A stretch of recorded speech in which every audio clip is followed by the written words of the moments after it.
Welcome to Fiction Audiobooks. If you enjoy the content, like and subscribing would be greatly appreciated. If you have any recommendations for novels, comment below. Please join my Patreon at https://www.patreon.com/fictionaudiobook. Chapter 1, A Reunion. Under a clear, starry sky, in the middle of a vast ocean, there lay a small island densely covered in trees. A pale and emaciated young boy sat on the beach, his eyes deeply sunken, showing clear signs of malnutrition. Though he wore tattered, worn-out clothes, one could guess he was around 15 years old. The boy looked with a complex expression at the creature beside him. The creature stood only as tall as a child's knee, its body completely covered in black feathers without a single mark. If it weren't for the bright moonlight, it would have been nearly impossible to see it in its entirety. With a trembling hand, the young boy slowly reached out to the creature before him. Just before touching it, he hesitated for a moment but finally decided to proceed, placing his hand on it. Feeling the real texture under his hand, the boy let out a soft sigh, his gaze relaxing. "Who would have thought, I'm back," Cain murmured in a soft, aimless voice. Everything felt as if it had happened just yesterday. As a powerful trainer with the strength of an almost elite level, Cain still remembered how he barely survived after being captured by Team Rocket for an experiment. With his skills and special abilities, he managed to make his way up the ranks within Team Rocket, earning a certain reputation even in the underworld. However, during an ambush by the League, he was caught in a trap set by a rival within Team Rocket. His overconfidence after rising to the near-elite rank led him to believe he could survive the attack, but he didn't expect the League to send 2 elite-level trainers just to capture him. Although the opponents didn't use their most powerful Pokémon, Cain couldn't withstand them. With no escape, he fought with all his strength and managed to kill 2 Pokémon from the second team of the League's operatives, but in a fit of rage, they both buried him alive underground. When he opened his eyes again, he found himself in the present scene. With effort, Cain stretched out his hands. All the scars from wounds and training had disappeared. His hands, yellowed from malnutrition, clearly showed the veins and bones. He clenched his fists with all his strength, his nails digging into his palms without realizing it. "Caw." Murkrow murmured softly, looking at him with curiosity as if he were a completely different person. Hearing Murkrow's sound, Cain tried to smile, but it seemed his muscles had forgotten how. He stroked Murkrow's back again. It wasn't smooth, clearly reflecting the same malnutrition as him. "Murkrow, I'm glad you're here," Cain said, his voice filled with mixed emotions.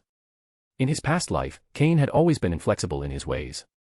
Although he later changed, it was too late. But Murkrow, his first Pokémon, had always been by his side from the beginning, not only as his closest guardian but also his best friend. Even in his final moments, Murkrow never abandoned him. In contrast, all those other powerful companions he had captured, bought, or stolen left him. Only Murkrow remained loyal, and because of that, it was the one thing Cain regretted. "Caw." Murkrow murmured. Though it didn't quite understand why, it could feel the affection emanating from the person in front of it. It was only the first time they met, and although it didn't understand the reason, Murkrow didn't want to attack him. That's why, when Cain freed it, it neither attacked nor tried to escape, it only observed him curiously. Cain was astonished. In his past life, he had needed a great effort to capture Murkrow and a long time to fully understand this unique creature. The time wasted in that process still filled him with regret. As someone who had only seen some anime and knew little about Pokémon, he wasn't familiar with their species, traits, abilities, or training methods. In this world, it is said that a Pokémon's potential depends on its talent, but its development depends on the trainer. Cain didn't know how many wrong paths he took before fully understanding all of Murkrow's traits. Only after that was he able to train it completely, but by then, it was too late, and part of Murkrow's potential had been lost. In his past life, Cain excelled in trials thanks to Murkrow and its innate talent, despite the many mistakes made during its training. Moreover, due to the excessive abuse of Murkrow's potential, Cain eventually abandoned it. "Murkrow, in this life, I'll never abandon you again," Cain said, his hands trembling slightly as he petted Murkrow. "Caw." Murkrow responded, as if sensing the complexity in Cain's heart. Cain smiled faintly. At last, his body seemed to remember how to smile. However, his heart tensed a little. Judging by the current situation, it seemed he had just been captured and brought to this deserted island, forced to receive his first Pokémon. If he survived the trial, it was all thanks to Murkrow. It's worth noting that most of the Pokémon assigned in Team Rocket's trials were Zubat, Koffing, or Ekans, while Murkrow was a much rarer creature. After receiving a Pokémon, the first test was to subdue it. This wasn't an animated world, this was a real world, and Team Rocket's Pokémon were not tame. Their wild instinct often led them to attack as soon as they were freed, even killing and then fleeing. In the first test, where 300 young people aged 15 to 18 faced off, only 150 or 160 survived. The cruelty was evident, nearly half of the participants died in the first trial. And elimination meant death. After the trial, only 50 survived. These 50 were divided among the various teams and divisions of Team Rocket, becoming almost insignificant members. Only the top 10 could choose which division to join, and only the top 3 became Team Rocket officers. The first in the trials received a rare starter Pokémon. In this world, starter Pokémon are extremely valuable, and outside of privileged league members, it is nearly impossible to find them in the wild. Team Rocket rewarded the best with high-potential starter Pokémon. In Cain's past life, the one who came in first chose a Bulbasaur. Thanks to that Bulbasaur, he rose to become a Team Rocket senior officer, reaching almost elite level, just one step away from becoming an elite-level trainer. As one of Team Rocket's protégés, his future was bright. It was said he would become one of the next executives. Though Cain also performed well in his past life, he was far from that person. Over time, he ended up working under his command, so he knew his career well. Cain dusted himself off and slowly stood up. His body remained still as he recalled something. If he had returned to this world, then that something should also be here. System, activate. Cain thought silently. Activating system. After 10 seconds, just when Cain was about to give up, a mechanical voice sounded in his mind, like an emotionless robot. So, it's real. End of chapter. Chapter 2, System Activation. As I suspected, when I first arrived in this world, this system came with me. Even Cain, who was used to remaining calm, couldn't help but feel excited. In his previous life, he had managed to reach the power of a quasi-elite trainer thanks to this system. However, in his past life, the system activated by accident, and by the time he discovered it, he had already been surpassed by others. Despite the system's help, catching up had been extremely difficult. System, scan. With his heart racing, Cain turned his attention to the Murkrow beside him and gave the mental command. Almost instantly. Beep. A detailed 3D model appeared before his eyes, visible only to him. Pokémon, Murkrow, green. Gender, male. Level. Types, dark, flying. Ability, prankster, allows status moves to be used first. Held item, none. Egg moves, punishment, power equals 60 plus enhancement level *20, dark, physical, feint attack, power equals 60, dark, physical, priority, roost, power equals 0, flying, status, recovers 50% of HP. Basic moves, peck, power equals 40, flying, physical, astonish, power equals 30, ghost, physical, may cause flinching 30%. Learned moves, pursuit, power equals 40, dark, physical, double damage if the opponent switches, snatch, power equals 0, dark, status, steals the effects of status or healing moves, tailwind, power equals 0, flying, status, increases the team's speed for 4 turns. TM moves, none. A series of detailed data appeared before his eyes, fully describing Murkrow's moves and characteristics. Cain's eyes shone with excitement. Detailed data. In his past life, when the system first activated, it was blank. He had to collect information through various means to fill in the data. Cain even accessed Team Rocket's most restricted databases, risking his life multiple times just to obtain crucial information. As a trainer without a prominent background, knowledge was the most important thing. Only with knowledge could one train Pokémon efficiently, allowing them to reach their full potential. Seeing all this detailed information about Murkrow, even someone as used to death as Cain couldn't help but feel excited. Amazingly, the system had brought with it all the data from his previous life. The green color next to Murkrow's name indicated its natural talent. In his past life, Cain had identified that the color represented a Pokémon's potential or quality, with the range going from red to purple. Green was in the middle, which, although not the highest, was still quite rare. Pokémon in nature rarely exceeded the orange quality, and a green talent Pokémon was extremely rare and coveted. With a green talent Murkrow, Cain had reached the 34th position in his previous trial. Surviving on the trial island had been possible thanks to Murkrow's talent, as his skill as a trainer had been minimal. Cain took a deep breath to calm himself. This time, he wouldn't be weak. Weakness is a sin. On this trial island, there was only one law, survival of the fittest. And to be strong, he first needed to improve his Pokémon's power. The first step now was to restore Murkrow's condition. A normal Murkrow measured around half a meter, but this one barely reached 40 centimeters. First, he needed to restore its health to take full advantage of its talent and train it properly. Let's go, Murkrow, let's find something to eat. Cain indicated to Murkrow to perch on his shoulder. Murkrow hesitated for a moment, fearing its weight might hurt the malnourished Cain. But it eventually decided to rest on his shoulder. Feeling the weight on his shoulder and seeing the deep prints it left in the sand, Cain slowly ventured into the forest. As a member of Team Rocket who had risen from the bottom, Cain was an expert in survival techniques. He knew which berries were edible, which were poisonous, which restored energy, and which healed status conditions. After giving Murkrow several ripe orange berries, Cain bit into a slightly green one. The sour juice slid down his mouth, but he endured the discomfort and slowly chewed the pulp. Although these unripe berries weren't as effective as the ripe ones, they still had some value. Caw. Murkrow, after devouring the berries, looked at the fruit in Cain's hands, a hint of warmth in its eyes. Although it didn't understand why this young man, whom it had just met, gave it the best berries and settled for the worst, it felt a care it hadn't experienced since birth. Murkrow, eat these berries for now. I know you prefer meat, but this is all we have, Cain said, somewhat apologetically. Caw. Murkrow rubbed its beak against Cain's cheek in acceptance. Cain smiled slightly, as images of the Murkrow that had protected him to the end in his past life overlapped with the Murkrow now resting on his shoulder. A feeling of connection slowly settled in his heart. What he had once despised in his past life was now what he valued most. As they walked along a forest path, Cain stopped in front of a dense bush. Based on his experience, these bushes often hid small animals, and sometimes even Pokémon. In this world, although Pokémon exist, there are also normal animals, and carnivorous Pokémon often hunt them as food. Generally, Pokémon are not seen as prey. Whoosh! Just as Cain expected, a gray rabbit darted out of the bush. Looks like this will be our dinner, Cain murmured with a faint smile. Murkrow, use peck. Seeing the food and hearing Cain, Murkrow didn't hesitate. It dove down and stabbed its sharp beak into the rabbit, instantly killing it. Just as Murkrow was about to celebrate, a purple shadow crossed the ground, and the rabbit disappeared. End of chapter. Chapter 3, First time.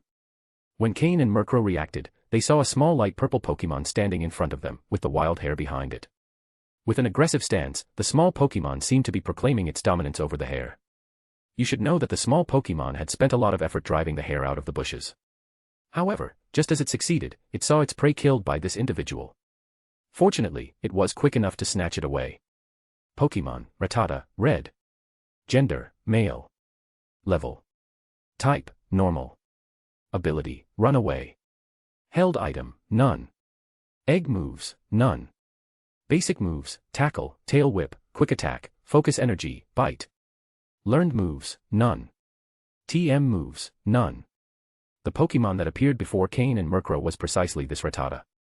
The quick move it used to snatch the hare was quick attack. Caw.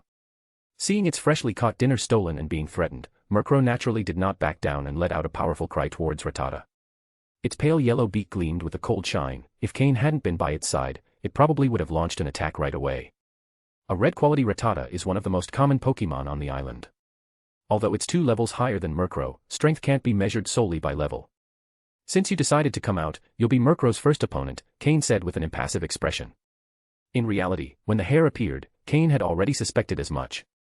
Otherwise, the hare wouldn't have been foolish enough to come out of the bushes and voluntarily become prey. Murkrow, Tailwind. With Cain's order, a gentle breeze surrounded Murkrow, making it feel lighter. The move Tailwind boosts the speed of all allies. Cain showed a small smile. Reality is different from games, there are no turns. As long as you're fast enough, your opponent won't have a chance to react. With a speed stat of 91 and the effect of Tailwind, even a Rattata known for its speed couldn't compare to Murkrow. Peck. Cain's cold voice echoed. The first rule of the jungle is that the strong devour the weak, the strong show no mercy to the weak. A black shadow swept through the forest. The darkness of the night provided an additional layer of cover. Before Rattata could react, the sharp beak had already struck its body with force. Squeak. It cried out in pain. Now, Rattata realized that the dark Pokémon in front of it wasn't something it could take on. It quickly turned, trying to flee. Murkrow, astonish. Knowing that this Rattata had the ability run away, Cain wouldn't let it escape. A piercing sound came from Murkrow, and the Rattata, still reeling from the damage it had received, froze upon hearing the terrifying sound. Naturally cowardly, it didn't know what to do. The move Astonish uses a sudden shout to attack the opponent, with a 30% chance of causing the target to flinch. Of course, in reality, if the moves are chained well, the flinch rate is much higher. And this Rattata was the first to experience it, but it won't be the last. Pursue it, Murkrow, use consecutive pecks. Cain showed no emotion in battle. As long as it's an enemy, no matter how weak it may seem, it should not be underestimated. The second rule of the jungle is to show no mercy to the weak, because you never know what lies behind them. After a second attack, Rattata lost the ability to fight, and Murkrow prepared to retreat. Keep going. But Cain's cold voice rang out once again. The coldness was as if he swallowed a piece of ice, freezing him from within. Murkrow hesitated, looking at Cain and then at the Rattata lying on the ground. A spark of compassion flickered in its eyes, but it quickly extinguished it. Its sharp beak struck again until Rattata completely lost its life. Cain's eyes showed a slight softness, but it quickly disappeared. On this trial island, where everyone devours each other, you cannot show mercy, not even to the weakest enemy. Murkrow didn't disappoint him, although it hesitated. Cain understood, as it was its first time. Only by showing its ferocity here will it be able to firmly establish itself in Team Rocket. And only the red of blood is the most feared color. This is a principle Cain fully understood after many years in his past life. Now, he needed to instill it in his Pokémon. To survive, killing is the right thing to do. Cutting a path through blood. Cain silently collected the hair, while Murkrow flapped its wings twice and perched on his shoulder. They continued into the forest. The bond between human and Pokémon was gradually forming.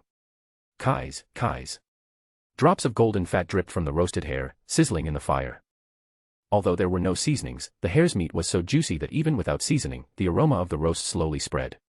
Murkrow hopped back and forth on the ground, its eyes fixed on the roasted meat in front of it. It had never smelled such a tempting aroma, and the desire to eat it made it tremble with anxiety. Cain, sitting to the side, looked at the impatient Murkrow and smiled slightly. It's almost ready, don't rush. Before long, the meat was fully cooked. Cain tore off a hind leg and left the rest for Murkrow. The good ecology made the hare larger than expected. For the weakened Cain, eating just the hind leg was enough. A warm current began to flow through his body. Finally, after eating some meat, his weakened body began to regain some strength. Seeing Murkrow devour the hare quickly, Cain exhaled deeply. His weakened body needs a gradual recovery, just like Murkrow, who also needs to recover slowly.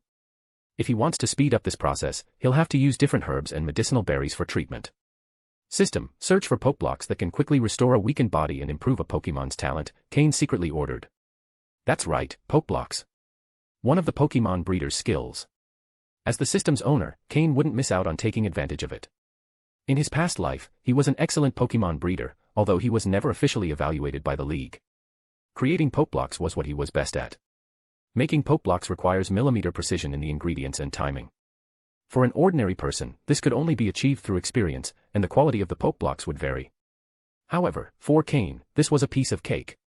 By leaving control to the system, every Pokeblock he produced was practically identical, as if they were cloned. The Pokeblock recipes stored in the system are one of his greatest treasures. As long as he has the necessary ingredients, he can help his Pokemon grow quickly, without wasting an ounce of their potential. Upon giving the command, a series of complete material lists and their effects appeared before his eyes. End of chapter. Chapter 4, Pokeblock. Soon, Cain found a recipe. The intermediate Pokeblock, called Yellow Berry Pokeblock, has a simple function, to supplement the missing elements in the Pokemon's body, quickly adjusting its physique to recover as much of its natural talent as possible. Cain reviewed the necessary materials, all of which were fairly common fruits and herbs that weren't rare on this resource-rich trial island. Moreover, the manufacturing process was simple, requiring no particularly complex procedures or special tools, making it completely suitable for Cain and Murkrow at this time. To make this Pokeblock, Cain used wood to create a simple set of tools for the Pokeblock's manufacturing process. In short, it was quite basic and not aesthetically pleasing. The next step is to find these materials. As for training, we'll have to postpone that for a bit, Cain thought. First, he needed to help Murkrow recover its body.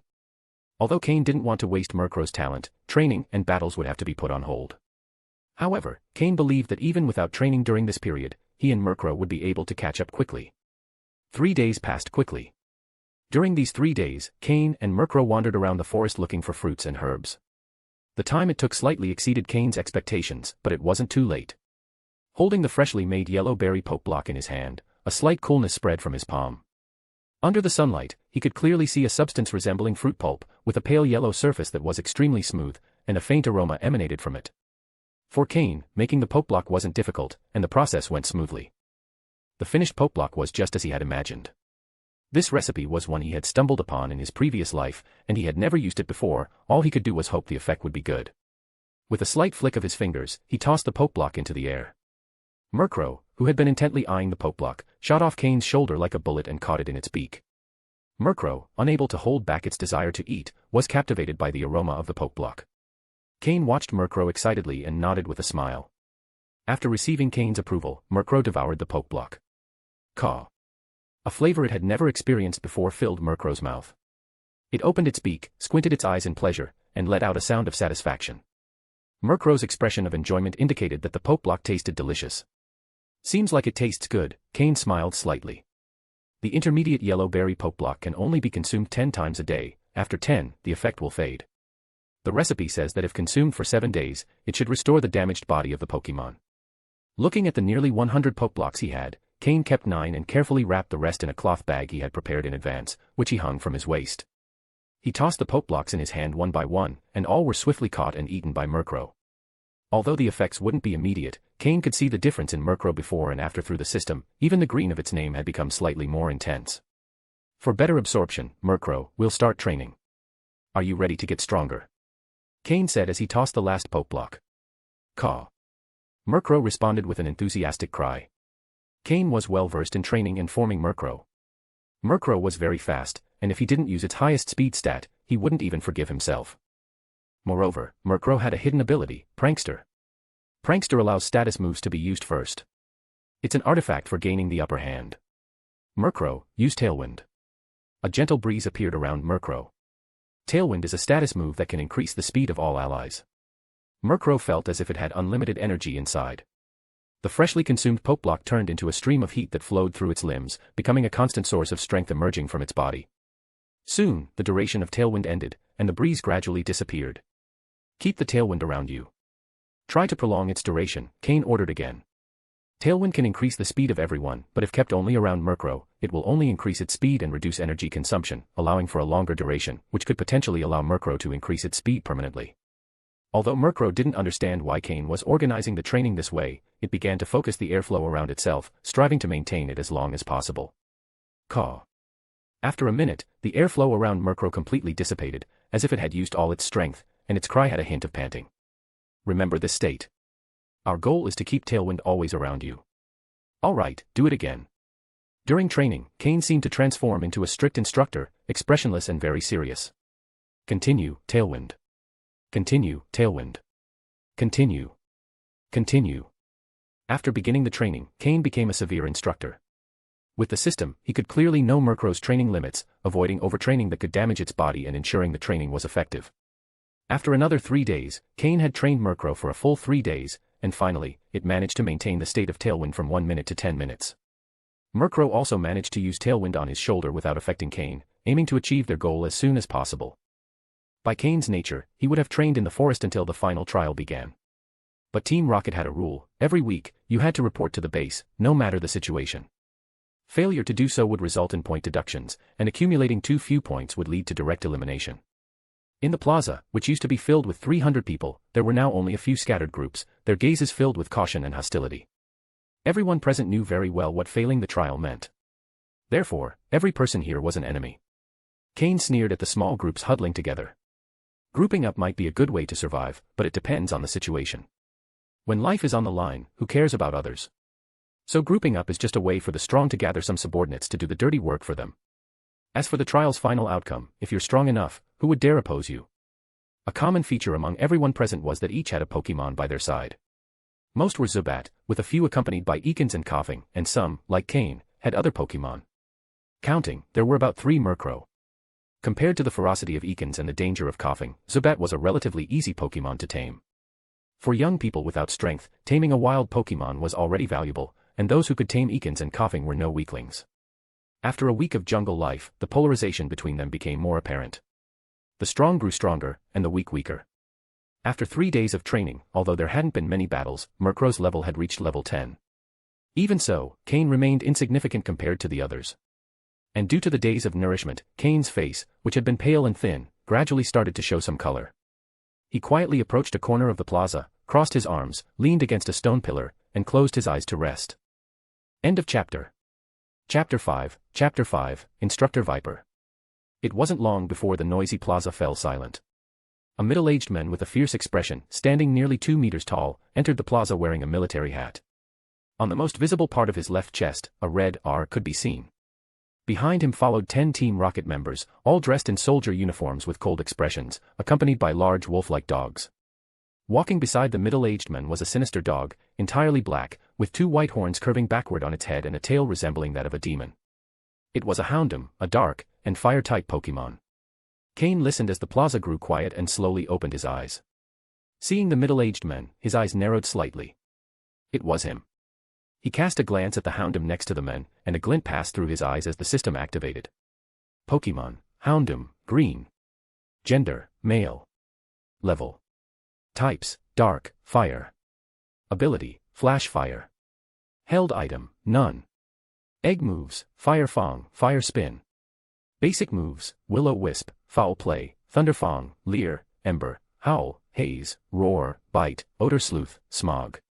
Learned moves, feint attack. TM moves, hidden power, rock, shadow ball, flamethrower. Seeing Houndoom's level and the long list of moves, Cain couldn't help but feel a bit helpless. The difference was significant. Furthermore, he knew that this Houndoom didn't even belong to the man's primary team. It was possible that it wasn't even on his secondary team. If the men brought out any Pokémon from his second team, he could defeat everyone present, including all the Team Rocket members. This time, there are even 156 survivors. The quality of this group isn't bad, the middle-aged man said. His voice wasn't loud, but everyone in the plaza could hear him. He spoke as if he weren't talking about human lives. The men looked around the plaza, and noticing that everyone was staring at him, he calmly said, "My name is Viper, I'm the lead instructor of Team Rocket, responsible for this purgatory you call an island. From today on, your lives belong to me." He smiled sadistically as he observed how everyone was intimidated by his presence and nodded in satisfaction. "The trial will last 3 months. From now on, you must gather here once a week. If you miss 2 consecutive times, it will be considered a failure. I'm sure you already know the consequences of failing, right?" Viper continued speaking on his own. He pointed to a large rock in the center of the plaza and said, "This is the test stone, a device developed with Team Rocket's latest technology. It can measure the strength of a Pokémon's attack. Next, you will take turns attacking this stone. Based on the data obtained, you will be ranked. The top 10 in the ranking will receive 100 points, with progressive increases. As for what you can get with those points, you can investigate on your own. Team Rocket points. They are a resource that can only be used within Team Rocket, allowing you to obtain almost anything in the world. It's thanks to this point system that Team Rocket has reached its current level. It's well known that in this world, large families control scarce resources, and even if you have a lot of money, you couldn't buy them. These points can be used not only on the island but also at any Team Rocket base after the trial is over. The maximum number of people who can pass this trial will be 50. The top 10 will each receive 10,000 points. The top 3 will obtain a fake league identity card, created by Team Rocket. And the first place winner will be able to choose one of the high-quality starter Pokémon from Team Rocket storage, Viper said word by word. And most importantly, the rule of this trial is: there are no rules. Let the first ranking test begin. With that order, Viper sat down on a chair in the center of the plaza and gave his subordinates the signal to start recording the entire process. Under the active direction of the Team Rocket soldiers, everyone quickly formed a line for the first ranking test. "Eakins, bite." A young man's voice rang out, and a purple snake shadow rushed toward the large rock in the center, opening a bloody mouth with 2 sharp fangs gleaming with white light, biting hard on the stone. Bang. But it didn't leave a single scratch. Attack value, 56. Immediately, a line of text appeared on the test stone. A Team Rocket soldier recording the results shouted emotionlessly, "Number 34, attack value 56. Currently first. Next." Then he noted the result in his notebook. The young man with number 34 on his chest didn't seem satisfied with his result, frowned, and walked away. Next in line was a young man with a Zubat, looking scared and somewhat inexperienced. "Zubat, tackle," he ordered with a youthful voice, while the Zubat above his head slowly flapped its wings and collided back first into the stone. Attack value, 19. Seeing the result on the test stone, the first young man breathed a sigh of relief, then made a dismissive gesture, while the others in line looked at the young man with a mix of contempt. Number 13, attack value 19, currently second. Next. The Team Rocket soldier remained emotionless. To him, these boys and girls facing Pokémon for the first time were so inexperienced they failed to capture his interest. Number 24, attack value 25, currently second. Next. Number 98, attack value 45. Number 77, attack value. One after another, those with better results looked down disdainfully at those below them, while those with worse results gazed enviously and with frustration at those above. Cain watched the situation, frowning. In his past life, it had been the same. An elite selection trial for Team Rocket. Only when participants begin to fight among themselves can the strongest emerge. Attack value, 98. While Cain was thinking, a murmur of astonishment spread through the crowd. A young man with a slender build, white skin, and impeccable clothing stood at the front with an attack value of 98, the highest so far. Beside him, an Ekin stood proudly, looking at everyone with disdain. It's him. When Cain saw him, his eyes involuntarily narrowed. If he remembered correctly, that young man was the one who secured first place in this trial and received an exceptional Bulbasaur, beginning a meteoric rise. Even when Cain activated the system, he never managed to catch up to him. Number 99. His real name was Xander. A long time passed without anyone managing to surpass Xander's attack value. When the test was almost finished, it was finally Cain's turn, number 234. Another one with a special Pokémon. When Cain's turn arrived, many began murmuring as they noticed the Murkrow on his shoulder. The Pokémon assigned by Team Rocket were mainly Zubat, Ekans, and Coughing, but there were also some different Pokémon. A special Pokémon wasn't necessarily stronger than a Zubat, Ekans, or Coughing, it was just seen as something different, an outsider. Bah, it's just a Murkrow, what's so special about that? The Murkrow from before didn't do that well either, and this one looks even weaker.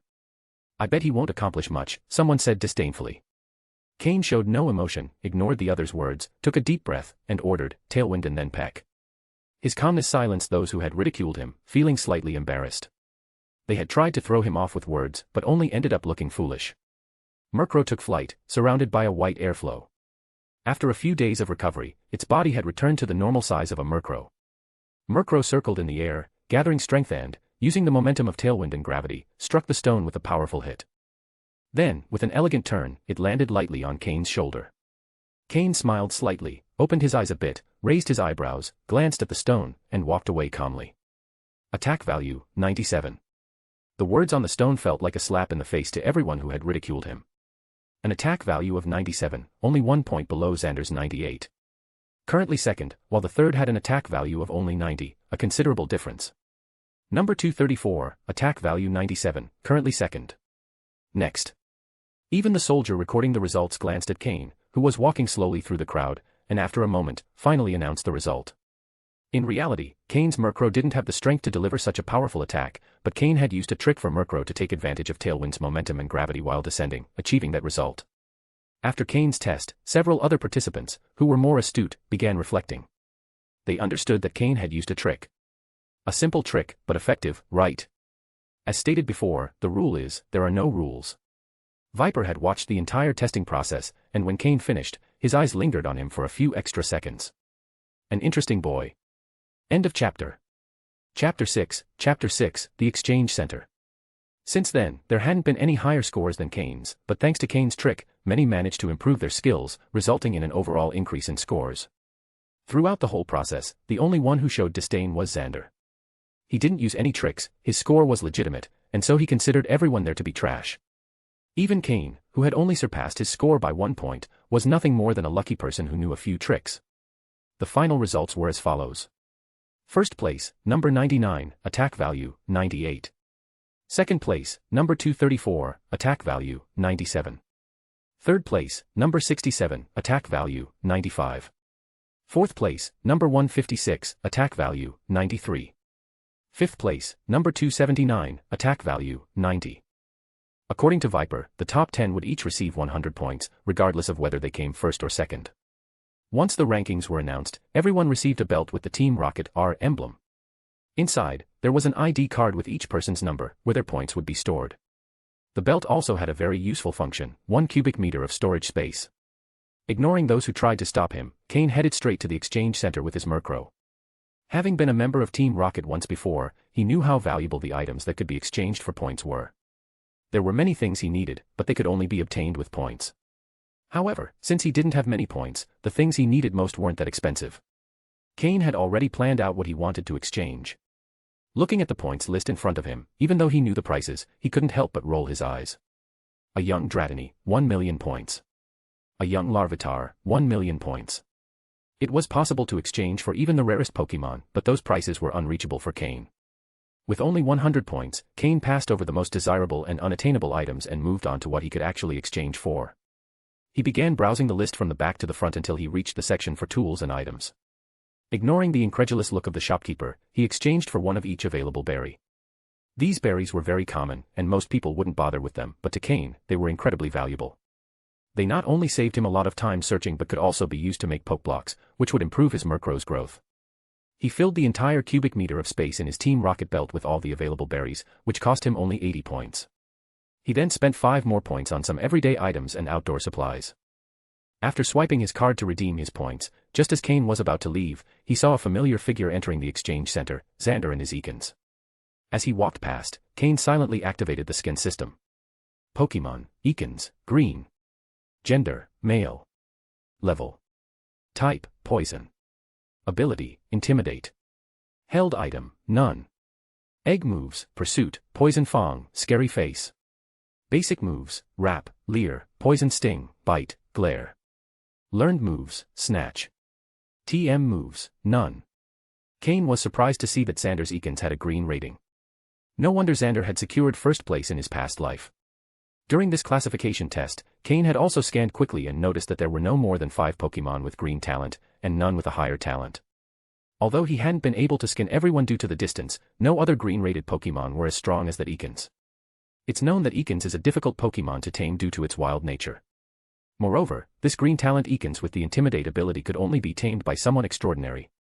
So, it wasn't surprising that Xander had achieved first place in his past life. "Hey, you're the second place, right?" Xander suddenly stopped and said. Cain kept walking without turning around.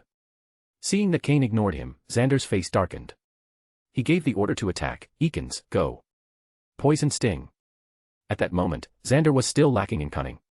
Despite his youth and inexperience on the test island, he was naturally proud.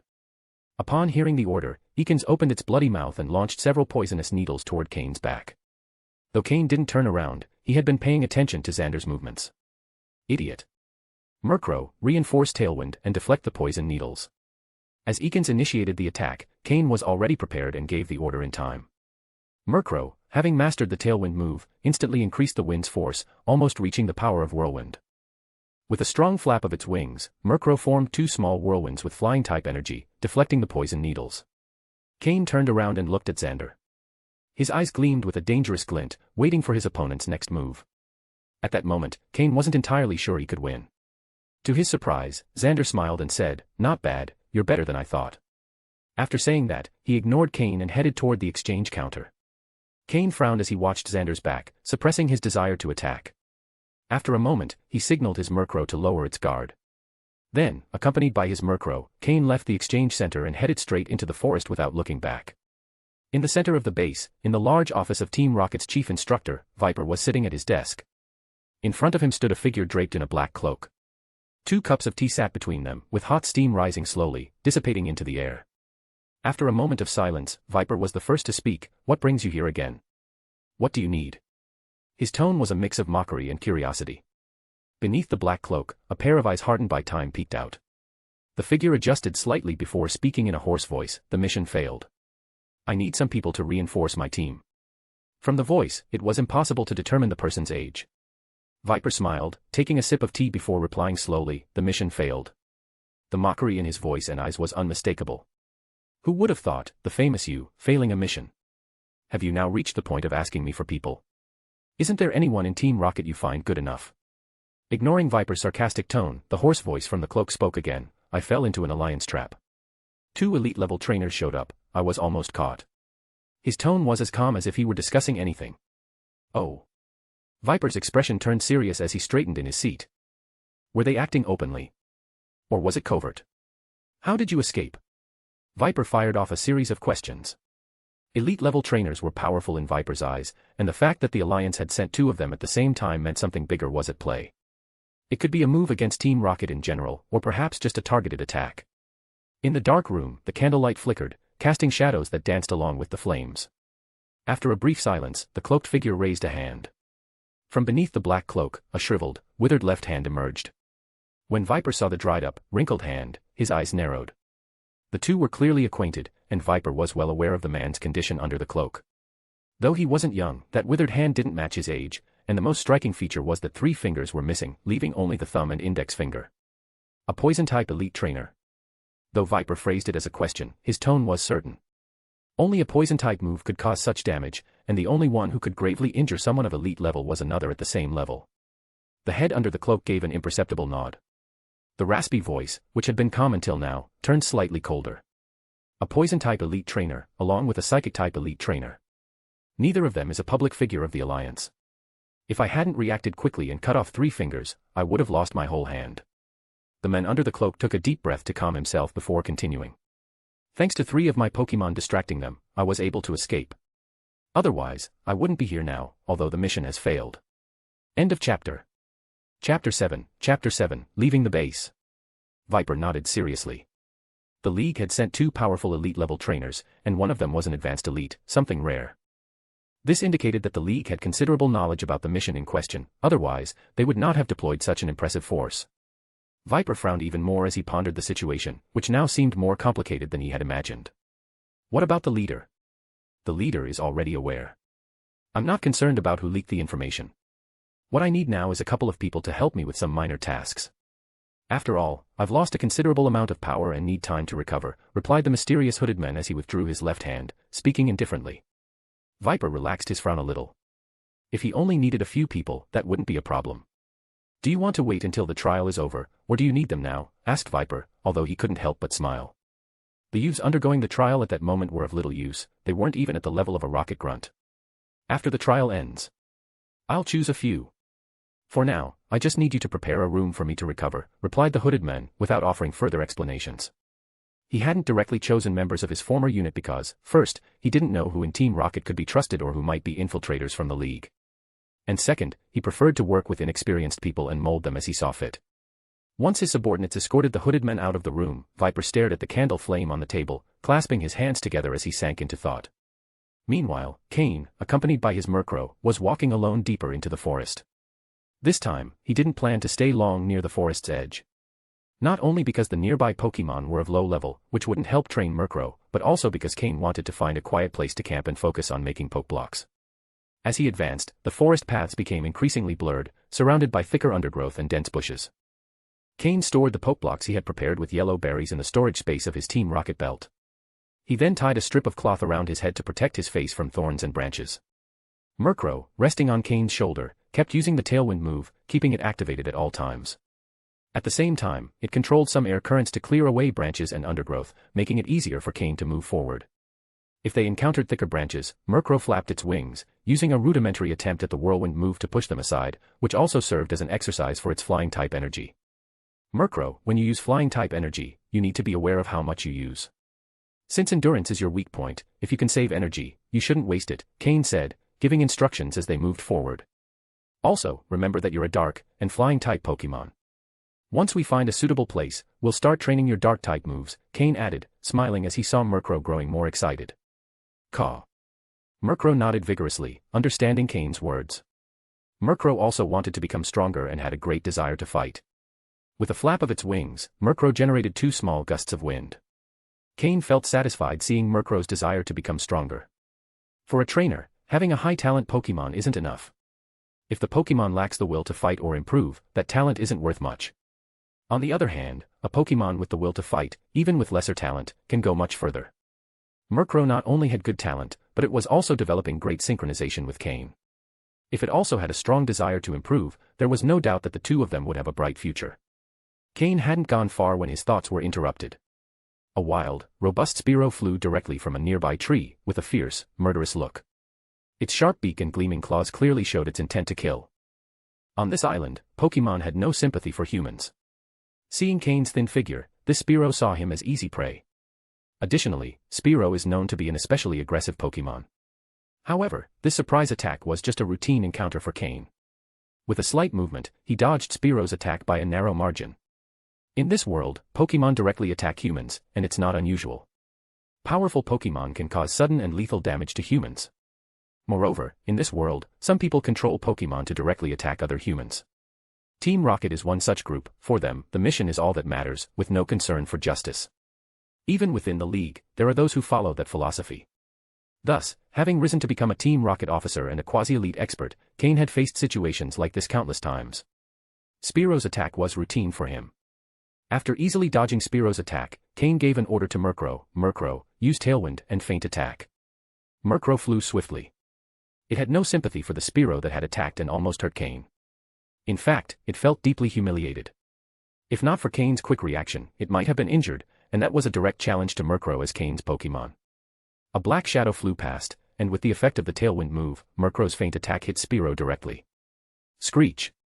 Spearow cried out in pain as it was knocked down. At that moment, Cain quickly scanned Spearow. Pokémon, Spearow, orange. Gender, male. Level. Type, normal, flying. Ability, keen eye. Held item, none. Egg moves, none. Basic moves, peck, growl, leer, pursuit, fury attack. Learned moves, none. TM moves, none. An orange rank Spearow, not a bad wild Pokémon, Cain thought to himself. Don't stop, Murkrow. Use peck, Cain ordered calmly. Murkrow was already in motion before Cain finished speaking.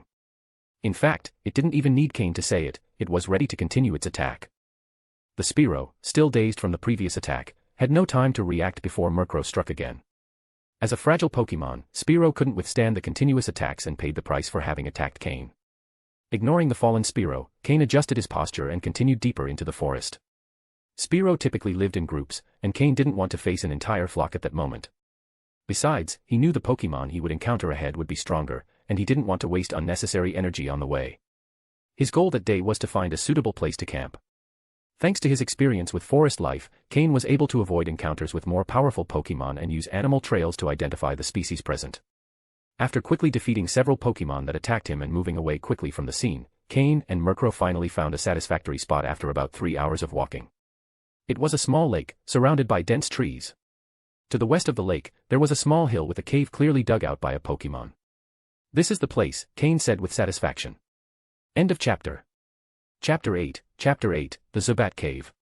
The gradually setting sun hung in the sky, and its faint rays scattered across the surface of the lake. A light breeze blew, creating shimmering ripples on the water. Cain, accompanied by Murkrow, slowly walked toward the edge of the cave. Unconsciously, the air began to smell foul. Cain frowned, and even Murkrow instinctively used its wings to cover its mouth, as if the stench in the air was unpleasant. The closer they got to the cave, the lighter Cain's steps became. Upon reaching the entrance, despite the intense odor, both he and Murkrow began to get used to it. Frowning as he stared into the completely dark cave, it was clear that this wasn't a natural formation. Even the nearby rocks bore numerous claw marks. Judging by the marks, it looks like this cave has been dug out for a long time. I just hope there aren't any overly powerful Pokémon inside, Cain muttered. The Murkrow on his shoulder also gradually focused, its muscles tensing, and the air currents around it signaling it was ready. Seeing Murkrow's tension, Cain smiled faintly and reassured it, "Don't worry, Murkrow. Let's first see what's inside." Murkrow relaxed slightly but remained alert. Cain picked up a stone from the ground, tested its weight, nodded, and then threw it forcefully into the cave. Thud. Thud. Thud.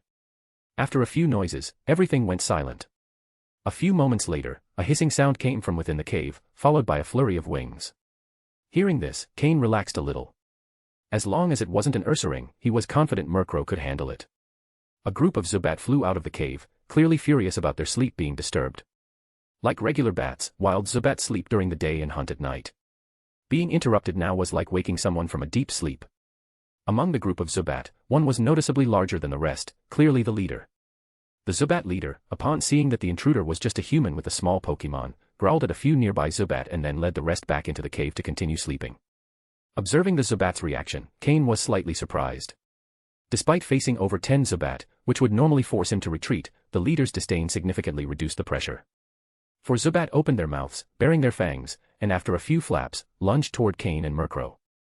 Just 4 Zubat with red quality, the strongest barely level 10, Cain muttered with a smile.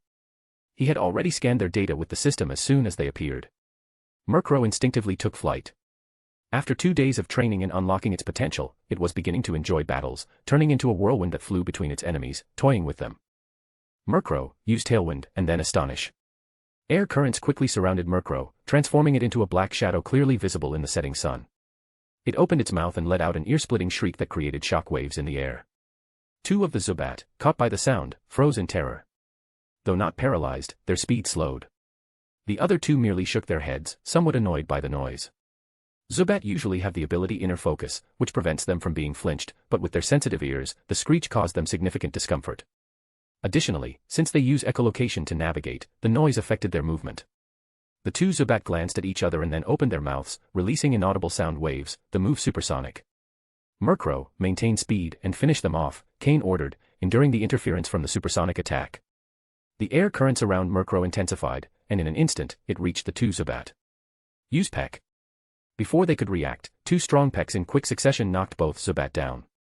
Murkrow, in its high-speed state, used the same trick from earlier in the day, combining momentum with its move to take them out instantly. At that moment, the two Zubat most affected by Astonish also recovered. Noticing their fallen companions, they displayed fear, flapping uncertainly as they debated whether to attack or retreat. With narrowed eyes and a slight smile, Cain didn't hesitate. Murkrow, use Punishment and finish them off at once. Punishment, a Dark-type move, had high priority thanks to Murkrow's prankster ability. Additionally, with the boost from Tailwind, a black shadow streaked through the Zubat, leaving them unconscious on the ground. Cain nodded, satisfied with Murkrow's performance. Though not yet at its peak, Murkrow's prankster ability made it exceptional. With status moves, its speed was impressive, and combined with Tailwind, it became even more powerful. Murkrow, with its green quality, outclassed the Zubat in talent, and with its move combinations, it was no surprise it defeated them quickly. Using the same tactic, Cain exploited the Zubat leader's arrogance to eliminate the rest, leaving only the furious leader. Pokémon, Zubat, Yellow. Gender, Male. Level. Type, Poison, Flying.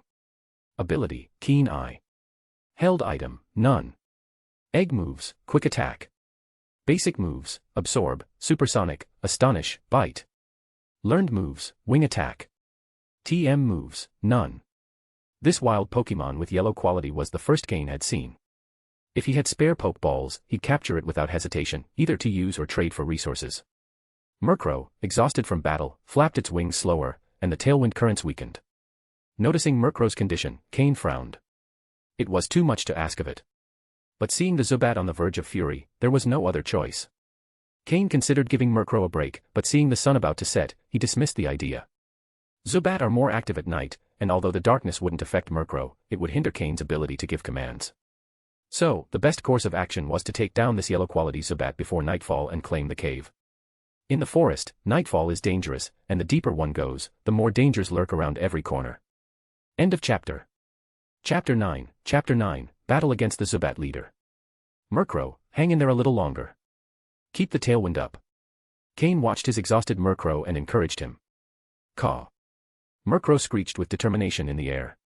Today's battle had him incredibly excited. Although his body was tired, facing the Zubat leader, clearly stronger than the previous ones, filled him with an unprecedented joy. Cain smiled slightly at seeing Murkrow's enthusiasm. His Pokémon's fighting spirit made him feel very satisfied. Kai Kai.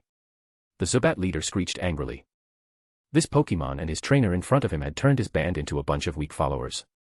The Zubat leader, with relatively high intelligence, clearly noticed that the weak human in front of him wasn't a major physical threat. The setting sun made him feel stronger, and his energy increased.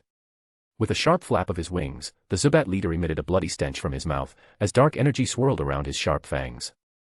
Dark-type attack, Bite.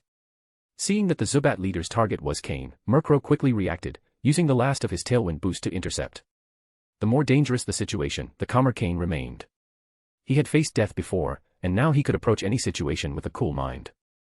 Murkrow, use Feint Attack. Turning into a black bullet, Murkrow violently charged at the Zubat leader. Bang. After the collision, both figures were sent flying backward, sustaining almost equal injuries. After a brief pause, they faced off again.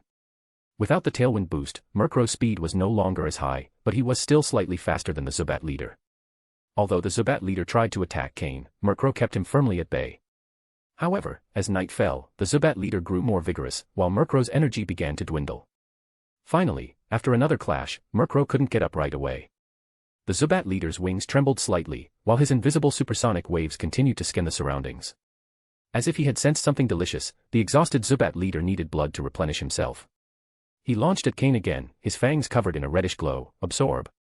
Caw. Murkrow, seeing the Zubat's attack, tried to rise, supporting himself on his wings, but his chest heaved up and down weakly, as if his body no longer responded to him. Once again feeling his own weakness, Murkrow grew angry at himself for being unable to protect his trainer, something he considered the greatest humiliation. But when Cain saw the Zubat's attack, he flashed a strange smile. This was the moment he had been waiting for. Murkrow, hold on a little longer and use Snatch. Cain shouted, noticing out of the corner of his eye that Murkrow was getting back up. Craw. Upon hearing Cain's command, Murkrow gathered all his strength, flapping his trembling wings. The Zubat leader's fangs sank into Murkrow's body as he positioned himself between the Zubat and Cain. The Zubat was briefly surprised but then relaxed. After all, blood is blood. However, when he expected to savor it, he didn't feel the familiar flow of energy. It was like wanting ice cream on a hot summer day, having it right in front of you, imagining the refreshing taste, only to bite into air. The Zubat leader was shocked that he didn't receive the blood he expected. Not only did he fail to recover energy, but he also felt his strength drain away. On the other hand, Murkrow felt a warm surge course through his body, revitalizing him. When the Zubat leader realized this and tried to pull back, his wings faltered, and weakness overtook him. Snatch, a dark-type move, under Murkrow's prankster ability, activated before the Zubat leader's absorb, stealing its recovery effect. Murkrow, use Roost. Taking advantage of the Zubat leader's weakness, Cain quickly ordered Murkrow to recover. Roost is a flying-type move that allows a Pokémon to restore half of its energy when it lands. Murkrow quickly landed in front of Cain. Feeling the strength of the ground beneath his feet, a warm energy flowed through his body, and he slowly felt his strength returning. Watching Murkrow recover, Cain said, "Use Tailwind again, then finish him off with Peck." When the Zubat leader reacted, all he saw was Murkrow in front of him, with a shining beak reflecting the moonlight, relentlessly pecking at him. With each strike, more wounds appeared, and the Zubat leader's energy quickly drained away. With a series of pecks, Murkrow finished off the Zubat leader once and for all. Caw. Murkrow cried out with renewed energy, feeling that his wings were stronger, his claws sharper, and his beak brighter, so much so that he could see the moon's reflection on it. In Cain's eyes, Murkrow had leveled up from 10 to 11. Although it was just one level, the growth was evident. In the real world, every level a Pokémon rises represents a true advancement. After his triumphant cry, Murkrow staggered and fell from the sky, just in time to be caught by Cain. This was the consequence of repeatedly using Roost. Cain had prevented Murkrow from using the move before because, although Roost allows for quick recovery, it depends on an advanced energy expenditure. If overused, this move could result in a permanent decrease in energy, or even in a regression of level and quality. Luckily, Cain had experience as a breeder and could create suitable Pokeblocks to counter these effects, as long as Murkrow didn't overuse the move. Even so, a period of weakness was inevitable, which is why Cain preferred to reserve Roost as a last resort. With the exhausted Murkrow in his arms, Cain entered the Zubat cave under the moonlight. Enduring the familiar stench and stepping through the mud of Zubat droppings, Cain reached the back of the cave. In the faint moonlight, he could see claw marks on the walls, indicating that the Zubat weren't the original inhabitants of the cave. The former owner had long since departed, allowing the Zubat colony to take over. After walking about 10 meters, Cain reached a drier area, where the moonlight filtered through cracks in the ceiling. Unlike the darkness in other parts of the cave, here not everything was completely black. Finding a dry rock, Cain sat down with Murkrow on his lap, prepared to spend the night there. Murkrow, slowly recovering, jumped off Cain's lap and rubbed his beak against Cain's hand, feeling the warmth emanating from his trainer. It gave him a deep sense of peace. Sometimes, Pokémon are that simple. As long as they are with their favorite trainer, whether in rain or wind, they will remain the most loyal companions and friends. End of chapter. Chapter 10, Making Pokeblocks. Leaving Murkrow to rest on the side, Cain began to think about the plan for the next few days. First, what will not change is that Murkrow will continue eating yellow berry Pokeblocks. Based on the usage of the past few days, the effect has been quite good. Just from appearance alone, in these 4 days, Murkrow has grown from a state of obvious malnutrition to the normal size of a Murkrow, with a height close to 50 centimeters. However, in Cain's eyes, the change in Murkrow is not just that. Physical growth is the most apparent, and thanks to the system's daily precise scans, both Murkrow's strength and speed have improved to various degrees. Even its talent and quality have increased. Although it is still in the green state, the green color is noticeably darker than a few days ago, indicating that Murkrow's original quality is among the best within green quality Pokémon. Especially after the consecutive battles this afternoon, Murkrow's efficiency in absorbing the yellow berry Pokeblocks has also improved. There are 3 more days left, and Cain believes that if he continues using the Pokeblocks, Murkrow's original quality will fully recover, and then its growth will accelerate. Therefore, training during these days must not stop. It is best to seek battles with different Pokémon so that Murkrow becomes familiar with the battle rhythm and can better absorb the effects of the Pokeblocks and recover more completely. As for the direction of Murkrow's training, speed remains the priority. The duration of the move Tailwind should continue to be trained. Additionally, Murkrow needs to master some essential moves. The moves it has already learned require time to be familiarized and perfected so that they can be executed more efficiently in battle. As a dark and flying type Pokémon, Murkrow has good resistance. It does not suffer from quadruple damage, so it will not be easily countered by Pokémon of a specific type. Even attacks that deal double damage, such as electric, ice, or fairy-type attacks, are very rare on the trial island or even non-existent. So, while fighting on this island, only rock-type attacks need to be watched out for. With the prankster ability, Murkrow has an advantage when using moves, especially when combined with Tailwind. What Cain needs to do now is engage in more battles to improve the coordination between trainer and Pokémon and perfect the combat techniques they already know. After using the yellow berry poke blocks, Murkrow will need another type of poke block to accelerate its growth and enhance its training effects. And Cain has already thought of a new poke block before the first ranking. The Dark Speed poke block, a mid-level poke block with a black and white pattern. According to the system description, the main ingredients are the Lansat berry and Jaboca berry, along with a dozen different types of berries and medicinal herbs as secondary ingredients. Specifically designed for dark and flying type Pokémon, making it perfect for Murkrow.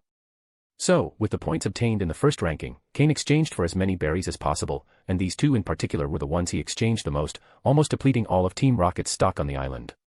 Once made, Cain believes that in the next few days, Murkrow will enter an accelerated growth phase. After thinking for a moment, Cain, who had been busy all day, felt a wave of fatigue. He placed his hands behind his head, looked at the moonlight filtering through the cave's crack, closed his eyes, and, accompanied by Murkrow's calm breathing, fell asleep. The next day, the sun began to rise slowly over the eastern horizon. With the night's disappearance, the forest gradually returned to tranquility. The sounds of insects and beast tracks faded away. A ray of sunlight filtered through the cave's crack, illuminating Cain's face. The gradual increase in temperature woke him from his sleep. It's summer now, and the sun rises quite early.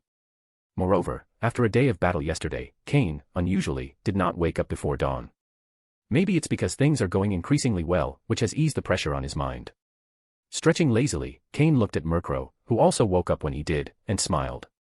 In his previous life, after becoming a quasi-elite level trainer, Cain gradually relaxed and began to enjoy life. Now, in this new beginning, this was the first time he had slept deeply. Murkrow, your task today is simple, stay here flapping your wings until all the smell in the cave dissipates, Cain told Murkrow. During the previous battle, Murkrow, thanks to the move Tailwind, almost managed to use Gust. Cain believes that with a little more training, it will be able to master it. And if it continues progressing, it might even learn advanced damaging moves like Hurricane earlier than expected. While Murkrow trains the Tailwind move, it can also eliminate bad odors and clean the cave, killing two birds with one stone. Caw. Murkrow nodded firmly. It always carries out Cain's orders precisely. Since its birth, Murkrow has never seen its parents, had a good environment, delicious food, or training, and has often been bullied by other Pokémon. Until it met Cain, the first and only person who has been kind to him. Therefore, besides the loyalty a Pokémon has to its trainer, Murkrow feels a childlike dependence on Cain, as if he were its father. It cannot let Cain down, that is Murkrow's only thought. Seeing Murkrow so motivated, a smile involuntarily formed on Cain's face. Then, he took the yellow berry poke blocks of the day from his storage space. Under Murkrow's expectant gaze, he tossed them into the air one by one, and Murkrow quickly devoured them. Burp. Satisfied, Murkrow let out a small burp, then flew to the top of the cave and began flapping its wings, causing a strong wind to blow inside the cave. As Cain was behind Murkrow, even though the wind howled in the cave, it did not affect him at all. After a brief cleanup and a simple breakfast, Cain took several berries and medicinal herbs from his storage space and neatly placed them on a stone. With a clean cloth, he carefully wiped each berry before placing them carefully in place. Then he washed the tools for crushing berries with clean water. Perhaps because there was a lake near the cave, or maybe there was an underground spring, the original owner of the cave decided to build it there. Either way, Cain and Murkrow benefited from this. Compared to the lake water all Pokémon drank, the underground water here was clearer and sweeter. Due to the conditions' limitations, the tools Cain used were very primitive, a wooden mortar and pestle, a manual impurity separator, a manual compressor, and a manual condenser. All the tools were made of simple wood, so the poke block manufacturing process was quite laborious and slow, although the final quality met the standards. As for more advanced poke blocks, these simple tools would not be sufficient. Cain carefully peeled and pitted all the berries with a small knife, cut them into uniform sizes according to the system's calculations, then cut and crushed the medicinal herbs, removing the leftover parts. First, he placed the portions of Lansat berry and Jaboca berry in the mortar, crushed them by hand, and then, following the system's instructions, added the other berries and medicinal herbs one by one. Each ingredient had to be added precisely, the mixing time had to be accurate, the mixing degree had to be precise, and the order of the ingredients also had to be precise. Due to the strict demands of the poke block manufacturing process, in the Alliance, people who can efficiently make poke blocks are very rare. Fortunately, Cain had the system to help him control everything. He only needed to follow the recipe and make the poke blocks. After pouring the prepared juice into the appropriate container, he compressed and condensed the mixture, then placed it in a cool spot. Now, he just had to wait for the poke block to be ready. After completing one batch of poke blocks, Cain placed the container aside, took the same amount of ingredients, and continued making the next batch. End of chapter. Chapter 11, Savoring. All morning, Murkrow focused on strengthening his wings, learning wind techniques, and gaining a better understanding of flight maneuvers. He only took short breaks when his wings couldn't flap anymore. He diligently followed the training plan set by Cain. Meanwhile, Cain spent the entire morning making poke blocks. This time, the poke blocks were noticeably more complicated to make than the yellow berry ones he had made before. Due to the simple tools, he was only able to produce a little over 100 poke blocks throughout the morning. Cain let out a long sigh as he looked at the piles of poke blocks in the containers. Then he stood up from the ground and stretched his legs, which had gone numb from sitting for so long. "All right, Murkrow, that's enough. Take a break. It's time to prepare today's lunch," Cain said. Caw. Caw. Caw. After flapping his wings a few more times, Murkrow created small whirlwinds that blew the last bits of Zubat droppings out of the cave before stopping and flying to Cain's shoulder. Feeling the weight on his shoulder and with his legs still numb, Cain almost lost his balance and stumbled a bit. Cain patted Murkrow's now soft feathers and, smiling, said, "Don't worry. But it seems your size has recovered, and soon I might not be able to carry you anymore." He said it half-jokingly. In the world of Pokémon, humans have much stronger bodies than those of humans in Cain's first life on Earth. Though his body was still a bit slim, carrying Murkrow wasn't an issue for him. In this world, there are some humans who, although not as strong as Pokémon, have quite robust bodies, comparable to some common Pokémon. There are even people who specifically train for combat, becoming as strong as certain fighting-type Pokémon. In Cain's mind, the clearest example is the future Kanto Elite Four member, the fighting-type expert, Bruno. He has trained his body to the limit, being able to fight a Machamp on equal terms. There are also humans with special abilities, such as Sabrina, the gym leader of Saffron City in Kanto, whose psychic powers are so strong that they surpass most psychic-type Pokémon. Sabrina is also one of the 3 highest-ranking officers in Team Rocket. In his previous life, Cain saw Sabrina once. Her arrogance and haughtiness left a deep impression on him. That's why, while Murkrow trained, Cain also took the opportunity to exercise his own body. He didn't expect to reach Bruno's level, but at least he didn't want to be a burden to his Pokémon. By midday, during lunch, the advantage of living next to the lake became clear. The untouched lake was full of fat fish. After several failed attempts, Murkrow finally learned how to fish, and with great joy, he caught enough fish for lunch. At Team Rocket's base, Cain had obtained some seasonings, which allowed him to simply grill some fish. He and Murkrow enjoyed a pleasant lunch.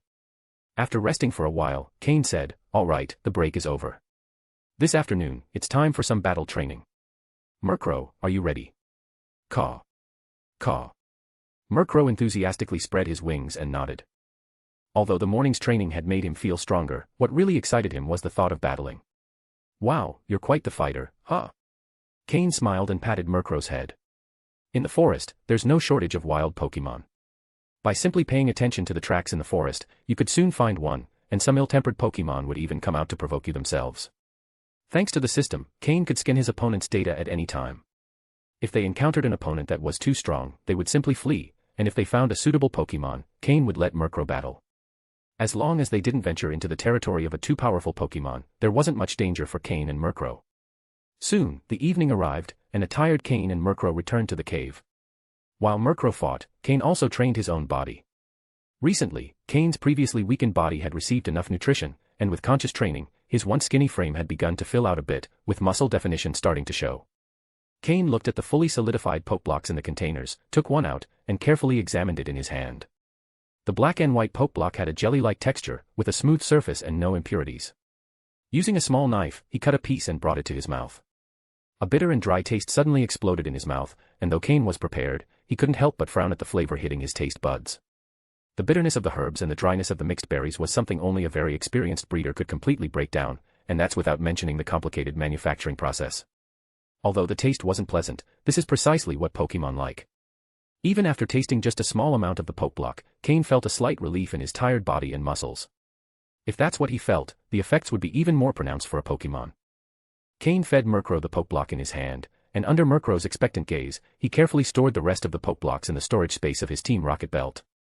Seeing Murkrow's disappointed face from not being able to eat more poke blocks and only getting to taste the half he had before, Cain laughed and scolded him, "You greedy little thing, why are you in such a rush? They're all yours. But before that, you have to eat the yellow berry poke blocks for 2 more days." Murkrow had been eating yellow berry poke blocks for 5 days, and the effects were wearing off, but there were still 2 days left. No matter how much he could improve, he had to wait until the effect completely faded before switching. If poke blocks aren't designed to be combined, mixing them could significantly reduce the effects of both. So, Murkrow would have to wait 2 more days. Caw. Caw. Murkrow quickly shook his head, then nodded, as if trying to hide his desire for the new poke blocks while agreeing with Cain at the same time. Cain sat down and began massaging Murkrow's increasingly soft feathers, using techniques he had learned in his second life. After a day of training and battling, a proper night massage would help the Pokémon recover faster. Ah. Ah. Murkrow let out a satisfied sound, as his stiff muscles relaxed, and he closed his eyes to enjoy the moment. After massaging for about half an hour, Murkrow was completely relaxed, and his muscles had loosened. Then, Cain started preparing dinner. Today's menu was a large pot of fish soup, with a creamy white broth and succulent fish meat. After finishing the meal, both of them settled against the rocks and fell into a deep sleep, exhausted from the day. The forest was particularly noisy at night, but the Zubat cave was a place of tranquility. Since the Zubat had occupied the cave for a long time, the night was quite safe. In the end, only the quiet breathing inside the cave could be heard. End of chapter. Chapter 12, Fortuitous Encounter with the Trio. 2 days passed in the busy routine of Cain and his Murkrow. These 2 days were very productive for both, filled with a sense of satisfaction mixed with intensity. If we talk about changes, the most evident one is in appearance. After consuming yellow poke blocks for an entire week, Murkrow has finally emerged from the great slump it was in. Although it's unclear if it has reached its full potential, Murkrow is very pleased. Previously, its size didn't match that of a common Murkrow, but now it has grown to reach 60 centimeters in height, making it 10 centimeters taller than the average Murkrow. Its black plumage is firmly attached to its body, and each feather shines with an intense black, making its streamlined body even faster in flight. Its powerful wings reflect great explosive strength, and thanks to daily training, it can now perfectly use flying-type energy. It has even started to master Gust, an advanced flying-type move. Although its body has grown and its weight has increased, its speed hasn't decreased, in fact, it has increased. One could say that both its attack capability and speed have improved significantly. Although the change in Cain is not as obvious as in Murkrow, it is noticeable that he has more energy, and his muscles have begun to strengthen. During Murkrow's daily training, he doesn't fall behind either. Although his clothes remain worn out, his eyes shine with renewed energy. Even the Zubat cave, which used to be very simple, has been completely renovated. The cold floor is now covered with soft straw and tree leaves, and along the wall are 2 wooden shelves filled with medicinal herbs and berries Cain has collected during his outings. A small, simple bed is spread out on the floor, covered with the skin of some animal. Murkrow, the effect of the yellow poke blocks has fully manifested, and since the cycle is over, continuing to eat them won't have much effect. From now on, you can eat those black poke blocks you've been craving, Cain said with a smile as he watched Murkrow preening itself. Upon hearing about the black poke blocks, Murkrow immediately stopped its actions, remembering their previous taste, and involuntarily swallowed, fixing its gaze on Cain. Seeing Murkrow's gluttonous expression, Cain smiled resignedly and pulled out the black poke blocks, which he had been preparing for days, from his storage space, placing them in a special bowl for Murkrow's food. From now on, you can eat as much as you want, Cain said. Unlike the yellow poke blocks, black poke blocks can help improve Pokémon subtly, as they contain a large amount of dark and flying-type energy. The more they eat, the more they can absorb. Cain believes that in the near future, Murkrow will continue to grow alongside these poke blocks. In fact, as an intermediate-level poke block, it contains a large amount of energy. Normally, Murkrow would have to eat many fish to feel full, but after just a few poke blocks, it already feels satisfied. Enjoying the perfect flavor, Murkrow lightly tapped its beak, wishing it could eat more if it weren't already full. While Murkrow enjoyed its lunch, Cain also quickly finished his own meal. The afternoon was reserved for combat training and forest exploration. The Team Rocket base was to the west, so there was no need to explore in that direction. During these 2 days, Cain and Murkrow had been exploring the forest to the east, where they encountered many different Pokémon and learned about some Pokémon groups in the area. One of them is a Spearow group 8 kilometers away, and another is a Pidgey group 15 kilometers away. These 2 groups are mortal enemies and frequently fight each other. However, due to their large numbers, Cain didn't dare provoke them. The Spearow group has a level 22 Fearow, while the Pidgey group has a pair of level 21 Pidgeotto. Both groups are quite strong and well-balanced. Today's goal was to explore southward, taking Murkrow on a light journey. With Murkrow's current size, it can no longer perch on Cain's shoulder, so Murkrow now circles above his head, staying alert to its surroundings. Cain doesn't know the exact size of the trial island, but it must be quite large. After being away from the Team Rocket base for several days, he still hasn't encountered anyone. Although not everyone stays outside all the time, like the first-place contestant in the first trial, Xander, who only goes out to explore the forest during the day and returns to the base before sunset. However, today that situation might change. After walking 3 kilometers south, Cain encountered 3 participants who were exploring as a group, sitting under a tree, resting. Murkrow was the first to spot them and, after informing Cain, they quietly approached the trio's position. The 3 were sitting together, as if discussing something, with their Pokémon by their side. Of the 3, the one who seemed to be the leader was a sturdy man with a coughing. Another was a rather short guy with an oddish, and the third had a very ordinary appearance, dressed in a green t-shirt, and his Pokémon was a Zubat. "Are we heading in the right direction if we keep going, big brother?" the shortest of the group asked. The sturdy man glanced at the short guy and said disdainfully, "Don't you trust me?" His gaze toward the short guy was full of scorn. Oddish is a very weak Pokémon at low levels, and it can easily be found in this forest. "No, big brother, of course we trust you. You're a top competitor who placed 10th in the first trial," the young man in green quickly replied. The sturdy man seemed more satisfied with the young man's response, and the flattery clearly pleased him, as seen in the smile that appeared on his face. If it weren't for the fact that my coughing isn't good at direct attacks, my position would have been much higher," the sturdy man said, though his tone softened. Of course, with your strength, you could definitely be in the top 3, the short guy quickly added, realizing his mistake. With an Oddish as his Pokémon, which is relatively docile, he didn't have much trouble taming it. However, Oddish is a rather weak Pokémon, and since this guy is interacting with a Pokémon for the first time, he doesn't know how to train it. He needs someone strong to support him if he wants to advance in this trial. Seeing that the short guy was starting to understand how to talk, the sturdy man, known as Big Brother, nodded with satisfaction. Although the short guy wasn't very strong, at least he was obedient, so the sturdy man agreed to let him follow. After a pause, he said, "I got this using my ranking points to exchange for it at the base store. It's a treasure map. Although the area it shows is small, it's clearly marked with the nearby Pokémon groups. The Rattata group we found earlier was marked on the map, meaning we're heading in the right direction." As the 10th place finisher in the first trial, the sturdy man exchanged all his points for a treasure map.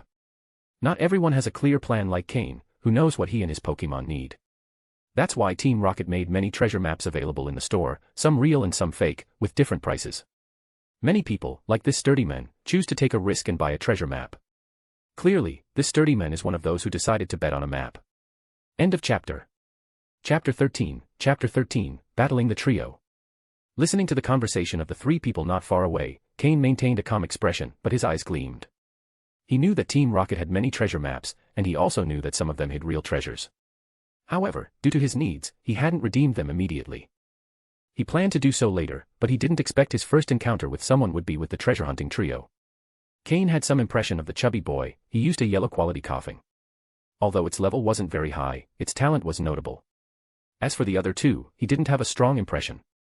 However, regardless of the situation, since he had encountered them in the wild and they were carrying something that interested Cain, there was no other choice but to fight.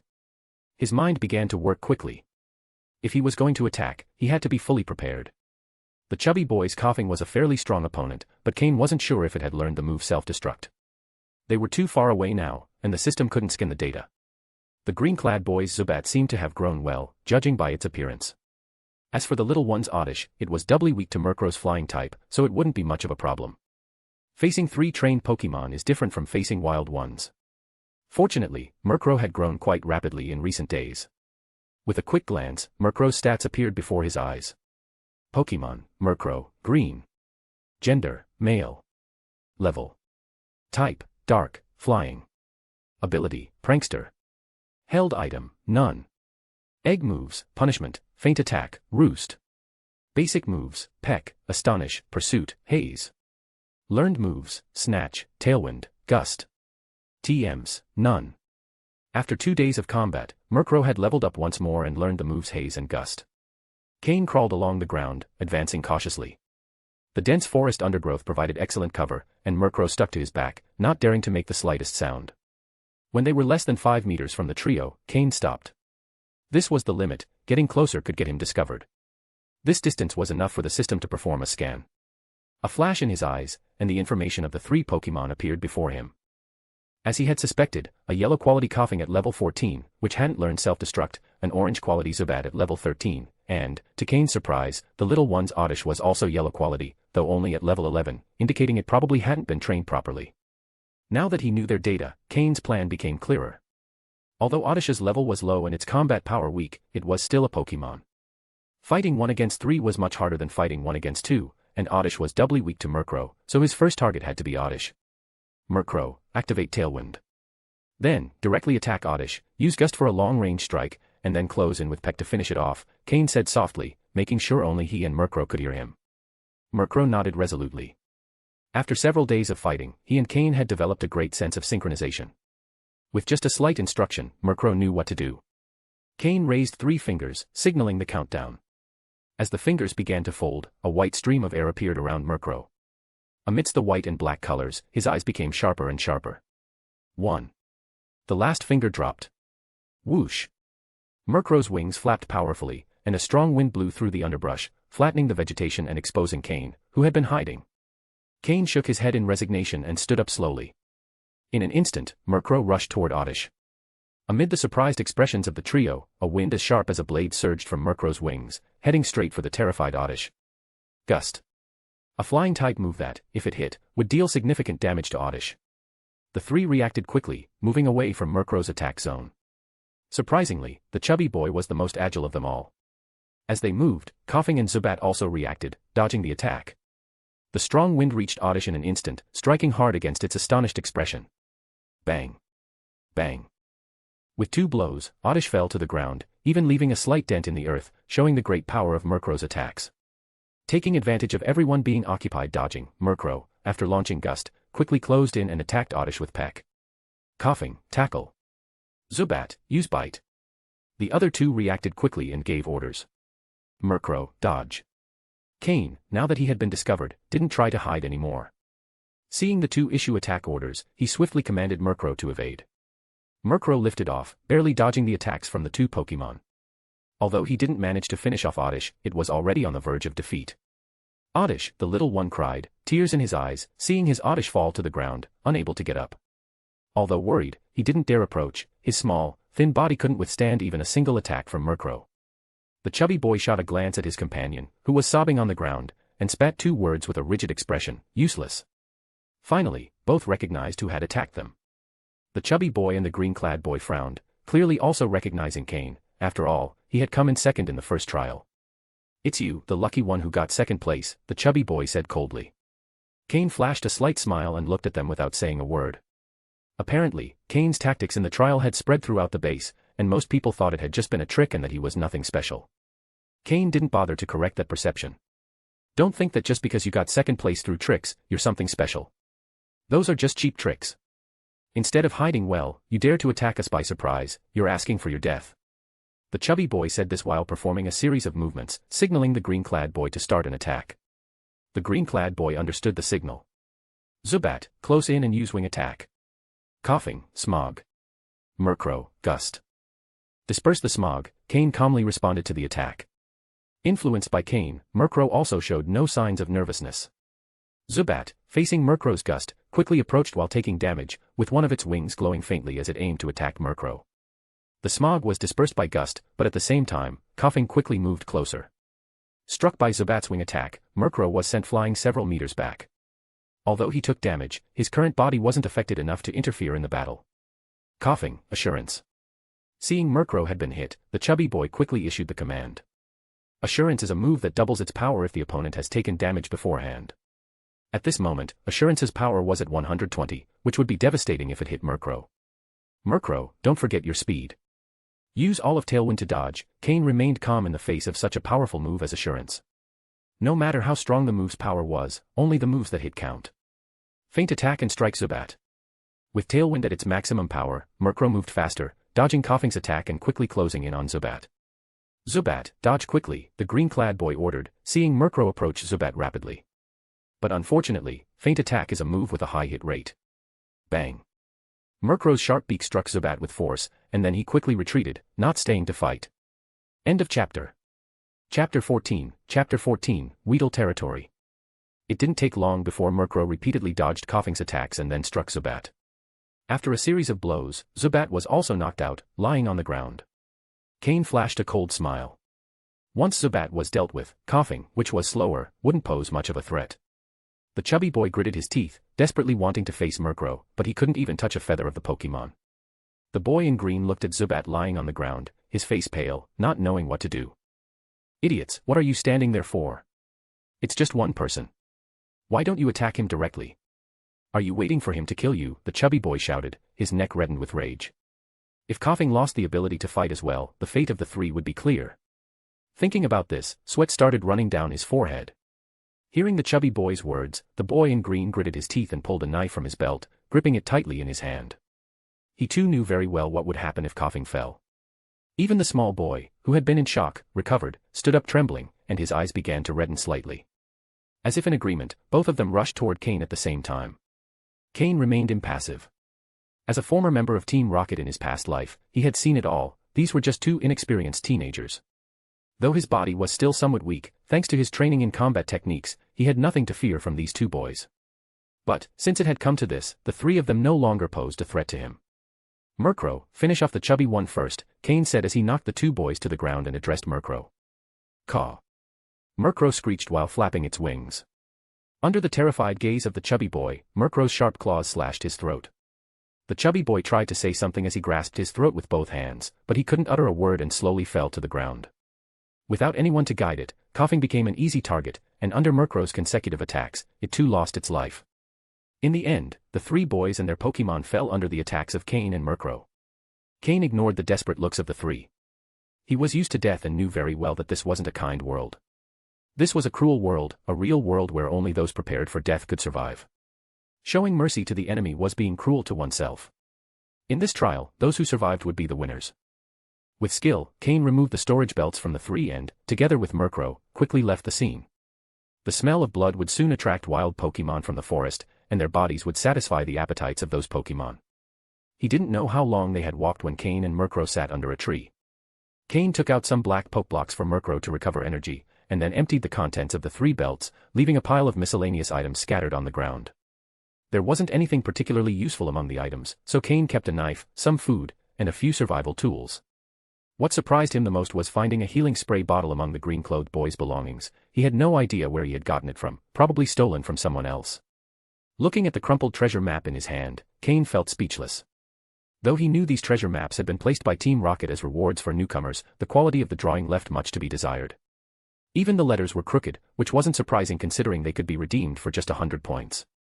Based on the earlier conversation of the three, the direction of the treasure map should be south of the cave, and according to the map's information, after passing through 2 Pokémon territories, they should reach the location. The chubby boy had said they had already passed through Rattata territory, so the next step would be entering Weedle territory. The exact location of the treasure was probably within Caterpie territory. Compared to Caterpie territory, where the treasure was buried, Weedle territory was much more dangerous. It's important to note that bug-type Pokémon usually grow quickly, which means that in Weedle territory, there were almost certainly Beedrill. A group of Beedrill dominates any forest, not because they're extremely strong, but due to their strong sense of community. If you provoke one Beedrill, you'll face an endless pursuit from the entire swarm. Additionally, Beedrill is an extremely territorial Pokémon with a strong urge to attack. I hope there are few Beedrill in this group, otherwise, I'll have to take another route, Cain said with a sigh. At this moment, both he and Murkrow shuddered at the thought of facing a swarm of Beedrill. However, the map only showed a simple path, and no one knew what they might encounter if they took an alternative route. They could run into a river that would push them further away from their goal, or they might meet an even stronger Pokémon. Faced with unknown dangers, known dangers were much more acceptable.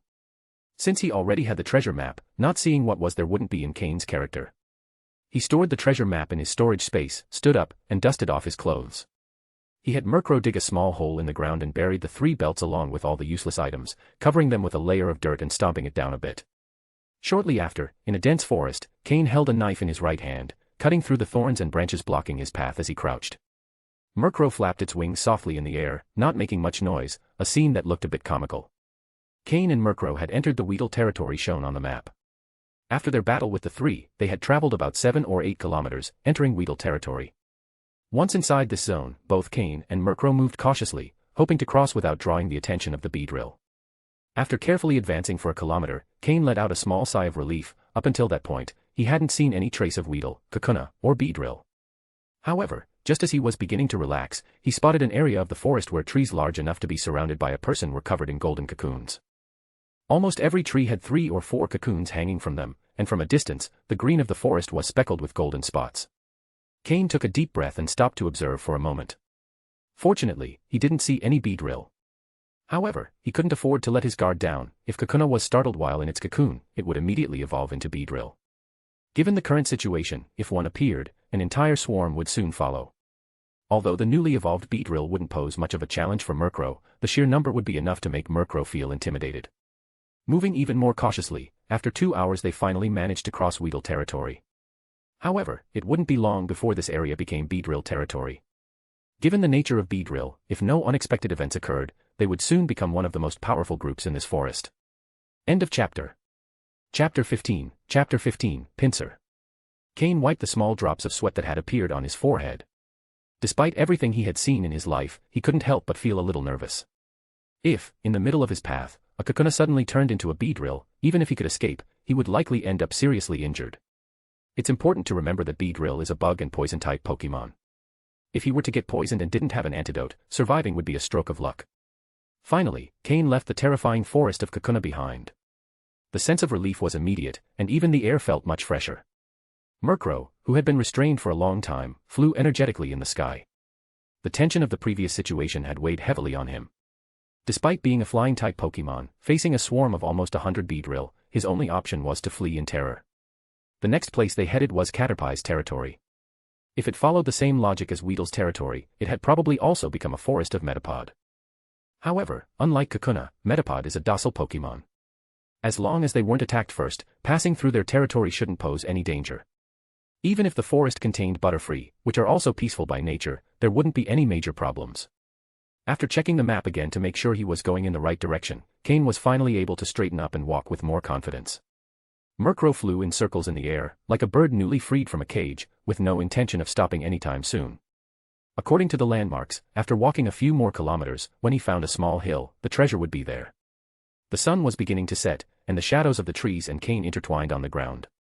The Caterpie forest didn't pose a great threat, and Cain passed by several Metapod patiently waiting for their time to evolve into Butterfree. Finally, he reached the small hill marked on the map. At the top of the hill was a tree so large that it would take 3 people to wrap around its trunk. The treasure was buried under that tree. However, what surprised Cain was seeing a Pokémon with 2 large horns on its head clinging to the tree, moving slightly as if searching for something. Cain raised his hand and signaled Murkrow to come down. Seeing Cain's signal, Murkrow stopped flying in circles and quickly swooped down to him. Cain, along with Murkrow, began to approach the hill. About 5 meters away, Cain used the system to scan the data of the Pokémon in front of him. Pokémon, Pinsir, Orange. Gender, Female. Level. Type, Bug. Ability, Hypercutter. Held item, Resin. Egg move, Faint. Basic moves, Vice Grip, Focus Energy, Bind, Seismic Toss, Harden, Revenge, Vital Throw. Learned move, Bite. TM moves, None. After seeing Pinsir's data on the screen, Cain frowned slightly. He knew this type of Pokémon very well, as in his previous life he had a Pinsir of exceptional quality that played a key role in his team.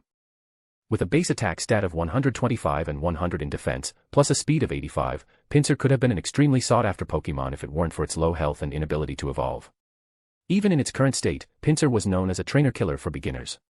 Bug-type Pokémon grow quickly, and with Pinsir's high offensive power and the moves it learns early on, it becomes a deadly threat to opponents. Pinsir has a fierce temperament and will attack any Pokémon that comes near. And if it catches you with its large horns, escaping is almost impossible. The Pinsir that Cain is facing is at level 18. Although it's only of orange quality, it is still the strongest opponent that Cain and Murkrow have faced so far. It was clear that this Pinsir was the guardian of the hill. If Cain wanted to get the treasure, he would have to face it, and with Pinsir's temperament, a battle was inevitable. Murkrow, be careful not to get caught by its horns, Cain warned seriously. Fortunately, Murkrow is a dark and flying-type Pokémon, giving him a double advantage against Pinsir. Caw. Murkrow also sensed that the opponent wouldn't be easy to defeat and nodded in understanding. Cain began devising a strategy in his mind, trying to avoid a direct confrontation with Pinsir. Murkrow, use Gust. The Pinsir, who was enjoying its meal, was suddenly attacked, and on top of that, it was a flying-type move, its least favorite type. It felt a sharp pain in its body. A wave of rage surged in Pinsir's heart. As the leader of the area, she had always been the one intimidating others. How dare they attack her, and while she was enjoying her meal? This was like adding fuel to the fire. Grr. Pinsir roared in fury as it charged towards Murkrow. It knew that little Pokémon was the one who had interrupted its moment of enjoyment. As Pinsir ran, it took a deep breath, concentrated its energy, and a gust of wind surged from its feet.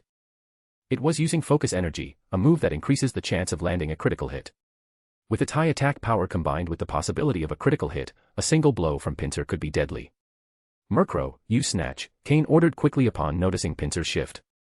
A dark energy emerged around Pinsir, and the gust of wind it had accumulated instantly dissipated, appearing around Murkrow in the form of a black shadow.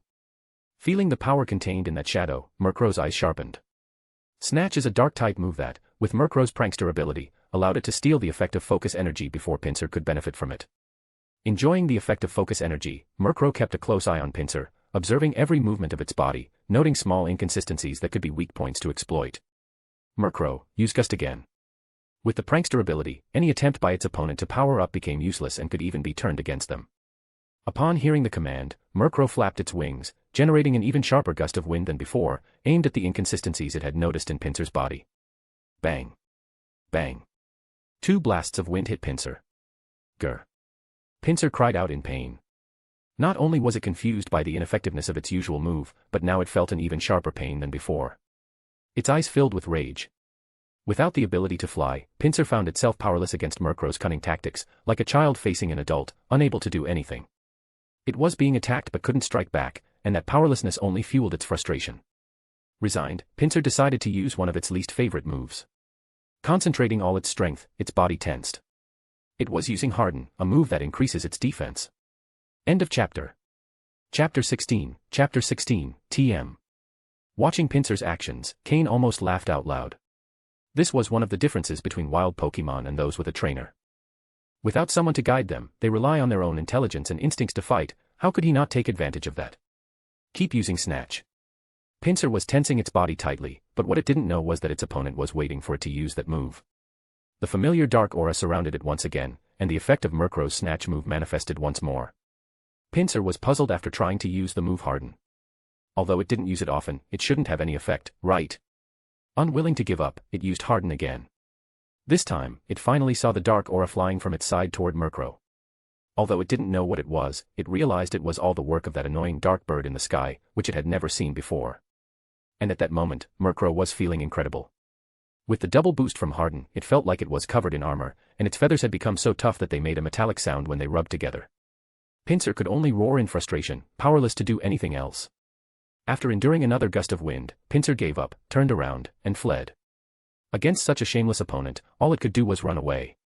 But, while Pinsir had a base speed of 85, Murkrow also had a speed of 91 points, and it was boosted by Tailwind. Could Pinsir escape? The answer was clearly no. Under a series of powerful attacks from Murkrow with the effect of focus energy, Pinsir finally collapsed, helpless in its attempt to flee. However, this time Cain didn't let Murkrow finish it off. It wasn't that he felt sorry for Pinsir or wanted to catch it, but he thought this Pinsir was an excellent Pokémon to train against.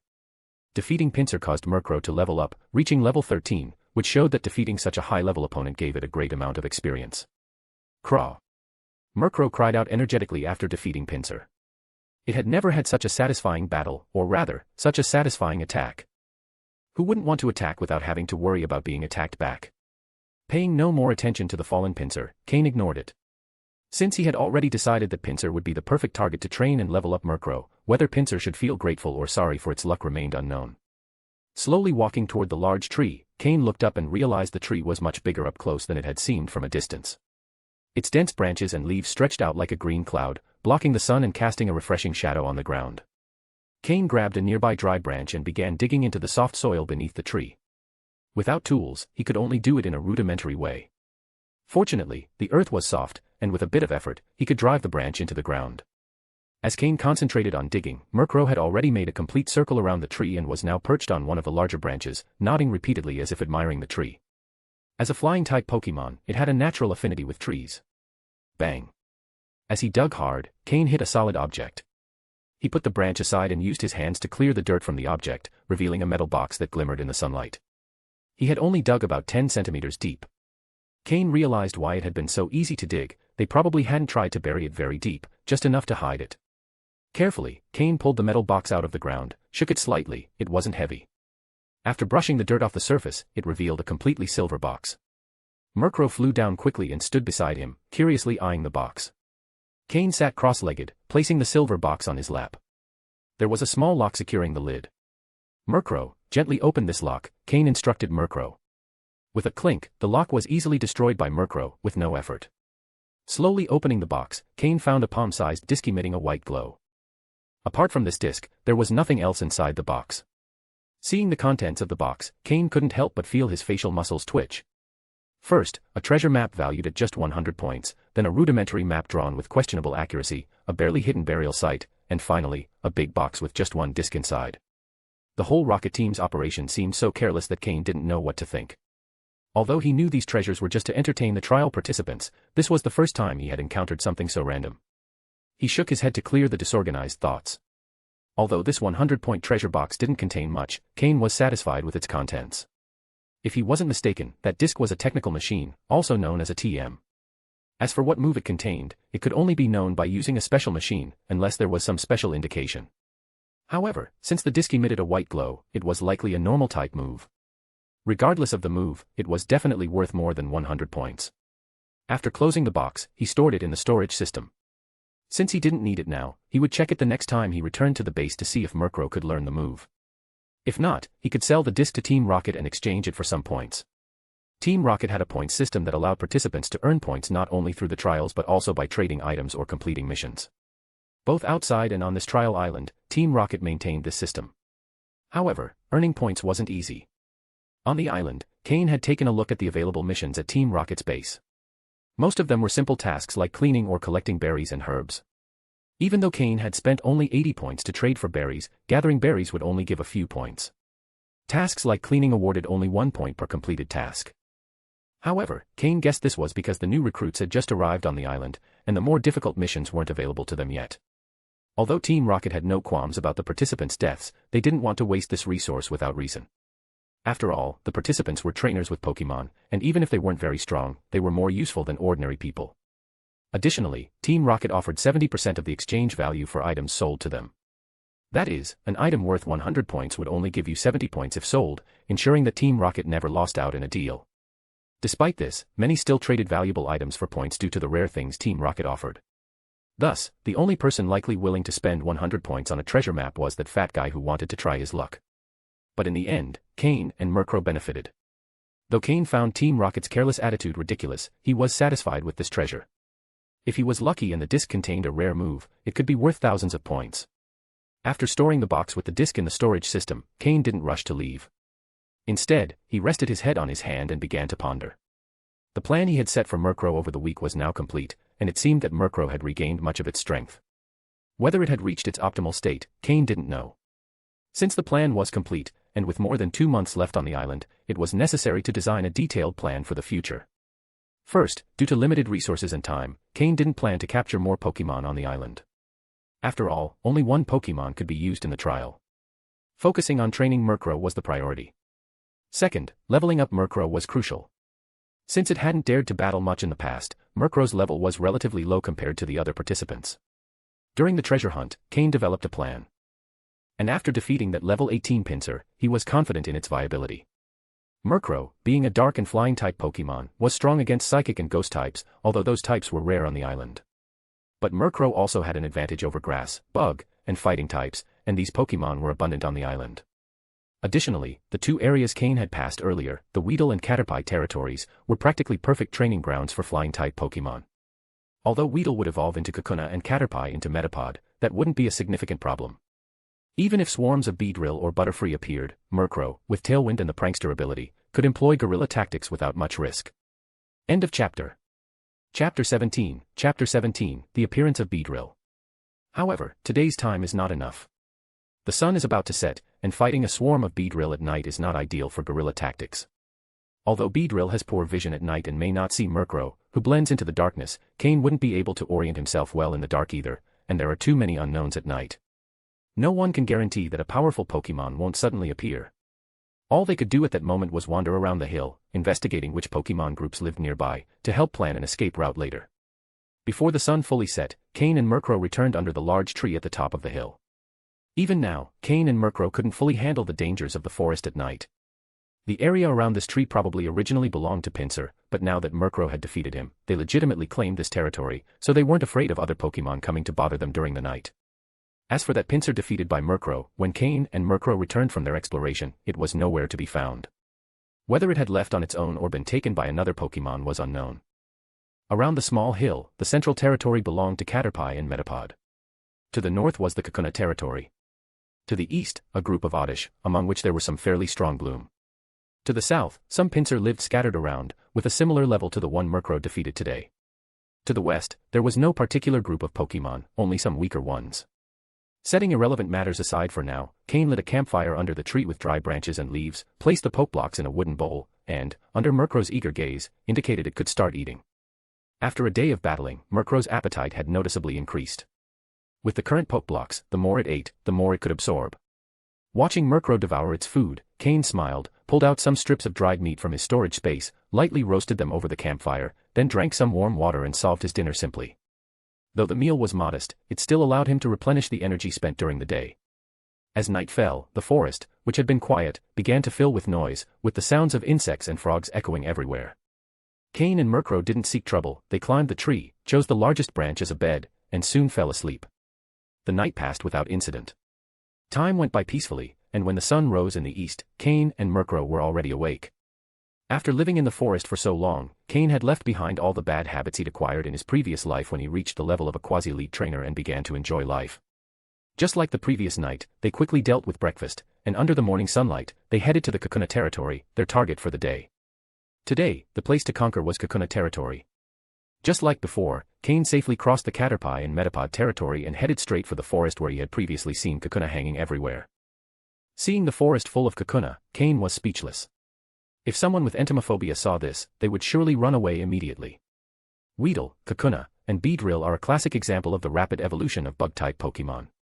A Weedle can complete its final evolution in about 15 days, as long as resources are sufficient and nothing goes wrong. The final form, Beedrill, has good speed and attack power. In large numbers, few Pokémon would dare provoke them. But when they are still in the Weedle and Kakuna forms, they are very vulnerable. As Weedle, unless they experience something unusual, they basically only know String Shot and Poison Sting, with very low defense and health. After evolving into Kakuna, although their defense improves, the only move they learn is Harden, and they're even easier to attack due to their lack of mobility. According to the Team Rocket map, this place should have been just Weedle territory, which is why it was labeled as such. The treasure should have been buried before the trial participants arrived on the island, but not too long before, so based on the timing, these Kakuna shouldn't be ready to evolve yet. Cain approached and briefly scanned the area. The Kakuna were levels 7 or 8. Though not high level, there were enough of them to provide a good amount of experience, right? This was part of his plan. For the defenseless Kakuna, Cain would show no mercy. Besides, if these Kakuna ever evolved en masse, they would be a great threat to everyone in the forest. This could also be seen as an act of protection for the rest of the forest. Murkrow, use Tailwind and Gust on the Kakuna. Increase the attack range and destroy them all, Cain ordered after preparing. Caw. Caw. Murkrow nodded, thumping its chest as if to say, "Don't worry, these immobile prey are no problem." Murkrow didn't remember how scared it had been crossing this very forest before. The situation now was different from before. Earlier, they had to cross the forest and were in the middle of all the Kakuna. If something went wrong and they triggered the premature evolution of all the Kakuna, they would have really been surrounded. But now, the advantage was clearly on Murkrow and Cain's side. With their speed, they could hit and move easily, without anyone being able to stop them. This forest was just a small part of Kakuna territory. Two small whirlwinds formed in Murkrow's wings. As the whirlwinds spread, they grew in size and power. Under the horrified gazes of the Kakuna, dozens were caught and destroyed. Woo! Woo! Woo! The Kakuna screamed. No one knew that while they rested, they would fall into such an unexpected disaster. Seeing their companions fall, the Kakuna still hanging from the trees shook desperately and screamed. Murkrow showed no mercy in battle. Though the opponents were weak, as long as they were enemies, they had to be defeated. Without any hesitation, Murkrow created 2 more gusts and hurled them at the remaining Kakuna, taking them down again. Being a flying-type move, and given the great difference in level and quality, no Kakuna could withstand even a single attack from Murkrow. Under its continuous Tailwind plus Gust attack, all the Kakuna in the forest lost their lives. Cain was satisfied with Murkrow's capability. This territory was just the tip of the iceberg, and the task was still arduous. BZZ. BZZ. BZZ.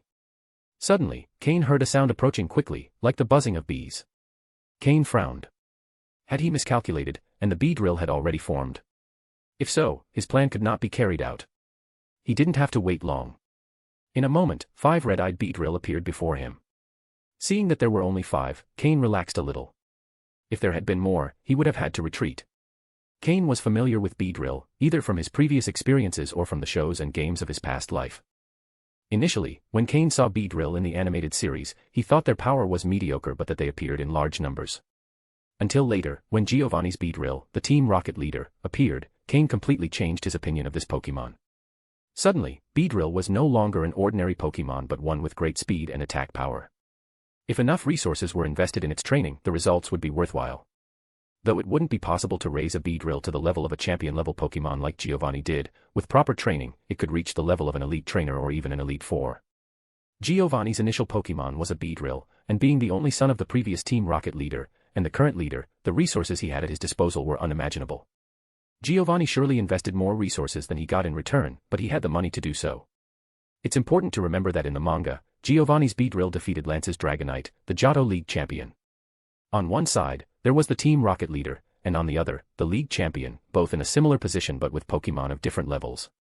On one hand, a Beedrill, one of the most common Bug-type Pokémon, and on the other, Dragonite, a pseudo-legendary Pokémon. However, Beedrill was the victor.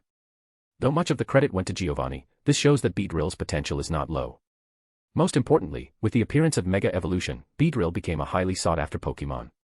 The Mega Beedrill with the Adaptability ability has impressive attack power and speed, making it a machine of destruction in battle. With a rapid growth process, in just half a month, Beedrill can become a competent fighter, and with a little additional training, it can reach considerable power. Moreover, with the arrival of Mega Evolution, Beedrill became one of the most popular Pokémon. On Earth, when Mega Beedrill appeared, nearly everyone had one. Not having a Mega Beedrill meant you weren't a true Pokémon player. In this world, Beedrill is practically the ideal Pokémon for novice trainers. End of chapter. Chapter 18, The Beedrill Hive. In this world, most trainers come from the working class. Not everyone is lucky enough to receive a starter Pokémon with excellent potential upon turning 10, as shown in the animated series. Only the children of key members of the Pokémon League, or those who have made significant contributions, can receive one of these Pokémon, after paying a high annual fee from the child's birth until they reach the appropriate age. For commoners, obtaining one of these starter Pokémon is almost impossible. So, what do they do if they want to become trainers? If they have a family member who is already a trainer, they could help them catch a Pokémon. But if they don't, and they still want to become trainers, Beedrill is an excellent choice. Weedle is easy to catch. With a little care to avoid its poisonous attacks, you can have a Pokémon right away. Moreover, Beedrill's growth cycle is extremely short. Without needing to invest much time or resources, you can obtain a Pokémon with decent combat ability, opening the possibility of capturing other Pokémon later. Even those with family members who are trainers often choose Beedrill as their first Pokémon due to its rapid growth, decent potential, and reasonable combat capability. Of course, more privileged trainers are not interested in Beedrill. Not everyone is lucky enough to encounter a high-potential Pokémon and have the resources necessary to develop it, as Giovanni did. If they have the resources, it's better to invest in a pseudo-legendary Pokémon, which, once mature, becomes an elite fighter. In his previous life, Cain also wanted to raise a Beedrill, but in the end, he abandoned the idea. It was too difficult. Getting Beedrill to a standard combat level is easy and quick, but when you try to push it further, you realize the investment isn't worth it. Moreover, Beedrill has too short a lifespan. Before you can fully develop it, its power will start to decline due to its lifespan limitation. Not everyone possesses Giovanni's forest power to resist the passage of time. However, as a transitional Pokémon, Beedrill is still a good option. Besides, in this world, Mega Evolution has not yet been discovered, which gives Beedrill some training value. But all those considerations are for the future. Now, Cain and Murkrow have to face 5 furious Beedrill flying towards them. When the 5 Beedrill approached, Cain used his system to scan them. 5 almost identical data profiles appeared. Pokémon, Beedrill, red. Gender, male. Level. Type, bug, poison. Ability, swarm. Held item, none.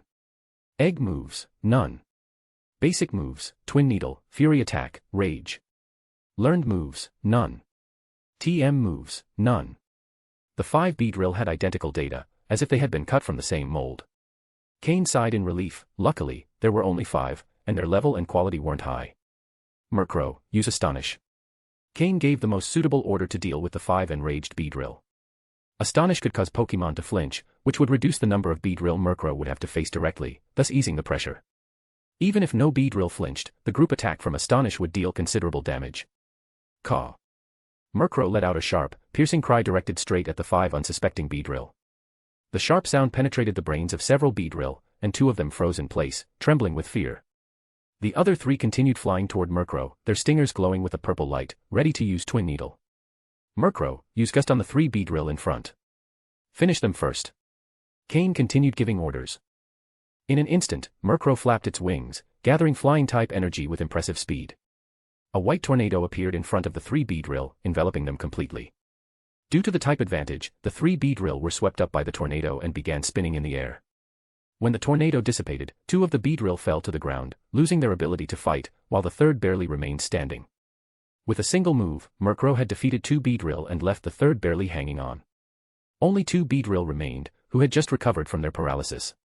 Cain was satisfied with this outcome. Although part of the credit was due to the type advantage, much of it was also thanks to Murkrow's growing strength. With a superior natural ability, Murkrow was mastering its energy better, and its Gust attack was becoming increasingly powerful. Use Peck to finish off the remaining 1, and then use Gust again to finish off the other 2.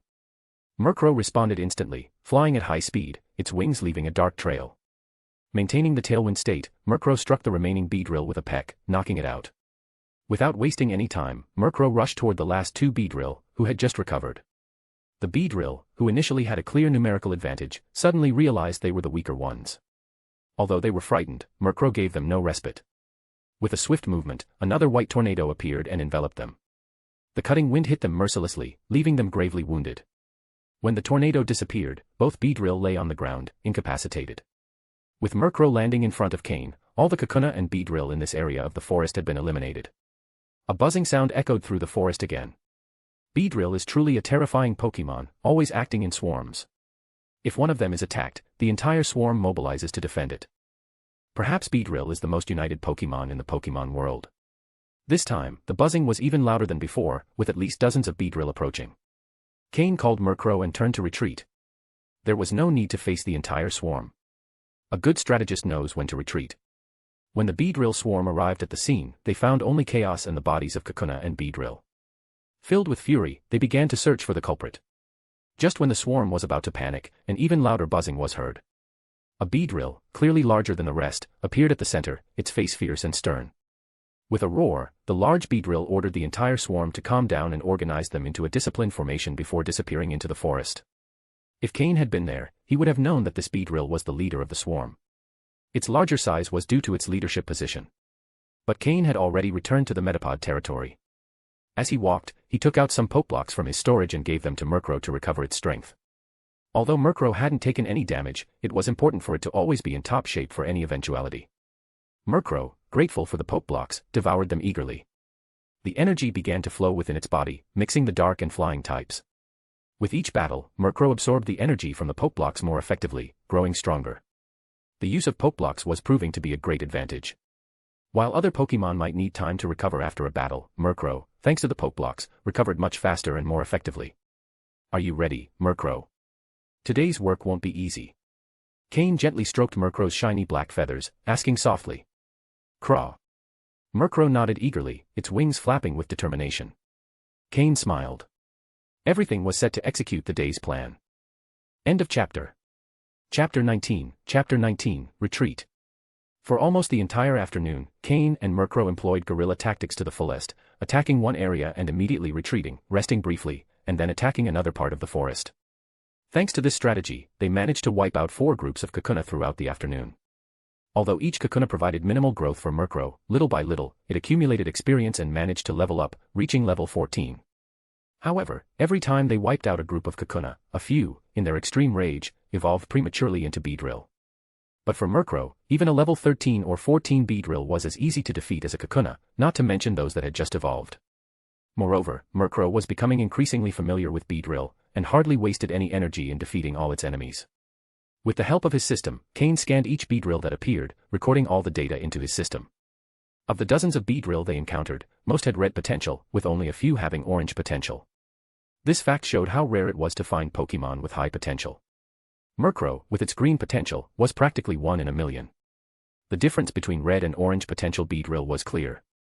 Orange potential Beedrill had an additional egg move and, in general, their growth was much more robust. At the same level, a red potential Beedrill was incapacitated after a single attack from Murkrow, while an orange potential one required at least 2 attacks to be defeated. It is for this clear difference that Pokémon with higher potential are so valuable. This also showed how much Team Rocket was investing in this test, given that the Pokémon with the lowest potential among the 300 participants had orange potential. The constant battles were beginning to affect Murkrow. Although it had the energy from mid-level poke blocks, mental fatigue was starting to outweigh physical exhaustion. Can you still keep going? Cain carefully massaged Murkrow to help it recover faster. Noticing the look of relief on its face, he asked gently. Murkrow nodded, though it wasn't much in the mood to speak, enjoying Cain's attention. Then let's make one last attempt before it gets dark. After a short rest, Cain and Murkrow left the safety of the Metapod territory and ventured into Beedrill territory. After wiping out several groups, the forests with Kakuna on the outskirts were fewer and fewer, and to find more, Cain had to venture deeper, which increased the risk since the Beedrill appeared faster. This time, after advancing for about 20 minutes, Cain finally found a forest teeming with Kakuna hanging from the trees. Upon seeing the large number of Kakuna, Cain couldn't help but wonder how it was possible for Beedrill to have such a high reproduction capacity. If there were no natural predators, these Pokémon could dominate the entire test island. Fortunately, nature follows the law of the strongest. Some Pokémon are so powerful that not even a large number of Beedrill could defeat them, which prevents these Pokémon from completely dominating. Just as Murkrow was preparing to use Gust to finish off all the Kakuna in one fell swoop, several Beedrill emerged from the trees. Cain frowned as he saw them appear so quickly. Something wasn't right, those Beedrill had to be guarding the area beforehand. This situation indicated that the Beedrill colony was taking Cain and Murkrow very seriously. As a species that lives in swarms, it's not common for them to leave a place under the watch of just a few members. So their appearance could only mean one thing: they were prepared for Cain and Murkrow's arrival. As if they had stirred up a hornet's nest, a deafening buzzing resounded as more and more Beedrill emerged from the forest. The sound was like a scream of fury, and the Beedrill, already aggressive by nature, glared with rage at the duo who had wiped out nearly 100 of their companions and countless Kakuna in just one day. This act, bordering on genocide, had unleashed their full wrath. Upon seeing the approaching horde of Beedrill, Cain adopted a serious expression. It seemed the Beedrill colony had a formidable leader who even knew how to set traps. It was like facing a wolf pack. One or two might not be dangerous, but a pack led by an alpha wolf was far more fearsome. The Beedrill colony was behaving like a wolf pack, with more and more members appearing, gradually forming a circling trap. They couldn't afford to be surrounded. If they were, they'd be in serious danger. Cain began to quickly think of an escape route. The system was active, analyzing the situation. Craw-craw. Murkrow roared at the Beedrill colony. For him, even if the number of Beedrill doubled, he would still be faster than them. But this would put Cain in danger, so he began to grow impatient, challenging the Beedrill. Before the Beedrill's encirclement was complete, Cain slowly started retreating with Murkrow. Bzzz. A louder buzz came from the rear of the Beedrill colony. Suddenly, as if they had received an order, all the Beedrill seemed to go mad. Their red eyes became even more intense, and their wings buzzing grew louder, like a rising wave. Murkrow, use Gust in front to block them. Then quickly use Peck to finish off the Beedrill behind us. We need to retreat now. Cain gave the order calmly. Fortunately, the Beedrill circle wasn't complete, most were in front, while only a few were behind. If they could eliminate the Beedrill behind them before the front ones broke through the wind barrier, they could escape. In an instant, Murkrow summoned all the flying-type energy it could and created 2 massive white whirlwinds that rose between the Beedrill and them, blocking their advance. Any Beedrill that tried to pass through the whirlwinds was immediately swept up and incapacitated. Without looking back, Cain pulled a brown cloth from his belt and wrapped it around his head, covering everything except his eyes. He then dashed into the forest's depths. As for the 2 Beedrill coming directly at him, Cain ignored them, trusting Murkrow to finish them off after using Gust. Bang. Bang. Just as Cain expected, Murkrow didn't disappoint. With a dark flash, Murkrow used Peck and knocked out the 2 remaining Beedrill, leaving them unconscious on the ground. Peck was also a flying-type move, making it especially effective against Beedrill. With the Beedrill eliminated, Murkrow flew over Cain, ready to escort him during the escape. Buzz. Whoosh. Bang. Suddenly, a massive figure emerged from one of the whirlwinds, unfazed by Murkrow's attack. With a roar, a sharp stinger pierced through the tornado, dispersing it. Finally, Cain could see it was a giant Beedrill, at least twice the size of a regular one. Cain glanced quickly behind him, and his heart skipped a beat. It was the leader of the Beedrill colony, a Pokémon with the potential to become the absolute ruler. The distance was too great for the system to scan its data, but by its presence, it seemed even more formidable than the pincer they had defeated earlier. However, now wasn't the time to stay and fight. Although the leader Beedrill was a special Pokémon, Cain knew he couldn't stop.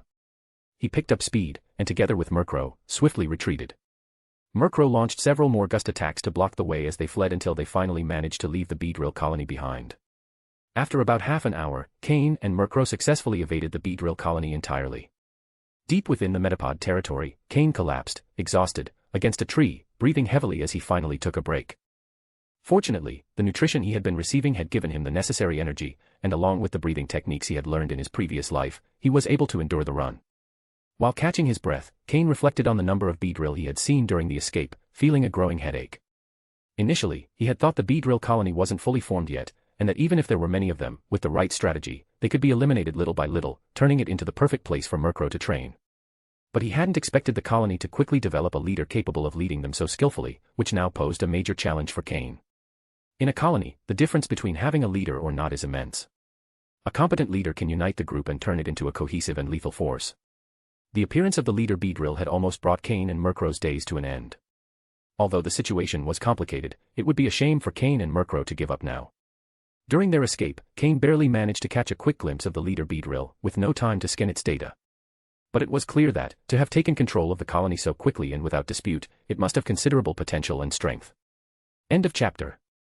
Chapter 20, Pokémon Egg. This is a real challenge, isn't it?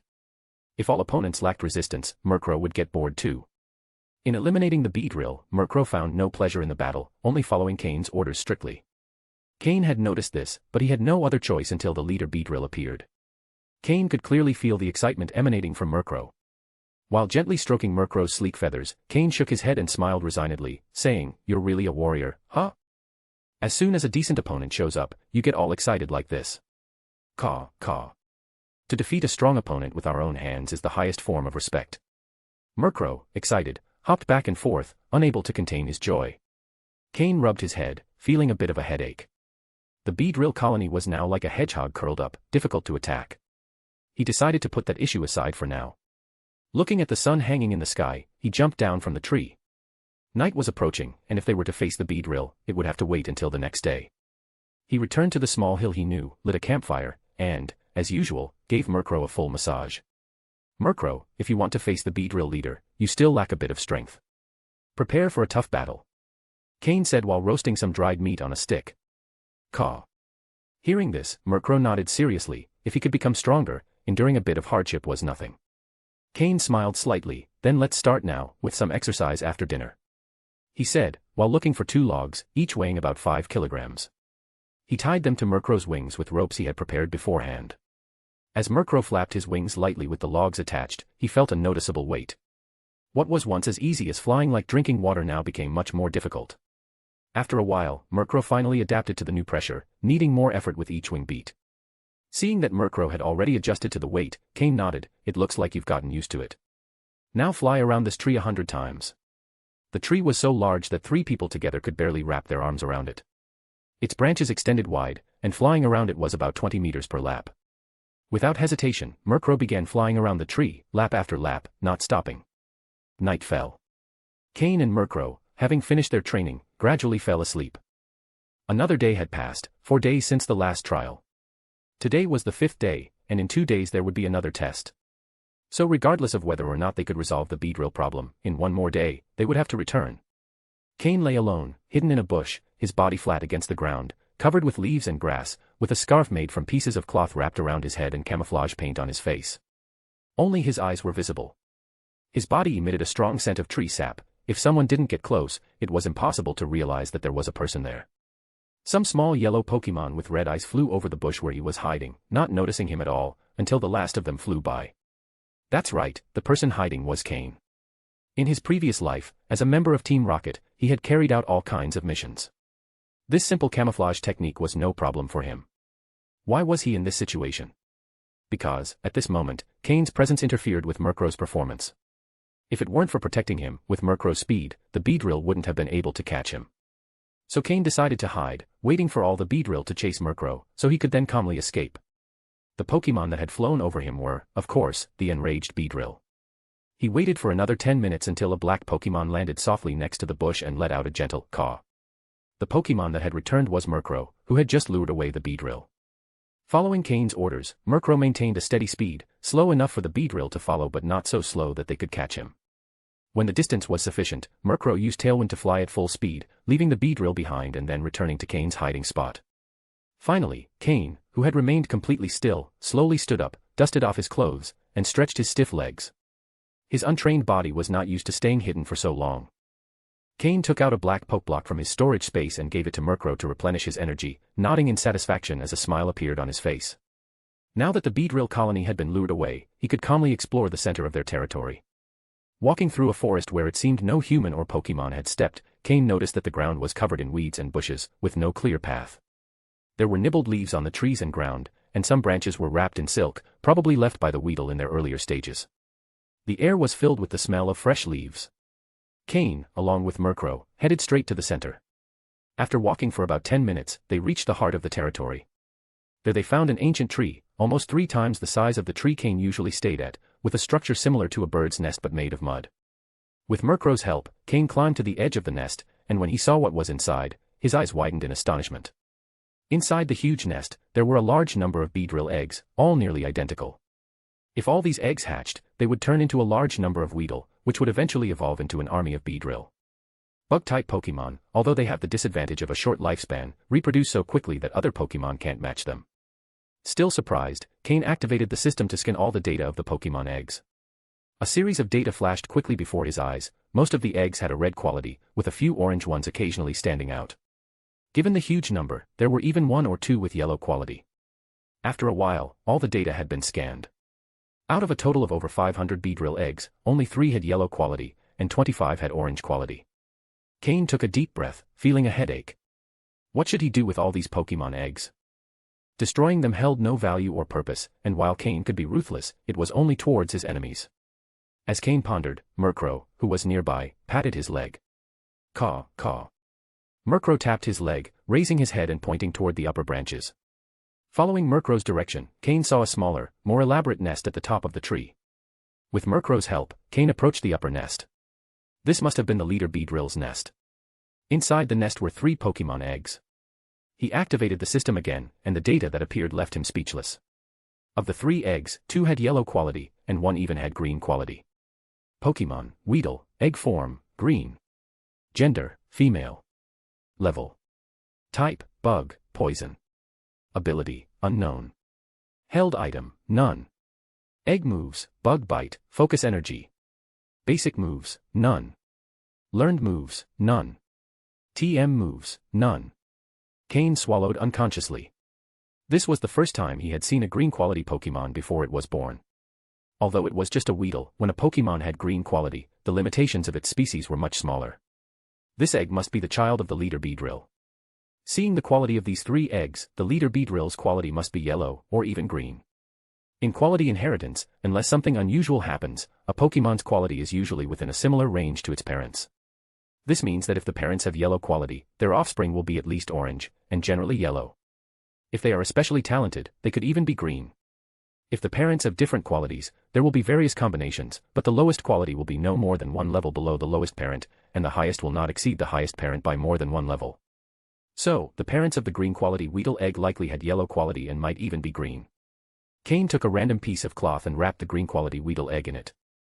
He tied it firmly to his back and jumped lightly to make sure it wouldn't fall. Pokemon eggs can't be stored in the storage space, as they would lose their vitality and become dead eggs. The storage space is generally for inanimate objects. If something alive is placed inside, it dies instantly. Cain wouldn't let a green quality Pokemon egg slip away. Whether he used it himself in the future or sold it to Team Rocket or someone else, he could get something valuable in return. As a former Pokemon hunter, Cain was entirely familiar with these kinds of operations. End of chapter. Chapter 21, the Beedrill Leader. With just this green quality Pokemon egg, Cain could already consider the operation a complete success. As for the other 2 yellow quality Pokemon eggs, if he could take them, Cain would gladly do so, as the parents of these eggs were also quite talented. Although they were relatively weaker compared to the green quality egg, they were still valuable and rare. Even though both were yellow quality, there was a significant difference between those whose parents were yellow quality and those whose parents were green quality. But since he couldn't take the other 2, it was no longer necessary. The value of a yellow quality Pokemon didn't compare to that of a green quality one, the difference was almost exponential. With Murkrow's help, Cain packed the Pokémon egg and returned to the surface. Taking advantage of the fact that the Beedrill swarm hadn't returned yet, Cain left the dangerous area. Unlike the path he took to enter, Cain and Murkrow walked in the opposite direction from the center of the forest to avoid crossing paths with the returning Beedrill. Just as Cain was leaving the Beedrill nest with the Pokémon egg, the swarm's leader, who was far away, suddenly felt a pang in her heart, as if she had lost something very important. She immediately thought of the 3 Pokémon eggs she had left in the nest and was alarmed. Bzzz. Bzzz. As if she had gone mad, the Beedrill leader began screaming frantically, scaring the other Beedrill around her, who didn't dare to breathe. Without hesitation, she flew rapidly toward the nest, the first to leave.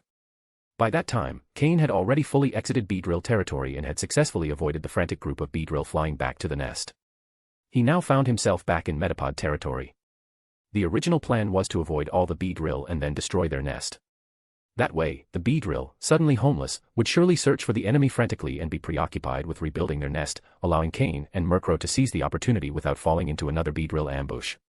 In fact, if they played it right, they might encounter a reduced number of Beedrill each time and gradually wipe out the entire swarm. However, he hadn't expected to find a green-quality Pokémon egg in the Beedrill nest.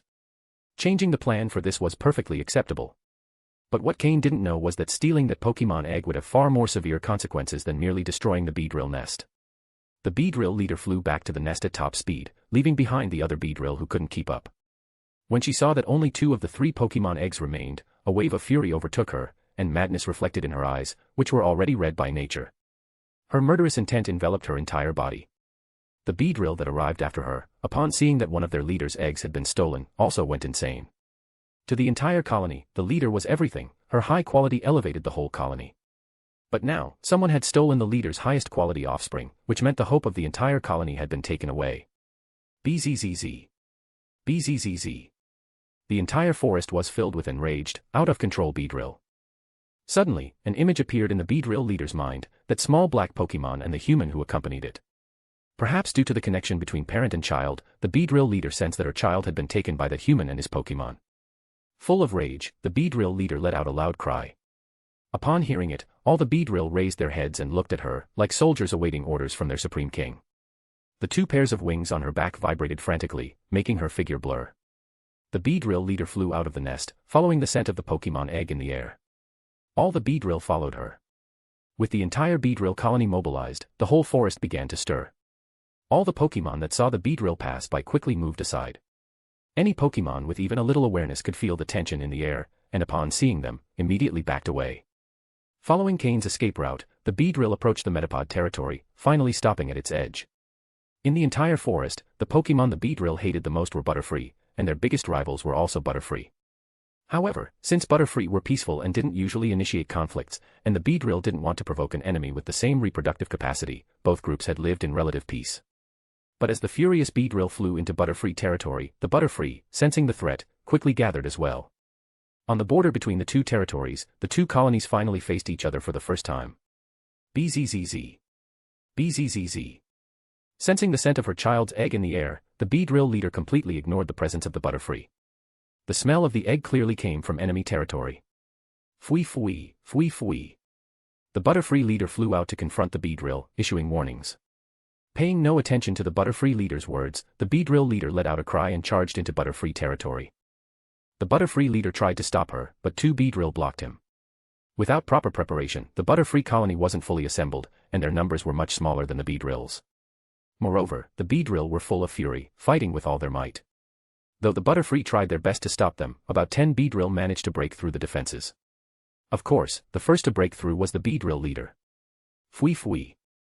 The Butterfree leader screamed in desperation, but he couldn't immediately defeat the 2 Beedrill holding him back and could only watch helplessly as the Beedrill leader rushed deeper into his territory. Meanwhile, Cain and Murkrow were resting at their camp. The Beedrill leader's egg was wrapped in a pile of leaves and lay on the ground, while Murkrow enjoyed his favorite poke block. Cain, with his hands behind his head, had no idea that his actions had triggered a war between 2 great colonies.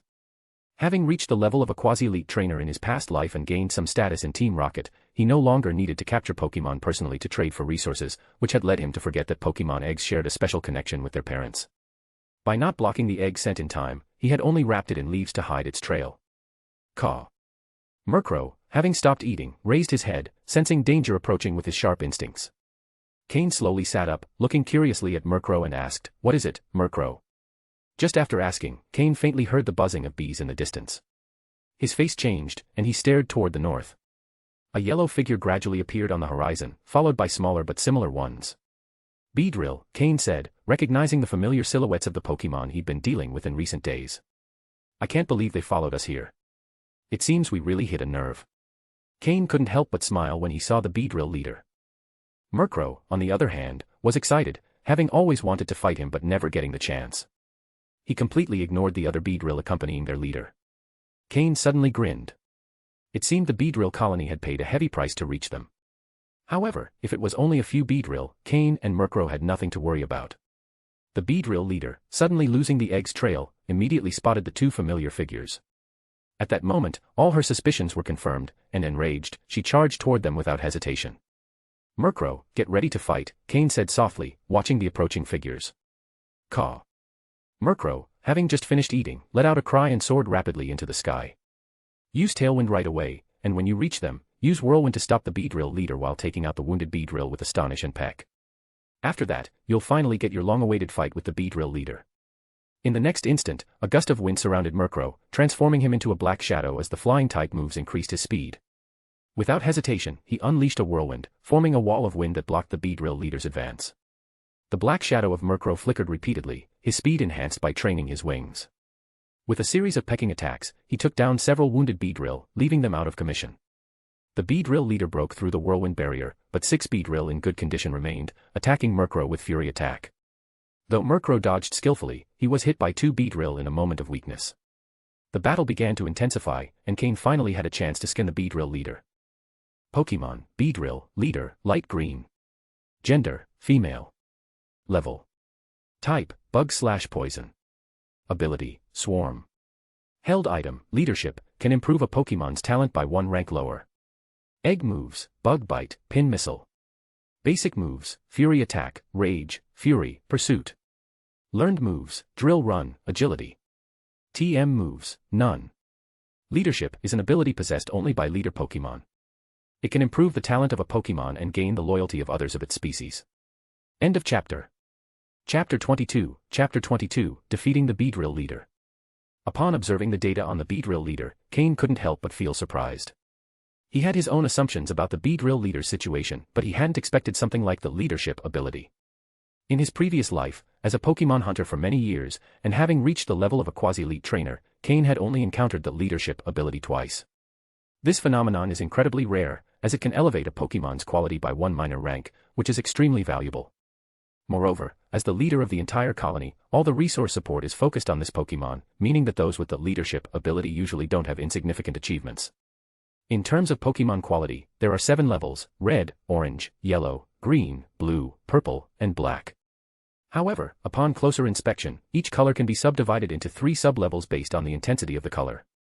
For example, the quality of the Beedrill leader is light green, just at the lowest green level, meaning there is still a significant difference compared to green and dark green. Murkrow has green quality, though in a darker shade, very close to dark green. Without the help of special items, Murkrow may never reach the dark green level. Therefore, the Beedrill leader's original quality should have been dark yellow, but due to the leadership ability, its quality was raised to light green. As the leader's offspring, the Weedle egg with green quality is the most valuable in the entire colony. If raised properly, it could become the strongest member of the colony and even improve the overall quality of all the Beedrill. It's no wonder the Beedrill leader was so furious upon discovering that its best offspring had disappeared. This also explains why the entire Beedrill colony went into a frenzy after the egg's disappearance. Cain's actions had shaken the very foundation of the Beedrill colony, with more severe consequences than if he had eliminated a large number of Kakuna. These thoughts quickly passed through Cain's mind. Meanwhile, after taking down the injured Beedrill, Murkrow received some attacks. Although they weren't severe, they did pose a danger. Caw. Murkrow cried, its sharp screech affecting the nearby Beedrill. 2 of them were paralyzed with fear. Taking advantage of their confusion, Murkrow channeled flying energy between its wings, and with a slight flap, it used the Gust ability, enveloping all the nearby Beedrill. Flying-type energy is extremely powerful against bug-type Pokémon. After releasing the Gust move, Murkrow didn't stop flapping its wings, increasing the attack's damage and keeping the Beedrill leader at bay. As the intensity of the attack grew, the Beedrill trapped in the Gust were hurled to the ground, knocked out. Bang. Finally, the last Beedrill fell to the ground, unable to continue the battle. With a powerful flap, Murkrow stopped the gust, and the swirling air dissipated with a dull sound. Now, only the Beedrill leader and Murkrow remained in the air. The Beedrill leader was the first to move, transforming into a white flash, its stingers aimed at Murkrow. It was the agility move. Murkrow, use Peck, Cain commanded. With the order, Murkrow's eyes narrowed, its beak glowing with a white light charged with flying energy, and it shot towards the Beedrill leader. Bang! The two Pokémon collided instantly and were thrown back by the force of their attacks. The Beedrill leader's body showed signs of distortion as an uncontrollable fury began to burn. It activated the Rage move, which increases its attack power when it takes damage after using a move. Cain wasn't concerned about the Beedrill leader's use of the Rage move. As long as enough distance was maintained, Murkrow would still have the advantage. Murkrow, maintain Tailwind and use Gust, Cain calmly ordered. After the first collision, the two Pokémon distanced themselves again. In an instant, Murkrow formed another gust and launched it toward the Beedrill leader. The Beedrill leader grew increasingly frustrated by the tornado blocking its path, charged with flying energy. With mounting fury, it rushed toward Murkrow, ignoring the gust. It quickly flailed its stingers, dispersing the wind with its Fury Attack move. Murkrow was startled to see the Beedrill leader ignoring its attack, but before it could react, the Beedrill leader appeared in front of it with another agility move. Murkrow, don't just stand there, use Astonish. The Beedrill leader struck fiercely with its stingers, causing intense pain to Murkrow, who, enduring the pain, let out a screech that interrupted the Beedrill leader's attack. Murkrow then retreated, keeping a safe distance. The battle continued like this, with Murkrow retreating and using Gust, while the Beedrill leader pushed through to get close and attack. This cycle repeated 7 or 8 times. Murkrow began to feel its body growing numb from the pain, and its wings felt heavy. The Beedrill leader was also exhausted, panting in the air. Despite having light green quality and a powerful body as a leader, it had endured multiple gusts, which were highly effective against its type, yet it still hadn't fallen. Its strength was truly impressive. Although the Beedrill leader's level was 3 times higher than Murkrow's, Murkrow had the advantage of speed and attack type. Cain, who had been watching and directing the battle, continued to give precise orders. Murkrow, use Roost. As both Pokémon started losing speed, whoever could last longer would be the victor. There was no denying that the Beedrill leader had remarkable abilities, worthy of a Pokémon raised with the colony's resources. At Cain's command, Murkrow descended to the ground. Its numb body nearly caused it to lose balance, but the effect of Roost quickly began to take hold. The Earth's energy flowed through its legs, spreading throughout its body, and the comforting warmth helped restore sensation to its aching body. The Beedrill leader didn't understand why its opponent had suddenly landed, but its combat instinct warned that Murkrow was recovering while it weakened. It couldn't allow this to continue. The Beedrill leader decided to attack immediately to interrupt Murkrow's recovery. Although its decision was correct, its state no longer allowed it to move as quickly as before, and it couldn't even use agility. By the time the Beedrill leader finally reached Murkrow, it had already finished recovering with Roost, and opened its eyes suddenly, filled with determination. Although they were rivals, Murkrow respected the Beedrill leader as an opponent. Cain, who knew Murkrow well after so much time together, understood its intentions when he saw the look in its eyes. With a resigned smile, he said, Murkrow, do as you wish. Caw. Murkrow cried, flapping its wings, and rushed toward the Beedrill leader. This time, Murkrow didn't dodge. The exhausted Beedrill leader could only attack mechanically. The blows echoed through the air as both Pokémon's bodies clashed repeatedly. Little by little, the Beedrill leader lost its strength. The fury in its eyes faded, and it saw the respect Murkrow had for it. With one final, powerful strike, Murkrow hit the Beedrill leader, who fell to the ground, unconscious. Murkrow, who had braced for an attack, stared in surprise at the Beedrill leader on the ground, finally realizing it had won. Caw. Caw, it cried in excitement, celebrating its victory over the strongest opponent it had ever faced. Cain approached slowly, observing the unconscious Beedrill leader on the ground. Finally, he let out a long sigh of relief. Although he had always trusted Murkrow, he couldn't help but worry until the opponent was definitively out of the fight. Suddenly, Cain was surprised and then smiled. He hadn't expected Murkrow to level up after defeating the Beedrill leader. The system responded to his thought and scanned Murkrow. Pokémon, Murkrow, green. Gender, male. Level. Type, dark, flying. Ability, prankster, allows status moves to go first. Held item, none. Egg moves, punishment, feint attack, roost. Basic moves, peck, astonish, pursuit, haze, wing attack. Learned moves, snatch, tailwind, gust. TM moves, none. Murkrow had successfully reached level 15 and learned wing attack, a flying type move with a power of 60, now its strongest flying attack. After the euphoria, Murkrow nearly collapsed due to the side effects of Roost. Its body was completely exhausted, and after so many consecutive battles, it barely had any strength left. Cain quickly caught Murkrow as it fell. With a resigned smile, he gave it a gentle pat on the head. "I told you not to be reckless.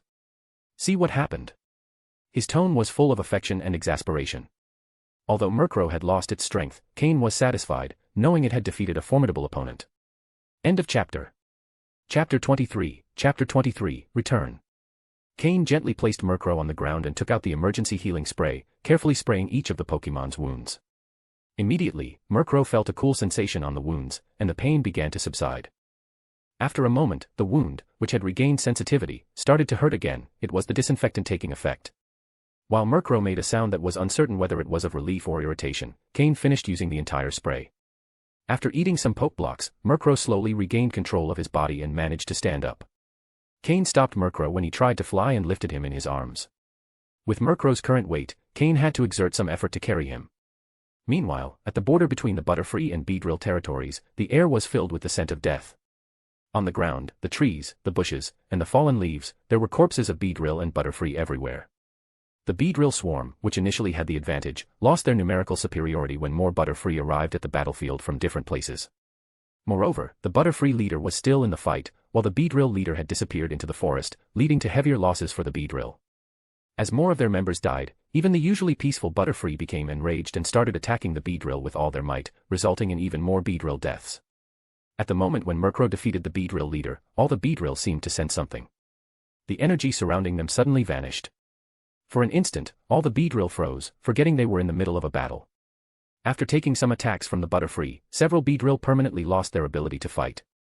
But despite this, the Beedrill began to scream desperately. Buzz buzz buzz. Buzz buzz buzz. They had already realized what they had lost, their leader. The aura of their leader was fading. The leader was like their king, and with the king's death, his subjects were left devastated. Some Beedrill lost their minds and, regardless of the Butterfree's attacks, tried to break through enemy lines but fell before they could get close. More and more Beedrill went mad. Suddenly, a noticeably stronger Beedrill stopped screaming and made a few sounds toward the others. All the Beedrill shuddered, as if they had been doused with cold water on a hot day. The Beedrill, who previously seemed desolate, started to regain the light in their eyes. Finally, under the leadership of the stronger Beedrill, they began to retreat. The Beedrill that returned, after arriving with such momentum, numbered less than 100. If someone looked closely, they would notice that a sort of mysterious aura was beginning to envelop the leading Beedrill. This aura was the origin of the leadership ability. When all members of a group are tightly united, this energy appears, which eventually turns into the leadership ability.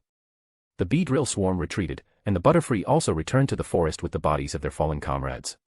Thus ended the fierce battle between the two species. After nearly 3 hours, Murkrow finally recovered from the side effects of Roost, and that was thanks to the poke blocks that sped up his recovery. So, while Roost is a useful move, it shouldn't be used frequently or considered a routine move. For today, and at Cain's insistence, Murkrow did not train but continued recovering under Cain's careful massage. When dawn arrived again, Murkrow had fully recovered. Cain was preparing breakfast under a tree, while Murkrow, full of energy, flew around the tree at full speed, with 2 thick branches tied to his wings. During the close combat with the Beedrill leader the previous day, Cain and Murkrow realized they needed to strengthen Murkrow's wings. After leveling up, Murkrow felt his body had grown stronger. Before, he would tire after flying 100 laps, but now, after 100 laps, he still had energy left. After a short break and eating some poke blocks prepared by Cain, Murkrow continued training. He untied the branches from his wings and began striking the tree, the sound of his blows echoing. After finishing breakfast, Cain joined the training. He started with sprints up and down a slope, followed by sit-ups and push-ups. Mornings are the best time for training, and after an exhausting session, both the human and the Pokémon collapsed on the grass, gazing at the blue sky, feeling completely relaxed. After lunch, Cain and Murkrow set off on the road back.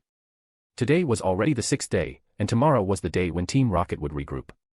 As they passed the border between the Butterfree and Beedrill territories, Cain fell silent at the devastation in the forest. He couldn't believe that a simple impulsive act had triggered a war between two species. Looking at the now ravaged forest, with corpses everywhere, Cain could imagine the magnitude of the losses for the Beedrill swarm. Not only Beedrill, but as they crossed Butterfree territory, the once visible Metapod were missing, and Butterfree had become extremely rare. For both species, the losses were enormous. After a brief reflection, Cain continued on toward Beedrill territory. Cain, who had already gone through many hardships, was used to such things.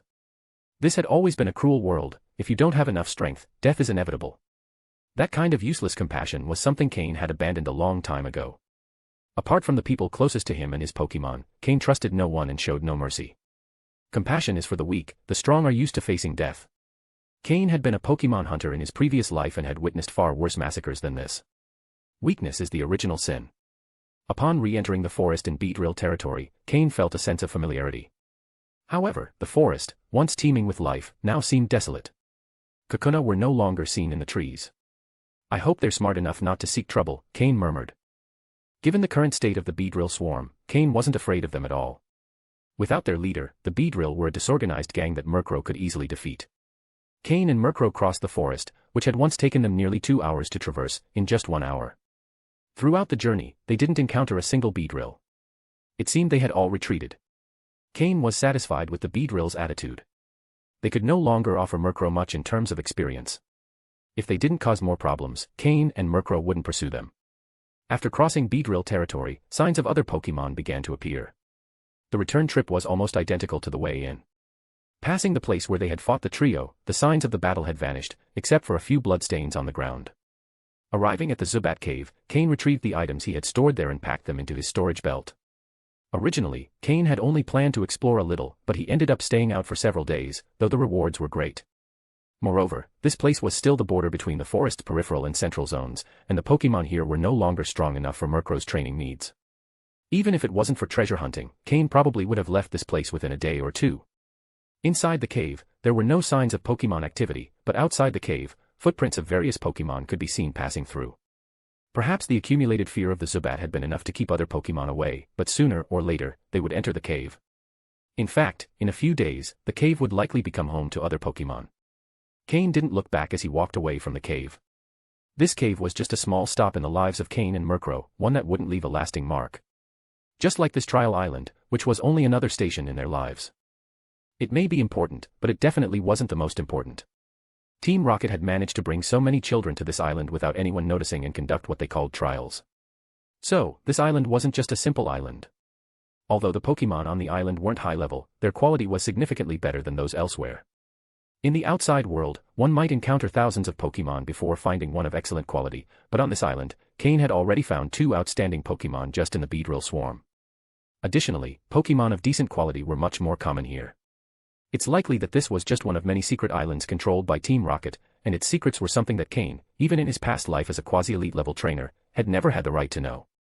Cain's thoughts wandered as he walked, and before the sun set, Cain and Murkrow finally arrived again at Team Rocket's base. Looking at the entrance to the base, Cain felt like he was staring at a large mouth that devoured everyone who approached. Without hesitation, he clutched the bag containing the Weedle egg against his back and disappeared into the darkness.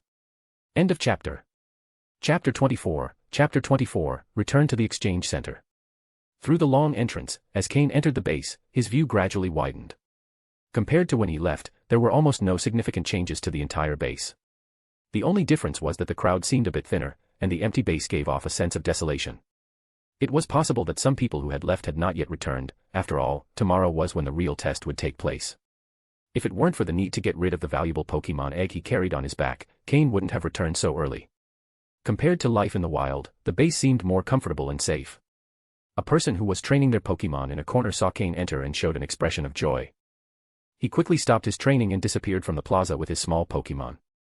Cain also noticed that person out of the corner of his eye but didn't pay much attention. He was just a weakling who depended on others to survive. He headed straight to the exchange center, occasionally passing by a few people in small groups. When they saw him, they always showed slight confusion, a hint of surprise, and a touch of malicious satisfaction. In the accommodation area reserved for the testers of the base, in a room clearly larger than the others, a young man was sitting in the center of the room, smiling as he stroked the scales of an Ekans coiled beside him. On either side of him, there were about 8 people, all accompanied by their Pokémon, but none dared make the slightest sound, or even look directly into the eyes of the young man sitting in the center. "Xander, Boss Xander, that boy has returned." A shadow quickly rushed from the door toward the young man, but upon reaching him, all the words he had in mind got stuck in his throat, and he finally managed to say only that one sentence. Indeed, the young man sitting in the middle of the room was Xander, first place in the first trial. According to the original course, he should also have been the undisputed winner of the base's final test. "Oh. Is it that boy who came in second place?" Hearing what the newcomer said, Xander's smile faded, and he straightened in his seat. His eyes sharpened, focusing intensely on the person who came to report. Sensing his master's murderous intent, the Eakins, which had been calm until that moment, also raised its body, flicking its forked tongue and showing a cold, deadly intent in its elongated eyes. Gulp. The young man who came to report felt Xander's gaze and Eakin's killer eyes, as if a sharp blade brushed against his skin. He swallowed hard, nodding stiffly, yes, yes, yes. Upon hearing the confirmation, Xander's body relaxed, and he leaned back in his chair. Eakin's also returned to its previous position, but for some reason, the young informant felt even colder. No wonder I took notice of him, he managed to survive out there for so long and has returned safe and sound. Ha, ha. Xander laughed, but there was no joy in his laughter. Among the 8 people sitting below, a robust young man of about 17 or 18 suddenly stood up, speaking in a deep voice, "Boss Xander, that boy who came in second only did so with some tricks. Let me bring him to you." With that, he turned to leave. However, before he could move, Xander stopped him with his hand. "Rockwell, there's no need. I want to see how he performs tomorrow," Xander said with a smile. "Yes." The young man called Rockwell responded again in a deep voice and then sat down again. In reality, he was just pretending. If he were asked to risk his life for Xander, he wouldn't. Despite his clumsy appearance, he was shrewd inside. After Cain had left the base for a few days, Xander had openly organized his own force within the base. A key reason for this was his strength. To survive in a place like this, strength was crucial, but it wasn't the most important thing. The most important thing was ruthlessness. Defeating those who opposed him, then killing their Pokémon, and finally forcing the opponent to watch as his Eakins devoured them. With these ruthless actions and his great power, he quickly attracted a group of followers. In such a ruthless place, only 50 people would survive in the end. The weak would be eliminated sooner or later, so the only way to survive was to rely on a strong person, becoming their follower. If that person was strong enough to come out on top, they could ensure the lives of some of their followers. This was the mercy that Team Rocket showed to the strong. The entire test was designed to provide talent for Team Rocket. All who managed to survive would be highly valued and take on important positions in the future. Therefore, this test was a hellish battlefield, but it could also be seen as a ladder to power. If one managed to survive, they would eventually become a powerful trainer. With Team Rocket's backing, becoming someone of great influence wouldn't be impossible. Perhaps for those who belong to the Pokémon League, following their normal growth path would make them respected Pokémon trainers, living a carefree life. But for those born as commoners, or in poverty, this might be their only chance. And most of the people brought to this island were commoners or people who couldn't even afford a proper meal, like Cain. Raised in a poor neighborhood, he ate food he found in dumpsters, so when he arrived on the island, his body was weak and thin. But there were also people like Xander, who already lived in good conditions. Coming to the island was both a way to train and a means of gaining prestige. In fact, Xander's brother is a Team Rocket officer, who also rose from the trial island. Now, he has reached a nearly high-ranking position in Team Rocket. That's why Xander, as his younger brother, didn't believe his own talent was inferior.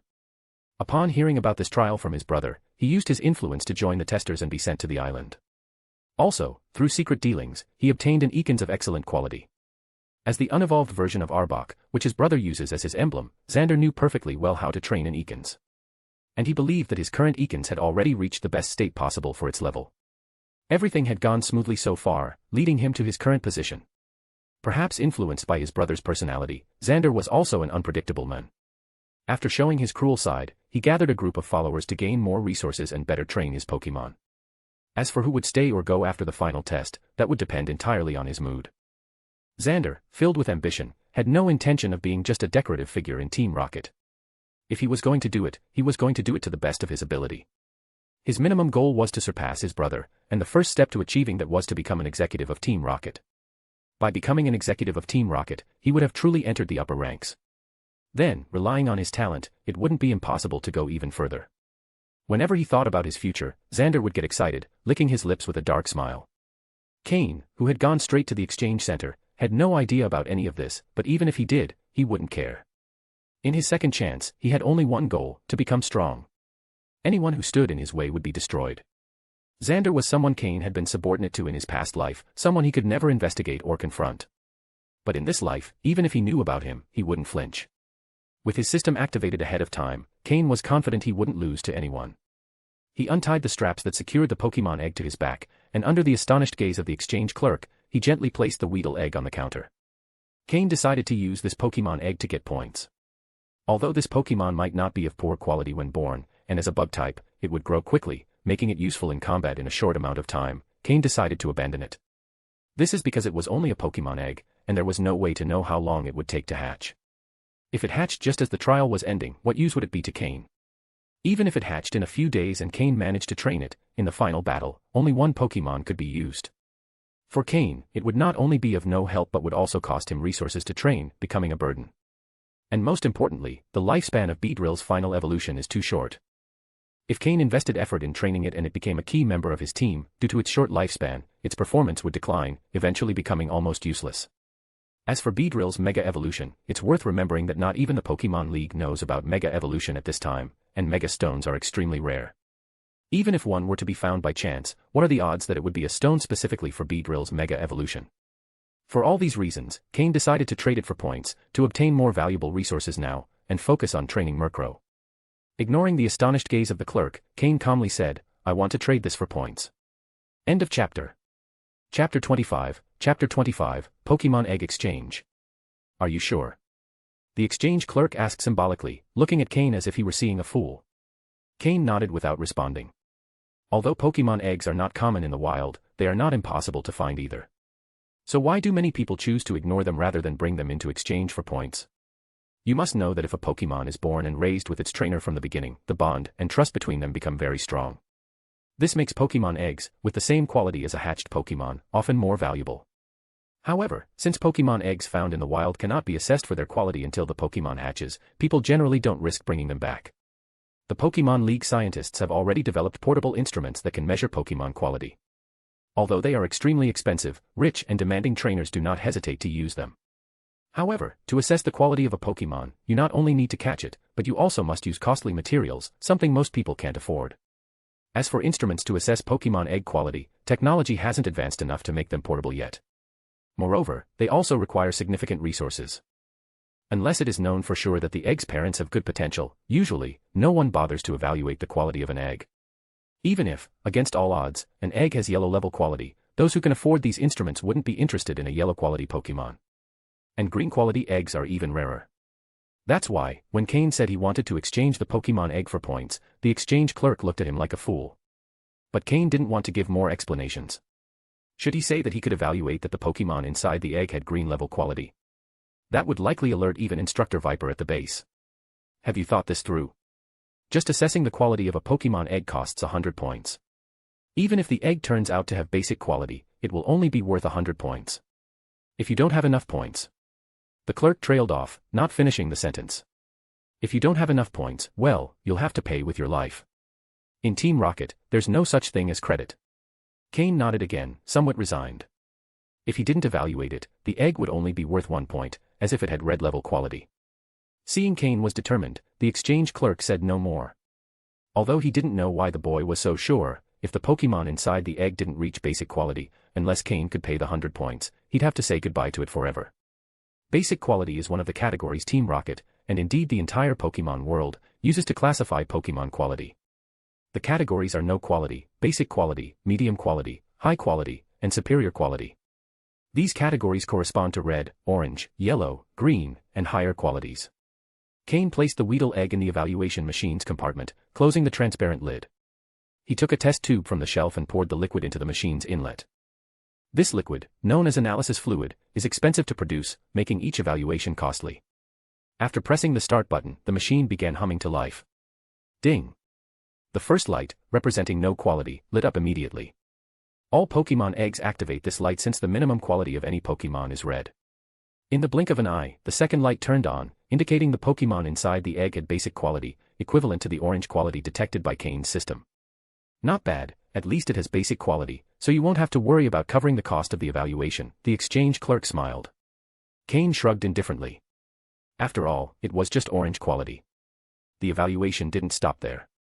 With the basic quality light growing brighter, 10 seconds passed, and the medium quality light began to blink. The exchange clerk began looking at Cain differently. Initially, he had taken him for a fool, but it turned out to be a medium quality Pokémon egg. When a Pokémon egg reaches medium quality, the minimum exchange is 1,000 points. This meant the young man was about to obtain over 1,000 points. In the entire trial, this would represent a huge advantage. Aside from a few testers with existing connections, this boy could surpass everyone else with these resources. The medium quality light continued to intensify until it reached its full brightness after 30 seconds. Then, the high-quality light began to shine faintly. High quality. It actually reached high quality. The exchange clerk exclaimed loudly before covering his mouth with his hand, unable to hide the astonishment in his eyes. After working for Team Rocket for so long, he knew the value of a high-quality Pokémon egg. We're talking about points in the tens of thousands. Even after all these years of work, he had never acquired that many points. This was high quality, and on top of that, it was a Pokémon egg, which is even more valuable than a wild Pokémon of the same quality that has already grown. Once this egg enters the Team Rocket exchange system, higher-ranked members will seek it out desperately. Even officers might show interest. Cain frowned, annoyed by the clerk's exclamation. This was a trial, and if anyone found out he suddenly possessed so many points, everyone would be willing to join forces to eliminate him and split his points. For those aiming to be at the top, Cain, with so many points, would become the biggest obstacle. The exchange clerk realized his mistake as well. Luckily, it was nighttime, and no one else was in the exchange center, or he might have caused serious trouble for the young man. When he looked back at Cain, there was only astonishment in his eyes, along with a trace of well-hidden greed. Though it was well concealed, Cain noticed it. Knowing full well the value of more than 10,000 points, Cain perfectly understood the temptation. Although the clerk wasn't participating in the trial, as a Team Rocket member, he could still feel greed for those points. When the evaluation machine finally stopped, the high-quality light reached its maximum brightness. Mid-high quality, almost the same level as Murkrow. On the screen, it read, Mid-high quality, Weedle. Seeing the evaluation was complete, the clerk hesitated before saying, "Sorry, but I don't have the authority to exchange a high-quality Pokémon egg. Please wait a moment." He quickly left the counter, opened a hidden door, and went inside. A few moments later, the hidden door opened again, and the clerk, who had entered before, came out with an extremely respectful attitude, bowing and holding the door open. A figure wrapped in a black robe slowly emerged from the hidden door. The mysterious figure walked with slow steps, like an elderly person, approaching the counter. End of chapter. Chapter 26, Shadow Unit. The mysterious man glanced at the Pokémon egg in the testing machine and at the blinking light representing its high quality. With a cold, emotionless voice, he asked, "How did you obtain this Pokémon egg?" The question carried a slight sense of pressure. "Sir, I found it in a beedrill's nest. It should be the offspring of the beedrill leader." "I'm willing to offer this Pokémon egg as a gift to you," Cain replied respectfully, not daring to hide anything. Although he felt somewhat reluctant to hand over the Pokémon egg, he didn't dare to do otherwise. The mysterious man nodded in satisfaction at Cain's attitude. Waving his hand, the man said, "There's no need, and I won't take advantage of someone like you. This Weedle Pokémon egg is worth about 18,000 points, so add 20,000 points to his account and deduct it from mine." The first part was directed at Cain, and the second to the exchange operator who stood waiting nearby. "Yes," the exchange operator quickly bowed and nodded. Cain remained respectfully in place, his head lowered, without responding. The mysterious man stared at Cain for a moment before saying, "You've done well. Would you be interested in helping me with something?" Cain inhaled deeply and respectfully replied, "It would be an honor to serve you, sir. When you finish this trial, come to see me," he said, placing a black badge on the counter. "Yes," Cain responded, still with his head bowed. Out of the corner of his eye, Cain glanced at the black badge on the counter. When he got a clear look at it, Cain was stunned. Nodding once more, the mysterious man gave Cain one last look before disappearing through a hidden door. As for the Weedle Pokémon egg, someone else would take care of delivering it, there was no need for him to worry about it. The operator waited respectfully until the mysterious man had fully departed, letting out a sigh of relief, wiping the sweat from his brow. Cain also exhaled softly, putting the black badge into his storage space while receiving envious and jealous glances from the exchange operator. Staring at the black badge with mixed emotions, Cain noticed its shape resembled a cloud, completely black without any trace of impurity. The black cloud badge belonged exclusively to the most secret unit of Team Rocket, known as the Shadow Unit, which reported directly to Team Rocket's leader, Giovanni. And the only people who could grant this badge, aside from Giovanni, were the leader of the Shadow Unit and its two sub-leaders. The Shadow Unit didn't belong to Team Rocket's regular structure, all its members were personally selected by the three leaders. There was no other way to join. The three leaders of the Shadow Unit were all elite-level trainers, so the mysterious man from earlier must have been one of them. Although this badge only designated Cain as a reserve member, its significance was undeniable. If Cain fulfilled the task the mysterious man had given him, he could become an official member of the Shadow Unit. Since the Shadow Unit answered directly to Giovanni, it could be considered his main force, automatically outranking others of the same level. In other words, a soldier from the Shadow Unit ranked higher than a regular Team Rocket soldier and was equivalent to a Team Rocket captain. The legends of Team Rocket's Shadow Unit had always been passed down, but Cain had only heard of them in his previous life, never seeing any until now. Why did he choose me? Was it just because of that Pokémon egg? Cain frowned, deep in thought. It didn't make sense that during their first meeting, he would be given a reserve member's badge, especially considering that with his current strength, he shouldn't have caught the man's attention. Even if he had, Cain's current identity was just that of a trial participant. If he hadn't lived through this life again, he wouldn't have known what the badge represented. Suppressing all his guesses, Cain showed a puzzled expression and pretended to ask, "Excuse me, this badge?" The exchange operator immediately gave him a wide grin, a completely different attitude from before. "I can't say anything about that. You'll have to wait for the man himself to explain." Cain nodded and didn't ask further, storing the badge in his space. Although he had just gone through several events, he hadn't forgotten the main purpose of his visit. The Weedle Pokémon egg earned him 20,000 points, far exceeding his expectations. It was 20,000 points, enough to exchange for many useful items. Aside from the important figures on the island, Cain should now have the most points. However, having points, no matter how many, was useless if they remained unspent. He needed to convert them into power for them to have any meaning. He opened the point exchange manual and went straight to the technical machines, TM, section. When he reached the TM section, Cain already had a clear idea of what his Murkrow needed. First, Murkrow already had decent speed, and with the move Tailwind, he could enhance it further. As for offense, being a dark and flying type, the flying type moves Murkrow had learned were quite good and could deal effective damage. This was likely because he had mostly been battling bug-type Pokémon, which accelerated his mastery of flying-type energy. However, dark-type moves had become a weakness. Even though Murkrow's strongest talent was in the dark-type, the dark-type moves he could master required a higher level to learn. Therefore, to improve Murkrow's dark-type energy capabilities, Cain would consider choosing some dark-type moves. Additionally, while Murkrow was very fast, he might encounter other equally fast Pokémon with high attack power capable of defeating him in one hit. Even if that didn't happen, in group battles, Murkrow, being fragile, would be an easy target. Thus, Cain prioritized selecting survival moves. Also, Murkrow's special ability is Prankster, which allows him to use status moves with priority. It's a very powerful ability, and not taking advantage of it would be a waste. Suddenly, he remembered something and pulled out a silver box from his storage belt. It was the box he had dug up from a treasure map, and inside was a TM, probably a normal type move, though he didn't know which move it was. He placed the box on the counter and said to the now friendly exchange operator, "Could you tell me what move this is?" The exchange operator, somewhat curious, opened the box. Upon seeing the TM inside, he showed an expression of understanding and couldn't help but think, "This kid is lucky." He placed the TM into the teaching device, and an electronic screen displayed the information. He didn't block Cain from seeing it, so Cain also read, "Move, Screech, normal type, status move." The description read, "Emits a loud screech that makes the opponent want to cover their ears, significantly lowering their defense." Cain was delighted to see that the move was Screech. He had gotten lucky again, as it was a useful move. While not as valuable as Protect or Substitute, it was still fairly rare. And it was perfect for Murkrow. Screech could significantly lower the opponent's defense, which was ideal for Murkrow. After all, Murkrow's special ability is Prankster, allowing him to use status moves with priority, and Screech is precisely one of those moves. Cain had already been considering exchanging for some status moves to enhance Murkrow's combat ability. Now, with Screech, Cain could save some points. No wonder the exchange operator had thought of Cain's luck when he saw the TM. Cain smiled slightly at Murkrow, knowing that after this exchange, Murkrow's combat ability would increase by at least one level. End of chapter. Chapter 27, TM Exchange.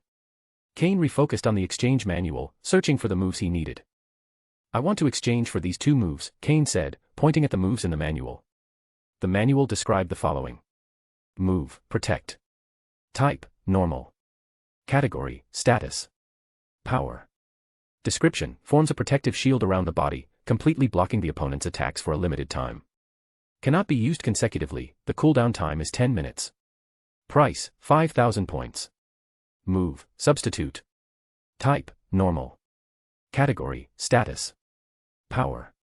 Description, sacrifices some of the user's HP to create an identical substitute that takes the hit in place of the user. If the attack's intensity doesn't exceed the substitute's endurance, it can remain on the field. Price, 4,000 points. The total for both moves came to 9,000 points, proving that moves are extremely expensive. Cain was quite fortunate this time, obtaining a valuable Pokémon egg with green aptitude. Otherwise, he wouldn't even know if he could exchange for Protect after leaving this trial. Seeing Cain exchange for two such expensive moves without showing any emotion, the exchange officer couldn't help but tremble a little. Does he have no idea how valuable his points are, he thought. Though he mumbled to himself internally, his hands moved without pause. He opened a safe that contained various moves and carefully took out 2 TM discs emitting a white glow, handing them to Cain. This is the difference in thinking between people. To Cain, points are nothing but useless numbers if they aren't converted into effective combat power. Only by turning points into strength can their value be maximized. If Cain's Murkrow could master the moves Protect and Substitute, its survivability would increase significantly. Coupled with its original speed, as long as it didn't face opponents with a vast power gap, it would have a decent chance of winning. With 11,000 points remaining, Cain decided to exchange for a Dark-type move for his Murkrow. Flipping through the pages filled with Normal-type moves, he went directly to the Dark-type section. Without much hesitation, he exchanged for Dark Pulse, which cost 3,000 points. As a Dark-type offensive move, Dark Pulse has decent power and high accuracy, with the added bonus of potentially causing the opponent to flinch. With 8,000 points left, Cain decided to save them for now. Exchanging for 3 moves at once, plus the Screech TM he already had, would allow Murkrow to learn 4 moves in one go. Although he could exchange for more, rushing the learning process wouldn't be wise. There's a significant difference between just learning a move and mastering it. What Murkrow needed now wasn't more moves but to focus on mastering the ones it already knew to the point of using them instinctively. Also exchange for a training device that allows free weight control for flying-type Pokémon. The weight limit should be 30 kilograms, Cain said after some thought. During this time, Murkrow had been using wood as a weight tool. Though it worked, it wasn't ideal to constantly search for heavier wood as it adapted to the weight. Luckily, Team Rocket scientists had stumbled upon research into such a device. Though they couldn't replicate it exactly, they had created one that allowed for adjustable weight control. It had become one of the various training devices of Team Rocket, proving to be quite useful. The weight device doesn't use much advanced technology, so its price wasn't high. The 30-kilogram limit device cost only 200 points. Give me 10 Great Ball as well, Cain said after storing everything in his storage belt. Each Great Ball cost 50 points, totaling 500 points. Although Cain hadn't originally intended to catch more Pokémon on the island, after speaking with the mysterious men, he decided that training other Pokémon was necessary. The final trial wouldn't be hard for Cain. Aside from Xander and 2 or 3 others who might be a challenge, the rest wouldn't pose much of a threat. But now the situation was different. Cain not only had to face the final trial but also take care of the small matters the mysterious men had mentioned before the final trial began. What seemed like a small matter to the mysterious men could be a huge challenge for Cain, so training more Pokémon was essential. After storing the 10 Great Ball, Cain handed his ID card to the exchange officer. The officer swiped it through a machine, and the remaining 7,200 points were stored on the card. Cain spent a total of 12,700 points, plus an additional 100 points for the Pokémon Egg appraisal. In a corner of the exchange center stood a lone machine, a Pokémon learning machine. This machine allowed TMs to transfer move information directly into a Pokémon's brain, making them learn the move instantly. It was one of the most advanced technologies in the Pokémon world. Using the learning machine was free. However, before using the TMs, Cain took out a Great Ball and switched Murkrow's original Pokeball for the new one. For the interior space of a Pokeball, it was like moving from a small apartment to a mansion. Although Murkrow rarely stayed inside its Pokeball, when you have the money, it's better to give it a good place to rest, even if it doesn't use it much. After storing Murkrow in the newly acquired Great Ball, Cain placed it in the slot of the learning machine. Then, he took the TMs from his storage space and inserted them one by one. Luckily, it was nighttime, and there was no one else in the exchange center aside from Cain and the exchange officer. Otherwise, if someone had seen Cain use 4 TMs at once, they probably wouldn't have been able to resist shouting, "What a waste!" For most Pokémon, learning too much at once could backfire. But for a green-quality Murkrow, mastering these moves was only a matter of time. After using the discs, they turned into ordinary, worthless discs. Each TM took 1 minute to use. After finishing, Cain released Murkrow from the Great Ball. Caw. Murkrow immediately flew out, flapping its wings. Although the interior space of the Great Ball was vast, it never felt as comfortable as being outside. Cain gently stroked Murkrow's feathers and asked, "How did it go? Did you learn everything?" Although he knew there wouldn't be a problem, he couldn't help but ask. Caw. Caw. Murkrow quickly nodded. It felt like something magical. The moves it didn't know before had suddenly appeared in its mind as if it had known them from birth. To demonstrate, Murkrow squinted its eyes, and a light green energy shield appeared, enveloping its body. The shield lasted for about 2 seconds before fading. "Protect," Cain said with a smile. He was quite familiar with the move Protect. When a certain level of skill is reached, nearly every Pokémon must learn Protect, as it's an invaluable survival move that can prevent damage. Seeing the light green shield disappear so quickly, Murkrow tried to use it again but couldn't. Cain raised his hand to stop Murkrow, who was about to try again, and said with a smile, "This move can only be used once every 10 minutes. Come on, let's head back." Cain and Murkrow then left the exchange center, disappearing into the darkness of the night. The exchange officer watched Cain's back as he left and couldn't help but murmur, "What a lucky kid," catching that man's attention. However, what he didn't know was that Cain was more familiar with the mysterious man and his team than he was. The only question was whether this would be a blessing or a curse. Inside the Team Rocket base, there are always 300 rooms prepared for trial participants, which never change. Each door has a number corresponding to each person.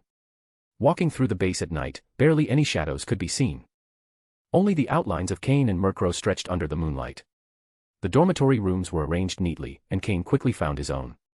Although he had never been there before, the room was relatively clean, with a simple single bed, a small desk, and a chair. That was all the dorm had, quite austere, but for someone like Cain, who had been sleeping outdoors, having a soft bed was enough. Cain locked the door and collapsed onto the bed, enjoying the softness he hadn't felt in a long time. Murkrow, being in a human room for the first time, began curiously flying around the room. In the central room of the Team Rocket base, where the trial supervisor was, Chief Instructor Viper was in his office, with the same two people sitting across from his desk. Viper held a luxury ball in his hand, gently wiping off invisible dust with a handkerchief, looking at the ball with eyes that seemed to be gazing at a lover, and said to himself, "I've heard there's a boy who caught your interest." The mysterious man, sitting across from him, hidden in his black cloak, remained motionless like a monk in meditation, not responding to Viper's question. End of chapter. Chapter 28, the test resumes. The silent atmosphere between the two didn't hold even the slightest sense of discomfort. It didn't surprise the mysterious man in the least that Viper had quickly found out what he had done. After all, this place was Viper's territory, and everyone here was his subordinate. If he hadn't known about it, now that would have been surprising. After a moment, a faint came from the mysterious man's mouth. Upon hearing the mysterious man's response, Viper smiled. Combined with the scar on his face, it was the kind of smile that could definitely stop children from crying. Both were quite renowned. As one of Team Rocket's high-ranking members, Viper had a certain understanding of the mysterious man's identity and the shadow unit he belonged to. Since the mysterious man had taken notice of Cain, it meant there was something unique about him. However, since the mysterious man didn't mention it, Viper didn't ask. As if he had sensed Viper's thoughts, the mysterious man hesitated for a moment and said, "I can sense a darkness coming from that boy, and also a faint hint of familiarity." He paused, and his tone became more solemn. "He gives me the feeling that he's like him." Viper, who had been leisurely cleaning his luxury ball, suddenly froze when he heard the mysterious man's last word, as if someone had pressed a pause button. Both remained motionless. After a moment, Viper's hand trembled slightly before he resumed polishing his ball. Anyone observant could notice that the mysterious man's words had greatly impacted him. The way he handled the ball revealed the turmoil within him. Knowing that he had touched on something important, the mysterious man remained silent. "It's truly surprising," Viper said after a long while. Indeed, it was surprising. The person the mysterious man was referring to was none other than the leader of the Shadow Unit, an individual directly under Giovanni's command, the most mysterious figure in Team Rocket, with a status just below Giovanni himself. In comparison, the 3 commanders, the 4 generals, and the 3 beasts couldn't come close to his position. He was, in essence, a person subordinate to one but wielding authority over thousands. Moreover, while outsiders only knew about the 3 powerful commanders, the invincible 4 generals, and the terrifying 3 beasts of Team Rocket, they were unaware of the Shadow Unit's existence, a unit even more mysterious and fearsome than the others. Since he didn't want to continue on that subject, Viper coughed lightly to hide his unease. "They say you got a high-quality Pokémon egg from him, right?" Quite in sync, even the mysterious man, being the deputy leader of the Shadow Unit, didn't want to delve into matters concerning his direct superior. He nodded slightly and pulled out a Pokémon egg from his cloak, the green Weedle egg Cain had used to trade for points. "Weedle," Viper said, identifying the egg at a glance. He extended his hand, which only had 2 fingers, and placed it on the egg, feeling the warmth it emitted. "Yes, it's a Weedle. Its final evolution is Beedrill, which will serve me as a transitional Pokémon." The mysterious man didn't hide anything. After escaping from the powerful trainers of the League, he had lost 3 of his main Pokémon, and the others were severely injured as well. They needed time to recover, and he had no plans to use them in battle unless absolutely necessary. Its growth cycle is quick, and it can become an effective combatant soon. With some training, it can reach a near-elite level. Although its lifespan is short, it's enough to use it as a transitional Pokémon, the mysterious man continued. He was fully aware of Beedrill's weaknesses but didn't intend to train it as a main Pokémon, he only needed it as a temporary solution. "Do your Pokémon still need a lot of time to recover?"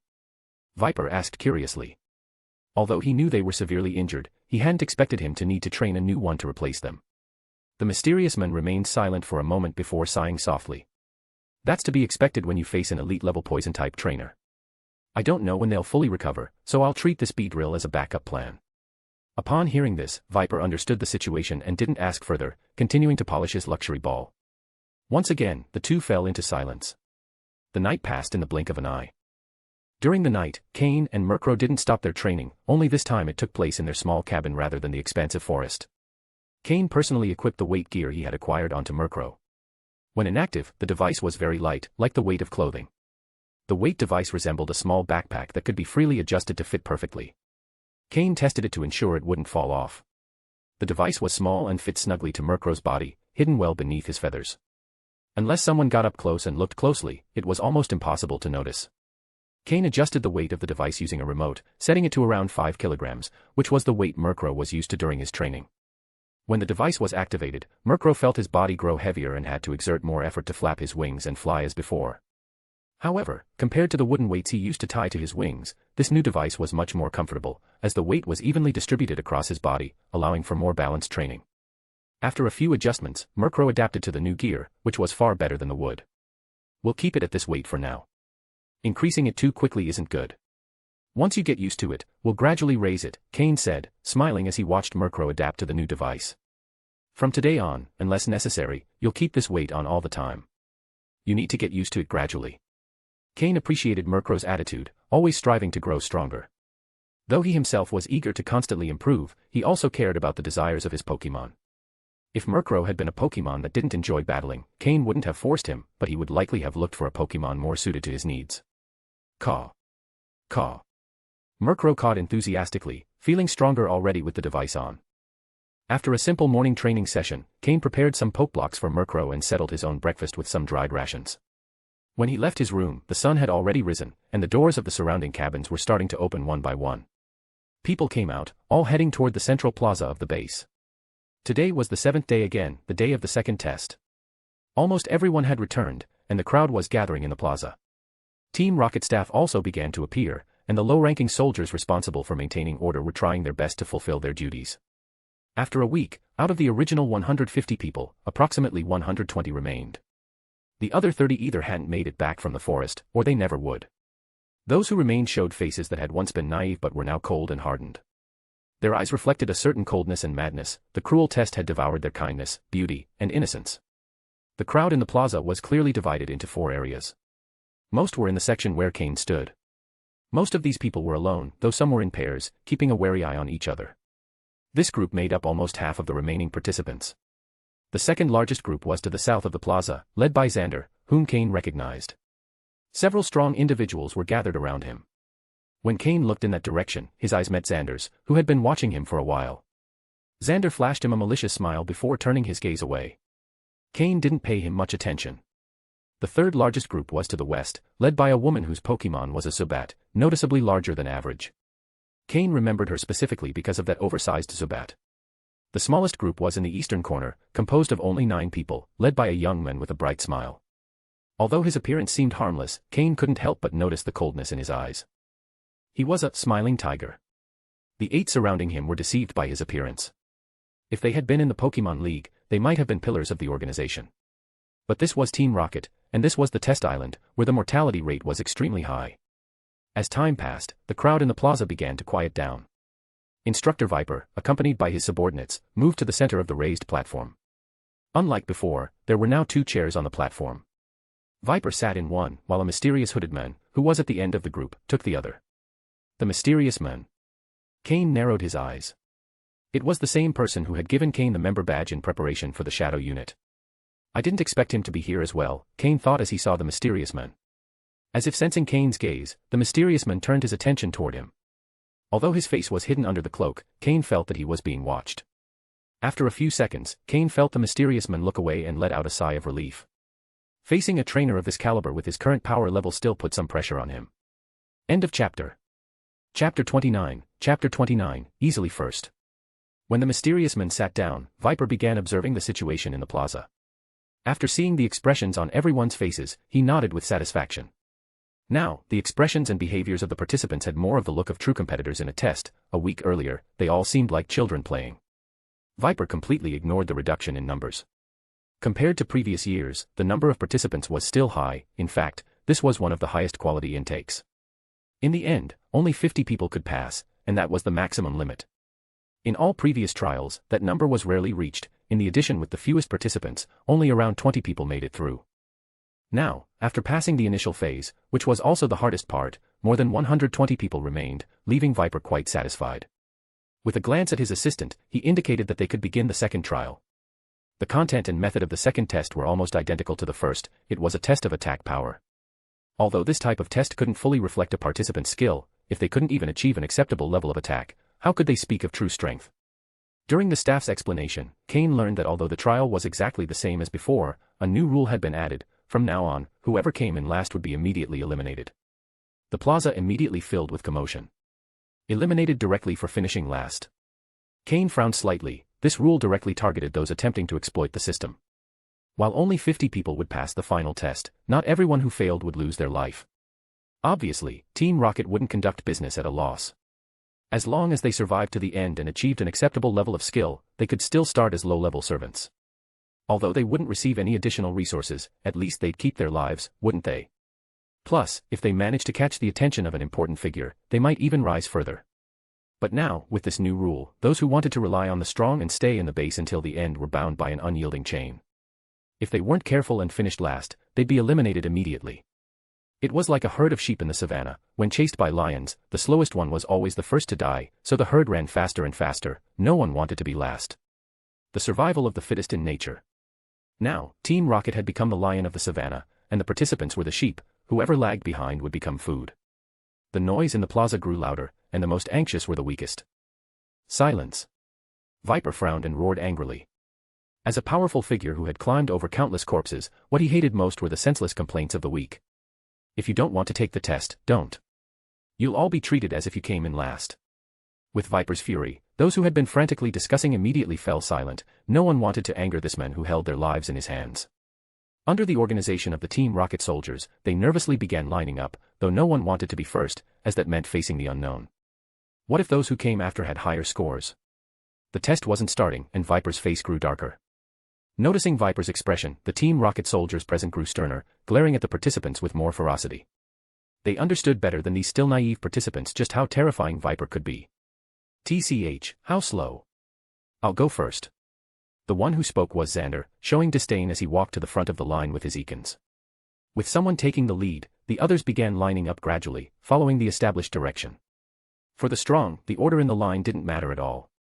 According to Team Rocket's organization, Cain was assigned a position toward the back of the line. Now, let the test begin, announced the test supervisor next to the measuring stone. As the first in line, Xander didn't hesitate at all and walked step by step toward the stage, with Eakins following closely, flicking its forked tongue. Eakins, as a fierce Pokémon, constantly emanated a sense of danger. Eakins, use bite. SSS. Eakins flicked its tongue and its coiled body suddenly shot forward. Its two fangs gleamed with a dark light as it explosively bit the test stone. After the attack, it quickly withdrew without pausing.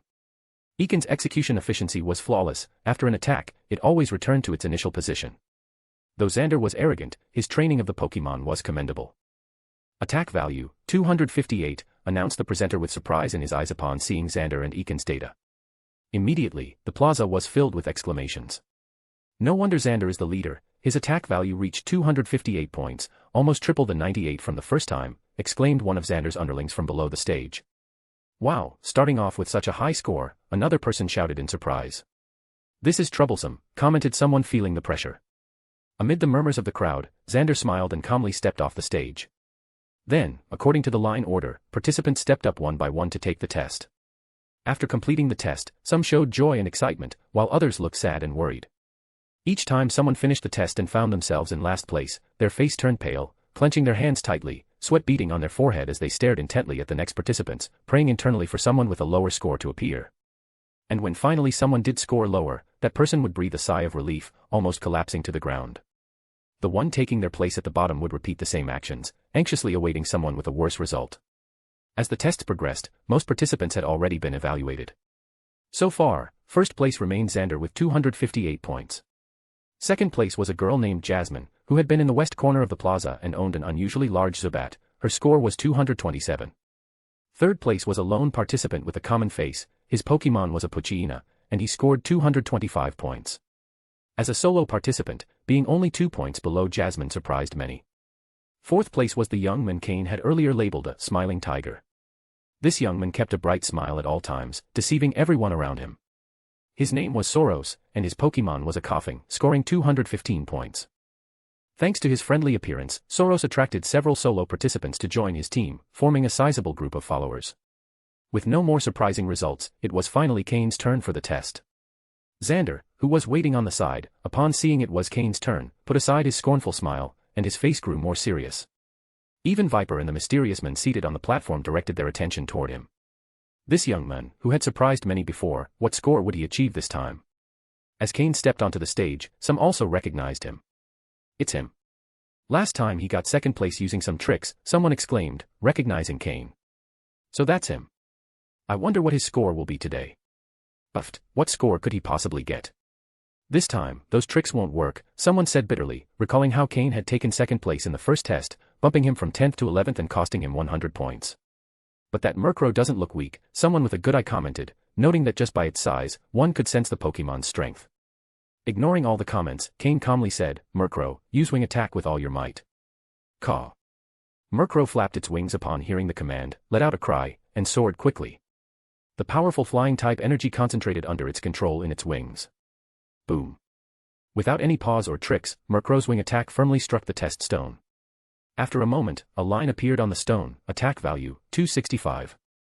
The presenter, surprised by the result, swallowed involuntarily, and after a brief pause, announced, attack value, 265 points, currently in first place. Next. The crowd below the stage was stunned. In their impression, Cain had always been someone who had gotten second place in the first test through tricks, with real ability similar to theirs. But this test left many with their jaws dropped. They had to remember that Cain was a solo participant, with no subordinates helping him find resources, growing entirely by his own means. Upon seeing Cain's result, Xander was also shocked. He had had a confrontation with Cain and knew that he wasn't the opportunist others said, but someone with real skill. Even though he had rated Cain highly, he hadn't expected his score to be even higher than his. Could it be that training in the wild really makes you grow faster? Xander began to question his own decisions.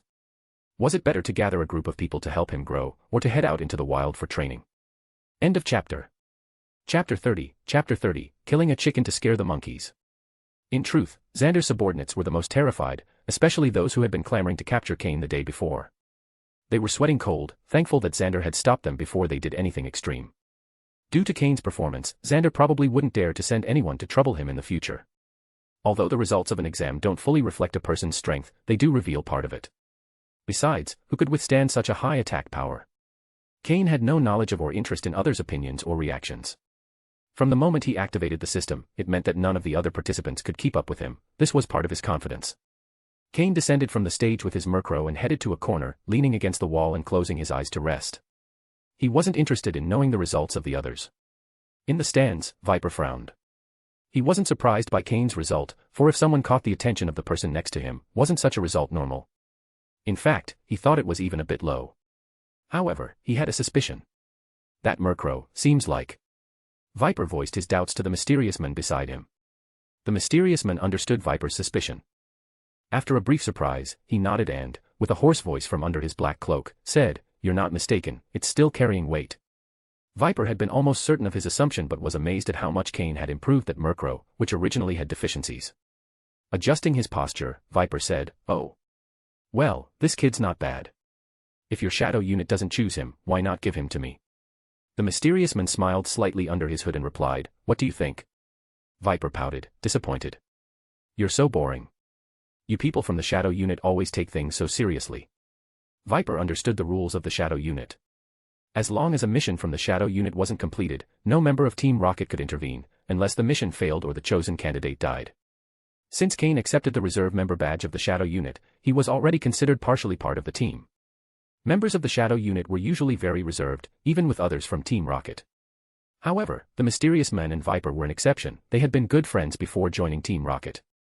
So, as long as Cain didn't complete his mission with the shadow unit or wasn't declared a failure, no other department within Team Rocket had the right to recruit him, not even High Command. This was a rule personally established by Giovanni, the leader of Team Rocket. As their most powerful force, each member of the Shadow unit was carefully selected. "Watch what you say, Viper." The mysterious man's voice grew more serious. Although they were good friends, the mysterious man had deep respect for the Shadow unit, and even greater devotion to Giovanni. Even Cain respected Giovanni from the bottom of his heart. Giovanni's charisma was the highest Cain had ever seen in his life. Whether being stern or kind, Giovanni handled interpersonal relationships perfectly, and his ability to command his subordinates was masterful. Had Cain been born into this world and raised within Team Rocket, he would undoubtedly have become one of Giovanni's most loyal followers. However, being a time traveler who knew the plot, Cain had an innate resistance to Giovanni. Even so, in his previous life, Cain deeply respected and admired Giovanni. It's worth remembering that a decade ago, Team Rocket was just a small organization in the Kanto region, led by Giovanni's mother. At the time, Team Rocket didn't have much power. If wealth had been abundant, who would have chosen Weedle as their child's starter Pokémon? Though in the end, that Beedrill became the strongest in the world, the resources invested in it could have been enough to raise several pseudo-legendaries. In short, a decade ago, Team Rocket was a small regional organization, but in just 10 years, Giovanni turned it into the largest criminal organization in Kanto. All other criminal groups were either eliminated or absorbed. In Kanto, aside from the Pokémon League, the largest and most powerful organization was Team Rocket. This demonstrates how capable Giovanni is. Not only is he a competent leader, but also a formidable fighter. He can face off against a champion in direct combat and hold his ground, earning him the title of the King of the Earth and the Shadows, a nickname not given lightly. Since Giovanni became the leader of Team Rocket, the Shadow unit was the first department he created. Given his charisma, how could the members of the Shadow unit not idolize him? Viper knew he had touched a sensitive topic with the mysterious man and wasn't bothered by his warning. To the other departments within Team Rocket, each member of the Shadow unit was seen as a fanatic, willing to do anything, so it was best not to provoke them. After a brief conversation, both fell silent. The tests continued quickly, each person only had to make their Pokémon attack the testing stone and then record the data. Soon, everyone had finished. The final results were as follows: no one surpassed Cain's result. First place, attack, 265 points, Cain. Second place, attack, 258 points, Xander. Third place, attack, 227 points, Jasmine. Fourth place, attack, 225 points, Alec. Fifth place, attack, 215 points, Soros. Last place, attack, 45 points. The top positions didn't change much, Cain and Xander continued to lead all participants. The point difference between second and third place showed that the two had already distanced themselves from the rest. The last place only scored 45 attack points. Even in the first test, they had only been in the middle of the pack. Although their Pokémon was a Rattata, if it had been trained and raised well, it could have also reached an explosive attack level. Hadn't someone with a Rattata ranked in the top 10 of this test? The last participant, with a pale face, stood motionless, waiting in vain for someone to score lower. He muttered continuously that it wasn't possible, that it couldn't be. Finally, when Team Rocket soldiers with malicious intent approached and grabbed his hands, ready to take him away, he reacted.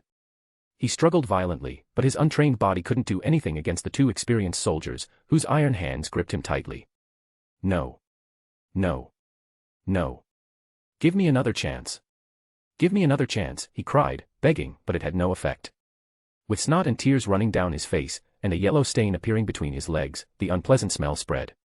It was all in vain. When he had been enjoying life at the base, he should have expected this outcome. Rattata, come save me. He finally remembered that he was a trainer and had a Pokémon. However, before Rattata could act, two Mytiana appeared in front of it, baring their teeth and staring intently. Although Rattata wanted to save its trainer, it didn't dare move. Everything settled, right? Viper, who had been watching from the beginning, showed no emotion, even feeling somewhat irritated. He despised those who wasted resources and lacked ambition. Rattata, which could have been valuable if trained, ended up in the hands of a useless person. Wasn't that a waste of resources? Under the ruthless fangs of the Mytiana, Rattata lost its life.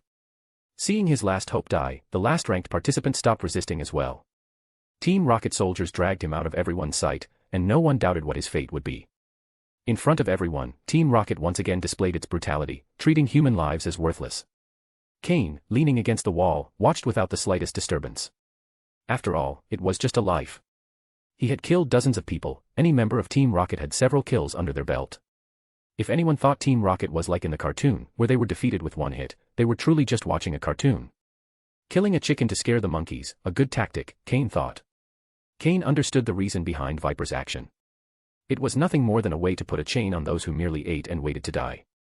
No one can stay still in a fast current. If you don't move forward, you perish. For the strong present, there was no emotional reaction, only mild contempt.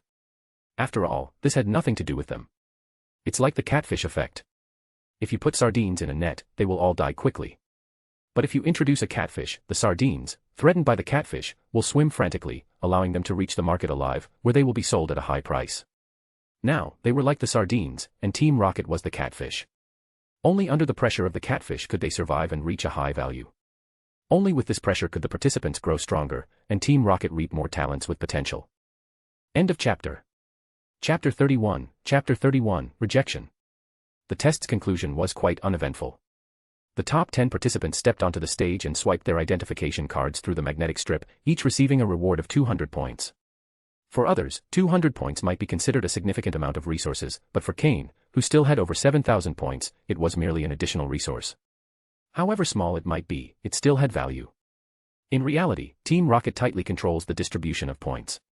Cain had only been lucky to stumble upon a green-quality Pokémon egg, and with the system's help, he was able to recognize its value and quickly earn 20,000 points. This type of success isn't easy to replicate. The main way to earn points within Team Rocket remains through completing missions. Completing missions is the most stable source of points. Capturing rare Pokémon or finding rare items to exchange for points are things that depend on each person's luck and skill. Cain's advantage lies in having the system. As long as rare quality Pokémon appear in front of him, they cannot escape his scan. Therefore, his most stable way to earn points would be capturing various Pokémon. The only thing that could limit him is luck. However, some things must be done in moderation. If Cain were always capturing rare Pokémon to exchange for points, what would others think? Someone who can identify a Pokémon's quality without instruments, wouldn't they be taken to a lab to be studied? Therefore, it's important to know when to stand out and when to keep a low profile. That's the best way to act. With the end of the test, the crowd gradually dispersed. Everyone wore a serious expression. What had just happened was like a ticking time bomb, constantly reminding them of the need to push themselves. After this, everyone would surely intensify their efforts. If not, they would die. Viper and the mysterious cloaked figure left the square as soon as the test ended, surrounded by Team Rocket soldiers. Given their positions and status, they wouldn't pay much attention to these minor matters, as they had subordinates to handle everything. If it weren't for the fact that the quality of each group of participants affects Viper's annual earnings, he wouldn't even bother with a group of novices. Besides assessing the quality of the participants, the mysterious figure also wanted to learn more about Cain. Although he had given Cain the reserve member badge of the Shadow Unit, he didn't really know Cain well. He took advantage of the test to observe him a little, and based on the results, Cain met his minimum standards. As Cain prepared to leave, Xander and his group blocked his path. Caw. Seeing someone approach with bad intentions, the first to react was Murkrow. Flying into the air, it let out a threatening cry at Xander. Eakins.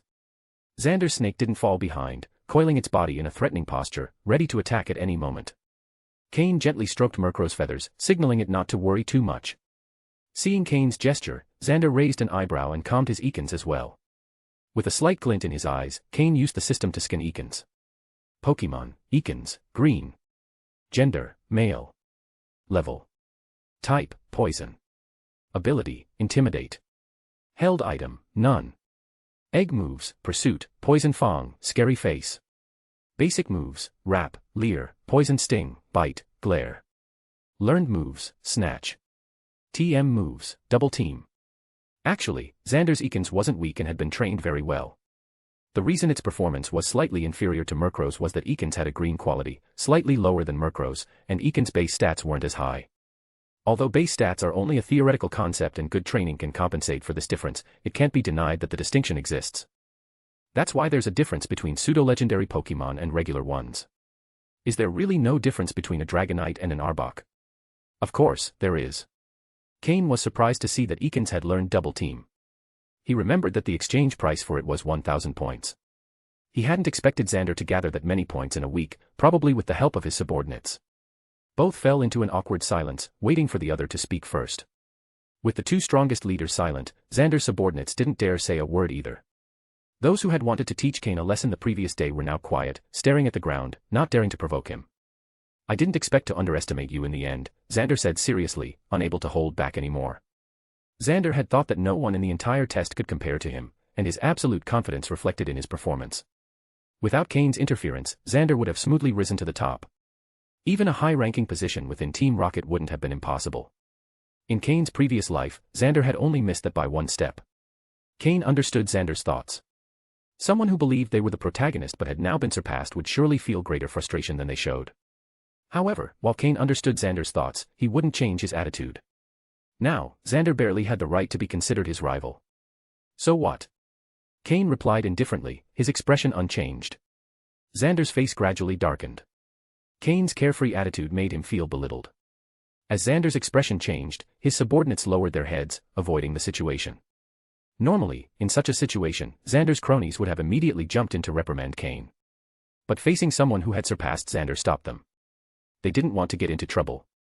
Xander quickly realized the behavior of his subordinates, which only darkened his expression further. Cain didn't harbor any particular enmity toward Xander, he simply stood there, waiting for Xander's next move. After an internal struggle, Xander realized that his greatest backing now was his brother, an officer of Team Rocket. But as someone who had always wanted to surpass his brother, he didn't want to rely on his name to intimidate others. Though, even mentioning him might not scare Cain. Humph. In the end, Xander didn't say anything, letting out a grunt as he turned to leave. If he stayed any longer, he feared he wouldn't be able to hold back. He wasn't even sure he could beat Cain now.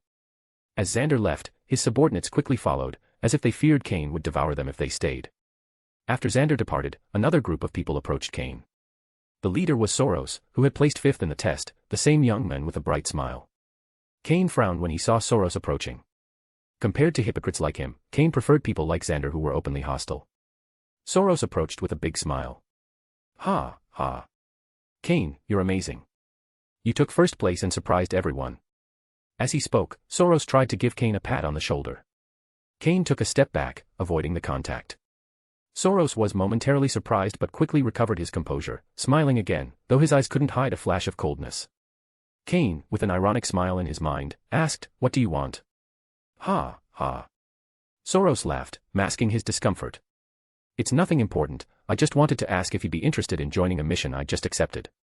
The reward's good, but I think it'd be hard to complete alone. What do you say? We could split the points. A mission. Cain's heart skipped a little. Missions are the best source of points for participants. But why seek him out? Cain smiled inwardly, seeing through Soros' low attempts to recruit him into his team. I'm not interested. Cain turned away without looking back, leaving Soros talking to himself. Soros was momentarily frozen, the smile fading from his face, though he quickly regained his composure. If Cain's not interested, we'll handle it ourselves. In the end, we have to rely on ourselves, Soros said to his subordinates. His followers regretted not being able to recruit Cain, but they had even more faith in their leader. After all, Soros was the one doing the work and allowing them to share the points. End of chapter. Chapter 32, Umbra. When Cain turned around to leave, he took a quick glance at Soros coughing. Pokémon, coughing, dark yellow. Gender, male. Level. Type, poison. Ability, levitate. Held item, none. Egg moves, stockpile. Basic moves, poison gas, tackle, smog, smoke screen, assurance, clear smog. Learned moves, haze. TM moves, none. It was a coughing with decent strength. Although its potential was somewhat low, its level was relatively high. Based on its training status, it also seemed well developed. He definitely has some skill, Cain murmured. A person as cunning as him could manage well, as long as he wasn't caught. Cain returned to the exchange center. Since the tests had just been carried out, there weren't many people there yet. As soon as Cain entered, the employee who had helped him swap moves the day before recognized him immediately. They exchanged a brief glance, and upon seeing Cain's inquisitive look, the employee nodded silently, indicating for him to lead Cain to the mysterious person. With a simple look, the employee quickly led Cain toward a secret door. To be honest, he was more anxious than Cain. He knew that person had returned, and since Cain had taken his time arriving, the employee was feeling uneasy. Once Cain showed up, he could breathe a bit easier. He looked around to make sure no one was paying attention, then used his knuckles to knock on the secret door in a specific rhythm. Crack. With a soft click, the secret door opened. He motioned for Cain to enter quickly.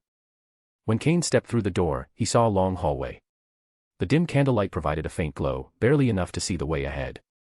Accompanied by Murkrow, Cain silently walked down the hall for a few minutes until they finally arrived at a spacious room. Half of the room's space was taken up by bookshelves filled with books. Cain estimated there were more than 10,000 volumes. He couldn't help but be silently surprised. Gathering so many books in a place like Judgment Island wasn't easy. In the center of the room was a desk with a lamp. A mysterious man in a black robe sat there, reading intently. He didn't seem to notice Cain's arrival. Cain wasn't naive enough to think the man wasn't aware of his presence. He motioned for Murkrow to perch on the ground and respectfully approached the desk, waiting for the mysterious man to finish reading. Noticing Cain's action, the corner of the man's lips under the black robe curled slightly, but he quickly refocused on the book. Time passed swiftly, and just when Murkrow was starting to lose patience, the mysterious man slowly lifted his head. He looked at Cain and Murkrow, and spoke in a hoarse, slow voice, "Go fetch me something.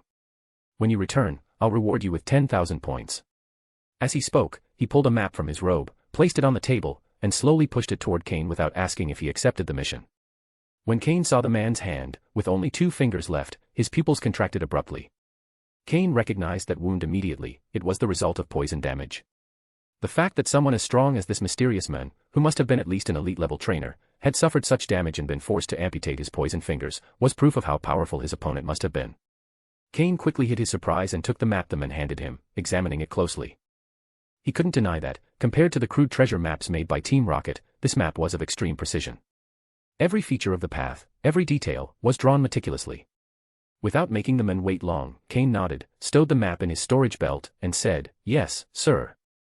The mysterious man gave a barely perceptible nod and waved his hand to indicate that Cain could leave. Without hesitation, Cain prepared to depart along with Murkrow. Suddenly, the man, with his head bowed, murmured, "My name is Umbra." Hearing this, Cain halted his steps and replied respectfully, "Yes, Sir Umbra." Seeing that Umbra gave no further instructions, Cain and Murkrow slowly left the mysterious room. When they stepped through the secret door, the bright light disoriented them a bit. After spending so much time in the dark, their eyes didn't adjust well to the sudden change in light. Cain closed his eyes to adjust, while Murkrow covered his with his wings, creating a humorous image. Umbra. As he walked out, Cain murmured, making sure no one was paying attention before leaving the exchange center. He recalled a rumor from his previous life that circulated within Team Rocket. The 2 sub-leaders of the Shadow Unit were called Umbra and Tenebris. It was said that Giovanni had taken them in as orphans and given them those names. Though traces proving the existence of the sub-leaders Umbra and Tenebris could be found, no one, except Giovanni, had ever seen the leader of the group. It was even rumored that the leader's position was vacant because no one had met Giovanni's standards. Cain shook his head slightly. Those matters were far beyond his reach. It was better to focus on how to complete the Shadow Unit's trial mission. Even though Umbra believed Cain didn't understand the significance of the badge, Cain had hidden it well, but that didn't mean he was truly unaware. Cain had no objections to joining the Shadow Unit. Although they would face greater dangers, the opportunities and resources would be proportional, which aligned with his initial intentions. However, would the Shadow Unit's trial be that simple? Cain gave a wry smile. This is just the beginning, he thought. He prepared all the necessary supplies for the expedition. Honestly, Cain was already feeling that the 1 square meter storage space wasn't enough. He filled it with all kinds of medicine and food. He donned the white Team Rocket uniform, put on the exclusive belt, and fully transformed into a Team Rocket member. Cain and Murkrow's departure didn't attract attention. Following the route marked on the map Umbra had given him, they ventured into the forest. Judgment Island belonged to a semi-developed forest area. As one of Team Rocket's important resources, the island hadn't been overly exploited for its resources. With that slow but steady policy, the forest was well preserved. The trees in the forest were tall and lush, so much so that the dense leaves blocked the sun, leaving only spots of light on the ground. Because of this, the light in the forest wasn't very good, and when occasional clouds blocked the sun, the forest seemed a bit dark. Due to the favorable environment, there were also many Pokémon in the forest. Over time, they had left paths in the forest. If you could find one that took you in the right direction, traveling through the forest would be much easier. As they moved forward, Pokémon appeared more frequently. Grass-type Pokémon, hidden in the grass, camouflaged themselves when they saw Cain and Murkrow. Weedle and Caterpie could be seen scattered around, slowly moving along the trees or diligently eating leaves, waiting to evolve. Sometimes, Spinarak and Ledaba could also be spotted. There were also Pidgey and Spearow hidden in the treetops, hunting bug Pokémon in a struggle for survival. Of course, besides Pokémon, there were also many wild animals that frequently appeared before Cain. Cain was always alert to his surroundings, and the system was activated, scanning every Pokémon that entered his range. Even those well-camouflaged grass-type Pokémon were detected, and their data was stored in the system. Since they were still in the outer part of the forest, the Pokémon that appeared weren't very strong, so Cain didn't pay much attention to them. The objective for Cain wasn't clear on the map, so he had to rely on his intuition to navigate. The day slowly passed as Cain and Murkrow moved forward without encountering any significant danger. Cain stopped by a stream to let Murkrow drink some water. The sound of the running water had a calming effect, allowing Cain to reflect on the situation he was in. Aware that the trial wouldn't be easy, he decided to stay alert. In the sky, the sun was beginning to set, casting the forest into growing twilight. We need to move faster, Cain thought, determined to find a safe place to camp before total darkness fell upon them. With the fading light, Cain and Murkrow resumed their march, venturing deeper into the mysterious and dangerous forest. End of chapter. Chapter 33, Revenge. The night didn't bring many surprises. With the sound of insects and the whisper of leaves, Cain and Murkrow fell into a deep sleep in the tent. Time passes unnoticed while one sleeps, and when Cain opened his eyes again, the sun was already peeking over the horizon with a reddish glow. Lighting the fire, cooking, training, it all followed the same routine as every morning. Cain trained his body, while Murkrow practiced its moves. Both firmly believed that consistency in training always brought rewards. It said, the year's planning depends on spring, and a day's planning depends on the morning, so morning training always yields better results. Murkrow had recently learned 4 new moves thanks to the TMs obtained: Dark Pulse, Protect, Substitute, and Screech. Learning 4 moves at once required good training and mastery. Except for Protect, which couldn't be trained in the usual way, the other 3 moves needed constant practice to be used effectively in battle. Especially Protect and Substitute, essential for survival in the wild. And as Murkrow's main Dark-type move, Dark Pulse also required training. In reality, these 4 moves were crucial since each could be decisive in specific situations. In addition to these moves, the recently learned Wing Attack from leveling up also needed practice. However, due to the weight Murkrow always carried, it constantly trained the strength of its wings, naturally improving the power of Wing Attack. Murkrow, use Dark Pulse on that tree. Cain ordered. After finishing his physical training, he began helping Murkrow with its specific training. Murkrow nodded upon hearing Cain's command and unleashed Dark Pulse on a tree of medium thickness. Suddenly, a wave of sinister energy, filled with extreme malice, gathered around Murkrow and shot toward the tree. The small forest in front of Murkrow began to tremble, and a whisper of leaves could be heard where Dark Pulse impacted. On the tree, a few black marks appeared. As the move ended, a soft hiss emerged from the marks, an additional effect of the Dark type. Did you see the damage you caused with Dark Pulse? With that power, you could hardly do much harm to an enemy. You've barely scraped some bark off this tree. Probably, it would only cause significant damage to Psychic-type Pokémon. But don't worry, you just learned this move. If you train properly and control the dispersion range, you'll be able to concentrate the energy and increase its power. Then, some powerful Psychic and Ghost-type Pokémon will fall to your move. Cain explained to Murkrow the points to improve on with the move. Murkrow quickly nodded upon hearing Cain's instructions. As a Dark-type Pokémon, how could it lose to a Psychic or Ghost-type? Though it had just learned the move, Murkrow could feel its great power. It just needed more practice to master the move.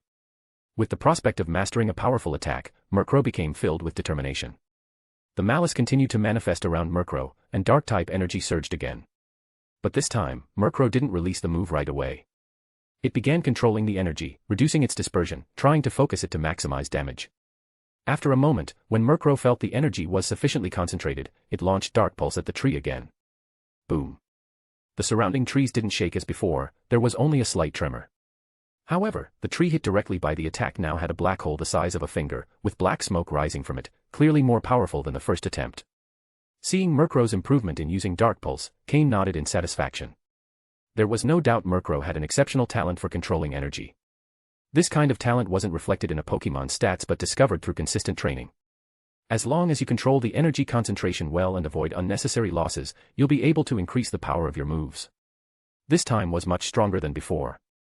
However, the concentration speed is still slow, you'll need to work on that. This type of progress comes with continuous practice, and you're doing very well, Murkrow. Cain praised Murkrow for its progress. This kind of monotonous and arduous training requires the trainer to give recognition and praise to encourage the Pokémon to keep trying harder. And indeed, after Cain's praise, Murkrow nodded excitedly and resumed its training with even more enthusiasm. With a slight smile, Cain sincerely approved of Murkrow's effort. Winning the loyalty of such an outstanding Pokémon is an honor for any trainer.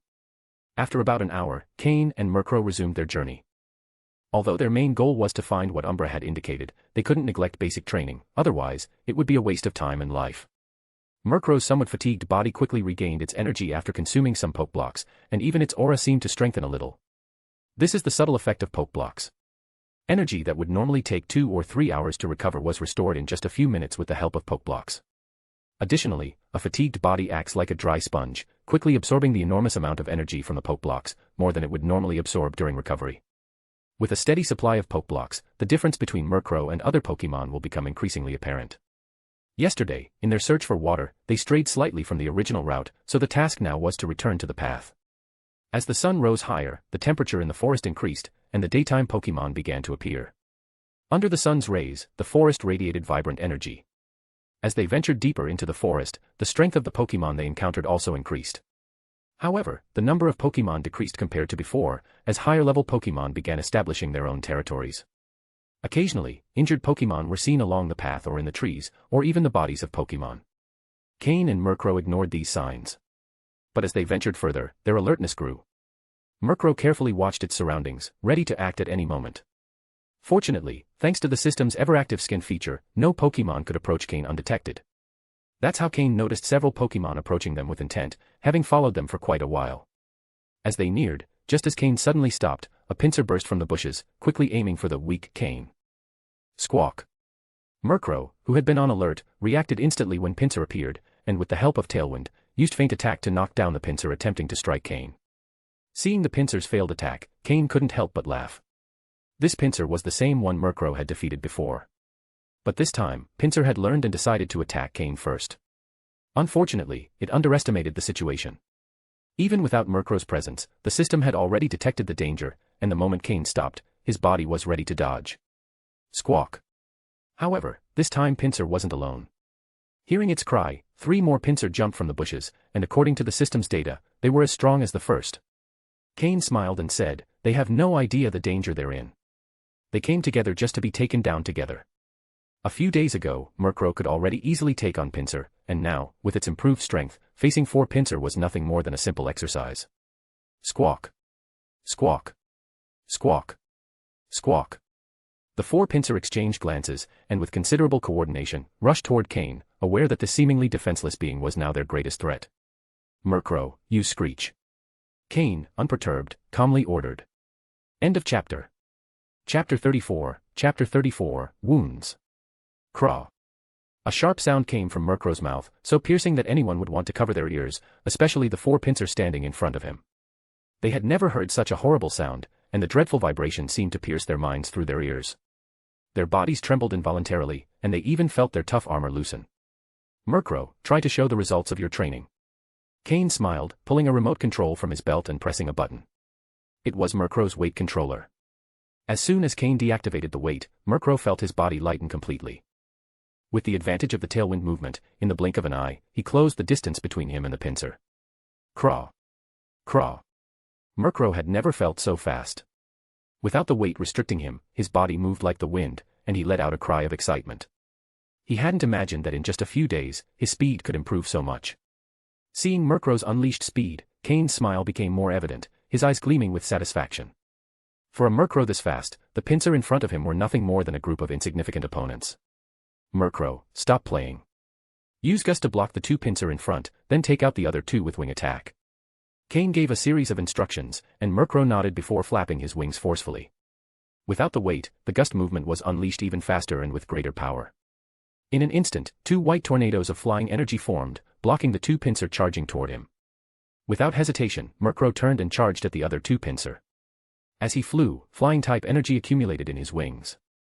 In an instant, he appeared in front of the 2 Pinsir, and his wings struck the Pinsir on the left with force, sending it crashing into a nearby tree, where it fell to the ground motionless, unable to continue fighting.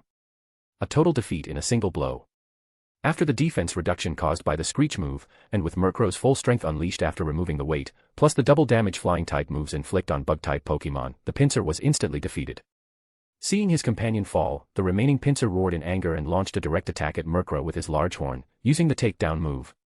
Murkrow, use Protect, then attack again with Wing Attack to finish him off. Following Cain's order, Murkrow immediately activated the mysterious energy stored in his body, enveloping himself in a green energy shield. Under the mystical glow of the barrier, Murkrow appeared to be wrapped in a halo of mystery. The barrier shattered under Pinsir's attack, but it had already fulfilled its purpose, neutralizing the enemy's offense. While Pinsir stared in disbelief at his failed attack, Murkrow's wings, charged with flying-type energy, struck him mercilessly. With the sound of pincer shell cracking, the Pokémon was sent crashing to the ground, following the same fate as his companion. At that moment, the two pincer who had been blocked by the gust move finally managed to break free, their armor marked by damage. Realizing that their initial advantage of 4 against 1 had turned into a 2-on-1 battle, the pincer leading the attack was left bewildered. He barely understood how Murkrow, who hadn't been that strong before, had managed to change the situation so drastically. Murkrow, use gust again, then attack with wing attack and finish them off. Although the pincer were confused, Murkrow was not. He had been eagerly awaiting this moment of unrestricted combat, and he wasn't going to waste the opportunity. With a war cry, 2 tornadoes surged once more, trapping the pincer inside. Without hesitation, Murkrow dove into the tornado. Under the white glow of his wings, boom, boom. 2 figures flew out of the whirlwind, and even the tornadoes dissipated instantly. Craw! Murkrow cried out loudly, not bothering to look at the 2 falling pincer. There was no need to check, both had lost the ability to fight the moment they were thrown into the air. It was the first time since following Cain that Murkrow had enjoyed such a satisfying battle.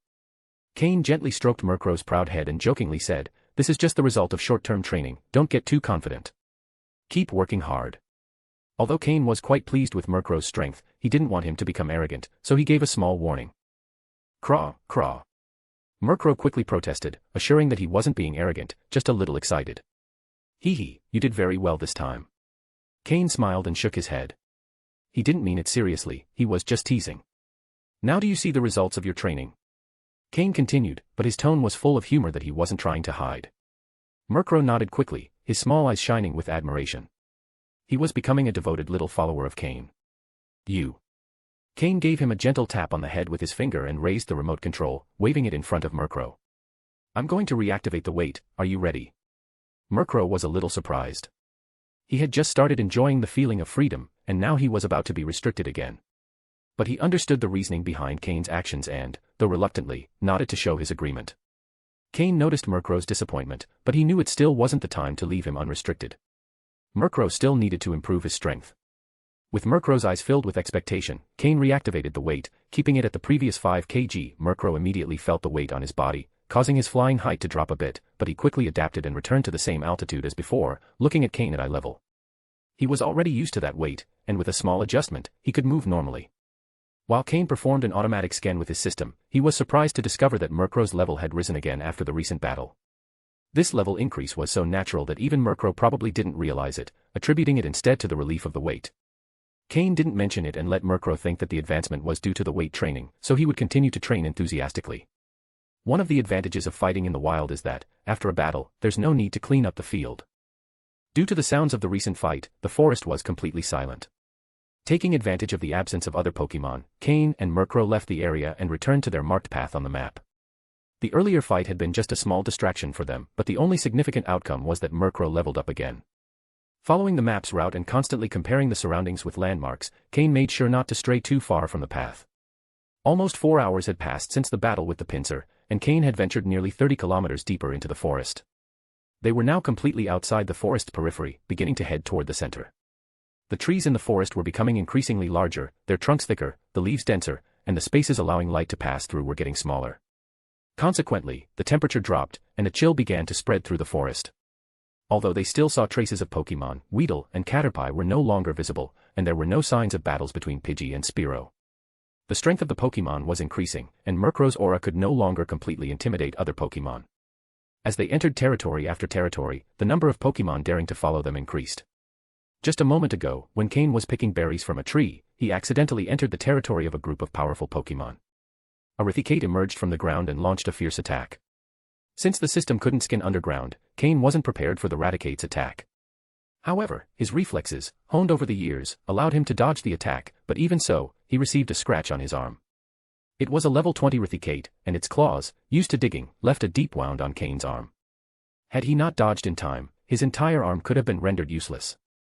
Seeing Cain injured, Murkrow became enraged and attacked with all his might, launching a barrage of moves at Raticate. Under the torrential attack, Raticate was left stunned by Murkrow's skill, having thought he had found easy prey, only to realize he had run into a wall of iron. After easily defeating a level 20 Raticate, Murkrow wasn't happy at all, as Cain had been hurt.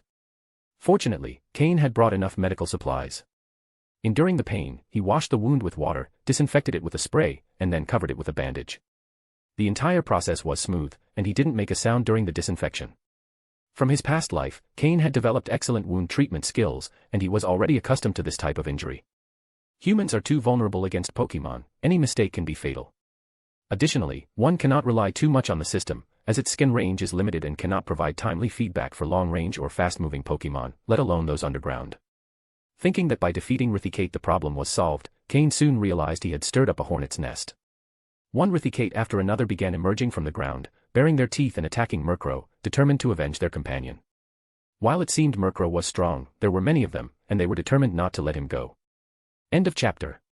Chapter 35, Slowpoke. Murkrow, already burning with fury, showed no mercy. It defeated one after another under Cain's precise orders, making the Rithicate fall one by one. However, as time went on, the speed at which the Rithicate appeared increased. Realizing something was wrong, Cain quickly stopped Murkrow, who kept attacking. This place was clearly a Rithicate nest, and if they didn't retreat now, soon they wouldn't be able to. Facing so many Rithicate, Cain decided to avoid further confrontation for now, and both he and his Pokémon began to flee. A group of Rithicate, with an average level of 20, along with some small Rattata, relentlessly chased after Cain. Curiously, the small Rattata, about the size of puppies, were the most persistent, although the dense bushes on the ground slowed their advance. Noticing this, Cain ran toward areas with more vegetation. With his Team Rocket uniform, he could minimize the damage caused by the thorns in the bushes. While Cain was busy running, Murkrow didn't worry in the least, as the Rithicate couldn't catch up. From time to time, he launched moves like Gust and Dark Pulse. The Rithicate became perfect targets for Murkrow to train his moves. Finally, the Rithicate that were chasing them realized they couldn't catch Cain, and their numbers quickly dwindled under Murkrow's furious attacks. The Rithicate, abandoning the pursuit, angrily burrowed underground to avoid further attacks from Murkrow. Uf. Cain stopped running, resting his hands on his knees, breathing heavily as if he were a bellows. His chest rose and fell, and his heart pounded so hard it seemed about to burst. My body is still too weak, Cain thought as he gasped. Even though he had been recovering and training his body, running at that speed for so long nearly left him breathless. With the frantic pace of his breathing, blood started seeping through the freshly applied bandage on his arm, and the sweat dripping onto the wound caused a sharp pain that stimulated his nerves to the limit. Now that he could finally look around, Cain realized he had seriously deviated from the original path in his attempt to escape the Rithicate. The first thing he had to do was get back on track. After resting for a bit, Cain began to treat the wound on his hand. Comparing his position with the marks on the map, he realized he was quite far from the path. If he kept moving away, he would soon be in an uncharted area. The clear sound of running water, accompanied by a slight humid breeze, came from the distance. He noticed that nearby there was a small waterfall, which was the furthest point marked on the map. After thinking for a moment, Cain decided to head to the water source to rest. The wound that had reopened was starting to bleed again, and the area around it was becoming pale, an effect of the sweat soaking it. Following the sound of the water, Cain advanced with Murkrow, not forgetting to give his Pokémon some poke blocks, as it had expended a lot of energy. When he passed through a forest and finally reached the waterfall, Cain was surprised by the scene he saw. The waterfall's water flowed continuously, generating a thick mist. The ancient trees surrounding the area were lush, and the sunlight filtering through the leaves created small rainbows in the mist. Noticing Cain and Murkrow's arrival, the Pokémon playing in the water quickly submerged, while the birds searching for food flapped their wings and flew away, leaving the small valley, which had been full of life, in silence. This didn't bother Cain, who kept moving forward in this unexplored valley, letting the refreshing mist touch his face. However, among all the Pokémon, there was one that didn't budge, a Slowpoke lying by the river, its small pink tail submerged in the water, staring blankly ahead. This small pink Pokémon was, indeed, a Slowpoke. Cain looked surprised at the Slowpoke, who showed no fear of him. As he approached, Slowpoke's figure in the mist became clearer. "What is this?" Cain exclaimed as he saw Slowpoke up close. Although Slowpoke's color was still pink, it was a whiter shade than other Slowpoke. A shiny Slowpoke. A gleam passed through Cain's eyes, and the system activated, displaying the data of the Slowpoke in front of him. Pokémon, shiny Slowpoke, green, deteriorating. Gender, male. Level. Type, water plus psychic. Ability, own tempo. Held item, none. Egg moves, rest, rain dance, teleport. Basic moves, curse, yawn, tackle, growl, water gun, confusion, disable. Learned moves, calm mind, Sicehawk. TM moves, none. Green quality. And deteriorating. Cain was astonished by Slowpoke's moves. What kind of moves were these? It was like a warehouse of psychic moves. Especially teleport, an extremely useful move in any situation, whether for escaping or pursuing. Any Slowpoke with this move would be far more valuable than a normal one. This indicated that this Slowpoke had exceptional talent in psychic moves. Slowpoke glanced at Cain and Murkrow, showing no reaction. He was used to it. Since he was little, his color had always been different from the other Slowpoke. Although Slowpoke weren't particularly exclusionary Pokémon, there had always been a slight difference in how they interacted with him. Other Pokémon looked at him with curious eyes, as if he were a rare species. But he was just a Slowpoke. Moreover, his personality was completely different from the rest of his group. While Slowpoke were typically lazy and barely moved when an enemy appeared, he was the opposite. If there was an enemy, he was the first to jump into battle. In every fight, he discovered that he truly enjoyed battling. After living with his group for 2 years, his restless nature finally led to his rejection. While all the Slowpoke basked in the sun, he trained. While everyone took naps, he trained. Even when Slowpoke were lost in their thoughts, he kept training. He had become an outcast within his own group. After multiple failed attempts to fit in, he finally decided to leave alone, hoping to change and learn how to be like the other Slowpoke, able to spend an entire day simply meditating and able to return to his group. That's why when Cain and Murkrow approached, he didn't react, as he was trying to imitate how a true Slowpoke should behave. His restless mind prevented him from stopping his thoughts, but now he was almost perfectly imitating a Slowpoke. As funny as it may seem, a Slowpoke was learning to be a real Slowpoke. But to him, that was all that mattered. He wanted to be accepted by his peers. He didn't want to be alone. But Cain knew none of this. What he saw was a Slowpoke with astonishing talent that, although outwardly no different from the others, was special. Without hesitation, Cain decided to capture it. Murkrow, go ahead. Greet your future teammate. Use Dark Pulse. Cain told Murkrow with a smile. He was determined to capture that Slowpoke. Both because of its green quality and the moves it had, Cain was resolved to act. Caw. Murkrow nodded excitedly. He was happy that he would soon have a new companion, but when it came to fighting, he wasn't planning to hold back. If Slowpoke couldn't withstand a single attack, that meant he wasn't fit to be his companion. An intense sinister energy surrounded Murkrow, followed by black tendrils that quickly gathered. After a morning of training, although Murkrow hadn't fully mastered Dark Pulse, his ability had improved significantly. Since Dark-type moves are effective against Psychic-type Pokémon, Slowpoke immediately sensed the sinister energy as he focused. Although it was an energy he detested, his battle experience allowed him to react smoothly. Slowly, his blank expression became serious, and his large eyes began to glow with determination. Huh. Cain couldn't help but exclaim as he saw the change in Slowpoke. Without a doubt, this Slowpoke was special. But now wasn't the time to be distracted. Murkrow had already gathered all the necessary dark energy, and Dark Pulse was ready to be unleashed, with Slowpoke as the target. Slowpoke, showing no signs of panic, stood firm. Even though he detested Dark-type energy, his vast battle experience allowed him to stay calm. He slightly opened his mouth, and a jet of water shot out like a bullet, fast and precise. The water pierced through the Dark Pulse, heading directly for Murkrow. Bang!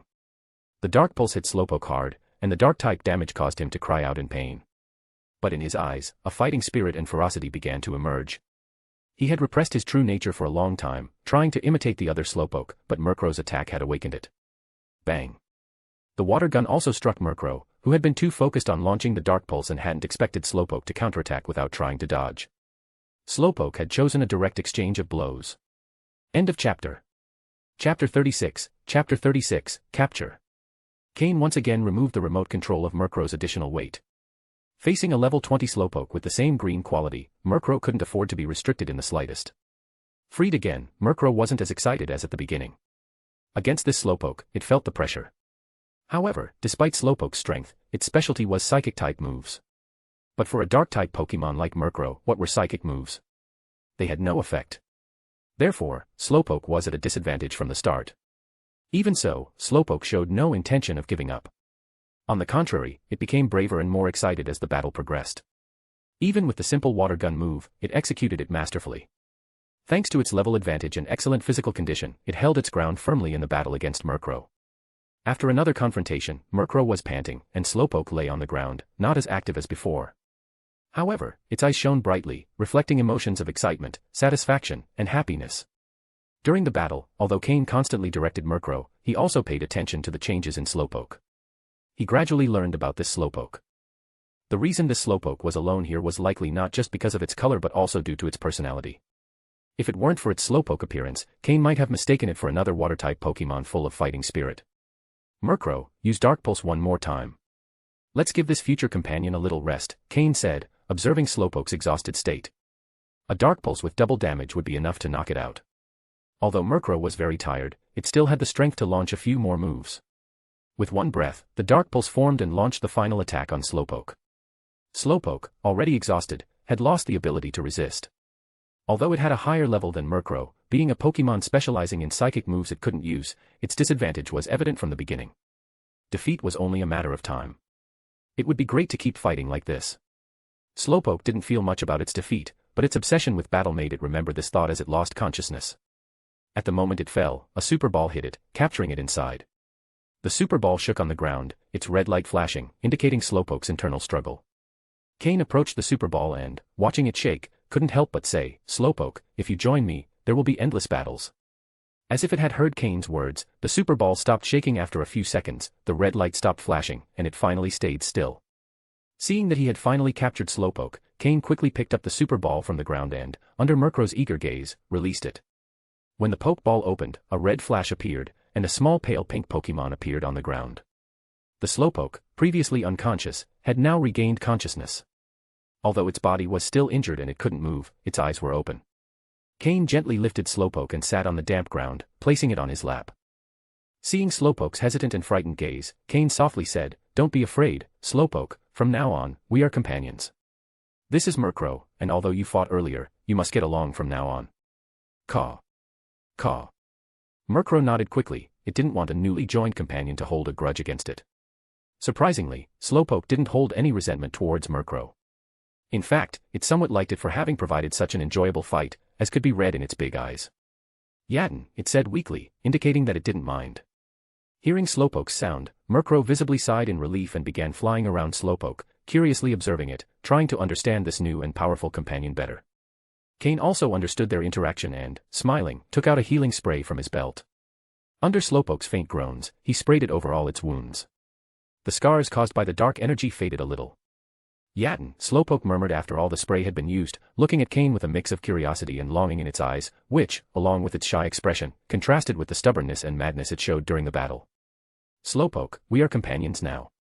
I'm counting on you in the future," Cain said with a smile, taking a light yellow Pokeblock from his belt, the same one Murkrow had used before to recover some of its depleted potential. "Yatten."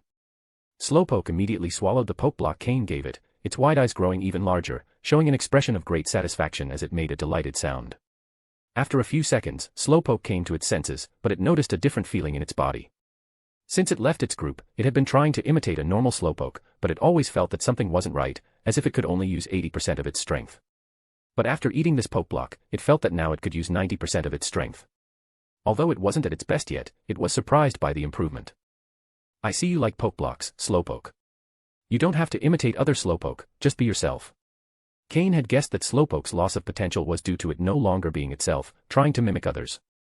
"Yatten Yatten," Slowpoke looked at Cain, noticing there was no disdain or rejection in his eyes. Although Slowpoke wasn't good at expressing itself, it could feel the kindness emanating from Cain and his lack of concern for the differences between it and other Slowpoke. Finally, Slowpoke began to lower its guard and show its true self. Although it still looked like a Slowpoke, its gaze became sharper, and its large eyes were no longer as vacant. Like windows to the soul, they reflected its desire to fight, a desire it no longer repressed. Cain smiled. Only when Slowpoke freed itself to truly be itself could it be the real Slowpoke. What did it matter if it was different from the others? Time would prove what was right. Indeed, using Pokeblocks and rediscovering its true self had reversed Slowpoke's loss of potential. During the next period, Slowpoke would need to continue using Pokeblocks. The supplies Murkrow had left weren't enough for it, so Cain would have to make more. Additionally, Slowpoke's wounds needed more treatment. Although the healing spray helped, it wouldn't recover immediately. For Slowpoke's future growth, Cain would also have to create some specific Pokeblocks for it. Although there were few recipes for Pokeblocks combining water and psychic types in the system's database, some did exist. "Slowpoke, can you walk? Let's find a place to rest." This place was too damp to camp, but it was a good point to refill their water supply. Slowpoke, which was 1.2 meters tall and weighed almost 40 kilograms, wasn't something Cain could easily lift. Yatten Slowpoke nodded but didn't move. Instead, its eyes emitted a soft blue glow, enveloping itself in psychic energy. Cain felt the weight on his body begin to lessen until there was none at all. Slowpoke had lifted itself about 10 centimeters off the ground. Seeing Slowpoke's psychic ability, Cain's eyes lit up. With such strong psychic power and fine control, it seemed he had found a real treasure. Unless it faced a Dark-type Pokémon, with Slowpoke's psychic power at that moment, it would probably be unstoppable against any opponent of a similar level. With Slowpoke floating and Murkrow flying in the air, Cain left the mist-filled valley and searched for a relatively dry and flat spot. After a long time searching for dry wood, he finally lit a fire. Just in time for lunch, Cain began preparing food. Since Slowpoke was injured and needed to recover its potential with Pokeblocks, Cain ordered Murkrow to go find food by itself. Murkrow had great survival skills and could find food on its own. Cain didn't need to worry about it. Then he turned toward Slowpoke, who was lying on a dry rock. With the help of Murkrow and Cain, Slowpoke's external wounds had healed, but the fatigue from the battle still left it a bit exhausted. "Just rest, Slowpoke," Cain said, gently stroking Slowpoke's head, remembering that it was also a water-type Pokémon and probably wasn't used to being on land. Yet Slowpoke seemed to enjoy Cain's care, and with half-closed eyes, it soon fell asleep. What a sincere Pokémon. Cain laughed and, to not disturb its rest, lowered his voice and began preparing Pokeblocks for Slowpoke. End of chapter. Chapter 37, a busy afternoon. It might sound strange, but Cain's two Pokémon currently have flaws in their potential and need to be adjusted through Pokeblocks. However, as a trainer, a Pokémon's potential is not the most important thing. What matters most is their attitude towards battles and training. As they say, diligence can make up for a lack of talent, and there's some truth to that. Of course, this doesn't mean that a Pokémon with green potential has no desire to fight, while one with red potential does, or that a Pokémon with red potential can always defeat one with green potential. Under normal conditions, that wouldn't be possible. A famous person once said that success is 1% talent and 99% effort, but this only applies when the potential is similar. If there's a huge difference in talent, that 1% can become a chasm, the greatest enemy on the path to success. So, when Cain discovered that Slowpoke had green quality and loved to battle, he knew he had found a treasure. Moreover, its outstanding psychic ability was so impressive that Cain wouldn't trade it even for a blue-quality Pokémon. Murkrow's level also increased by 1 after the day's battle, reaching level 17, which shows rapid progress. With a level 17 Murkrow and a level 20 Slowpoke, Cain now has the confidence to explore the entire forest. Moreover, with Slowpoke's teleport move, they'll always be in a safe position, even when facing strong opponents. The scent of roasted fish filled the air from the campfire. It had never smelled so delicious, and Slowpoke, amazed, stared at the roasted fish as its mouth began to water. Although it had grown tired of fish, the touch of its trainer and a bit of seasoning made it irresistible, causing its salivary glands to work overtime. Caw, caw. Murkrow, seeing Slowpoke's expression, approached and patted its head with its wings, displaying pride in its trainer. Yatten yatten, Slowpoke responded as if asking what that delicious thing was and when it could eat it. Caw. Murkrow was puzzled by Slowpoke's question, as all it knew was how to eat and didn't know when the roasted fish would be ready. Cain watched his two Pokémon exchange friendly words and couldn't help but smile. Though he didn't understand what they were saying, he knew the aim of their conversation. With both of them staring hopefully, Cain took the roasted fish from the fire and placed it in a bowl, serving them 3 pieces each. As soon as Murkrow saw its food, it began devouring it, completely ignoring the bones, as its strong digestive system made the bones a joke for it. Yatten Slowpoke looked at the food in front of it, swallowed its saliva, and looked at Cain, as if asking, "Is this for me?" Cain patted Slowpoke's soft pink head and nodded with a smile. "Yes, it's for you. Enjoy." Since it was born, Slowpoke had never tasted anything so delicious or received such kindness. As it ate, its big eyes began to fill with tears. Slowpoke ate so fast that it even finished before Murkrow, quickly devouring its 3 pieces of roasted fish. Happy, Slowpoke let out a small burp while Murkrow finished eating at a slightly slower pace. "Well, we've eaten and had enough to drink. Murkrow, let's start training. Slowpoke, you can rest and recover." Since Cain had decided to stay and rest during the day, he didn't want to waste time. Murkrow's use of dark-type moves was still in its early stages, and improving its skill required constant practice. On the other hand, Slowpoke had just been captured, and it wasn't the right time to subject it to intense training, even if it wanted to. It needed to recover not just its body but also its potential, which would determine its future growth. However, once its body fully recovers, it will be able to join the training, as only then will the Pokeblocks help it maximize its potential. Yatten Slowpoke looked enviously at Murkrow, who was training hard.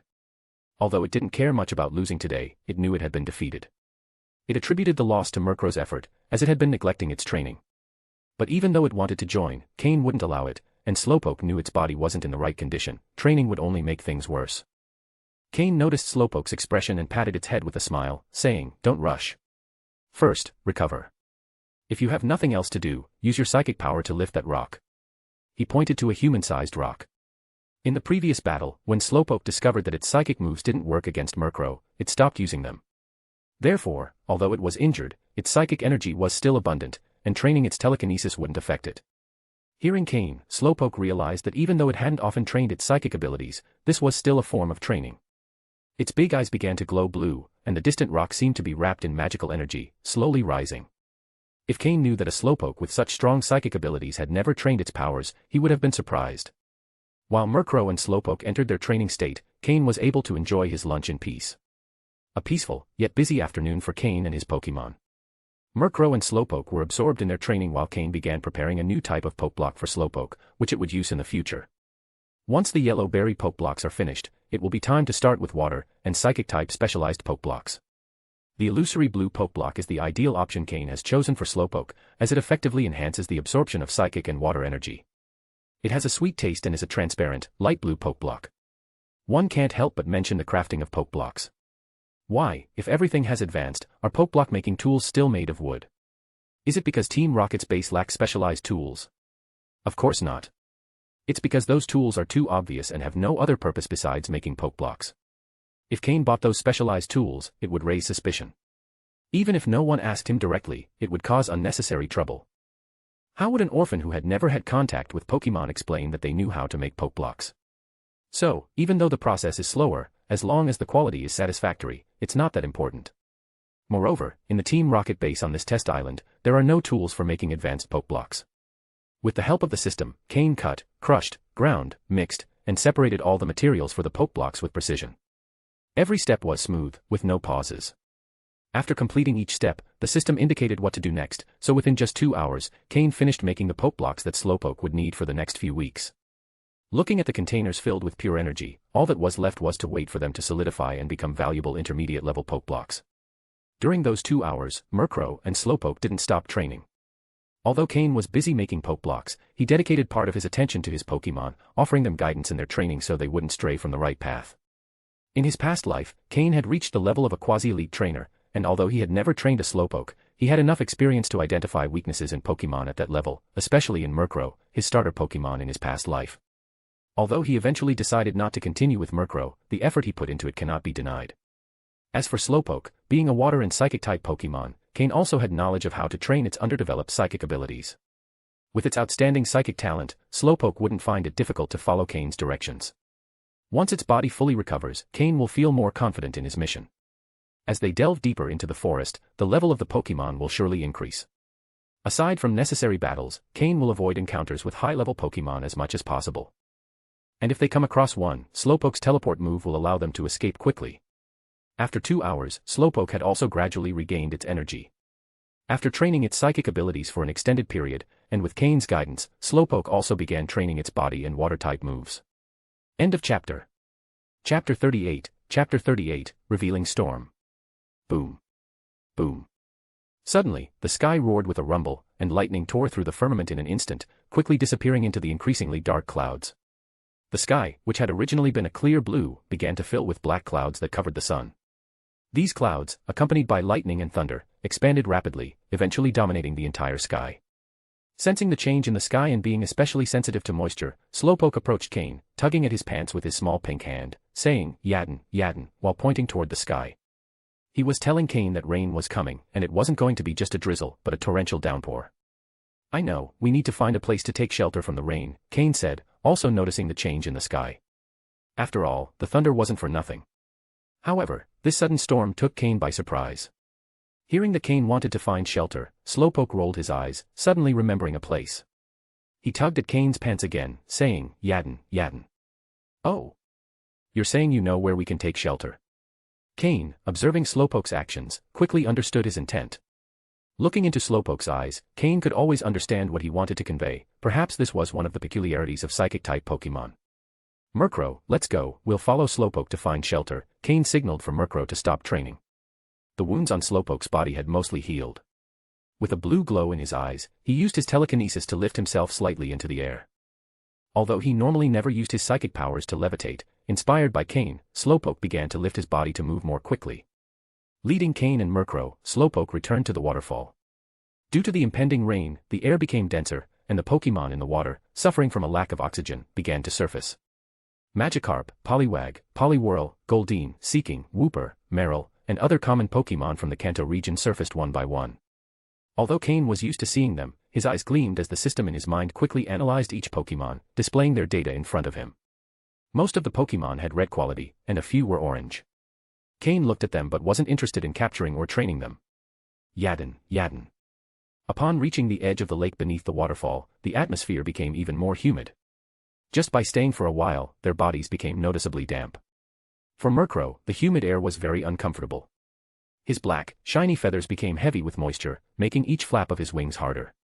Moreover, the sensation of sticky feathers gave him the impression of falling into the water. Gah! Murkrow flapped his wings in displeasure, trying to shake off the moisture, but it was futile since the air was filled with water. Seeing Murkrow's disgusted expression, Slowpoke hurried up. He headed for the waterfall and pointed towards it, saying, "Yadin. You mean there's a cave behind the waterfall?" Cain asked, intrigued by Slowpoke's action.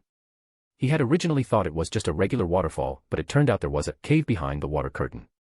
Slowpoke nodded, and his eyes gleamed with an intense blue glow as he increased his telekinesis, creating a gap in the waterfall large enough for a person to pass through.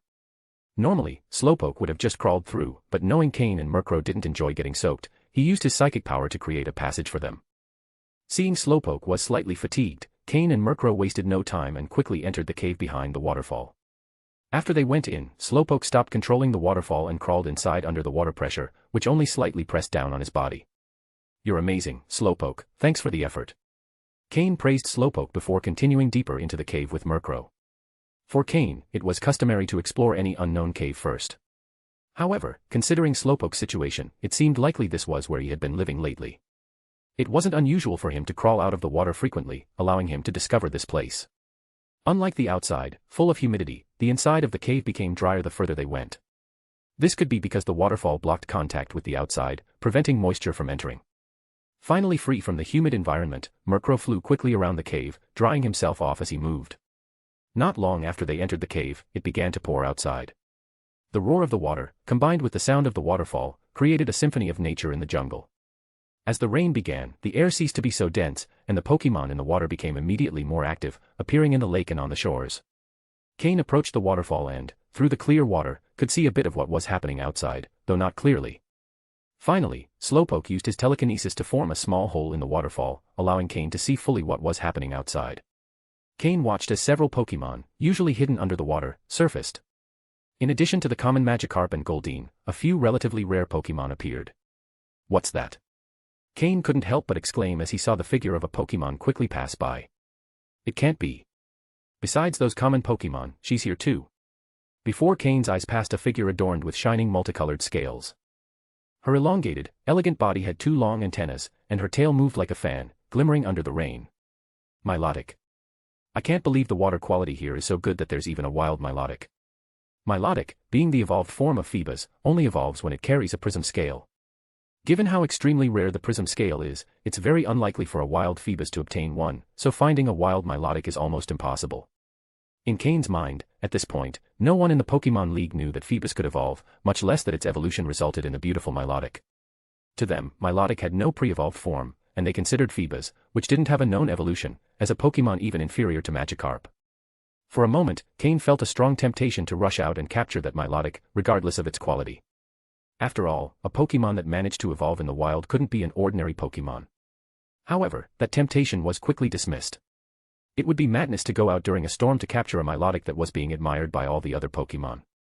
Additionally, due to the distance, it wasn't clear what level Milotic was, and attacking rashly could mean the end for Cain and all his Pokémon. Shaking his head, Cain abandoned that idea and continued to observe the Pokémon in the water. Besides the surprise of seeing a Milotic, Cain also noticed the presence of some other rare Pokémon. What caught his attention the most was the occasional appearance of Squirtle. There was more than one wild Squirtle here. This was something Cain hadn't expected. And considering how frequently they appeared, it seemed like there was a small group of Squirtle in the area.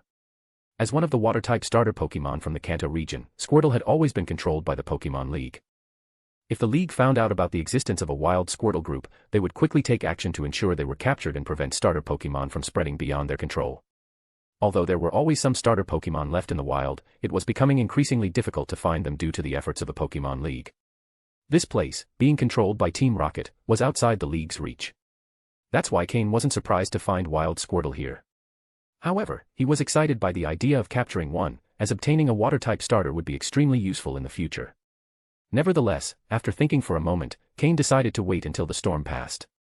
It wasn't safe to go out during a storm just to capture a Squirtle, especially considering he already had enough on his plate. However, the calm didn't last long. The Pokémon who had been happily playing in the rain under Milotic's guidance were interrupted by the arrival of another Pokémon. Roar! With a thunderous dragon's roar, a large Pokémon appeared in the lake. With the impact of the water and its intimidating presence, all the Pokémon were frightened. A Gyarados surfaced in the lake. Milotic. Seeing Gyarados, Milotic swam toward all the Pokémon and cried out to the enraged Gyarados. However, Gyarados paid no attention to Milotic. Annoyed by his nap being interrupted by the joyful Pokémon, he was extremely angry and needed a fight to vent his fury. Roar! A yellow glow quickly gathered in Gyarados' mouth, followed by a devastating hyper beam. Water currents gathered around Milotic, and swimming at great speed in the water, she moved ahead of all the Pokémon, enduring Gyarados' attack. This cave is such a unique place. If I get the chance in the future, I might consider coming back to capture those Squirtle or even Milotic, Cain murmured, contemplating the vast world of Pokémon and the surprises that still awaited him. With the sky still cloudy, Cain and his Pokémon took shelter in the cave, waiting for the storm to pass, while thinking about their next steps. End of chapter. Chapter 39, The Power of Golduck. Cain didn't have much time to observe, as the battle between Milotic and Gyarados followed the flow of the water, moving further and further away until the noise faded. From a distance, only the beams of Hyper Beam could be seen shooting columns of water across the forest before disappearing completely. Phew! What a terrifying battle. I'm glad I didn't try to capture that Milotic. Judging by the remnants of the fight, both Pokémon are probably over level 40, Cain thought, feeling relieved. With the departure of the two Pokémon, the small frightened Pokémon also hid, and the once bustling lake fell silent. Apart from the constant rain, there were no signs of life. Cain signaled Slowpoke to release his control over the waterfall, then returned deeper into the cave to wait for the rain to stop. I really want to reach that level of combat. That way, I won't have to follow anyone's orders. Influenced by the battle between Gyarados and Milotic, Cain thought to himself, but in this life, I won't abandon them. Looking at Murkrow, who had almost finished drying off, and Slowpoke, who always accompanied him, Cain made a silent promise to them. After half an hour, the rain began to gradually subside, and with Slowpoke's help, Cain slowly exited the cave behind the waterfall. Since the rain had just stopped, the forest was soaked, but at the same time, under the sunlight peeking through the clouds, the place radiated a completely new atmosphere. It was as if everything had come back to life. Walking through the meadow drenched in water droplets, Cain, accompanied by Murkrow and Slowpoke, left the lake area. Originally, he had planned to stay there for a day so Slowpoke could recover and to make some poke blocks, but the rain had interrupted his plans. Fortunately, Slowpoke had recovered well, and the poke blocks were already made, they just needed to fully solidify. Taking advantage of the clear sky after the rain, Cain walked along the river with Murkrow and Slowpoke, hoping to find the Squirtle he had seen earlier. He guessed there was a small colony of Squirtle in the area. The water level had risen due to the rain, flooding the paths where the Pokémon walked. Now they could only walk through the grass, which was full of water droplets, and it didn't take long for Cain's pants to get soaked. Despite everything, the clear water after the rain often allowed him to see small water-type Pokémon, but Cain felt a bit disappointed as most of what he saw were common Pokémon like Magikarp, with the occasional Goldeen appearing. Eventually, he resigned himself to the situation. After all, Squirtle is a valuable starter Pokémon, it was already surprising to see it in the wild. Capturing one would depend on luck. Cain walked about 10 kilometers along the river without finding a trace of Squirtle, although he did see some relatively rare water-type Pokémon. But since he already had a Slowpoke, he wasn't interested in water types with mediocre abilities, and it wasn't worth spending resources on them. Looks like finding Slowpoke was just a stroke of luck, Cain thought after walking a bit further. He was quite satisfied with having captured such a talented Slowpoke. Searching for Squirtle had been an impulse, and if he didn't find it, it didn't matter. After reaching that conclusion, Cain stopped focusing so much on the water Pokémon. I'll walk a little further and then head back, he thought as the sky began to darken. However, just as Cain was about to walk a bit further, he encountered an unexpected situation that made him immediately retreat. A light blue Pokémon, covered by a flow of water, jumped directly out of the water, landing not far in front of Cain. Golduck! Cain exclaimed, frowning as he saw the Pokémon that had suddenly appeared. This Golduck wasn't one Cain had seen earlier during the storm, and in fact, he hadn't seen a Psyduck during the storm either. Seeing the Golduck that had appeared out of nowhere, Murkrow quickly positioned himself in front of Cain, while Slowpoke approached seriously. His water-type instinct told him that this Golduck was strong, very strong. Cain's eyes flashed as Golduck's data appeared in his mind. Pokémon, Golduck, yellow. Gender, male. Level. Type, water. Ability, damp. Held item, none. Egg moves, mud bomb, yawn. Basic moves, aqua jet, water sport, scratch, tail whip, water gun, confusion, fury swipes, water pulse, disable, screech, zen headbutt, aqua tail, soak, psych up. Learned moves, hydro pump, iron tail, ice punch. TMs, none. Cain instantly became serious, his expression turning grim. I didn't expect to run into a level 38 Golduck. What luck. Originally, Cain thought that after the battle between Gyarados and Milotic, no strong Pokémon would appear in this water area, so he felt safe searching for Squirtle. But unexpectedly, a level 38 Golduck appeared. What Cain didn't know was that this Golduck was actually the true owner of this area, while Gyarados and Milotic were just temporary visitors. Due to the immense power of Gyarados and Milotic, Golduck hadn't dared to confront them, so he had hidden along with his colony of Psyduck. It was only after the two Pokémon left following their battle that Golduck emerged from the water's depths. At that moment, he saw Cain and his group wandering through his territory. Filled with fury, Golduck thought, I can't face those two powerful Pokémon, but you little ones dare to provoke me. Fortunately, Cain was unaware of the situation. If he had known, he would have thought, disaster falls from the sky. Looking at the two Pokémon advancing toward him, Golduck eyed them with disdain. As a Pokémon that had reached such a level, he had his own method of judging the strength of other Pokémon. Although Murkrow and Slowpoke showed good eyes and presence, to him, they were still too inexperienced. As the ruler of the region, Golduck generally didn't bother dealing with weak Pokémon like Murkrow and Slowpoke, but his anger needed an outlet, and Cain and his team had just crossed his path. I'll show you who the real owner is here. Golduck roared internally as a powerful water-type energy began to concentrate in his closed mouth, where the turbulent water began to overflow. He was charging an attack. Cain's heart skipped a beat. Is he really going all out right from the start? He's going to attack us with his full power, he thought quickly. Slowpoke, teleport, let's go. Seeing that Golduck was about to unleash his attack, Cain quickly gave the order. Yatin Slowpoke immediately responded, and with his blue eyes full of psychic power, a blue wave enveloped Cain, Murkrow, and himself. Golduck, sensing Slowpoke's movement, who was also a psychic-type Pokémon, stopped charging the move and fired his Hydro Pump, his strongest water-type move. A column of water the size of a person shot out from Golduck's mouth, quickly approaching Cain. Murkrow, use Protect. With a cold gaze, Cain gave the order just in time. A light green energy shield surrounded Murkrow, and with great effort, he expanded the shield, blocking the Hydro Pump. Slowpoke, quickly. Murkrow could barely maintain the shield as the Hydro Pump, under Golduck's control, continued to fire.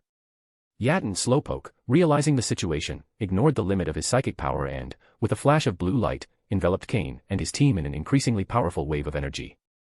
In an instant, the psychic wave reached its peak, and with a flash of blue light, Cain, Murkrow, and Slowpoke disappeared from the spot. Bang! The suppressed Hydro Pump exploded in the spot where Cain had been. Golduck watched helplessly as the weak insects vanished before his eyes and felt his majesty as the supreme ruler had taken another hit. But when he thought of Cain's eyes, an inexplicable chill arose from his heart. Golduck couldn't help but shudder and abandoned his intention of pursuing them. With a whistle, he dived back into the water and disappeared.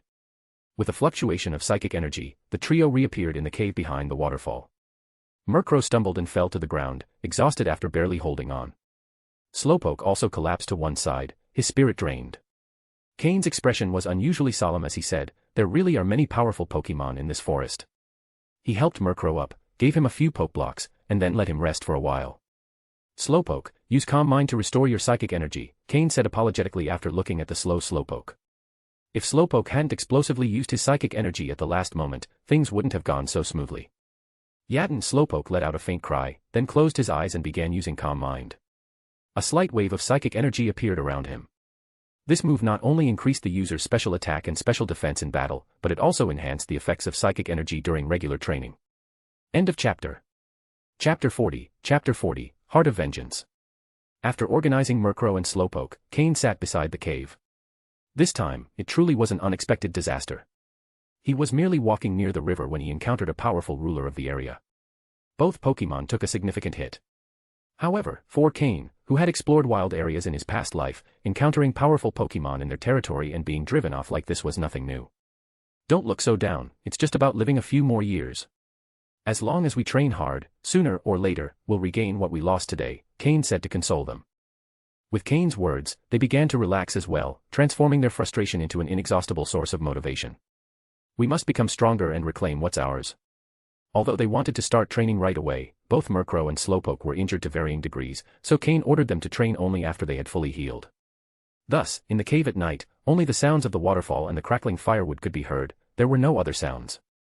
Murkrow lay obediently against the cave wall, eyes closed, digesting the poke blocks. Each time it finished absorbing the energy, it would eat another poke block and continue the digestion process.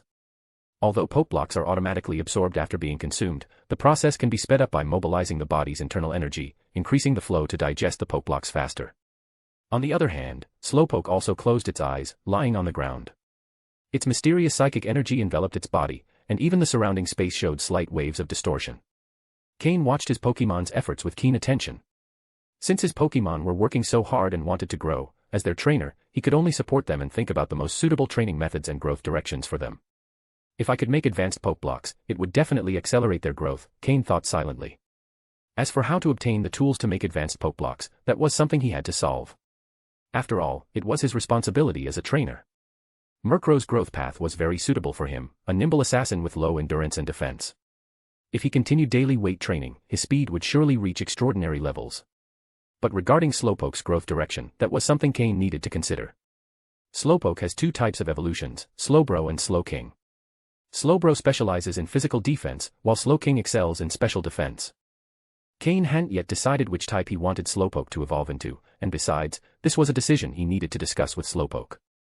Though evolving into Slowking is exponentially more challenging than becoming Slowbro, if Slowpoke wanted to become Slowking, Cain would support him with all his strength. In Cain's view, Slowpoke, who is a bit slow but has good endurance and exceptional talent in psychic skills, should aim towards Slowking, focusing on special attack and special defense, without worrying too much about physical defense. However, if Slowpoke wanted to evolve into Slowbro, Cain would also support him. The night in the cave beneath the waterfall was especially cool. Sitting by the fire, Cain became lost in his thoughts, while his two Pokémon were working hard to heal their wounds and return to training as soon as possible. Soon, the night passed. After thinking everything over, Cain instructed Murkrow and Slowpoke to stop and rest. Sometimes, the body's natural recovery ability shouldn't be underestimated. The morning, as always, was dedicated to training, but unlike other days, today Murkrow trained with particular intensity. Yesterday's experience had been a harsh blow for him. Although Slowpoke couldn't train physically, his psychic abilities weren't affected. After overusing teleport yesterday, Slowpoke felt a great increase in his psychic energy and a deeper understanding of that move. Originally, Slowpoke could only lift a single stone with telekinesis for practice, but today, to Cain's surprise, he could lift 2 stones simultaneously. Although the overuse of psychic powers yesterday had been exhausting, the growth achieved was significant. Cain concluded that Slowpoke had always had great psychic potential but had only been using that power superficially. If Slowpoke's psychic energy was compared to a glass of water, his previous use of psychic powers was like drinking through a thin straw. But after yesterday's excessive use, the straw had become twice as wide, exponentially increasing his energy usage. Seeing Slowpoke's growth, Murkrow pushed himself even harder. He knew that in a battle against Slowpoke, part of his success was due to Slowpoke's psychic moves not affecting him, and another part due to Cain's leadership. In terms of overall strength, Slowpoke's combat ability was likely twice as much as his. Of course, as a teammate, Murkrow didn't envy Slowpoke. But that didn't stop him from seeing Slowpoke as a goal. Only through continuous training and improvement could he grow enough. He didn't want to lag behind when Cain captured other powerful Pokémon in the future. As Cain's first captured Pokémon, Murkrow had his pride and didn't want to become a burden to the team. In fact, he wanted to be the strongest Pokémon on the team to protect the others in future battles. While his Pokémon trained, Cain also exercised. Accompanying his Pokémon in their training helped to bring their hearts closer together. When one is busy, time flies. The 3 hours of morning training vanished in the blink of an eye. Although he wanted to continue, Cain didn't forget that he had a mission given by Umbra. Beyond whether completing the mission would allow him to advance in the organization, the 10,000 reward points were something he urgently needed. Now that he had 2 Pokémon to raise, the resource consumption would multiply. The resources needed to raise these 2 Pokémon were astonishing. It didn't seem like raising Murkrow had consumed many resources, partly because Cain made the poke blocks himself, so the investment wasn't as high. But for an ordinary trainer, doing something like this would be impossible. You have to know that a single medium-level poke block costs 5 points on Team Rocket's exchange list. Murkrow consumes around 30 poke blocks a day, meaning a daily investment of 150 points. And if we add the poke blocks that Slowpoke needs, the required points increase. Furthermore, we must remember that a Pokémon not only needs physical strength but must also master important moves. Cain had already spent over 10,000 points on teaching Murkrow 3 moves and would need to invest more as both Pokémon learned additional moves. That's why it's so challenging for an average trainer to stand out in this world. Without special opportunities, the resources required to raise a single Pokémon would take a lifetime, and by then, the Pokémon would have passed its peak. Cain had always relied on the system. In his previous life, even with the system's help, he had to become a Pokémon hunter and leverage Team Rocket's resources to reach the level of a quasi-elite trainer. But being a quasi-elite trainer only placed him in the mid-upper ranks among Team Rocket members. In the league, there were countless hidden quasi-elite trainers. Only by becoming an elite-level trainer does one barely have the right to live freely in this world. But just barely. After all, being an elite-level trainer doesn't mean being one of the Elite Four. They are two different concepts. He stepped out of the cave, and after yesterday's heavy rain, today the sky was clear. The warm rays of the sun touched Cain's skin as he exited the cave, bringing him a sense of comfort like drinking cool water when thirsty. Walking again on the smooth stones by the lake, Cain noticed that the water, which had risen significantly yesterday, had miraculously returned to its original level. The stones, washed by the rain, shone softly under the sun, showing their cleanliness. Looking at the water's surface, Cain said to Murkrow and Slowpoke, "The next time we come here, it'll be to take revenge." Craw. Yadin. Though Cain's words were calm, the determination in them made Murkrow and Slowpoke feel completely convinced. Both responded with a sound to Cain. This desire for revenge was also what they now believed in, and what would guide their efforts in the future. End of chapter. Chapter 41, Rushing the Path. 10 minutes later, Cain, along with his Murkrow and Slowpoke, set off again to complete the mission. Holding a dagger in hand, Cain walked through the forest, comparing his surroundings with the marks on the map. If he wanted to keep searching for the mission items, the first thing he had to do was return to the path drawn on the map. Murkrow hovered above Cain's head, constantly watching the surroundings. In a forest as dangerous as this, the limited detection range of the system wasn't enough to respond to unexpected situations. Slowpoke closely followed Cain, its eyes glowing with a blue shimmer. Under the effect of telekinesis, Slowpoke, usually slow, could now keep up with Cain's pace. After learning the lesson from the encounter with Golduck, Murkrow, as Cain's first line of defense, was able to spot enemies and attack them before they could approach Cain, neutralizing the threat. If an enemy was strong enough to break through Murkrow's defense, it didn't matter, as Slowpoke, closely following Cain, served as the second line of defense. Slowpoke could use its psychic power to control an enemy once it got past Murkrow, and with Murkrow's help, quickly defeat it. Even if an attacking Pokémon was extremely powerful, and Murkrow and Slowpoke couldn't defeat it together, Slowpoke had the ultimate resource of using teleport to ensure everyone's safety. Perhaps due to the intense battle between Gyarados and Milotic the day before, today in the forest near the lake, wild Pokémon were scarce. Thus, Cain walked for almost an hour without encountering any powerful Pokémon. Gradually, the distance from the waterfall increased, and the humidity in the air became less dense. As they progressed, more Pokémon began to appear in the forest. According to the map, if they continued at this pace, in an hour they would return to the marked path. After cutting a vine blocking the way, an animal trail hidden behind it was revealed. Walking along an animal trail, though with more chances of encountering Pokémon, was easier than pushing through branches and bushes. Cain didn't hesitate and began walking along the trail. Now, with the dual protection of Murkrow and Slowpoke, safety was almost guaranteed. Even if they couldn't win a battle, they could always flee. As expected, it wasn't long before a battle occurred. Maybe due to his earlier luck, things weren't going so well now, or perhaps it was because he was walking along the animal trail. Several wild Pokémon attacked Cain one after another. Though none of them were high-level, under the protection of Murkrow and Slowpoke, none managed to get close to Cain. In fact, few managed to surpass Murkrow's first line of defense. In the forest battle, Murkrow moved as freely as a dragon in the sea, and its body, increasingly accustomed to the weight load, was also getting faster. Now, carrying 5 kg of weight, its speed almost matched what it had initially. It quickly moved between trees, toying with its enemies. For instance, the Mankey Murkrow had just taken down tried to use its ability to move quickly between trees to attack Cain, but was discovered by Murkrow the instant it tried. Under the flying type advantage over fighting type, this level 19 Mankey was defeated in a single wing attack from Murkrow. This was just one of many attempted attacks, but in all cases, the fate of the Pokémon trying to ambush Cain was the same. Cain showed no mercy, and all Pokémon that attacked were eliminated by Murkrow and Slowpoke. In this forest where only the strongest survive, the lack of mercy sent a clear message to the other Pokémon. Each time one of these standout Pokémon fell, no others dared to attack for a while until Cain left the area. Upon reaching a new area, other Pokémon would start attacking again. Since the Golduck incident, Murkrow and Slowpoke had been ruthless with each Pokémon daring to attack them, venting their frustration on them. However, as they eliminated more Pokémon, Murkrow and Slowpoke's aura of danger increased, and fewer Pokémon dared to attack them.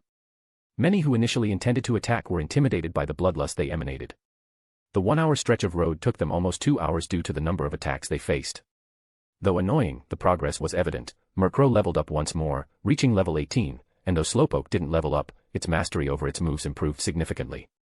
It also became more familiar with battling under its trainer's orders. If today's Slowpoke faced the Murkrow from when it was captured, the capture wouldn't have been as easy, even though Murkrow, as a Dark-type Pokémon, has an advantage over Slowpoke's Psychic type. In just 2 hours, Slowpoke not only improved its Psychic move mastery but also increased its Water-type move proficiency. The most important thing is that Slowpoke started learning its own battle rhythm, able to react quickly to attacks. Finally, they returned to the path. Initially, Cain had fled from the Raticate to the waterfall, where he encountered Slowpoke and ultimately captured it. You could say it was fate. After a brief reflection, Cain said, "We're finally back on the path, but it took longer than I expected." A bit resigned, he added, "Let's take a break and prepare some lunch, and we'll continue later."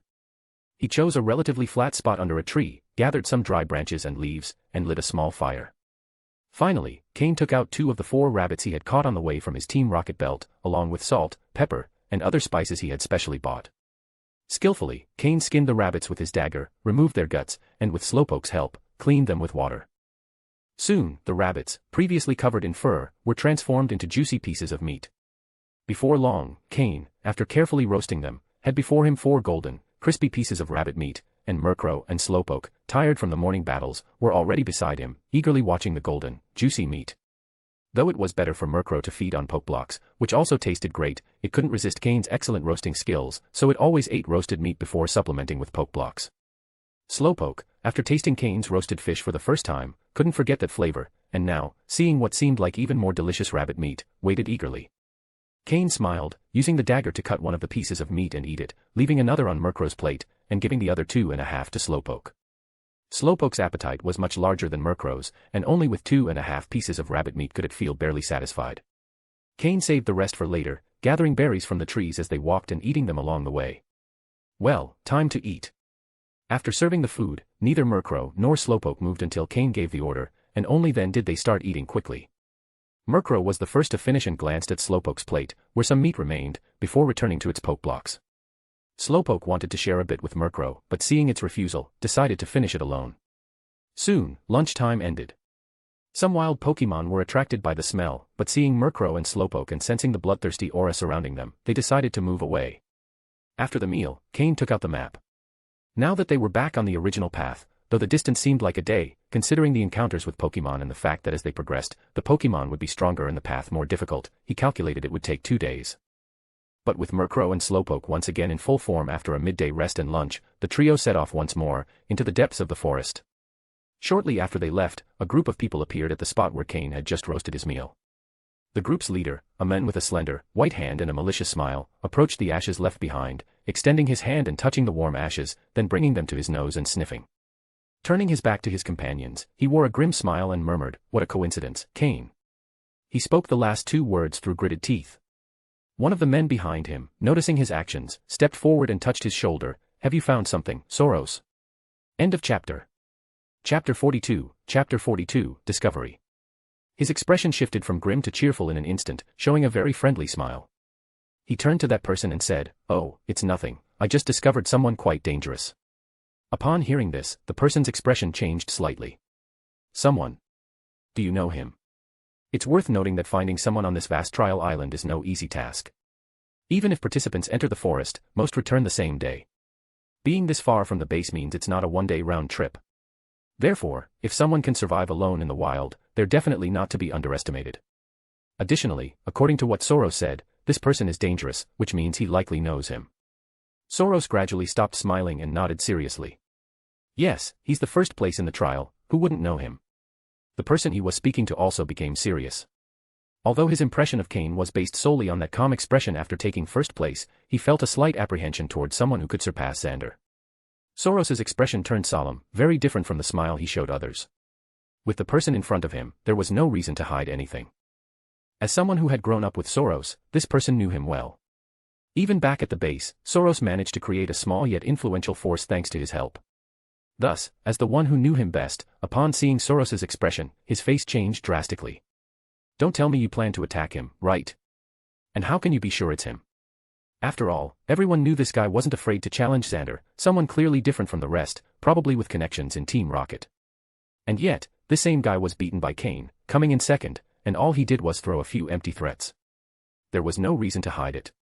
With the corner of his eye, Soros glanced at the group chatting amongst themselves, nodded, and said, "Sky, don't you find it surprising that a commoner like him could surpass Xander? He must have had some kind of fortuitous encounter, or his Pokémon has extremely high potential." Soros looked at Sky and continued, "I watched him before he left, saw him go in this direction. Do you think I chose this mission at random?" With a dark face, Sky couldn't help feeling a slight twitch in his eye. Although Soros had valid reasons, Sky knew the real motivation was that Cain had ignored Soros's invitation last time, hurting his pride. However, Sky was smart enough not to say it out loud, and he had to admit Soros was right. If they could uncover Cain's secret, he, too, might achieve a position in the top 10. Sky's eyes gleamed, reflecting his inner turmoil. If it hadn't been for his bad luck in receiving a low-potential Pokémon, he wouldn't have had to help Soros climb the ranks, depending on him to have any influence at the base. To be honest, apart from Soros's dazzling smile and his fairly strong coughing, Sky considered himself superior in every other aspect. However, circumstances forced him to lean on Soros if he wanted to stand out in the trials. He had to admit that the Pokémon distribution by Team Rocket, except for Xander, was entirely random.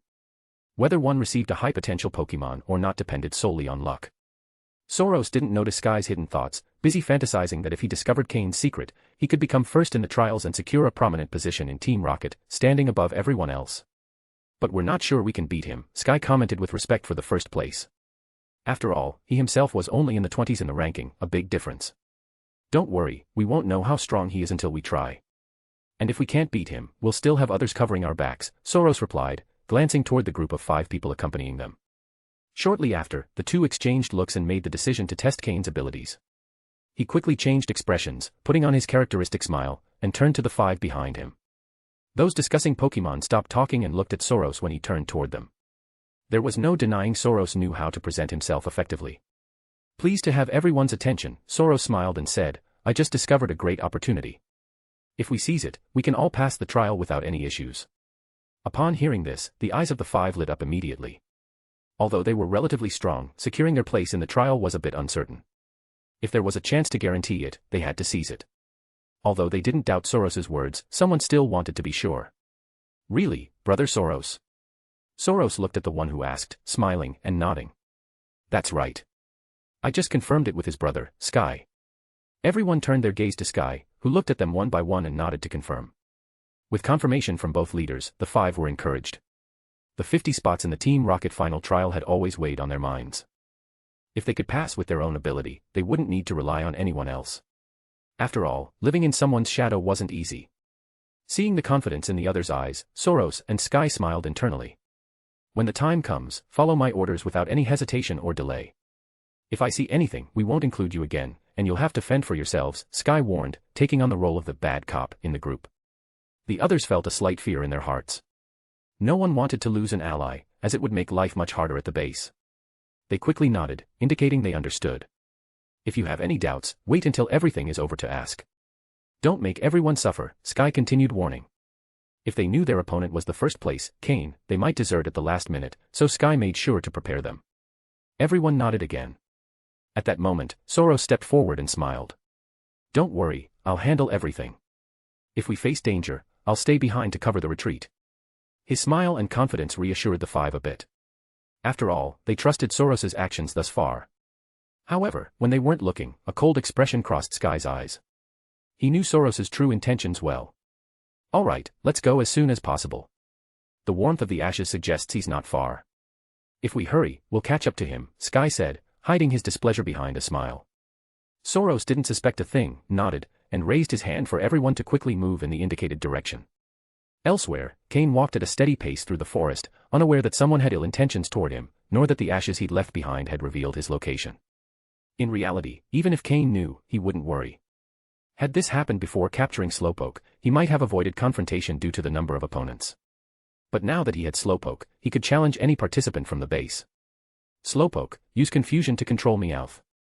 Murkrow, use Screech and then finish it off with Wing Attack," Cain ordered calmly, watching as a wild Meowth fell under the combined attacks of Murkrow and Slowpoke, lying on the ground like a corpse.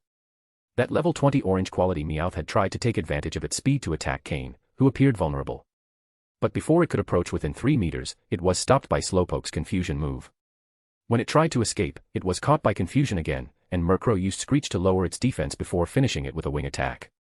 This was the battle method Murkrow and Slowpoke had perfected. Slowpoke would use its powerful confusion to immobilize the opponent, while Murkrow would weaken and finish them off. Few Pokémon could withstand this type of combined attack. The Meowth on the ground was just one of many Pokémon they had defeated along the way. Murkrow, Slowpoke, good job. Cain praised his Pokémon without holding back on compliments. That said, he took a mid-level poke block from his belt and gave it to Murkrow to restore its energy.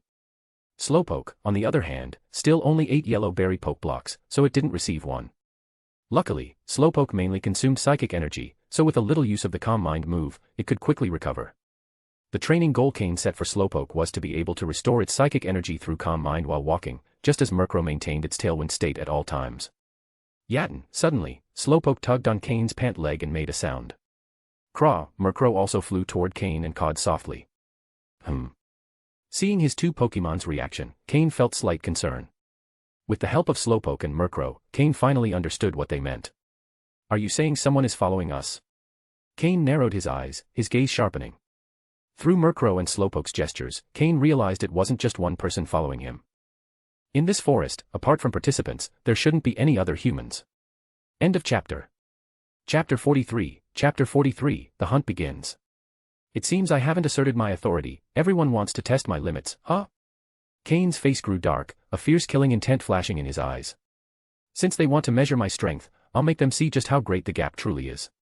Suppressing his intent to kill, Cain signaled his Pokémon, Murkrow and Slowpoke, to act normally but stay alert. I wonder who it could be. Xander. Although his face remained emotionless, Cain couldn't help but speculate on who it might be. Thinking of Xander, Cain couldn't resist a slight smile. If Xander were so petty, he wouldn't have kept him beneath him in the past life. Or could it be him?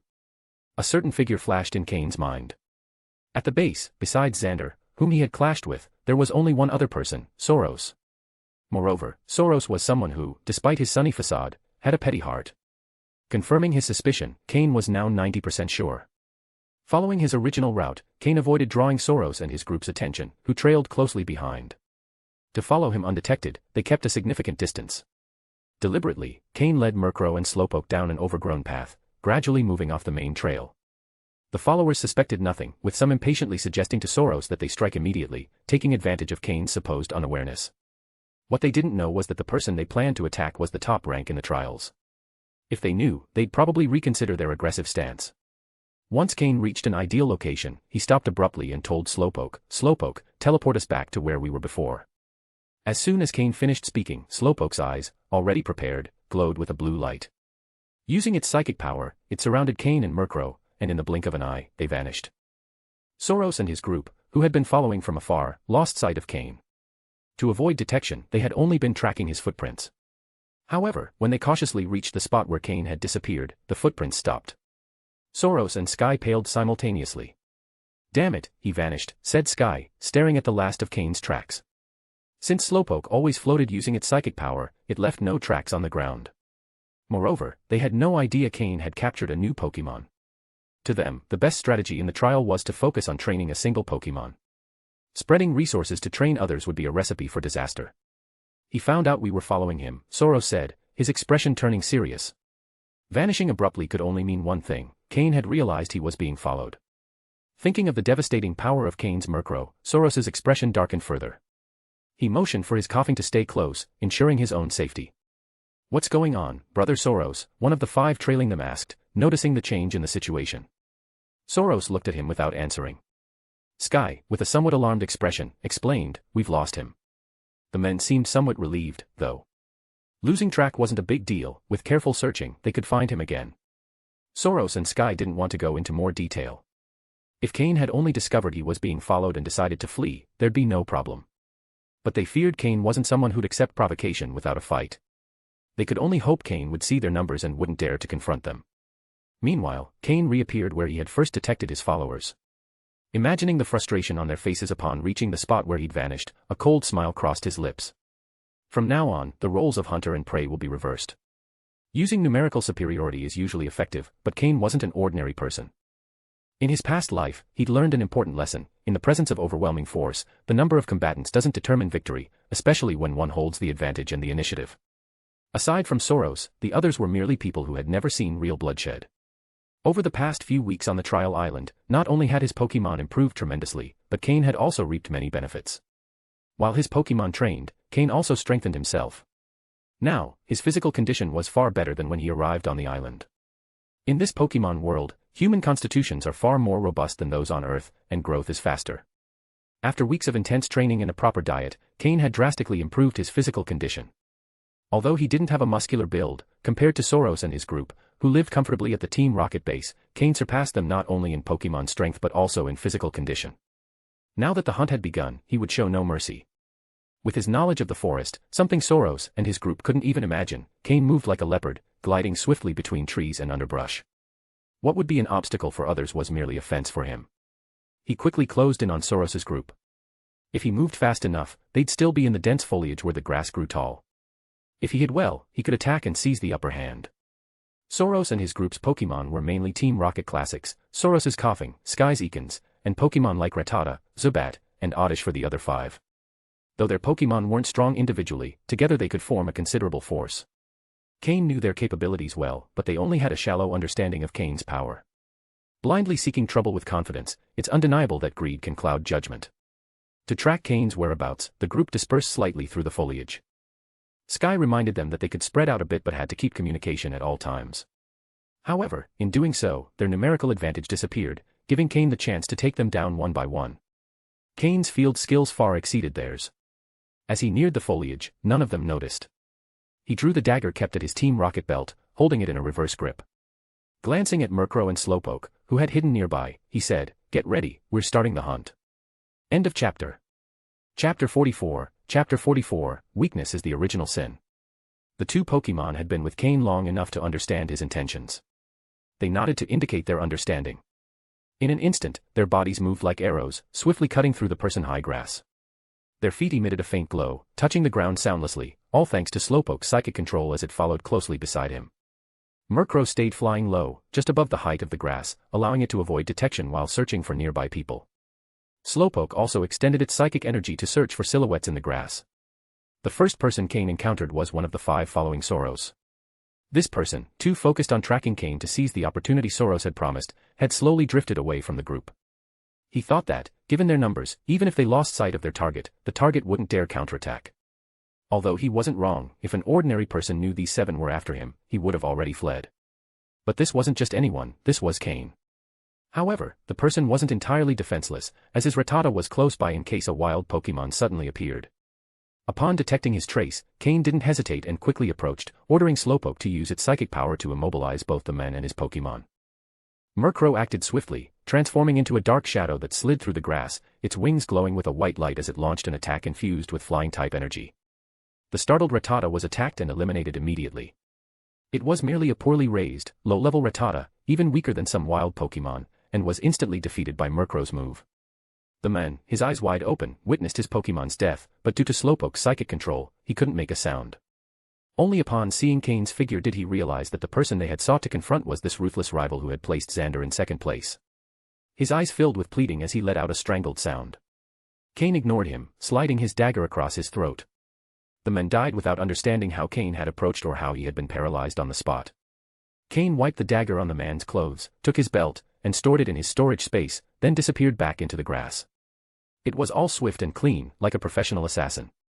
"I didn't intend to confront you, but you volunteered. If you want to kill, you should be prepared to die," Cain murmured as he ran, his eyes flashing with a dangerous light. In the end, he had never shown his true fangs to the other participants in the trial. This time, he would become their nightmare, if they still had the chance to dream. Only dead enemies are the best enemies.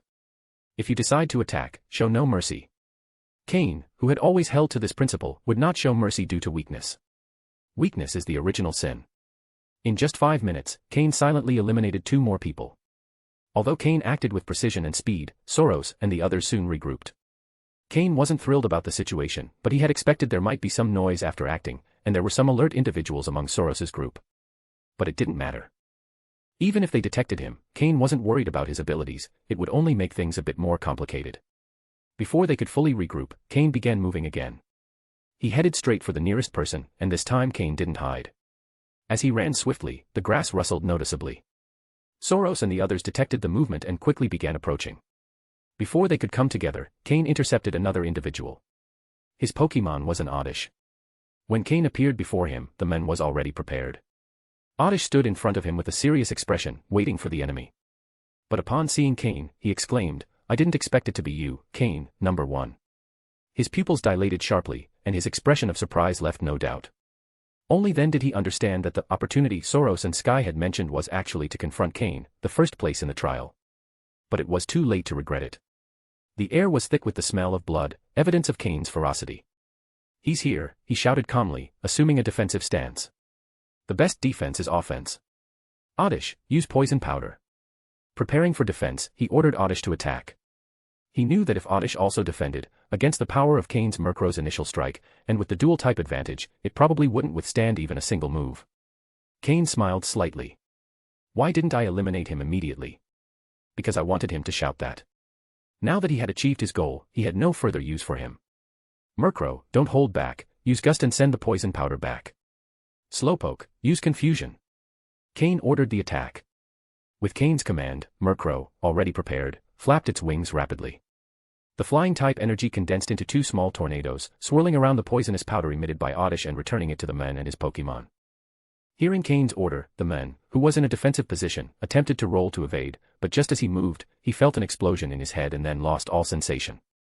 Slowpoke's Confusion move was incredibly powerful, evidenced by the blood flowing from the man's nose. There was no doubt, with the dual type advantage, and Slowpoke's Confusion move, both the man and his Oddish lost their lives. At that moment, Soros and Sky, along with the last remaining follower, finally appeared before Cain. Upon seeing his companion lying on the ground, motionless, the last follower froze. He had thought that joining Soros on this mission would involve no danger, that they'd merely earn points.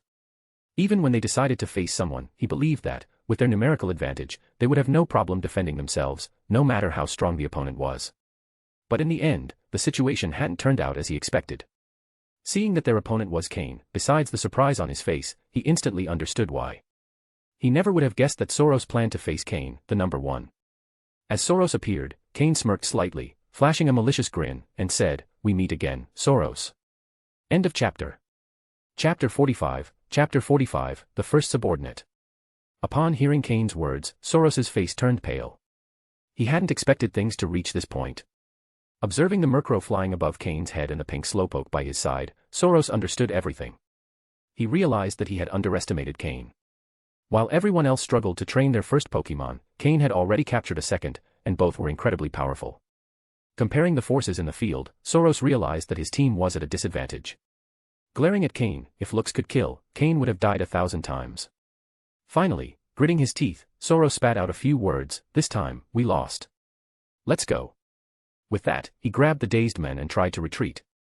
Cain sneered and said, "Now you want to leave? Don't you think it's a little too late? Murkrow, use Gust." Hearing this, Murkrow flapped its wings, and a whirlwind appeared behind them, blocking their retreat. "Cain, don't push it. If we keep this up, we'll die together." Soros's face twisted with rage, his eyes burning. He had never felt so humiliated, even when Xander spoke to him, it was never with such disrespect. Die together? If the fish dies, the net won't break. Want to test it out? Cain said as he stepped forward, followed closely by Slowpoke. Someone who had tried to kill him couldn't just leave like that, without consequences. That wasn't Cain's style. Caw. Murkrow cawed. If Cain hadn't stopped it, Murkrow would have already attacked. Soros remained motionless for a moment and cast a meaningful look at Sky, who hadn't spoken. It was a signal for him to talk. Noticing the gesture, Cain turned his gaze to the young, unremarkable man. He observed his Ekans, and the system displayed the data of this Pokémon. Pokémon, Ekans, orange. Gender, female. Level. Type, poison. Ability, shed skin. Held item, none. Egg move, poison tail. Basic moves, wrap, leer, poison sting, bite, glare, screech. Learned moves, acid. TM moves, none. Cain looked at Sky with some surprise. He hadn't expected Sky to have trained Ekans up to level 19. If not for the limitations of its potential, Sky might have been the leader of his group. With a small flicker of interest, Cain had an idea.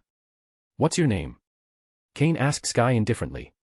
In this situation, being asked for his name surprised Sky, but after a moment of hesitation, he replied, Sky. In a situation where they were at a disadvantage, it was better not to provoke Cain's anger. Besides, talking to him might buy some time to think of an escape. Fight Cain. Don't even think about it.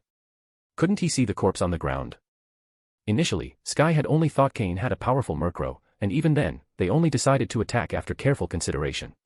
But now Cain clearly had an equally strong Slowpoke, while they were only 3 people, one of whom hadn't even recovered from the shock. There was no comparison in terms of power. Sky wasn't foolish enough to provoke Cain and invite death. Yet, even after considering all factors, Sky couldn't find a way to escape. Despair began to creep into his heart. He had worked hard to elevate Soros, using his power and position to gain many resources that had allowed him to train his Ekans to its current level. But what he hadn't expected was that Cain's next words would leave everyone speechless. You're not bad. Are you interested in working for me? With a simple question, everyone's expressions changed dramatically. The follower in despair suddenly saw a glimmer of hope. If Cain wanted to recruit Sky, that meant he still had a chance to survive. Even if he were a fool, he understood that Soros had used him as a pawn. In front of the powerful Cain, he had no intention of resisting. The most dramatic change was seen on Soros's face, showing a mix of emotions. He never would have imagined that Cain would try to recruit Sky. Soros was ready to fight alongside Sky against Cain, hoping for a slim chance to escape. But that hope vanished with Cain's single statement. On the other hand, Sky's reaction was the calmest. He only stared at Cain, trying to gauge his intentions.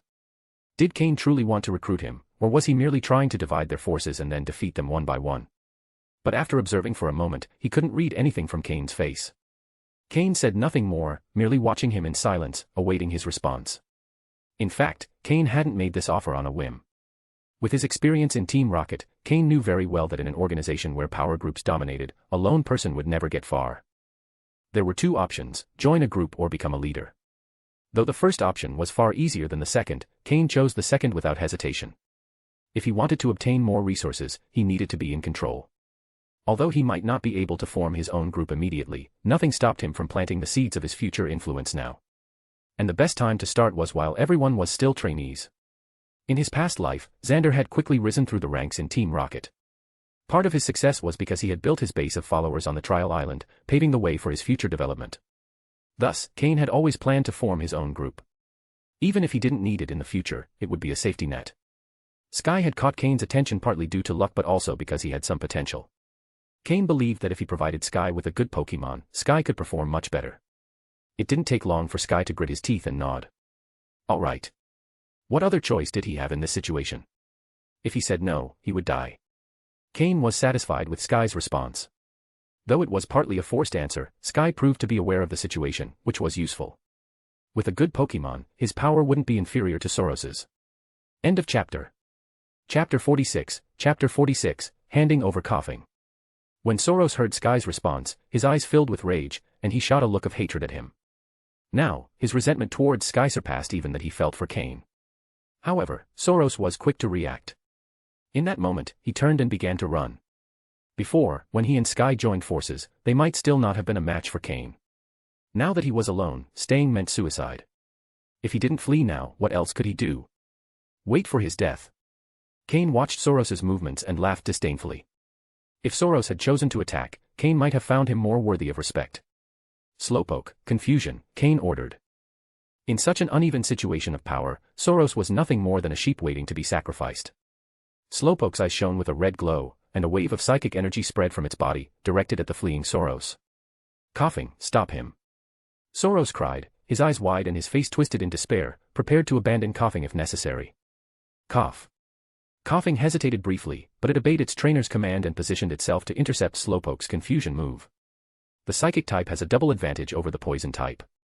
Moreover, Coughing's low special defense meant that, with a single hit, it fell to the ground, unable to continue the battle.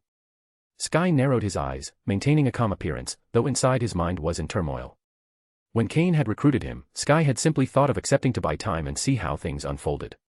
However, seeing how Soros's powerful Coughing was defeated in a single strike by Cain's Slowpoke, he began to think that following Cain might not be a bad option after all. Cain, keeping an eye on Sky, noticed that while his expression hadn't changed, his eyes revealed his inner agitation. The defeat of Coughing was not only meant to showcase Slowpoke's strength but also to send a clear message to Sky. Cain knew Sky wouldn't submit so easily, and that his initial acceptance was more out of fear than genuine loyalty. But Cain was confident in his ability to keep Sky under control, ensuring he wouldn't dare think of rebelling. Realizing his coughing had been defeated, Soros ran even more desperately. But as a human, he couldn't hope to escape a Pokémon. Murkrow, finish him off, Cain ordered, uninterested in Soros's desperate escape. Murkrow nodded and, with a flap of its wings, quickly caught up with Soros. With a slash of its claws, it added another body to the ground. Soros, who had once had his moment of glory at the base, would never have imagined this would be his final fate. As for the last survivor of the group, Cain decided not to kill him. If he planned to form a team, a single follower like Sky wouldn't be enough. He would need more members for his group. Cain approached Soros's body, observing his open eyes filled with horror and regret. Skillfully, he removed his rocket belt, and after a moment's thought, he also took the Pokeball at his waist. He pressed the button on the Pokeball to recall coughing, then locked it. Under Sky's surprised gaze, Cain tossed him the Pokeball containing coughing and said disdainfully, "This Pokemon is yours now. I hope you won't disappoint me." Soros's coughing had a dark yellow quality, much better than the orange quality of his Ekans. "This is for me?" Sky asked incredulously, wanting confirmation. Ignoring the other man's envy and jealousy, Sky gripped the Pokeball in his hand like a lifeline, clutching it so tightly his fingers turned white. This was the Pokemon that had ranked 5th in the previous trial. For anyone who could control it, it was like leaping directly to that position, something that would be tempting to anyone. "What's wrong? Can't you handle it?" Cain frowned. For a Pokemon with a previous trainer, adapting to a new one wasn't easy. It often wasn't simple to gain its loyalty. But Cain believed Sky had the necessary skills to achieve it. "No, no, thank you." Sky shook his head repeatedly, bowing slightly, showing respect, though unsure how to address Cain. "Call me Cain," Cain said, unconcerned about formal titles. "Yes, thank you, Sir Cain," Sky said, bowing further, quickly adapting to his new role. Cain nodded, approving of Sky's response. Sky was older than Cain, who was only 15 and still growing. Sky, at 18, was already taller than Cain. However, to show respect, he bowed so deeply it was almost like a reverence. First the punishment, then the reward. This was a tactic Cain often used in his past life, one of the most effective. Cain looked at the men who had been silent the entire time. Aside from a glance filled with envy when Cain handed coughing to Sky, the men seemed to be in a state of shock. For him, that day had been a nightmare. His 4 companions were dead, and the men he had so admired, Soros, hadn't escaped that fate. Sky, whom he considered his second-in-command, had betrayed him. Now, he didn't even know what his next step would be, let alone if he'd survive. Seeing his dazed state, Sky frowned and kicked him to snap him out of it. The man reacted immediately, his face pale as he looked at Cain and Sky, stammering. Boss, my name is Fox, my nickname is Fox. My Pokemon is a coughing. I'm willing to swear loyalty. Please don't kill me." Cain had already scanned his Pokemon, a level 16 coughing with orange quality, quite common. However, if he survived, he could be a useful asset.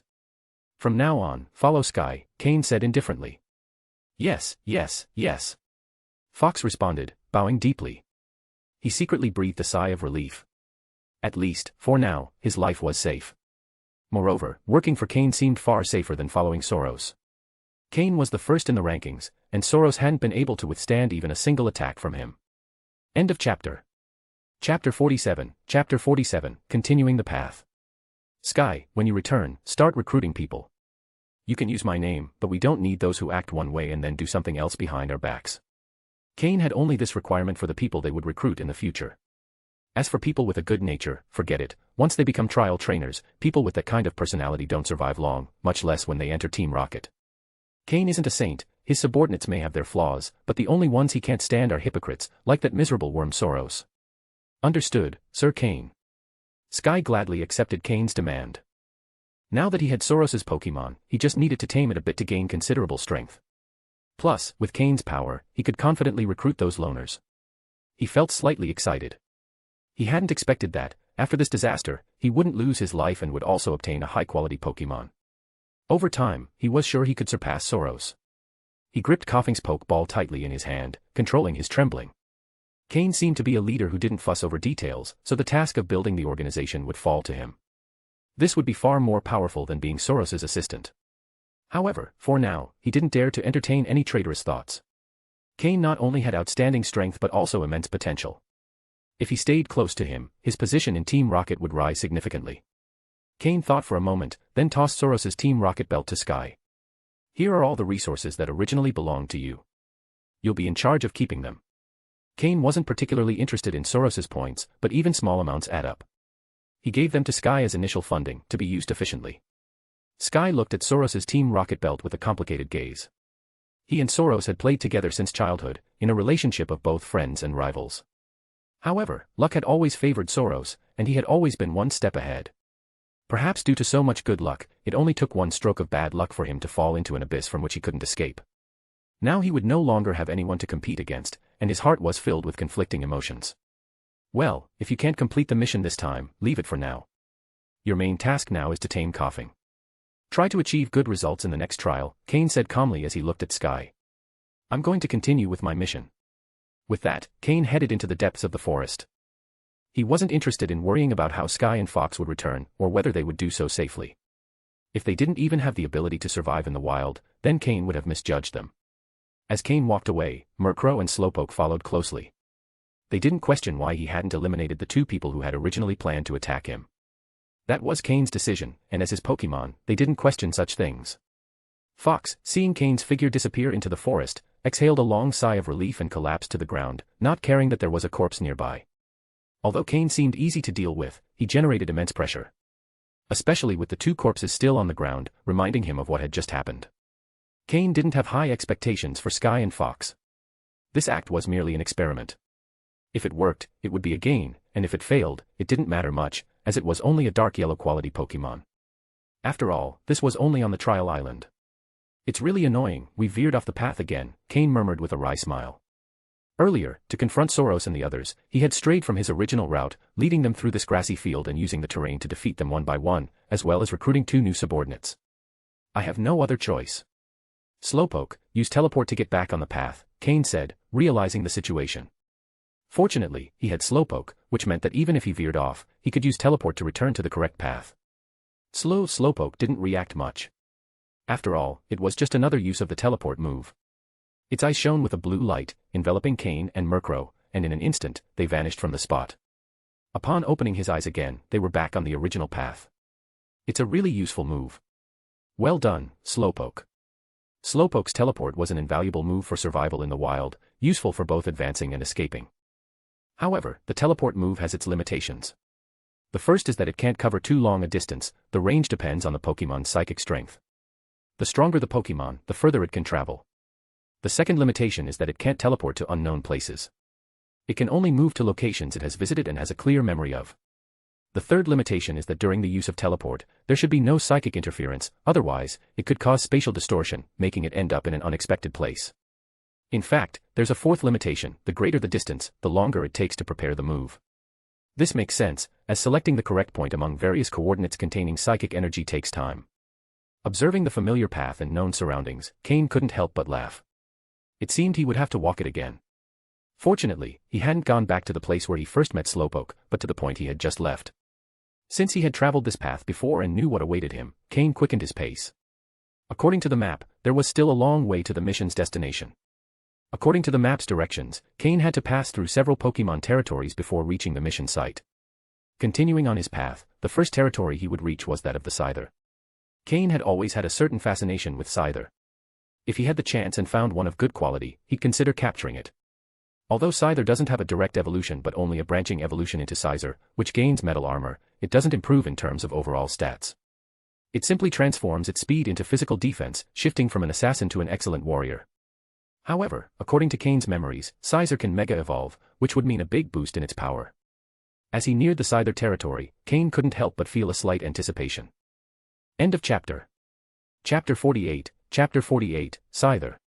However, unlike the aggressive Beedrill or the Pinsir who enjoy intimidating the weaker ones, Scyther are proud and confident. As long as they're not provoked, they generally won't attack first.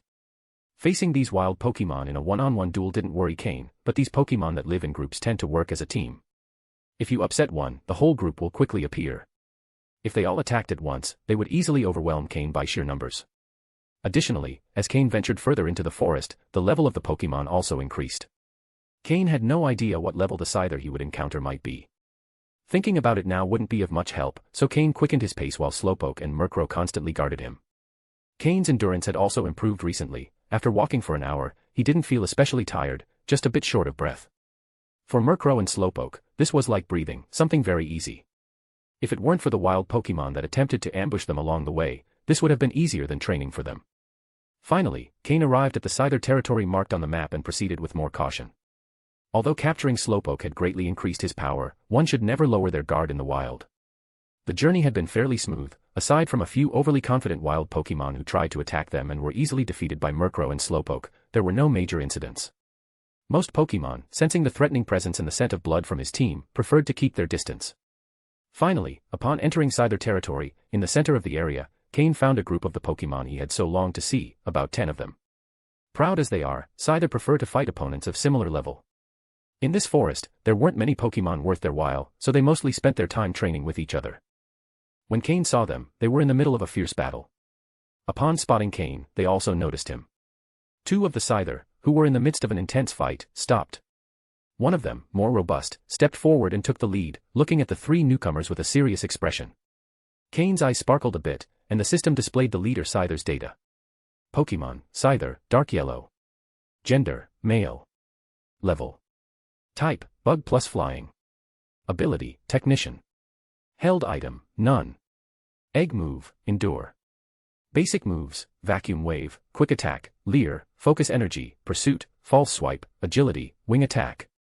Learned moves, Bug Buzz, Bug Bite. TM moves, None.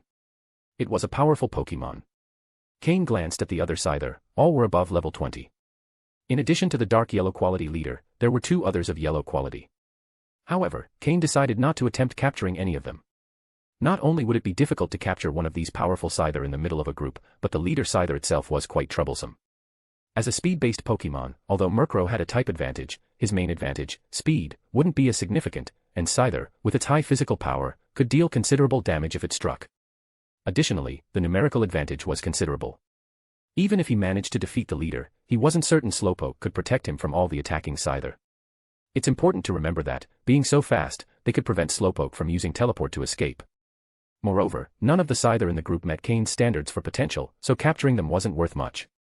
Some Scyther in the group showed interest in fighting, feeling the threat posed by Murkrow and Slowpoke. For them, lovers of combat and challenges, these were perfect opponents. However, before they could attack, the leader stopped them.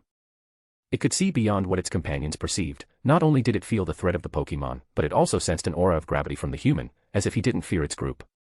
This feeling could only mean two things: either the human was a fool who didn't understand the situation, or he possessed real power. Its instinct told it that if they attacked, they should be prepared for half of the group to perish. Although they enjoyed fighting, that didn't mean they were unafraid of death. Thus, the leader Scyther held back its impulsive companions, watching as Cain and his Pokémon cautiously retreated. Scyther respects strength. If they believe in an opponent's power, they will allow them to pass through their territory without issue. The reason Scyther had their own territory wasn't due to a strong sense of territory but because of their combative nature. The neighboring Pokémon feared them so much that they gradually abandoned the surrounding areas, turning them into Scyther territory. After crossing the Scyther territory without incident, Cain finally passed through the forest marked on the map Umbra had provided. All that remained was to cross a rocky region to reach the place where the mission item was located. However, after a day of travel, Cain had not only fought with attacking Pokémon but had also gained a better understanding of the territory of the more powerful Pokémon indicated on the map. Along the entire route, the only complicated territory had been that of the Scyther at the beginning, with a level 23 Scyther and 10 others of level 20 or higher, a formidable group. Then he crossed the Para's territory, where many types of mushrooms grew. The Paras's activity area centered around these mushrooms, which served as their food. The Paras's leader, a level 24 Parasect, led the group. Paras are peaceful, and unlike other Pokémon that attack intruders in their territory, they don't. Both Paras and Parasect have a great weakness against flying types, so Murkrow was a considerable threat to them. However, due to Cain's hurry, he chose not to attack them. Furthermore, within the Paras group, there weren't many with good potential. Although the group was large, they were the calmest Pokémon in the region. In Paras's land, many other Pokémon coexisted, mostly in harmony. When Cain passed through with Murkrow and Slowpoke, he was almost never attacked. End of chapter. Chapter 49, The Irritated Nidoking. After crossing the Paras territory, there lies the territory of a group of Mankey. Unlike the Paras, Mankey are extremely aggressive and will mercilessly attack any Pokémon that dares to enter their territory. The Mankey group occupies a vast berry forest, the largest Cain has seen on the Trial Island. These Mankey have a very strong sense of their territory, and any Pokémon that enters without permission will suffer their furious onslaught. They are like a gang ruling the mountains. Within the Mankey group, there is a leader with the leadership ability at level 23. With its leadership skill, its potential barely reached green quality, but it's still very powerful. Furthermore, it is backed by an endless number of common Mankey, making it a dominating force on the outskirts of the Trial Island. So, when Cain and his team entered, the entire group of Mankey went completely mad. To them, any intruder is suspected of trying to steal their berries. When Cain unknowingly allowed Murkrow to gather the first berry, it was like stirring a hornet's nest. Hundreds of Mankey launched themselves at them. Luckily, Mankey are fighting-type Pokémon, making them vulnerable to flying and psychic types, giving Murkrow and Slowpoke an advantage. As they fought and retreated, they launched relentless attacks, and Cain even removed Murkrow's extra weight so it could defeat the Mankey more quickly. It was a race to escape Mankey territory, but they managed to get out. However, the Mankey group suffered great losses from their encounter with Cain and his team, losing about a third of their strength. It's important to remember there were nearly 1,000 Mankey, and Cain, with Murkrow and Slowpoke, defeated almost 100. As a result of this battle, Murkrow and Slowpoke leveled up. Murkrow reached level 19, and Slowpoke reached 21. Not only did they gain experience, but they also improved their control over their respective types, flying for Murkrow and psychic for Slowpoke. So, although it was a tough battle, the rewards were abundant. After crossing the Mankey territory, Cain and his team were exhausted. They spent the entire night camping in a relatively safe area to regain their strength. Thanks to the yellow berry energy poke blocks Cain had been giving to Slowpoke, its previously stagnant potential began to recover. After the battle with the Mankey, Slowpoke's potential returned to dark green, a level higher than Murkrow's. This small advancement in potential improved Slowpoke's control over its psychic abilities by 20%. Slowpoke was already outstanding in its control over psychic abilities, but this increase made it even more precise. Murkrow watched Slowpoke's progress with envy and motivation, eager to push itself harder, and asked Cain to increase its weight training load by 10 kilograms. However, after Cain's persuasion, it begrudgingly accepted a more modest increase of 5 kilograms. Cain understood Murkrow's desires, but he also knew that progress couldn't be rushed. Increasing the weight too much could cause physical problems, potentially leading to hidden injuries. Thanks to his previous training experience, Cain knew how dangerous these injuries could be. Some Pokémon with great potential end up with less success than others with lesser potential due to poorly treated injuries. Hidden injuries are hard to treat. They can only heal with a long period of rest, which means the Pokémon cannot train or fight, wasting valuable development time. By the time they recover, they've already been outpaced by others. That's why Cain decided to increase Murkrow's extra weight by only 5 kilograms, an amount that wouldn't significantly affect its combat ability. After crossing a relatively safe area without large groups of powerful Pokémon, they arrived at the territory of the strongest group Cain had seen. Although this group is small, with only 5 Pokémon, including 3 under level 10, they occupy the largest territory, and no one dares to challenge them. This group is dominated by a level 32 Nidoking and a level 30 Nidoqueen, along with lower-level Nidoran male sign and Nidoran female sign. The Nidoking occupy an area rich in resources. In their territory, there is a natural lake and a low hill, with a green meadow by the lake, where some weak Butterfree live as playmates and bodyguards for the Nidoran. On the hill, a variety of berries and herbs grow, and the lake is full of peaceful Pokémon and many fish, which are the main food source for the Nidoking family. Normally, Nidoking and Nidoqueen don't leave their self-sufficient territory, and thanks to their great strength, no other Pokémon dares to challenge them. When Cain saw Nidoking and Nidoqueen, he was surprised. These Pokémon only evolve from Nidorino and Nidorina with the help of a moonstone, so finding even one of these species is rare, but seeing 2 at once was unexpected. Driven by curiosity, Cain stealthily approached the lake to see if there was a source of moonstones in the area. However, before he could get close, Nidoking detected him. Nidoking showed no kindness and launched a fierce attack on Cain. If it weren't for Murkrow's protect move, they would have been crushed in a single blow. Cain had no choice but to flee, using his team's speed to escape Nidoking's territory. However, Nidoking pursued them for quite a stretch. Cain decided to leave the search for moonstones for later, when his team is stronger. For now, Nidoking alone is strong enough to pose a problem for them, and with Nidoqueen's assistance, their combined strength would be even more devastating. It's no wonder they can dominate such vast territory and resources. Although the Mankey group was numerous, they were just a bunch of weaklings in the face of Nidoking. If it weren't for fatigue, Nidoking could wipe out the entire Mankey group by himself, thanks to his tough armor that practically ignores their attacks, and with his powerful arms, he could sweep away dozens with a single blow. With Nidoqueen by his side, the Mankey don't dare challenge his authority. This shows how formidable Nidoking is. Cain had barely escaped the Mankey group, and Nidoking could already destroy them with ease. Fortunately, after crossing Nidoking's territory, Cain finally reached a stone field. Looking at the map in his hand, Cain murmured, "I just need to cross this stone field to reach the mission location." Finally, Cain was close to the mission's objective and could breathe a little easier. If he wanted to return before the next trial, he didn't have much time left. End of chapter. Chapter 50, Naive Onyx. They're finally about to reach their destination, so there's no longer a rush. After a long trek, the priority for Cain and his team is now to have lunch and let Murkrow and Slowpoke rest a bit to recover their energy. They found a large, relatively flat rock, and Cain took out all his tools. Although this is a stone forest, not everything is just rock. In fact, there's more dry grass and withered reeds here than in a forest. They lit a fire and, using the stones abundant in the area, built an improvised oven. Then they placed a small pot on top and carefully poured in the water they had collected earlier from the lake. In the wild, it's best not to drink unboiled water. Even if it looks clean, no one can say how many bacteria it might contain. Murkrow and Slowpoke, being Pokémon with bodies and resistance much stronger than humans, wouldn't have any problems, but Cain can't take the risk. Getting sick from drinking unboiled water, without the right medicines, could be very dangerous in the wilderness. Cain doesn't want to face a situation where, after surviving all the battles, he ends up sick due to a careless everyday detail. While the water boiled, Cain took out food for Murkrow and Slowpoke. In addition to their usual poke blocks, Murkrow had a rabbit they had caught earlier, while Slowpoke enjoyed his favorite fish. Cain has spoiled their tastes.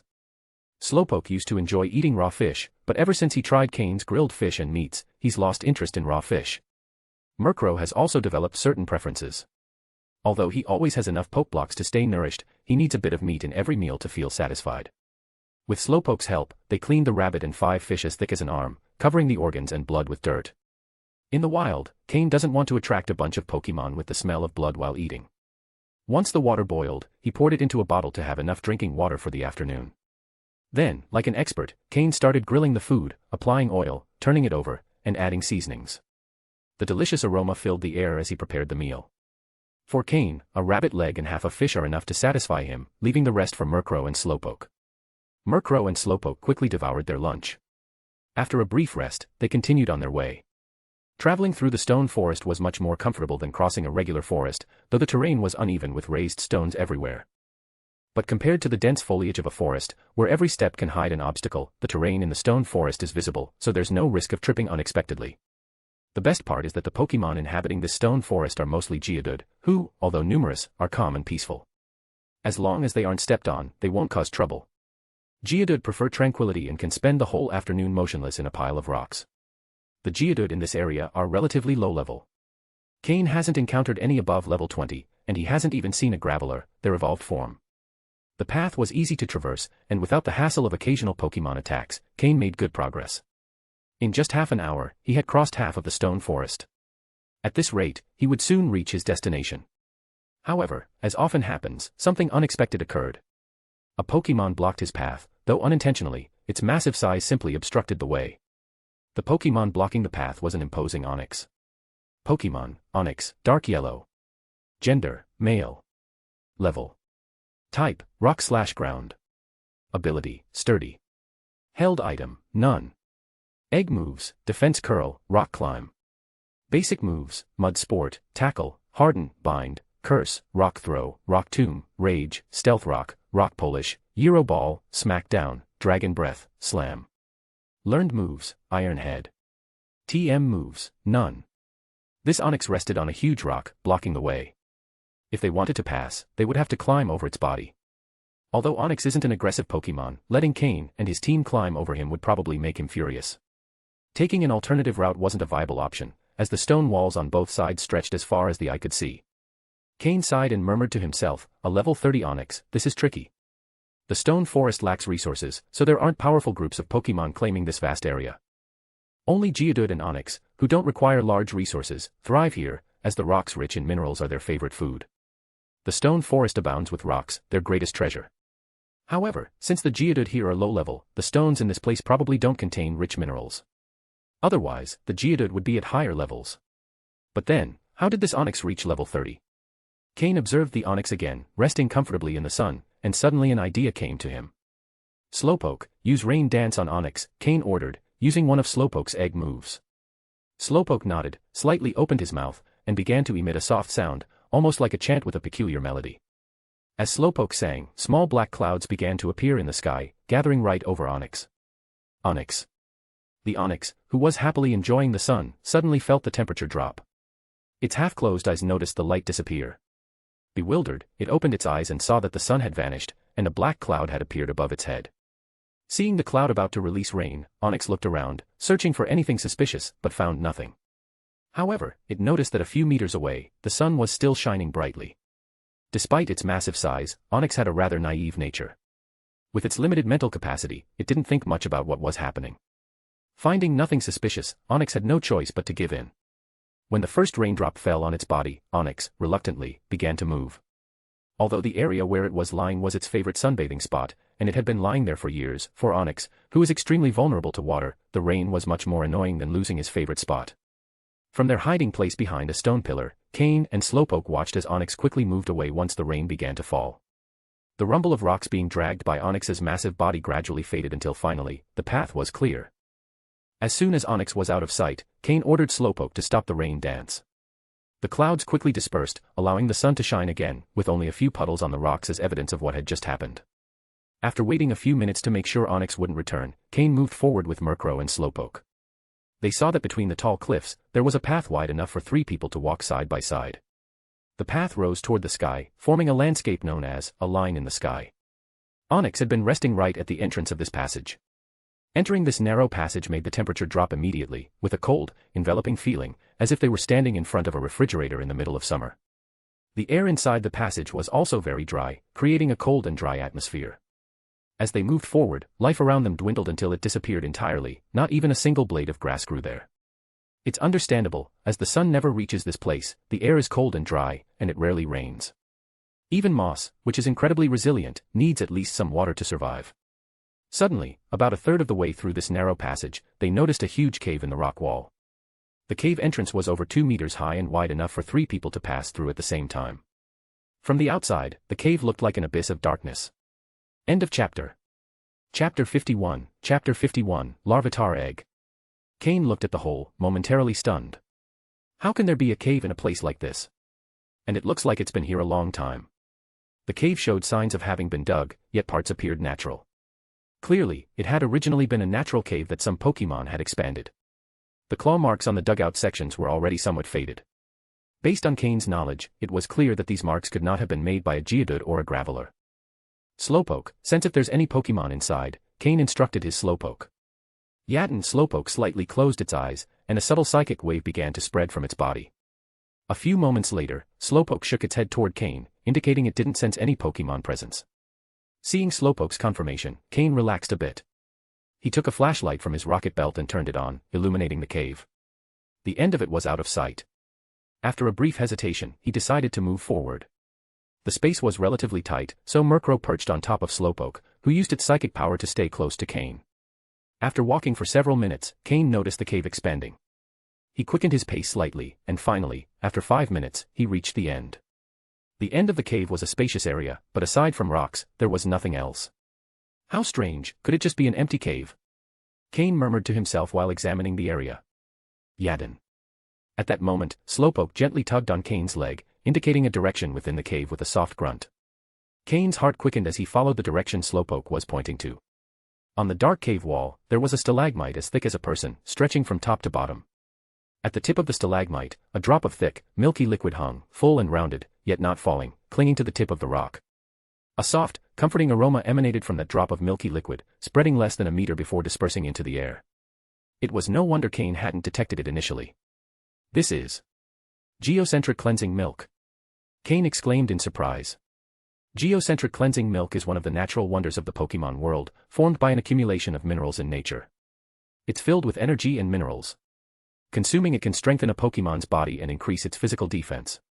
When mixed with other ingredients to create Pokeblocks, its effects are even greater. Even humans can consume geocentric cleansing milk. Not only does it prevent diseases and improve immunity, but it also extends life and strengthens the body. Within Team Rocket, geocentric cleansing milk can be exchanged as well, but due to its extreme rarity and powerful effects, as soon as it appears, it's quickly acquired by various factions, being an incredibly sought-after item. Cain recalled that in his past life, when a batch of geocentric cleansing milk appeared on the exchange list, it sold out in less than a minute, even at a price of 1,000 points per drop. Due to its life-extending properties, it's highly sought after by great families and powerful organizations. Unless in extreme need of money, no one would be willing to sell it. Geocentric cleansing milk takes months to form a single drop. It's a shame there's so little of it, Cain sighed again. Without needing further instruction, Slowpoke looked at the ground, and its eyes began to glow blue. A rock the size of a pot lid was lifted by its psychic power. Immediately, a strong, pleasant aroma filled the air, and just inhaling it, Cain felt his entire body relax. Underneath the rock, there was a pool of geocentric cleansing milk. The drop that had been hanging from the stalagmite finally fell, merging smoothly into the milk pool. The impact of the drop created tiny ripples on the surface, but it didn't splash at all. Cain watched in amazement, unable to believe so much geocentric cleansing milk had accumulated here. Looking at the milky liquid emitting a faint glow, he couldn't help but swallow hard. In the silence of the cave, the sound of his gulp was extremely clear. Finally regaining his composure, Cain took out several flasks and containers from his belt. Slowpoke cleaned them carefully, and Murkrow dried them with a gust, making sure not a single drop of water remained. Then, Cain used a spoon, usually for preparing poke blocks, to carefully scoop up the geocentric cleansing milk and fill the containers.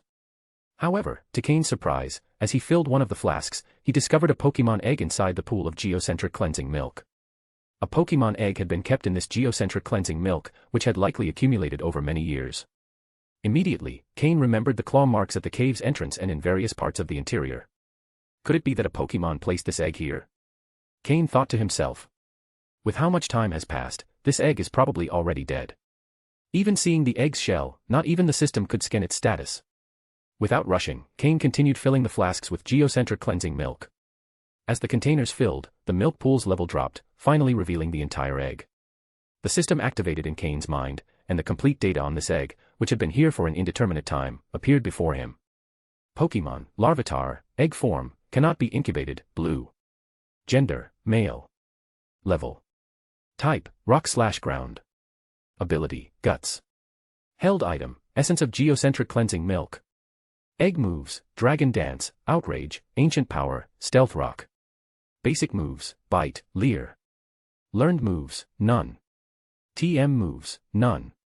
Cain looked at the egg in disbelief, letting the spoon in his hand drop to the ground. He would never have imagined that the egg inside the geocentric cleansing milk was a Larvitar egg. This also explained the claw marks at the entrance and the cave's size. Additionally, looking at Larvitar's inherited moves, which included Dragon Dance and Outrage, two incredibly powerful moves, he could imagine how strong and talented its parents must have been. A blue-ranked and quasi-legendary Pokémon, with proper training, reaching the quasi-elite level was almost inevitable. In his past life, thanks to the advantage of the system, Cain had also owned a quasi-legendary Pokémon, though it wasn't a Larvitar. It was because of that Pokémon that Cain was able to reach the threshold of a quasi-elite trainer's strength. What does it mean that it cannot be incubated? Cain noticed that after the egg's description, the words, cannot be incubated, appeared. Since he had access to the system, this was the first time he had seen such an annotation. If the egg were dead, it being unincubatable would make sense. But just by looking at it, the egg seemed full of life, which made the situation even more puzzling. Cain gently lifted the egg from the geocentric cleansing milk and placed it on a cloth on the ground. The egg, which radiated a soft glow, looked almost identical to the geocentric cleansing milk. Murkrow and Slowpoke moved closer. As Pokémon, their sensitivity was even greater. They could clearly sense the life within the egg but also noticed something unusual, as if a sadness emanated from it. Slowpoke gently brought its round pink head close to the egg. Cain observed Slowpoke's gesture and didn't stop it, understanding what his Pokémon wanted to do. Slowpoke rested its head on the egg and, with one of its front paws, pulled Cain, signaling him to place his hand on its back, while also indicating to Murkrow to do the same. Without hesitation, Cain placed his hand gently on Slowpoke's back. In that instant, the scenery before them changed. End of chapter. Chapter 52, A Mother's Love. The dark cave from before had disappeared, and now Cain, Slowpoke, and Murkrow were in a meadow under a sunny sky. The place was full of flowers, birdsong, and a scene so pleasant that it was truly comforting. Suddenly, an enormous creature covered in light green armor appeared in the meadow. Everything changed. The pleasant scene vanished, and a sky filled with yellow sand began to spread everywhere, flying with the wind, gradually covering all the trees and grass. Roar. With a roar from that creature, the entire meadow finally turned into a desert. The creature, with spikes on its back and green armor, was none other than the final evolved form of Larvitar, Johto's pseudo-legendary, Tyranitar. Also known as the Tyrant of the Desert. After arriving here, Tyranitar turned the entire meadow into a desert and then found a relatively comfortable spot to sit. It sat, and who knows how many days and nights passed. During that time, Tyranitar did not move from its place. Its originally violent nature had calmed down, becoming very quiet. However, while Tyranitar remained sitting, an unexpected group of intruders arrived in that desert. It was a group of houndooms, about a dozen of them. When they saw Tyranitar, they did not hesitate at all and attacked immediately, as if they had already planned it. Tyranitar, who had been sitting in the desert for almost a month without eating or drinking, was at its weakest. But, when faced with the attack of the Houndoom pack, it showed no hesitation or fear and stood up to face them. A pseudo-legendary is worthy of its title. Despite not having eaten or drunk for so long, it was able to easily repel the Houndooms that charged at her. However, when Tyranitar stood up, Cain saw that the spot where it had been sitting all this time had left a deep pit, and in the pit, there was a Pokémon egg radiating a soft yellow light, identical to the egg they had found earlier in the geocentric cleansing milk. It turned out that Tyranitar had been sitting there for so long to give birth to that Pokémon egg, to give birth to her own child. The weakness after giving birth, along with a month without food, had left Tyranitar at her weakest since she evolved from Larvitar. That group of Houndooms had probably carefully planned the timing, intending to bring down the pseudo-legendary in that place. However, Tyranitar's strength far exceeded their expectations, especially now that she was in the desert. This was her domain. After a day and night of combat, the battered Tyranitar finally buried all the Houndooms in the desert forever. However, due to the intensity of the battle, Tyranitar had not been able to constantly care for her child. When she returned to the pit where she had been sitting for a month, she became enraged, desperate, lost, and also sad. Because her child, who had not yet been born, had been affected by the shockwaves of the battle, and a crack had appeared in the egg. As a mother, Tyranitar could clearly feel the life fading inside the Pokémon egg. Tyranitar knelt before the egg, with tears falling from her seemingly fierce eyes. Another day passed this way. When Tyranitar stood up again, the sadness in her eyes was undeniable. Regardless of her wounds, she gently picked up the Pokémon egg and began a journey to save her child. Cain and his group's gazes moved along with Tyranitar. It's unknown how much time passed, but Tyranitar's body weakened more and more, though she never let go of her child. As a pseudo-legendary who had fought around the world, she couldn't protect her own child, and in her eyes, a deep sense of guilt and self-condemnation could be seen. When the scene changed again, Cain recognized the place. They were in the familiar stone forest and also in the narrow passage known as One-Line Sky. Tyranitar walked with staggering steps, but the presence of a pseudo-legendary remained intact, and no Pokémon dared appear to obstruct her path. When Tyranitar reached One-Line Sky, her eyes, which had lost their brightness before, began to light up, and a glimpse of joy could even be seen on her face. She walked directly into One-Line Sky, and halfway through, she stopped in front of a cave in the mountainside. As a rock and dark-type pseudo-legendary, Tyranitar had a much higher sensitivity to rocks than Geodude and Onix, Pokémon whose bodies are strong but whose minds are simple. She perceived a faint fluctuation coming from the cave, telling her that inside might be something she needed. But the cave was too small for her to enter.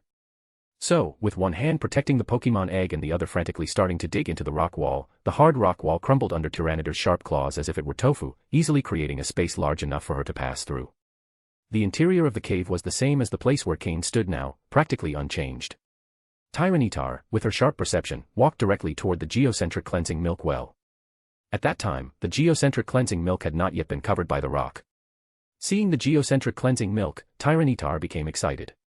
As a rock-type Pokémon, she understood the energy and mystical powers contained in the geocentric cleansing milk. With trembling hands, she carefully took out the Pokémon egg she was carrying.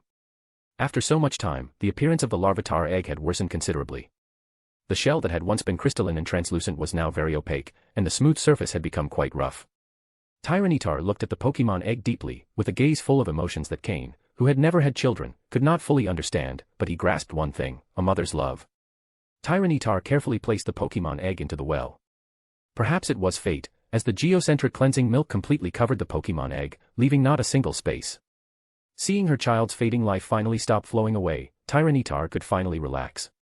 But she also relaxed her tired body. The weakness after childbirth, the intense subsequent battle, the trauma of seeing her child almost die, and then the long journey made it so that, even though she was a pseudo-legendary, her body could no longer keep going.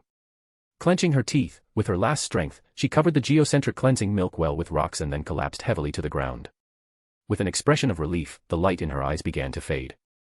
In fact, given the magic of the geocentric cleansing milk, if Tyranitar had drunk a little, she could have fully recovered from her injuries, and as a rock-type Pokémon, the geocentric cleansing milk could have had a highly beneficial effect on her, even increasing her power to another level. But she did not hesitate for a moment, not even considering it, because she knew that if her child was not completely submerged in the geocentric cleansing milk, the crack in the egg could not stop the loss of life. As a great mother, she preferred to give up her own life to give her child a chance to live. Tyranitar, born of rock, nourished by rock, over time her body also turned into a pile of rocks, accompanying her child, waiting for the day they would be reborn. The light changed, and Cain slowly opened his eyes. Slowpoke had mentally connected with Tyranitar's lingering obsession in the Pokémon egg, allowing them to see the entire story. Cain looked at the Larvitar egg with a complex expression, feeling the weight of maternal love. Murkrow and Slowpoke, who had also witnessed everything, had tears shining in their eyes, but thanks to their strength, they had not yet fallen. End of chapter. Chapter 53, the mission location. He crouched down, placing his hand on a nearby rock. He felt a cold sensation spread from his palm, but for some reason, it brought a sense of relief. Shaking his head, he tried to clear that feeling from his mind and carefully lifted the Larvitar egg. As he suspected, there was a small crack on the surface. Now, the crack was firmly sealed, thanks to the cleansing geocentric milk that had condensed over it, repairing the egg with nature's power. Additionally, the geocentric cleansing milk, known for its life-extending properties, had restored the life energy that Larvitar had lost. Feeling the vitality radiating from the egg, Cain reflected, a great mother, a great nature. By a series of coincidences, Cain had found this Larvitar egg. Perhaps it was meant to be. The layer of geocentric cleansing milk had allowed the egg's vitality to recover. If it could hatch, Larvitar would surely show extraordinary talent for the rock type. However, blessings can sometimes be a double-edged sword. The energy contained in the geocentric cleansing milk was so powerful that, after enveloping the egg for so many years, it had fused with the shell. This made hatching nearly impossible. So, according to the system's reading, this valuable pseudo-legendary Pokémon egg had become an egg full of life but unable to hatch.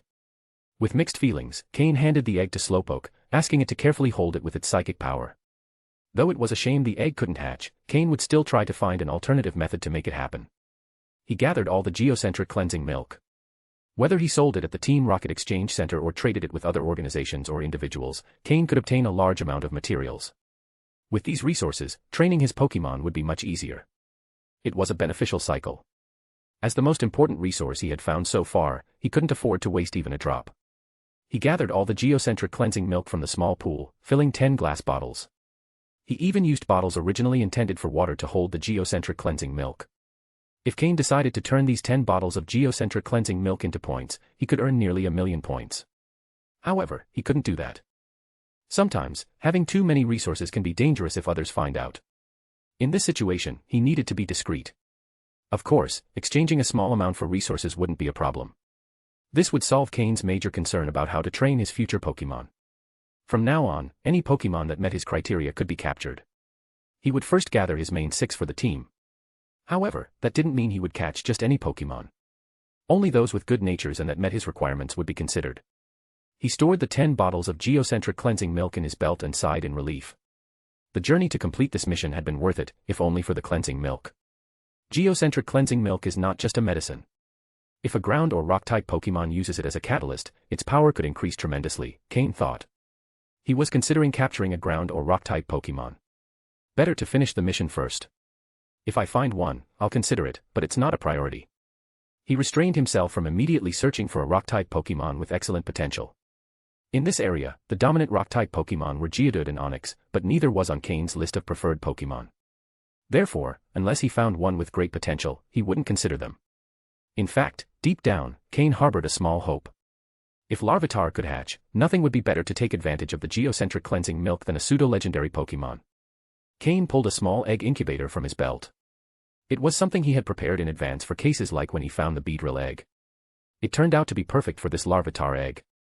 Although it couldn't hatch now, that didn't mean it couldn't in the future. If he found a way to remove the geocentric cleansing milk fused with the shell without harming the Pokémon inside, or if he weakened the shell, maybe it could hatch. Pokémon eggs can't be stored in storage, so Slowpoke would have a new task from now on, holding the egg incubator with its psychic power. This would also serve as good training for its psychic ability. When Cain returned to the entrance of the crevice, he understood why, despite the abundance of mineral resources in the area, the rocks contained so little energy. This had prevented Geodude from reaching high levels. It turned out that at the heart of this rocky formation, the geocentric cleansing milk had been accumulating, absorbing minerals and nutrients from the surrounding soil and rocks. This also explained why Onix had reached level 30 and why it was always seen basking in that spot. It was the area closest to the geocentric cleansing milk, so the rocks there contained more minerals than elsewhere. Onyx had obtained enough energy to grow. Onyx had developed the habit of staying there because it found that the rocks in that area accelerated its growth. This might be another example of nature's law of opposites. In extremely cold places, the warmest objects can be found, and in places blessed by light, the greatest darkness can arise. Thus, in a rocky forest with few minerals, geocentric cleansing milk, rich in minerals, had emerged. That's the wonder of nature, and Pokémon are just one part of that wonder. Once we pass through this crevice, we'll reach the location, said Cain, finally recovering from the influence of Tyranidar's motherly love, ready to continue his mission alongside Murkrow and Slowpoke. Although the geocentric cleansing milk had been a great find, he wasn't willing to give up the mission, especially since the reward points were related to his entry into the Shadow Unit. After nearly 5 days of travel, upon passing through the crevice, he finally reached the spot marked on the map as the mission site. Seeing that the mission location was another cave, Cain couldn't help but laugh. Looks like I'm destined to explore every cave on the trial island, huh? Though he joked a bit, he wasted no time. After coming this far, he wouldn't abandon the mission over a simple cave. For instance, when Cain and his team entered the cave, the slight noise they made caused a great stir among the Zubat resting on the cave's ceiling. Fortunately, Zubat is a poison-type Pokémon, weak to Slowpoke's psychic-type moves. After a quick cleanup thanks to the psychic energy, the cave fell silent, except for the Zubat bodies lying on the ground. End of chapter. Chapter 54, Telepathy. The slippery ground, covered in moss, made every step produce a squeak, and one had to pay close attention to force and angle to avoid falling. Yadin. Suddenly, Slowpoke let out a cry, its eyes lighting up with a blue glow, clearly preparing to attack. Hearing Slowpoke's cry, Cain felt a slight discomfort. Everything was too quiet. This place wasn't like Tyranidar's cave, which was cold and dry, an environment few Pokémon enjoy. This cave was cold and damp, a favorable habitat for many Pokémon. However, as they ventured deeper into the cave, aside from a group of Zubat at the entrance, they hadn't encountered any other Pokémon. Perhaps thanks to Slowpoke's warning, a spherical Pokémon began to slowly appear. A purple gas spread in the air, surrounding a black sphere in the center. Its eyes took up half its body, and below them was a large mouth with 2 prominent fangs. The Pokémon that appeared was a Ghastly, a ghost and poison-type Pokémon known for its mischievous nature and love of pranks. Slowpoke had detected Ghastly's presence. Being a psychic-type Pokémon, it was naturally sensitive to ghostly energies. When Ghastly appeared to scare them, Slowpoke had already warned them. Caw. Murkrow flapped its wings, dispersing some of the purple gas surrounding Ghastly, positioning itself in front of Cain. As a dark-type Pokémon, Murkrow had a natural advantage against ghost types, so it showed no fear, even when faced with a sudden Ghastly. Kakeek. Ghastly smiled broadly and, with an exaggerated laugh, made a mocking face.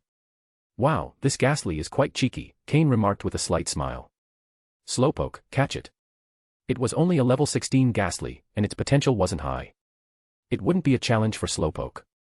An invisible hand appeared out of nowhere, grabbing Ghastly. Got it. Ghastly was startled. Its body, made entirely of gas, was usually untouchable by other Pokémon, except for its fellow ghosts.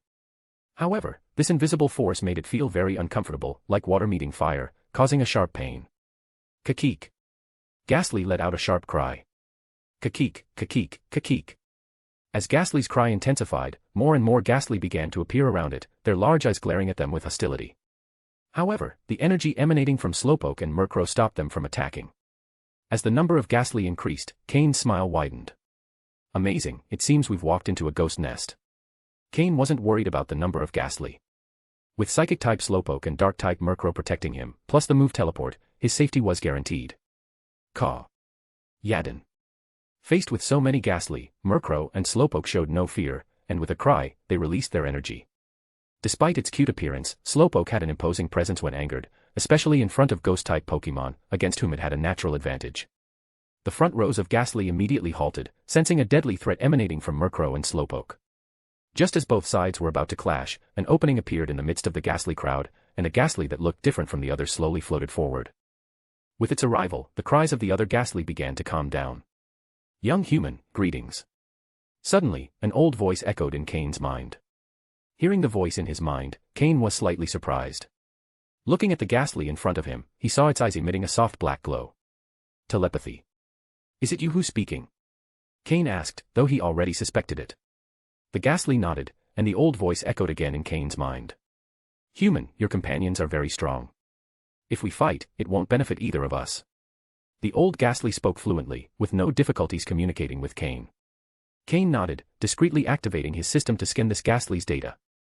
Pokémon, Ghastly, yellow. Gender, male. Level. Type, ghost plus poison. Ability, levitate. Held item, none. Egg moves, scary face, disable. Basic moves, mean look, curse, nightshade, confuse ray, sucker punch, payback. Learned moves, astonish, psywave, smog, foul play. TM moves, none. Level 28 and still in ghastly form. Seems like this is an old one refusing to die, Cain thought while reviewing the data. Without showing his thoughts, Cain said, I need to find something inside this cave. Once I have it, I'll leave. Facing such an ancient Pokémon, Cain decided to be straightforward and express his purpose.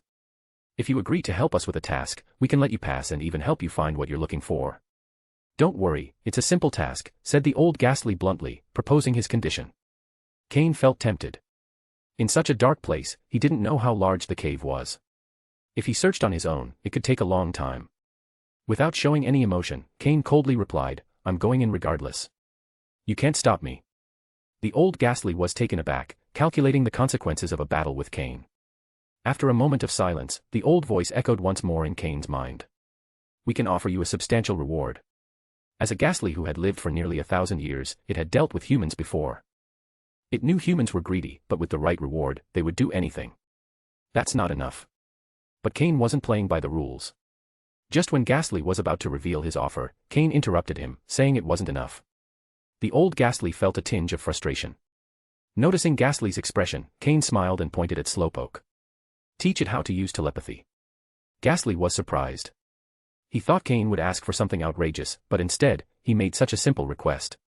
Telepathy was extremely difficult for most Pokémon to learn, even for him, who had mastered it after centuries of accumulating mental power. However, in this world, Psychic-type Pokémon had a special affinity for mental abilities. As one of the most intelligent species in the Pokémon world, they often possess telepathic skills comparable to those of humans. Ghastly had already noticed that Cain's Slowpoke was a Psychic-type Pokémon and perceived that its psychic power was considerable, though he couldn't understand why it didn't know telepathy. End of chapter. Chapter 55, Jengar. In fact, Cain had always had this doubt. Given Slowpoke's psychic ability, mastering telepathy should be something easy to achieve. However, Slowpoke had been unable to learn it, and Cain had found no solution. Fortunately, they stumbled upon a Ghastly who knew how to use telepathy, which would allow it to teach Slowpoke how to master this skill. Alright. This time, Ghastly showed no reluctance. Teaching telepathy to a Pokémon that should already know it wasn't complicated, nor was it difficult. After agreeing, Ghastly felt relieved to see that Cain wasn't making more demands. It feared that Cain might ask for something excessive. Even though it thought that if its entire tribe joined forces, they could still defeat Cain and his team, the cost would be too high. Besides, it needed Cain's help with a task they couldn't perform themselves. Gathering its words, Ghastly explained, I have lived here for many years and haven't seen many humans. However, not long ago, someone arrived here.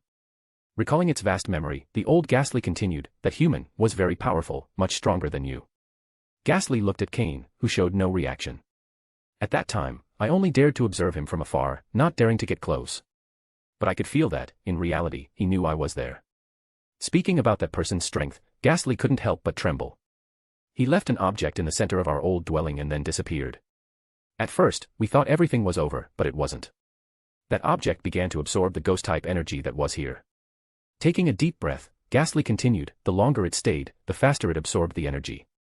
Soon, the ghost energy that filled this cave was completely absorbed, and we had to retreat to the outskirts of the cave.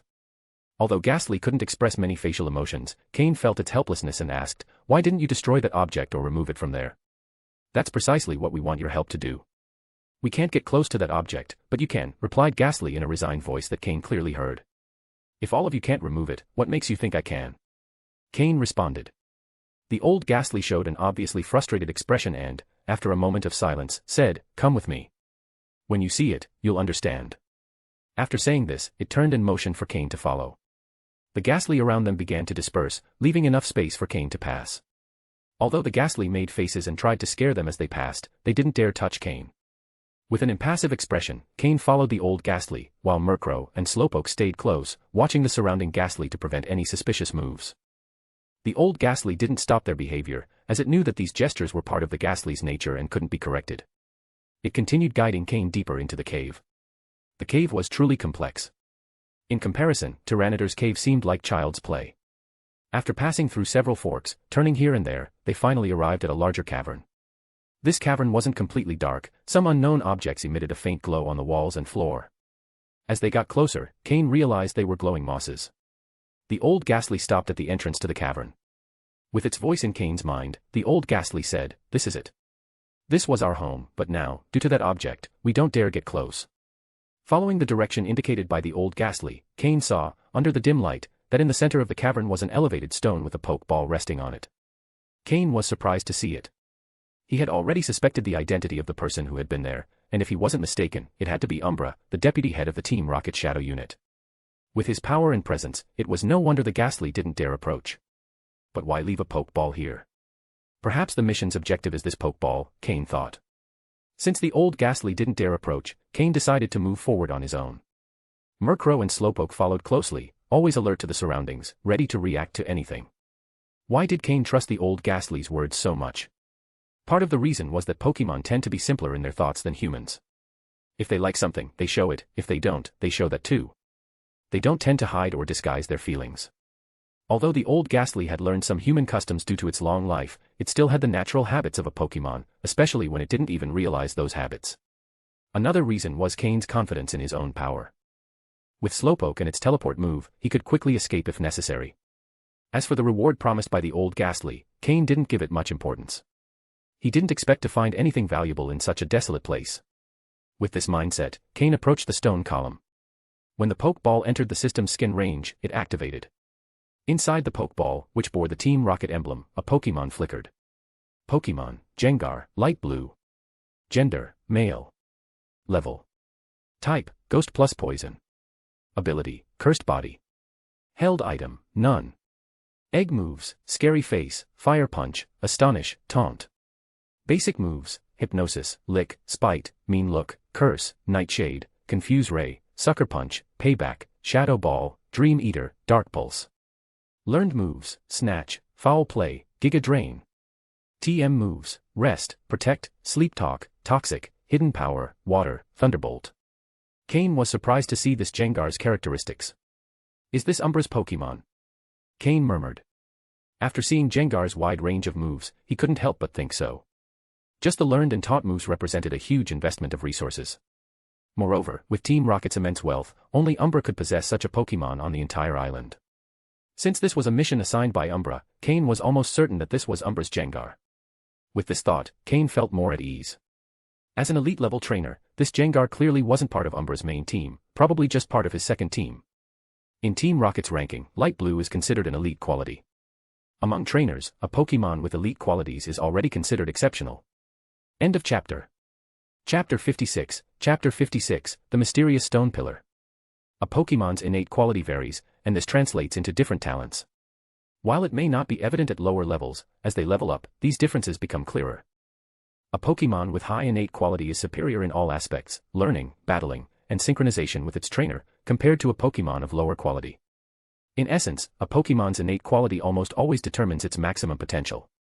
Returning to the main point, if this Gengar was placed here, then what Ghastly said makes sense. Since it was stationed in this spot, it has been absorbing the ghost-type energy that inhabits the area. This was likely the main reason Umbra left Gengar here. Ghastly mentioned that this cave was originally brimming with ghost-type energy, enough to sustain the entire colony. Even some Ghastly with good innate quality could evolve into Haunter. However, since Gengar's arrival, the energy in the cave began to decrease drastically.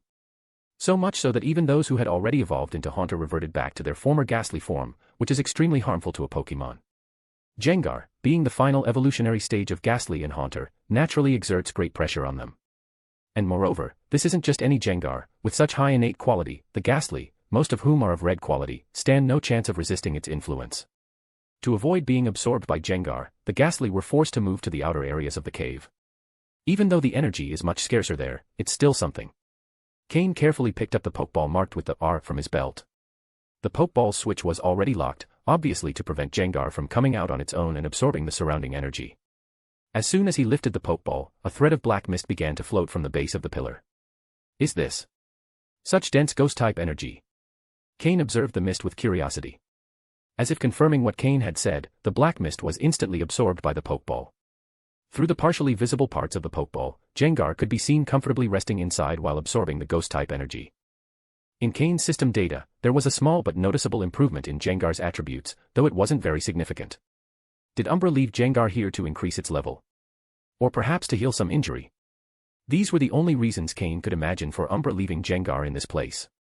He didn't believe Umbra had left Jengar there just to test it. However, this wasn't something Cain needed to consider. His mission was simply to take the Pokeball back. Now, Cain wondered if he should try digging around the stone pillar to see what was producing such dense ghost-type energy. But after thinking it over, he decided not to. First, because this place wasn't like Tyranidar's cave, where there were no other Pokemon to oppose his actions. The Ghastly at the entrance were carefully watching Cain, worried that he might do something to affect their home. If Cain tried to remove the pillar, the first to oppose him would be the Ghastly. This pillar was their main source of sustenance. If it were destroyed, many Ghastly would die, and those who survived would lose any chance of growth. Additionally, Cain suspected that if Umbra, an elite-level trainer, hadn't touched the pillar, there was surely a good reason for it. If a trainer of his level had decided not to act, Cain also thought it best not to get involved. In the end, Cain decided to leave the pillar alone, hoping that perhaps in the future he could return and discover more. He placed Jengar's Pokeball back on his belt.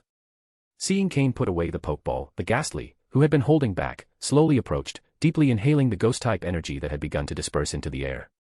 This restored some of their vitality. Meanwhile, Slowpoke, who had been by Cain's side the entire time, frowned. Since Cain had picked up Jengar's Pokeball and the energy began to expand, Slowpoke had felt uncomfortable, as if it were being enveloped by an increasing heat that was slowly melting it. "Thank you, young human," said the old Ghastly sincerely. Cain noticed Slowpoke's discomfort and suggested they continue the conversation outside. The old Ghastly also noticed Slowpoke's unease and followed them to the exit. Once outside, Slowpoke finally relaxed, leaving behind the oppressive sensation it had experienced inside the cave. "Young human, now that you've fulfilled what we asked of you, tell me, what is it that you're looking for?" asked the old Ghastly, with a somewhat anxious tone. Cain had a curious expression. At first, he didn't know that the old Ghastly's request coincided with what he had already intended to do. But now that he had completed the task, the old Ghastly was asking him what he was seeking. "Well, have you seen any stone about the size of a palm that contains a great amount of energy? It doesn't matter what type of energy, whether fire, water, electric, anything will do," Cain said after thinking about it. He decided to take advantage of the situation and ask for something else. End of chapter. Chapter 57, Dusk Stone. To be honest, Cain didn't really want to take advantage of the Ghastly. After all, although they appeared cunning and terrifying, after a brief period of interaction, he discovered that Ghastly were not very different from other Pokemon. They were also a simple and honest species, although their appearance might not seem so benevolent. What Cain mentioned was, in fact, the evolution stone. Whether or not the Ghastly had seen it before, he was only going to mention it once. Being able to obtain the mission item smoothly and teach Slowpoke the telepathy skill had already fulfilled his goal. What surprised Cain was that after he finished speaking, the old Ghastly, with a strange expression, pulled out 2 black stones from a corner of the cave, floated over to Cain, and said, Are you talking about these stones?" Cain watched as the Ghastly used gases to form 2 virtual hands in the air, holding 2 black stones in its gaseous hands, stones known as dusk stones. Cain couldn't help but be speechless. He had only spoken without much intention, and didn't expect the Ghastly to actually pull out evolution stones, much less 2 at once. The first to react upon seeing the 2 dusk stones in the Ghastly's hands was Murkrow, who made a slight sound and then tugged on Cain's pant leg with its claw. Murkrow stared at the 2 dusk stones, and though it didn't know why, a deep desire arose within, telling it that it must obtain those 2 strange stones. Those stones could make it much stronger, to the point where it would experience a qualitative change. Although it didn't know why it had that thought, Murkrow tugged at Cain's pant leg again, signaling that it needed those stones. Cain looked at Murkrow, knelt down, and gently stroked its feathers, softly saying, "Murkrow, I know, but don't rush. It's not time for you to use these stones yet." Hearing Cain's voice, Murkrow also calmed down. Although the thought persisted in its mind, it knew Cain wouldn't hurt it. All it had to do was follow Cain's instructions. Cain also understood why Murkrow was so excited. It was a kind of instinct in its blood. With a dusk stone, it could evolve into Honchkrow, and its power would increase tremendously. But according to Cain's plan, Murkrow was still far from meeting the conditions necessary for evolution. Evolving now would be a total waste of its exceptional talent and potential. Originally, Cain had no intention of coveting the Ghastly's evolution stones, but he didn't expect the old Ghastly to be so direct. He barely mentioned the stones, and Ghastly actually pulled out 2 dusk stones. "Oh, right. Cain had a small idea and quietly activated the system in his mind. The quality of the 2 dusk stones was scanned and revealed. Dusk stone, mid-level, a magical stone that allows specific Pokémon to evolve.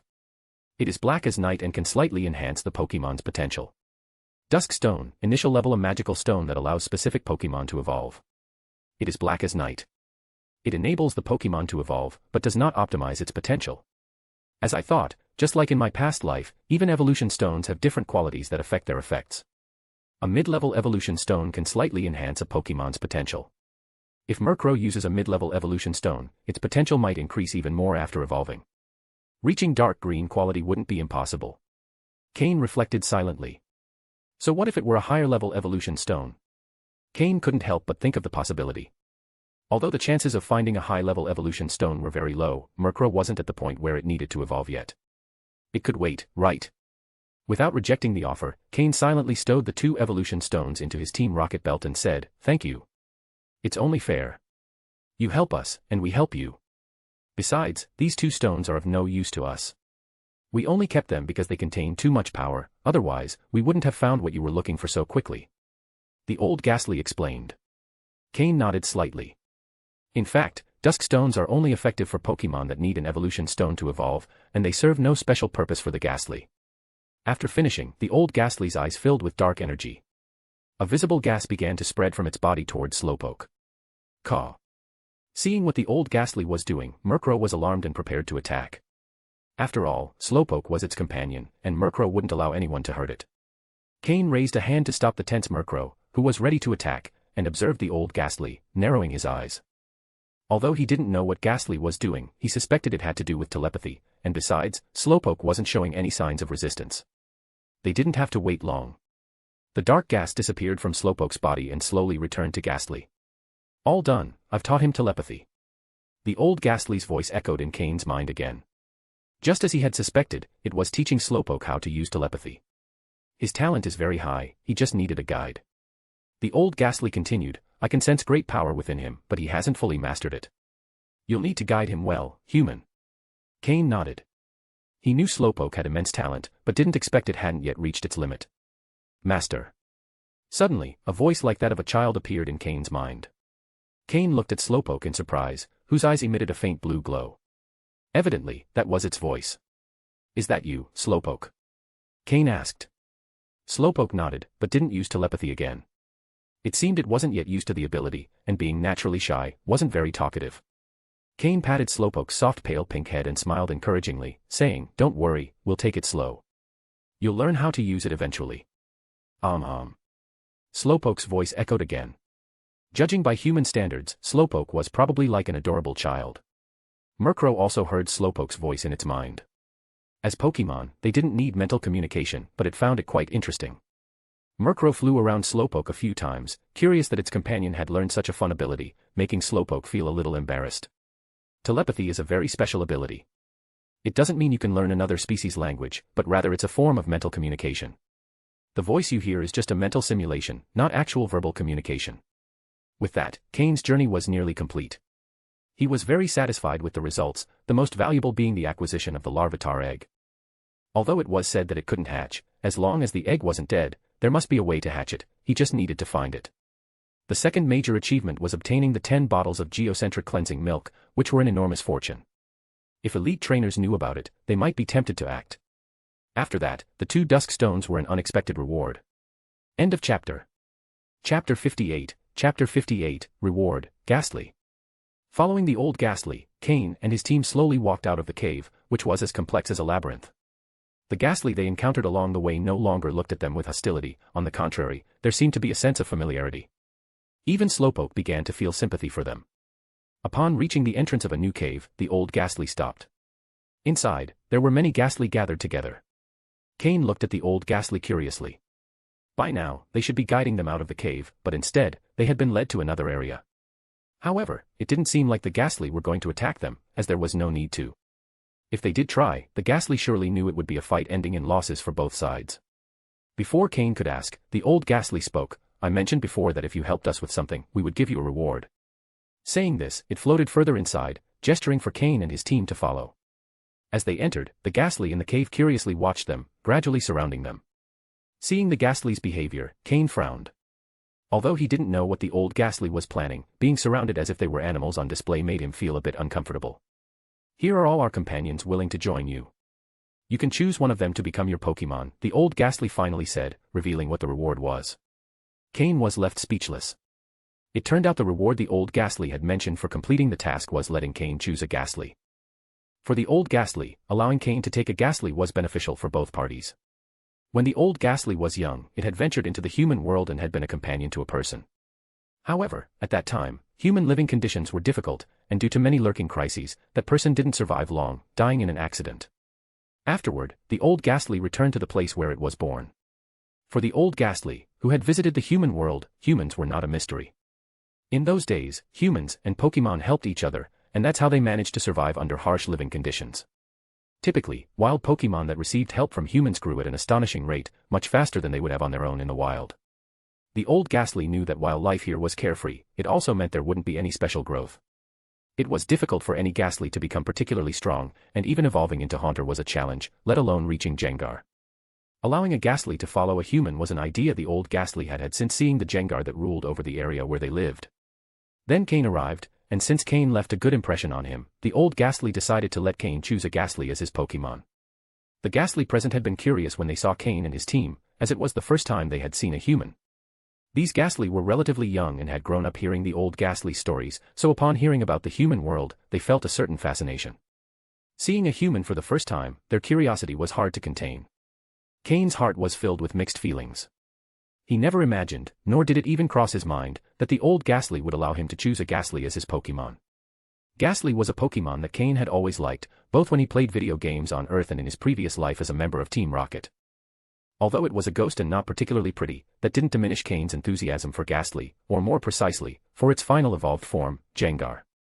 First, Gengar has very high base stat values in special attack and speed, which perfectly aligns with Cain's growth direction and battle style requirements.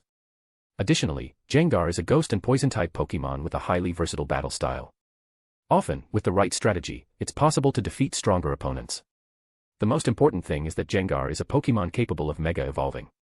Upon Mega Evolving, it becomes a special attack cannon, with terrifying output power. For now, Slowpoke is the main one responsible for Cain's personal security, but when he enters the human world, there will be places where openly carrying Pokémon won't be allowed. In the event of a surprise attack, there might not even be time to throw a Pokeball. However, if Cain had a Ghastly, it could hide in his shadow and always be ready to protect him, capable of facing any unexpected situation. When the old Ghastly mentioned that Cain could choose a Ghastly, it was as if he had read Cain's mind. Ever since he entered this cave and encountered the Ghastly, Cain had been tempted to capture one with good potential for his team. But as more and more Ghastly appeared, Cain suppressed the idea, as capturing one and leaving the cave without issue would be extremely difficult. Moreover, a Ghastly captured under such circumstances would be very difficult to train and might even become uncontrollable. However, the old Ghastly's reward hit the mark, and Cain decided that if among all those Ghastly there was one with the potential he was looking for, he would capture it and take it with him. Of course, if there wasn't a Ghastly that met his requirements, he'd rather not take one at all, as he didn't want to waste resources training a mediocre Pokémon. Cain follows an elite training philosophy, and his standards for Pokémon are high. Since his resources are not abundant, he prefers to train fewer Pokémon but ensure each one is capable of performing excellently. Even so, Cain felt he was taking advantage of the Ghastly, and seeing them so happy made him feel a little uncomfortable, the first time since his rebirth that a Pokémon had made him feel this way. Cain nodded toward the old Ghastly, who returned his nod with a curious look. For others, selecting a Pokémon with good potential from hundreds of Ghastly might be extremely difficult, but for Cain, who had a system, it was nothing more than scanning several times. As his eyes scanned the place, multiple data screens appeared before him. Most of the Ghastly had red potential, some orange, and only one or two had pale yellow, all with lower potential than the old Ghastly. Cain's frown deepened. If all the Ghastly in this community had this level of potential, it wasn't worth capturing one to train, as it would be a waste of resources. Seeing Cain frown, the old Ghastly asked, "What's wrong? Haven't you found a suitable one?" With so many Ghastly there, the fact that Cain hadn't found one that interested him surprised the old Ghastly a bit, though that wasn't the whole group, it represented nearly half. End of chapter. Chapter 59, Ghastly's Capture. Upon hearing this, Cain nodded, not wanting to insist further. He was about to turn around and leave with Murkrow and Slowpoke, as he wasn't really forcing the situation, so he didn't feel any disappointment. There was no Ghastly here that met his requirements, but he knew he would find one somewhere else eventually. Seeing Cain's actions, the old Ghastly hesitated for a moment, then seemed to make a firm decision and approached one of the nearby Ghastly, speaking a few words to it. "Wait a moment, there are a few more that haven't arrived yet," said the old Ghastly, stopping Cain, who was about to leave. Cain was surprised but nodded. After waiting for a moment, a Ghastly arrived with a few other Ghastly into the cave. Seeing the new Ghastly arrive, Cain's eyes lit up. Just by looking at them superficially, he could already tell they were different from the previous ones. First, their attitude was more lively, their eyes had more brightness, the purple gas surrounding them was denser, and their smiles couldn't hide their enthusiasm. A spark flashed in Cain's eyes, and the system began showing him the information about these Ghastly. Yellow, yellow, dark yellow, yellow, light green, dark green, Cain murmured in his mind as each data card appeared for the Ghastly, becoming more and more surprised until he finally saw the card for the last Ghastly, which turned out to be dark green. Pokemon, Ghastly, dark green. Gender, male. Level. Type, Ghost plus Poison. Ability, Levitate. Held item, none. Egg moves, Fire Punch, Scary Face, Haze. Basic moves, Hypnosis, Lick, Spite, Mean Look. Learned moves, Rest, Shadow Ball, Psychic, Skill Swap, Snore. TM moves, none. The old Ghastly, seeing that Cain had fixed his gaze on a specific Ghastly, sighed and said, "It seems you can judge the quality of Pokemon. This Ghastly is the most talented in our tribe and has been our main focus for training. Originally, we wanted it to grow here and become the tribe's leader when I'm no longer around." Cain was surprised, not because the old Ghastly could see that he could evaluate Pokemon, but because of what he said about this Ghastly. Although its level wasn't very high, it had learned many advanced moves, which was the result of extraordinary talent and dedicated training. The Ghastly Cain had been watching also noticed his gaze and curiously looked him in the eyes. It was the first time it had seen a human. It had a great desire to explore the human world that the old leader often spoke about. When it learned that a human had arrived in their territory, it was excited and wanted to meet him immediately. But the old leader had stopped it at first, though for some unknown reason, they finally brought it here, and it was able to see the human it had longed to meet. It's decided, it'll be him. I believe he has great potential. With that, Cain approached the highest quality Ghastly without hesitation. The old Ghastly smiled sadly but didn't stop him. Since he had decided to allow these exceptional Ghastly to be presented, he knew he wouldn't interfere with Cain's choice. He just didn't expect Cain to have such a good eye and pick the most talented one right away. "Very well," said the old Ghastly with resignation, though he felt his heart break. Cain walked up to the Ghastly and smiled, asking, "Would you like to come with me and explore the vast and colorful outside world?" Kakik kakik. Hearing Cain's proposal, the Ghastly was momentarily stunned. It looked at the leader, and seeing no opposition, it nodded excitedly. Cain smiled even more widely. He took a Super Ball from his Team Rocket belt and said to Ghastly, "If you agree, enter here." Murkrow and Slowpoke were also watching the Ghastly, excited.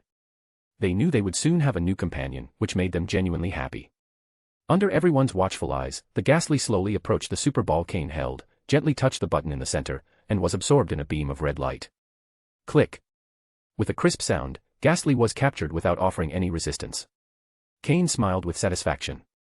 It was a pleasant surprise to be able to capture such a high-quality Ghastly, which had clearly been trained with great care. He was more than pleased. At the same time, a weight was lifted from his shoulders. From now on, he wouldn't have to worry so much about being ambushed. The old Ghastly watched nostalgically as the most talented Ghastly in their tribe was captured by Cain. Though it pained him, he had already made the decision and wouldn't change it for the sake of the tribe, even though there was no turning back now. Cain released the newly captured Ghastly and said, "Welcome to the team. Ghastly, I hope we can work well together." Craw. Yadin yadin. Murkrow and Slowpoke also joined in the welcome with smiles. Kakik. The Ghastly, who seemed very active and energetic, began circling around Cain, Murkrow, and Slowpoke, clearly happy with its new situation. Though it seemed younger than Murkrow and Slowpoke, its attitude was more immature, which made Cain smile. Perhaps this would add some energy to the team in the future. The old Ghastly sighed in resignation, though he tried to maintain a facade of magnanimity, while enduring the pain in his heart. Seeing how happy Ghastly was gave him a bit of relief. After capturing Ghastly, the old Ghastly finally led Cain and his Pokemon toward the entrance of the cold, damp cave. Seeing the sunlight again, feeling its warmth on his skin, brought a deep sense of relief. After all, anyone who spends a long time in a damp, dark underground world, surrounded by ghosts, would feel uncomfortable. Cain stretched, hearing his joints crack, and prepared to say goodbye to the old Ghastly. When he looked back, he saw that the old Ghastly had stayed far inside the cave, avoiding the sunlight. Though it wasn't afraid of the light, as a ghost, it clearly didn't like it. Ghastly also seemed uncomfortable with the sun, though it showed no signs of physical discomfort. Ghastly, you'd better hide in my shadow for now, Cain said with a smile. Though he had just captured it, Cain already fully trusted Ghastly. Ghastly nodded, knowing the shadow was much more comfortable than being in the sun. Besides, after living in a cave, there wasn't much difference between being in a shadow, though it was smaller, but for him, that was enough. Cain didn't put Ghastly in a pokeball, considering that one of its main functions would be to protect him at all times. So he decided it was better for Ghastly to get used to it from the start. He gave a small wave to the old Ghastly, signaling that he was leaving. After all, he planned to return sooner or later. The mysterious stone pillar in the cave alone was enough reason to come back. Besides, now that he was taking Ghastly with him, he would surely return one day to show off his achievements. That day, he would surprise everyone. End of chapter. Chapter 60, The Divine Move, Teleport. As Cain and the others walked away, the old Ghastly remained at the entrance of the cave for a long time.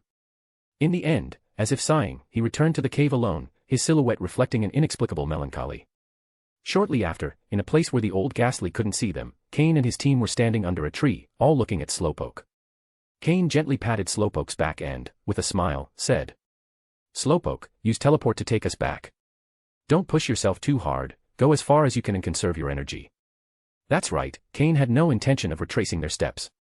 It was at least a 3-day journey back to the Team Rocket base from here, something they couldn't cover all at once. Luckily, Cain had already accounted for Slowpoke's use of teleport, or he wouldn't have been so calm and relaxed while training as they advanced. There's no doubt that teleport is a god-tier move for survival in the wild. Slowpoke's telepathy was not yet fully developed, so he didn't say anything, just nodded slightly, enveloping Cain and the others in his psychic power, even covering Ghastly, who was in Cain's shadow, with his energy. Ghastly began to take form in Cain's shadow, curiosity in his eyes. It was the first time he'd been pulled directly out of a shadow. Ignoring Ghastly's curious gaze, Slowpoke focused on locking in the coordinates. Teleporting so many beings over a long distance all at once was quite a burden for him at this point. As his psychic power intensified, Slowpoke's eyes shone brighter. With a flash of his energy, the entire group disappeared from the spot.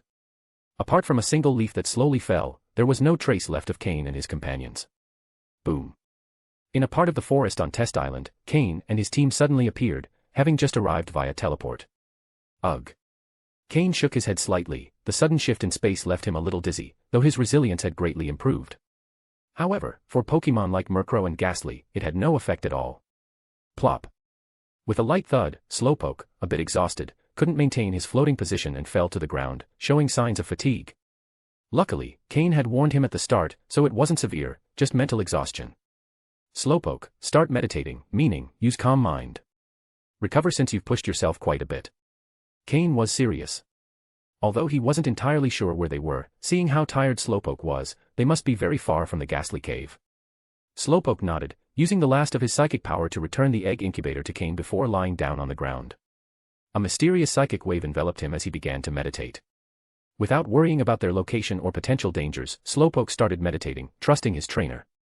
Murkrow, Ghastly, keep watch over the area. If anything approaches, attack immediately, Cain ordered firmly. Caw. Kakeek. Murkrow and Ghastly nodded, fully aware of the importance of their teammates' safety. Even Ghastly, who had just joined, was putting in his best effort on watch duty. Ghastly, go scout around using the shadows. Don't engage in fights, just check for any powerful Pokémon, Cain told Ghastly. Not knowing where they were, sending Ghastly to scout was a necessary measure. Hee hee. Ghastly nodded. Although he was very curious about the outside world, he knew that the safety of his teammates was the most important thing right now. He slowly disappeared into the shadows of the trees, going to explore. In a forest filled with shadows, he had the freedom to move as he pleased. Meanwhile, Cain sat down next to Slowpoke, unconcerned about the dirt on the ground, and examined the incubator he held. Inside was the Larvitar egg. The incubator's indicator showed everything was in perfect condition, with some values even above average, but the hatching time was still unknown. Now, with the incubator technology confirming that the Larvitar egg wasn't ready to hatch, Cain felt a bit frustrated. How can I get you to hatch? It's such a headache, Cain muttered to the egg in his hand.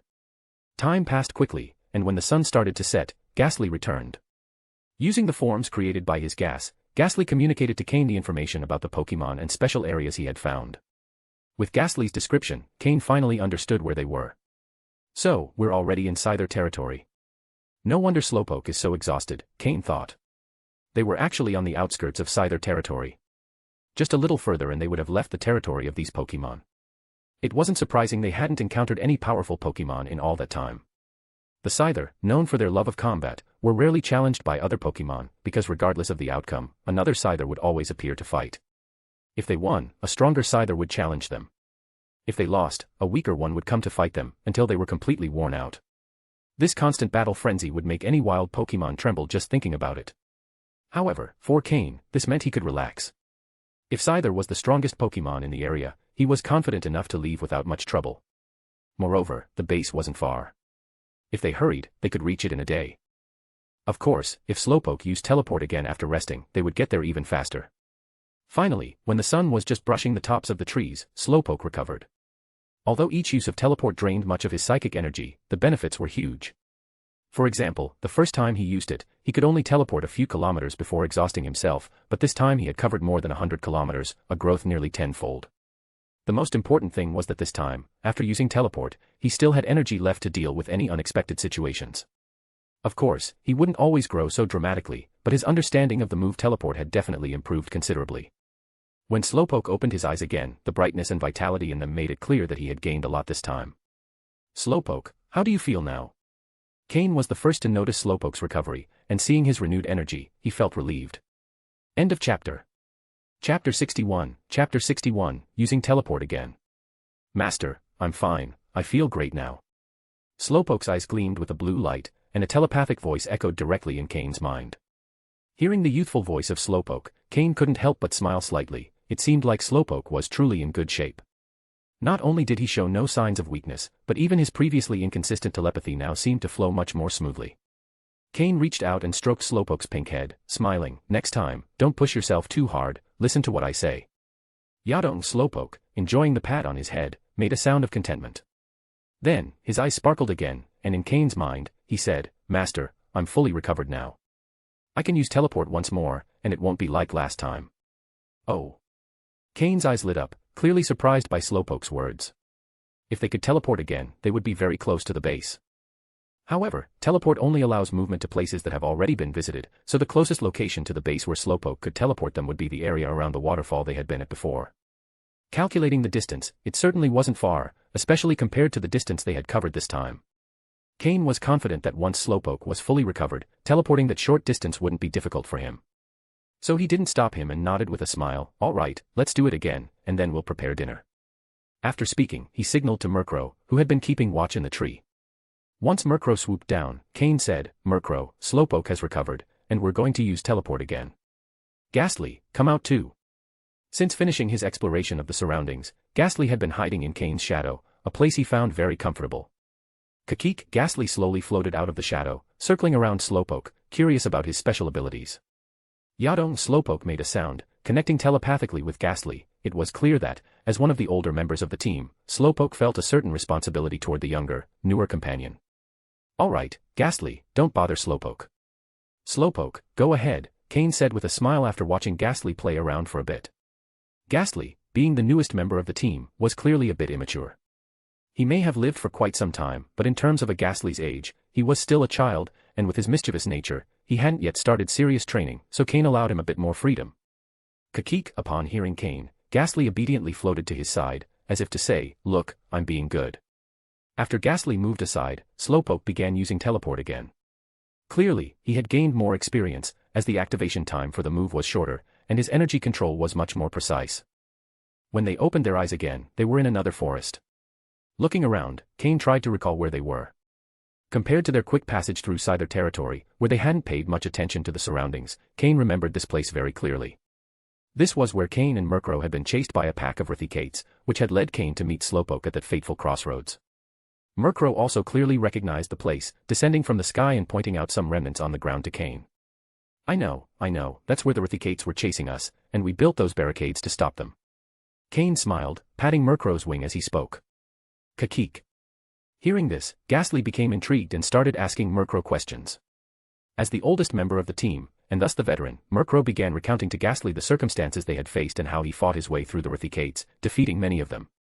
Cain smiled and shook his head. Ghastly's arrival had clearly made his Pokémon more lively. Murkrow, being Cain's first Pokémon, had always carried the most pressure, being a reliable and battle-hungry companion, though he didn't speak much.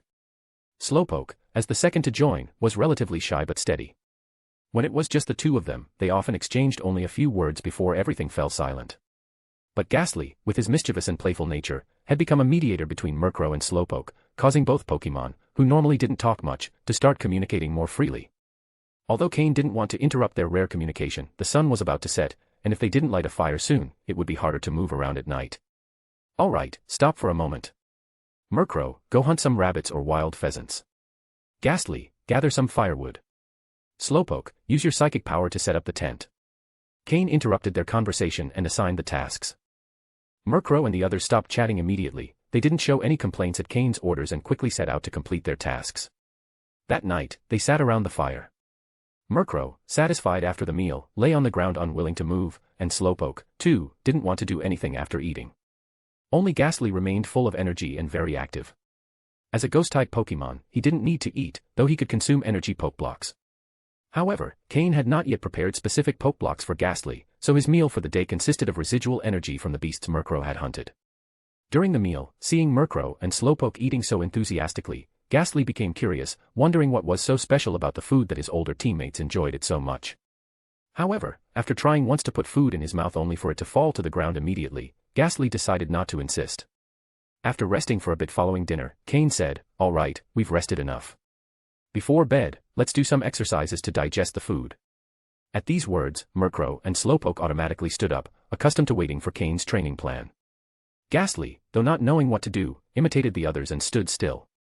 Murkrow, 50 uses of Dark Pulse and 100 of Wing Attack, targeting that big tree. Cain pointed to a large tree, assigning Murkrow's night training. Slowpoke, continue training your psychic power. Today you need to lift 5 rocks, 500 times. As Slowpoke's psychic power was increasing rapidly, Cain immediately raised the requirements of his training.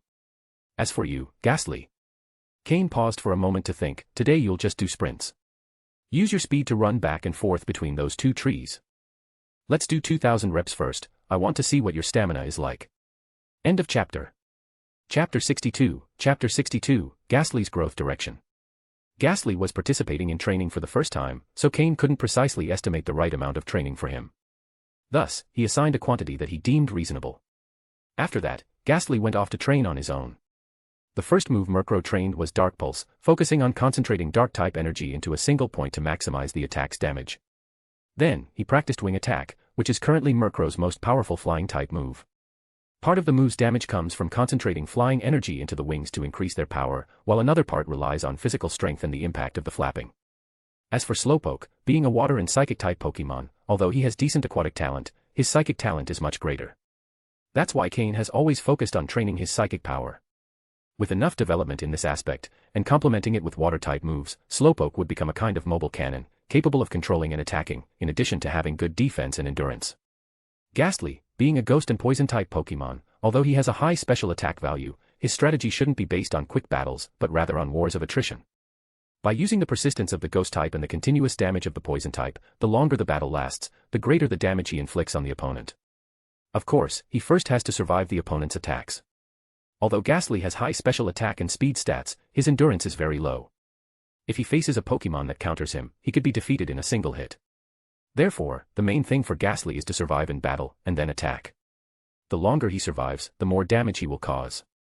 In addition to his special attack, Ghastly shouldn't waste his talent in speed.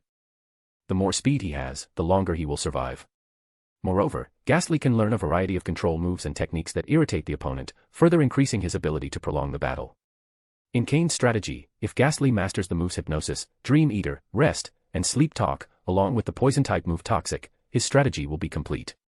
He could even wear down higher-level Pokémon over time. Thus, Ghastly is, in fact, the main offensive Pokémon in Cain's team. Murkrow isn't built for long battles, and Slowpoke is too slow, making him easy to counter, but these problems don't apply to Ghastly.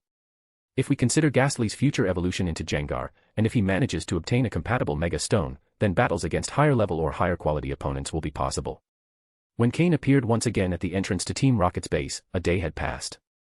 From Raticate's territory to the Team Rocket base, it took a full day to arrive. Of course, not all the time was spent traveling, most of the time was spent training the Pokémon's moves and leveling them up. The one who progressed the most was Ghastly, who originally had the lowest level. With the help of Murkrow and Slowpoke, Ghastly, who fought against higher-level Pokémon, quickly increased his level. In just one day, he went from level 10 to level 14. Thanks to the intense battles and the influence of Murkrow and Slowpoke, Ghastly, who was already restless, became a fervent fighter, eager to battle any Pokémon. This passion was what allowed him to level up 4 times in just one day. Slowpoke and Murkrow also leveled up, reaching levels 22 and 20 respectively. The main reason was that Ghastly caused many problems. He encountered powerful Pokémon and provoked them, and when they attacked him, he sought out Murkrow and Slowpoke for revenge, which naturally resulted in their levels increasing. After a full day of battles, they finally returned. Slowpoke, it's not convenient for you to be here. Rest a bit in your Pokeball, Cain said, taking out Slowpoke's Super Ball. Being a shiny Pokémon, even though he's pink, he's still very eye-catching. Anyone could notice him immediately, so to avoid unnecessary trouble, Cain decided to store him. Of course, Cain wasn't worried about other trainers, but about some Team Rocket members on the island. They are the ones who have truly survived fire and blood, and if the reward is big enough, they might take the risk. Figures like Viper and Umbra might not be interested, but their stronger subordinates could be unpredictable. Cain handed the incubator with the Larvitar egg to Ghastly, to keep it in his shadow, and then, along with Murkrow, confidently entered Team Rocket's base. The long, familiar hallway no longer caused him the same oppression as before. They say that when your power increases, your perspective on the world changes. This perfectly describes Cain's situation. He now has 2 level 20 Pokémon with great aptitude, in addition to Ghastly, who, although he is level 14, has outstanding talent. He also possesses treasures like the geocentric purifying milk and the dusk stone. He has both Pokémon and resources, so he no longer sees the world from the perspective of a mere apprentice. The pressure of Team Rocket no longer weighs on him as much. With an entirely different attitude from when he first revived, Cain exited the long hallway of the base. Unlike his first return, when everything was desolate, this time the Team Rocket Plaza was bustling with people in a hurry. Not only trainers but also Team Rocket soldiers seemed to be busy with something, going back and forth. When Cain entered the base, several observers disappeared from the plaza. Although he didn't pay much attention, at least 3 or 4 people saw him. Interesting, it seems the base has gotten more complicated. Cain smiled. Thanks to these informants, in no time, the news of Cain's return to the base spread among the strong trainers. A group quickly emerged from the dormitory area and, led by their captain, headed straight for the plaza. Each was accompanied by at least 1 Pokémon, and the leader had 2. They all displayed various emotions, nervousness, excitement, fear, but they moved as quickly as possible, afraid to miss something. When the leader reached the plaza and saw Cain in the center, he ran even faster, followed closely by the others, whose expressions grew increasingly complex. Mr. Cain, you've returned. The leader was the trainer Cain had spared in the wild, Sky, to whom he had given the coughing that belonged to Soros. End of chapter. Chapter 63, Rewards and Punishments. At this moment, beside Sky was an Ekans that originally belonged to him, and a coughing that clearly showed an expression of fear. He quickly walked towards Cain and knelt down on one knee. Behind him, about 20 people followed and also knelt down on one knee, shouting loudly, Sir Cain. This unified shout echoed throughout the plaza, attracting the attention of those busy with their tasks. Seeing that the figure standing was Cain and that those kneeling were Sky and his group, everyone showed a look of understanding. Cain slightly narrowed his eyes, glancing at Sky, who was kneeling respectfully on the ground, and the 20 people behind him. Some of these people were familiar to Cain. They used to be loners with considerable strength. The system scanned the information of these people's Pokémon, and Cain took a quick look. He noticed that the average level of their Pokémon had reached level 17, and their aptitudes were quite decent. Although 2 of them had Pokémon with orange aptitude, their level was relatively high. Cain nodded slightly, almost imperceptibly. He realized that he needed to reassess Sky's ability to handle tasks, as in just a few days, he had managed to gather considerable strength. Moreover, Sky had managed to tame Soros' coughing, not only fully controlling it but also raising its level. Stand up, Cain said after a moment of silence, in a calm tone. With Cain's words, Sky slowly stood up, then bowed and stood beside Cain, doing his best to keep his height below Cain's. Ekans and Coughing showed expressions of fear as they closely followed Sky. In particular, Coughing, upon looking at Cain and Murkrow, immediately averted his gaze, and his expression of fear intensified. The 20 men who had knelt behind Sky also hastily stood up. They kept their heads down, not daring to speak, watching Cain from the corner of their eyes, who was now their true leader. Some, clearly more nervous, discreetly wiped the sweat from their foreheads. Seeing that Cain showed no displeasure, they breathed a sigh of relief. You've done well, Sky, Cain said with a smile after looking at Sky respectfully. It's my duty, and it's all thanks to your reputation and this. Coughing, Sky responded, hesitating a little when mentioning Coughing. He was considering whether or not to mention certain matters. Although he had gathered so many people in such a short time, he had used some less than honorable methods. Among the 20 people, some had been recruited by Soros during his time, and Sky had gathered them under Fox's command. Another part were loners who, for various reasons, decided that being a lone wolf was no longer a good option. Due to Cain's reputation and strength, they joined voluntarily. This group was the least afraid of Cain and had the fewest concerns about what Cain might do to them. However, the last group, which was clearly more nervous, was the most crucial. They were people Sky had forced to join through threats and promises, using Cain's actions and Soros coughing as proof. This last part was the main reason these individuals had reluctantly accepted. This group was the most afraid of Cain. Because, according to Sky's descriptions, Cain had been presented as a powerful, ruthless killer. In addition to the threats, there were also promises. Soros coughing was the best proof. Cain had rewarded Sky with this Pokémon, elevating Sky from being an individual of mid to high strength to one of the few at the top among the apprentices. This fact was what made Sky speak hesitantly. Although he hadn't spent much time interacting with Cain, what little he knew of him was learned after being defeated. Therefore, he wasn't sure how Cain would react to this situation. Hearing the hesitation in Sky's voice, Cain stared at him intensely for a moment, which made Sky, who had been calm, begin to feel uncomfortable. Sweat started to appear on his forehead. Only then did Cain look away. "I said you did well. I only care about the results, not the process," Cain said in a slightly more severe tone. Seeming to understand Sky's concerns, Cain, although not very interested in the details, felt the need to give him a subtle warning not to forget who was the boss. "Yes, yes," Sky responded as his already hunched posture bent even further. He didn't dare wipe the sweat from his forehead and nodded repeatedly. As for the 20 people standing beside him, they didn't dare breathe too loudly. They had clearly felt a strong aura of violence emanating from Cain, accompanied by a trace of murderous intent. They were awed by Cain's presence while adjusting their mental attitude. Cain was quite satisfied with the situation. Although he didn't know what method Sky had used to gather so many people, as he had said before, he only cared about the results, not the process. He had enough confidence to believe that he could control them. Besides, this was nothing more than a side move for him. The final outcome wouldn't have a major impact on his current situation. However, since it was already considered that he had a faction, it was necessary to make a gesture. "If you do a good job, there will be rewards. Give me your identity card later, and I'll transfer 1,000 points to you as a reward." Upon hearing this, everyone was shocked. It was 1,000 points. Most of those present had never seen so many points. For some, 1,000 points was an unreachable number, as even now, some didn't have 100 points on their cards. "And you, Fox, you've also done well. I'll reward you with 200 points, Cain continued. Rewards and punishments, that's the way to manage subordinates. Fox, visibly excited, couldn't believe he had also earned a reward in points. So far, after completing so many missions, he had barely accumulated just over 100 points. Now, in one go, he had received double his total. How could he not be happy? Everyone present turned their gaze to Fox, with varying expressions of envy and jealousy. At the same time, in their hearts, they firmly decided to do something that would please Cain, so they could also earn rewards and points. As for Sky, who received 1,000 points, everyone felt envy. However, they understood that there was a great difference in strength, and he was the person closest to Cain, practically his right-hand man. But for Fox, the envy was pure. After all, they were all pawns, and the only difference was that Fox had been recruited a little earlier, but had already received a reward of 200 points.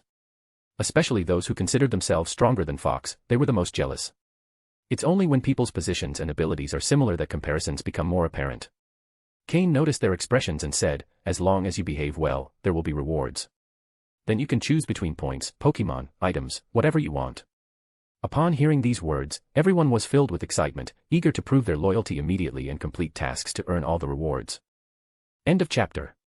Chapter 64, Xander's confusion. There's no need to mention the usefulness of points, they are the common currency within Team Rocket, far more practical than the League's currency. As for Pokémon, Sky, who is now Cain's administrator, holds his position today because he received a coughing as a reward from Cain. They believe that if they had such an excellent Pokémon, they too could take Sky's place. Items cover a broad range, from various berries and potions to rare moves and exotic treasures. Regarding Cain's promises, since Sky received 1,000 points, no one doubted the truth of his words. Thus, Cain has formed his own small faction on the Trial Island, or rather, a large faction among the participants. This is a characteristic style of Team Rocket. Under Giovanni, there are many factions, with smaller factions within the larger ones, competing and growing together.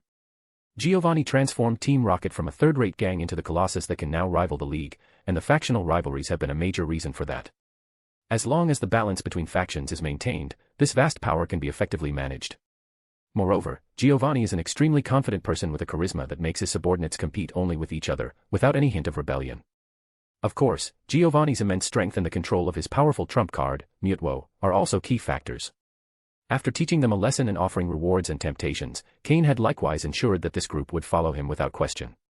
As long as his power was strong enough, all the small plots would be easily dealt with. "Let's go and prepare for when the trial begins," Cain said. "Yes, Lord Cain, we now have our own meeting place. The brothers in the dormitories have built a large hall as our base," Sky responded, bowing. "Oh."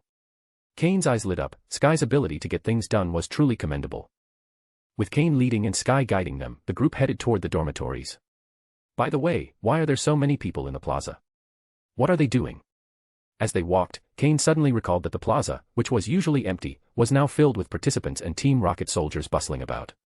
"This is because..." Sky hurriedly began to answer, but was interrupted midway. "This is because the trial rules have changed." Sky, who was about to get angry at being interrupted, immediately shut his mouth upon seeing who had approached. The person who interrupted Sky was Xander, who walked up with a group of people. With his white Team Rocket uniform, short light brown hair, and sharp eyes, Xander stared intensely at Cain. Xander stopped in front of Cain and continued, "The attack trial is just one part. If someone ranked lower believes they are stronger, they can challenge those ranked above them. If they win, they take their place, if they lose, they drop 10 ranks. Life or death won't be considered." When he mentioned, "life or death won't be considered," an intense murderous intent flashed in his eyes. Xander viewed Cain as his only rival and didn't hide his desire to kill him. Cain merely smiled, paying no attention to Xander's murderous intent. At this point, unless Xander had a fortuitous encounter, he wouldn't be a match for Cain. "So, do you want to face me now?" Cain asked. Xander came with such momentum that even Sky thought he had come to fight, though Cain didn't think so. His words were just a joke. Cain knew a bit about Xander. Though he was someone who easily showed his emotions and had a strong desire to compete, he wasn't foolish. If they fought here, wouldn't it turn into a group battle? In that case, it would be hard to predict who would win, as in such chaotic situations, unexpected events were more likely to occur. Humph. Xander let out a cold snort. What irritated him the most about Cain was his carefree attitude. "Don't think you're already number one. If you want me to challenge you, you'll have to be number one first. Perhaps it'll be you challenging me." Cain smiled and replied, "Oh. Then I'll look forward to it." Cain's smile instantly ignited the anger in Xander's heart.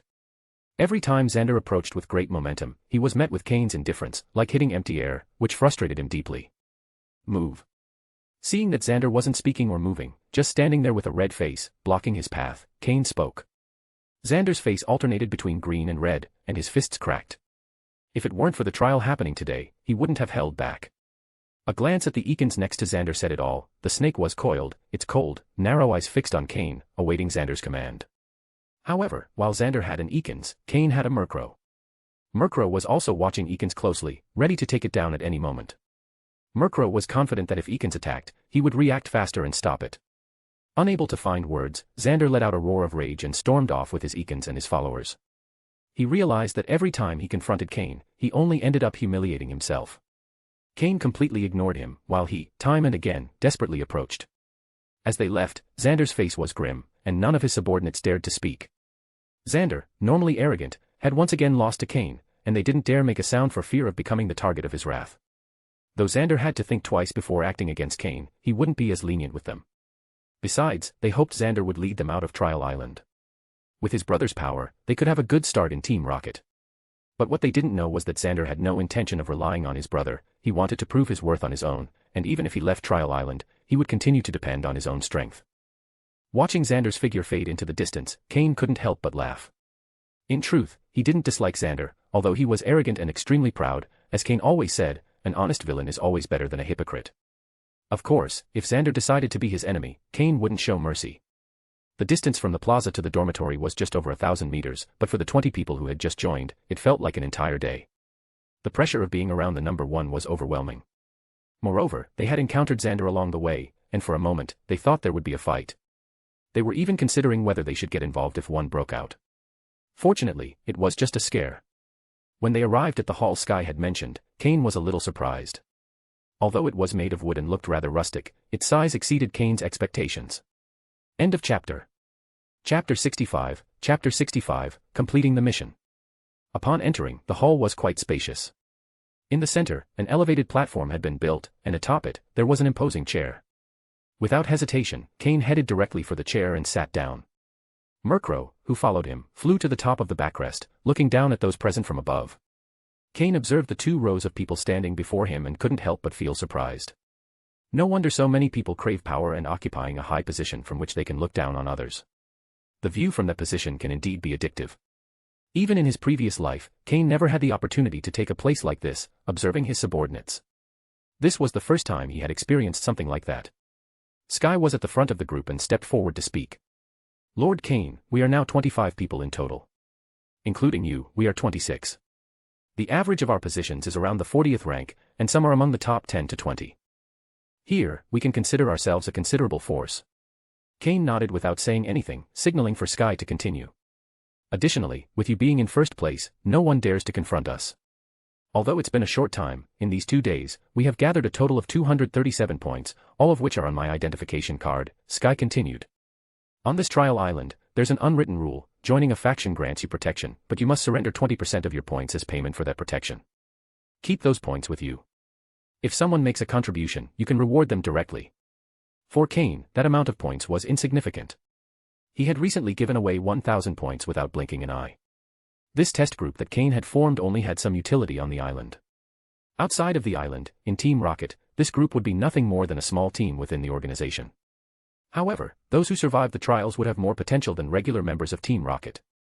Cain formed this group primarily to have some followers he could recruit once he was established in Team Rocket. After hearing Sky's report, Cain dismissed the meeting. He wasn't the type of person who enjoyed walking around with a group of people following him. Both in his previous life and in this one, he had always preferred to be alone. Being with his Pokémon is the only thing that truly allows him to relax. He left the group's management to Sky, as Cain preferred to act as an absentee leader. However, Cain was surprised by Sky's talent and management skills. If Sky remained loyal, he could become Cain's first true subordinate in Team Rocket. I hope you don't disappoint me, Sky, Cain murmured as he left the hall with Murkrow.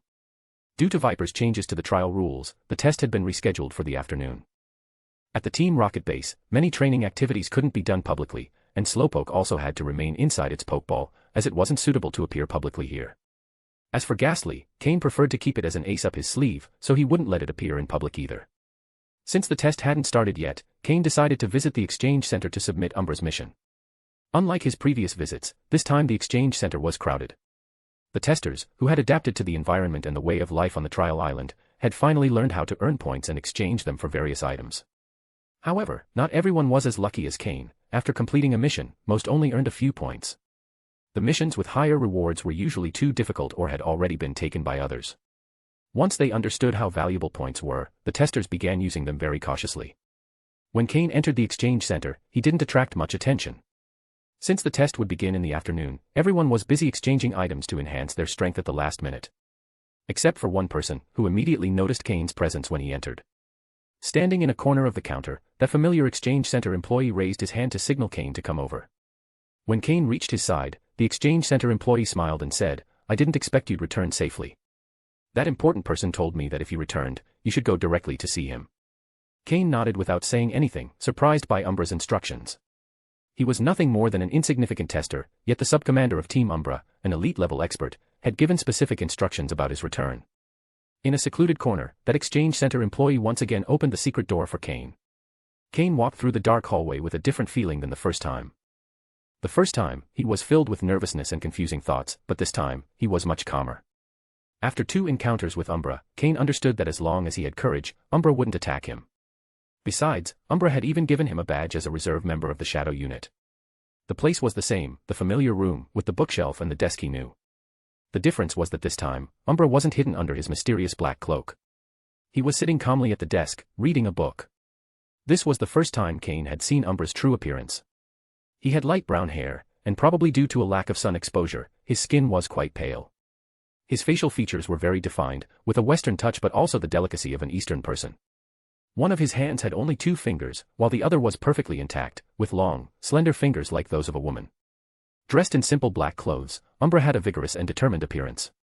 Noticing someone had entered, Umbra looked up and, this time, didn't leave Cain waiting. He smiled and said, "You've returned."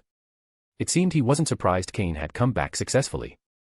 Cain nodded and slowly walked towards the desk, where he placed the Pokeball containing Jengar, respectfully setting it on the desk. Upon seeing the Pokeball that Cain had brought, Umbra's expression became complex. Umbra picked up the Pokeball from the desk and, through the transparent window of the Pokeball, saw the Jengar inside. Jengar, who usually seemed to be lazily resting inside the Pokeball, immediately stood up upon seeing Umbra, showing an expression of longing. "You've been through a lot, Jengar." Umbra, with a complex expression, murmured these words to the Jengar inside the Pokeball before attaching it to the hook on his belt. Then he looked up at Cain, who remained respectfully standing to the side, and nodded. "You did well. When you leave, find the person who brought you here to redeem 10,000 points." For someone at his level, 10,000 points were nothing, something insignificant that didn't catch his attention. "Understood," Cain responded without adding more words. Cain's discretion always pleased Umbra. He knew when to speak and when to remain silent, avoiding unnecessary problems. But even though Cain didn't ask, Umbra himself seemed interested in talking, and with a smile, he asked, "Aren't you curious why I left Jengar there?" End of chapter. Chapter 66, Choice. Cain did not expect Umbra to ask such a question. In his impression, Umbra had always been a very efficient person, who never wasted time on unnecessary small talk. Has he changed his attitude today? Cain thought silently. Without showing any emotion on his face, he nodded honestly and replied, "I am curious, but if you don't mention it, I won't ask." Cain had always maintained sufficient respect for Umbra, not because he was a high-ranking official in Team Rocket or the sub-leader of the Shadow Unit, but because of his elite-level strength. The strong are always respected by others, and Cain firmly believed in the idea that only the strongest survive and rule. So, since Umbra was a true elite-level trainer, he gave him the necessary respect. Hearing Cain's words, Umbra was surprised for a moment but then burst into laughter. "Ha ha ha, you really are something." From the first time he saw him, Umbra had said several times that Cain was something, although Cain wasn't entirely sure what exactly that meant. The first time, he understood. The second time, he reflected and understood again. But when Umbra repeated it for the third and fourth time, Cain started realizing that the something Umbra was referring to wasn't as simple as he thought. After laughing, Umbra's smile gradually faded, and he said, "In a battle, to protect me, he was severely injured.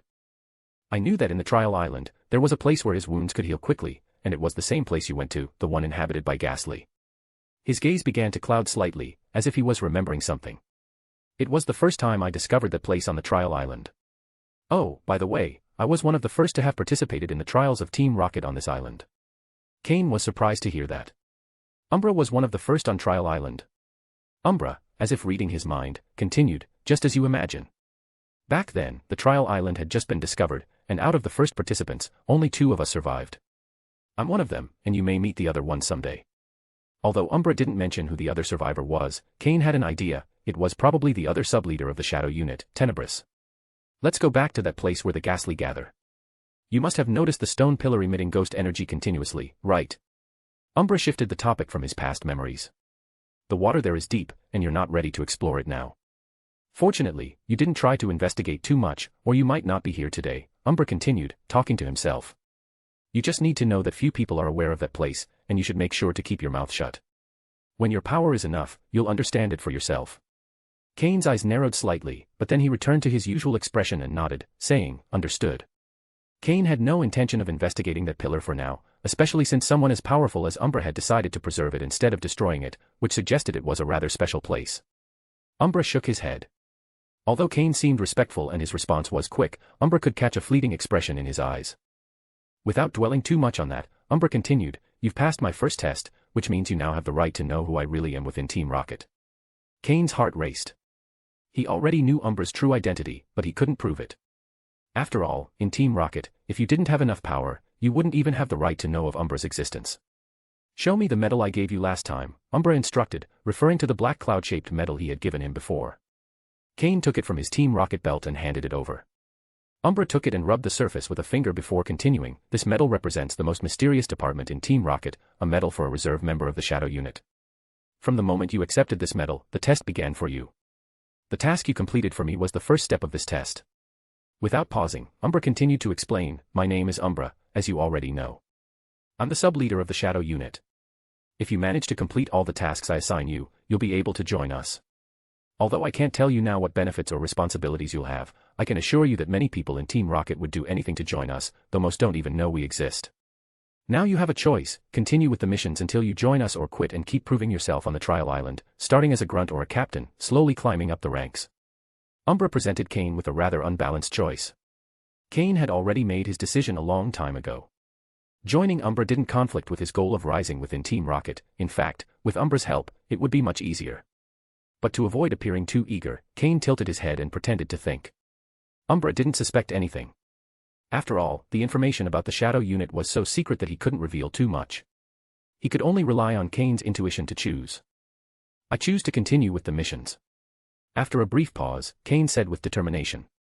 There was nothing to doubt, he had already made his decision a long time ago. Hearing Cain's response, Umbra smiled. In the future, you'll be glad you made this decision. Cain nodded without adding anything. Some things can't be said, but he knew his decision was the right one. At that moment, a buzzing sound, bzz, bzz, bzz, was approaching, growing louder and echoing in the room. Cain recognized that sound and was somewhat surprised.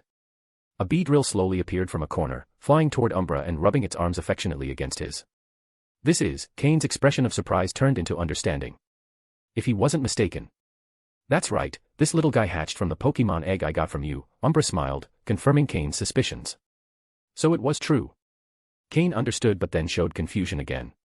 Although bug-type Pokémon have a short growth cycle, the time between hatching and evolving in just a week was still extremely short. Umbra stroked Beedrill's triangular head, and noticing Cain's confusion, he said, this little guy has quite a bit of talent, and he's been training hard every day.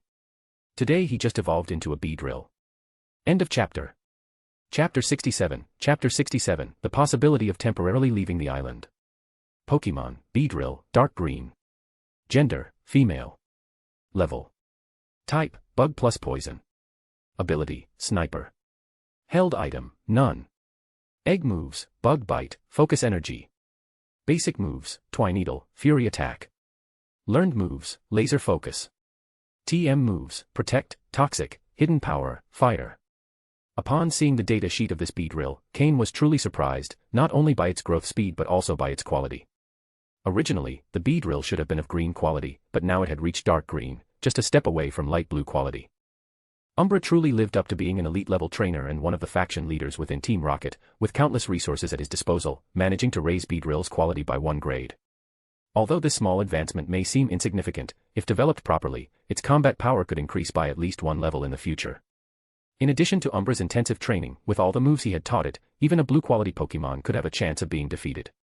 What also surprised Cain was Beedrill's ability. Generally, Beedrill has the ability Swarm, which increases the power of bug-type moves when its health is low, a decent ability. However, Beedrill also has a hidden ability, Sniper, which increases the power of critical hits. Normally, critical hit power is increased by 1.5x, but for a Pokémon with the Sniper ability, the increase is 2.25x. This is a 0.75x power boost, which could result in an instant defeat if a critical hit is achieved. So, Sniper is really powerful. If Cain had known from the start that Beedrill had this ability, he probably would have decided to keep it. However, the chance of a hidden ability appearing is extremely low, so Umbra was incredibly lucky to hatch a Beedrill with the Sniper ability. Perhaps that's why he decided to invest so many resources to raise its quality by a grade. After overcoming his surprise, Cain quickly suppressed any expression on his face. Although this Beedrill was very impressive, he didn't regret his decision. Umbra observed the changes in Cain's expression, noting that aside from his initial surprise, he didn't show any other emotion, silently nodding. This trial is quite special, so you should no longer hide your power, strive to show all your talent.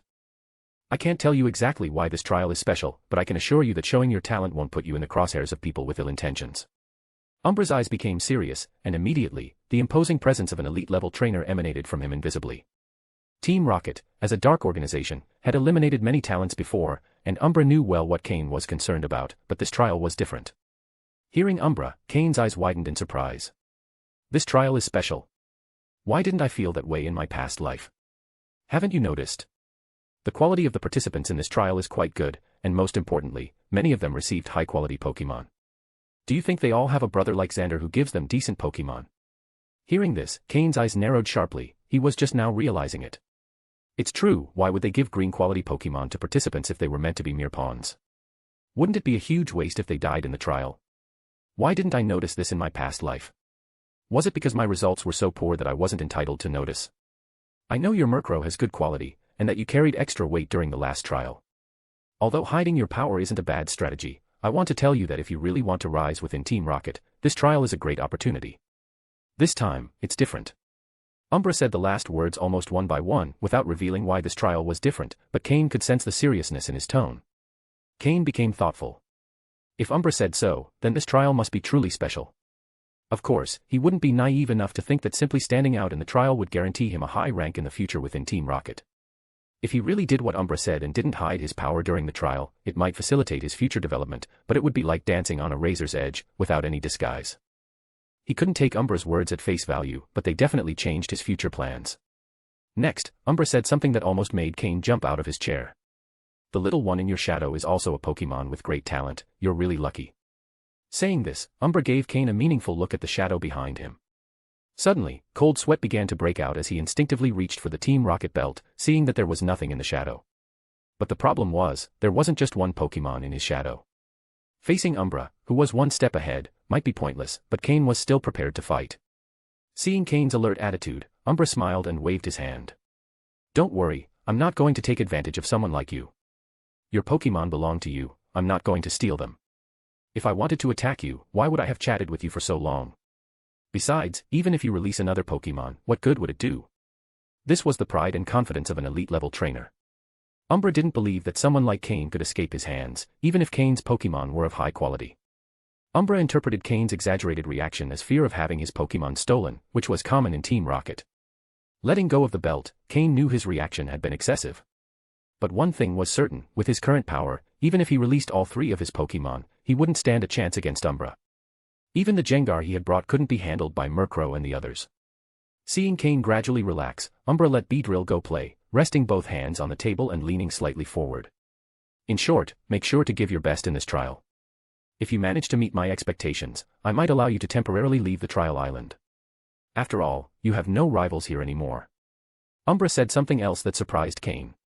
If he could really leave the trial island early, the benefits to him would be immense. Looking at Umbra with a serious expression, Cain wrestled internally, but in the end, he couldn't resist the temptation of leaving early and nodded. I understand, Lord Umbra. Hearing Cain's affirmative response, Umbra slowly leaned back and smiled. Of course, only if you satisfy me. End of chapter. Chapter 68, Movement Planning. As he left the dark office, Cain noticed a bit of sweat on his back. Cain was slightly surprised that Umbra could see Ghastly in his shadow, but he accepted it, though he felt it had been somewhat reckless. Fortunately, even though he had overreacted, Umbra only thought Cain feared he would steal his Pokémon. Cain patted his somewhat stiff cheeks and exhaled deeply, trying to regain his usual mental state, which wasn't an easy task. When someone becomes absorbed in a thought, getting out of it is only possible by thinking about something else. Murkrow has already learned the moves needed for daily needs, but Slowpoke and Ghastly have not yet learned moves through TMs. Cain plans to improve both of them this time. First, there are 2 Protect TMs, which are essential. This will consume all of the 10,000 mission points earned on this occasion. However, these are necessary expenses, so Cain does not regret it. Ghastly, who acts as his closest guardian, must learn the Protect move, as it will not only allow him to block some moves in battle but will also be a great help for self-protection. So, for Ghastly, the Protect move is indispensable. For Slowpoke, Protect is also very necessary. Whether to use it in battle or before using the teleport move to escape, he can first block a high damage move with Protect, which is very practical. In addition to the 2 Protect TMs necessary as survival moves, Cain also simulated Ghastly and Slowpoke's future battles. Ghastly focuses on a combination of Hypnosis plus Rest plus Sleep Talk plus Toxic as his main combat method. Fortunately, Ghastly has already learned Rest and Hypnosis, so he only needs to learn Sleep Talk and Toxic to establish his basic combat style. However, the current points are not enough, so it is impossible to redeem both Sleep Talk and Toxic at once, as they are highly valuable moves. If he had to choose between the two, Cain would lean more towards Sleep Talk because, for the Poison-type Ghastly, who is not yet fully developed, Toxic would not be as effective at this time. Cain plans to develop Ghastly's Poison-type moves over time and then combine them with other Poison-type moves so he can better manage this type's energy. Therefore, Sleep Talk is a move that needs to be redeemed, which requires an additional 7,000 points. These are the resources Ghastly needs, while for Slowpoke, Cain plans to have him learn Hidden Power. Slowpoke, as a Water and Psychic-type Pokémon, can face many types of Pokémon, but he is also vulnerable to several types. He takes double damage from Bug, Ghost, Grass, Electric, and Dark types, a total of 5 types, which means he has many disadvantages in battle. If Slowpoke can obtain a suitable type for the Hidden Power move, this could help offset his disadvantage against certain Pokémon types. Yes, it's a matter of luck.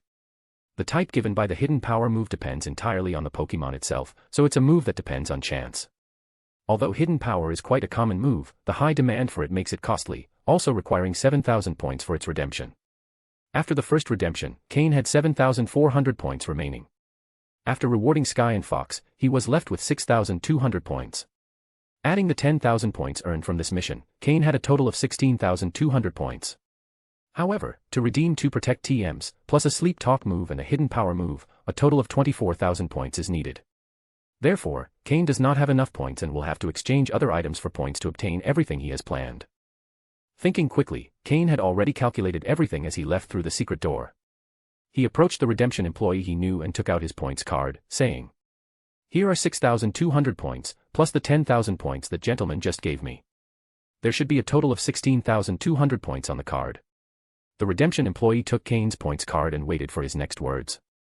The 10,000 points Umbra gave Cain were already prepared. After Cain completed Umbra's mission, the employee had already guessed what might come next, but being a small pawn, it's better not to know too much. So now he just wanted to fulfill this task quietly and decided to remain silent about everything Cain did. Cain paused and finally decided to pull a jet black stone the size of a palm from the waist of his Team Rocket uniform. After thinking it over, he decided to redeem an initial level Dusk Stone for points. Because both the mid-level Dusk Stone and the Geocentric Cleansing Milk are priceless treasures on the market. Exchanging them for points at Team Rocket's redemption prices would be a waste. Instead, the initial level Dusk Stone, though valuable, is just an ordinary evolutionary stone that can be easily obtained if one has the money. So Cain decided to redeem the initial level Dusk Stone for points. According to Team Rocket's redemption list, the initial level Dusk Stone is worth 50,000 points, but if redeemed for points, a 30% discount applies, so Cain would only receive 35,000 points. Cain silently complained about Team Rocket's redemption system. With this discount alone, it's easy to see how many benefits Team Rocket gets each year from this redemption system. It's no wonder they've grown so quickly. Exchange this Dusk Stone for points, please. The redemption employee was amazed to see the Dusk Stone in Cain's hands, although he was accustomed to Cain's good fortune. He really is lucky, leaving no room for other participants to thrive. It's important to note that even people like Xander, who have skills and connections, if they don't excessively use their resources, have barely accumulated a few thousand points, not even reaching 10,000. But seeing Cain, with his previous 20,000 points, the 10,000 points from Umbra's mission, and now this Dusk Stone, he has accumulated a total of 65,000 points. The employee almost wanted to ask who the real novice was here. With a somewhat stiff smile, the employee nodded mechanically and took the Dusk Stone from Cain's hands. This is an initial level Dusk Stone, which can be exchanged for 35,000 points. Luckily, it was an initial level Dusk Stone. The employee feared that if Cain pulled out a higher level one, he might have exhausted all the resources of the trial island at once. End of chapter. Chapter 69, Hidden Power. Cain already had a clear idea about the exchange prices. Give me 2 Protect TMs, 1 Sleep Talk, and, better make it 3 Hidden Power TMs. What Cain was initially going to say changed slightly at the end. Since he had enough points, why not give each of his 3 Pokémon a Hidden Power TM? Even if the resulting type of energy wasn't particularly useful, it didn't matter. But what if it turned out to be just what they needed? What if the type they awakened could cover their Pokémon's weaknesses? This would depend on luck. Although the exchange attendant tried to remain professional, he couldn't help but flinch upon hearing Cain spend points so freely. Here is your ID card, you still have 13,200 points. These are the TMs you've exchanged. The attendant took the TMs from a secure cabinet, handed them to Cain, and then deducted the points from his card before returning to his work, not wanting to face the shock that Cain's actions caused him again. After all, in his 2 years in Team Rocket, though he had always worked in administrative roles, he was still a team member. However, he hadn't earned as many points as Cain in all that time, and he feared that continuing to watch might make him envious. Cain glanced at the attendant, who looked a little odd, but didn't give it much thought. He stored the TMs in his storage belt and headed to a training room. Although there were TM learning devices in the exchange room, Cain didn't want to reveal all his resources. This was his first time entering a training room, a space that Team Rocket had divided into small chambers. In addition to being able to use the learning devices, there were many training tools and some practice dummies. The use of these rooms wasn't very common, most of them were empty. Under the curious gaze of the staff, Cain paid 100 points to access the largest training room. Ghastly, check for any cameras here. Once inside the room and with the door locked, Cain gave the order.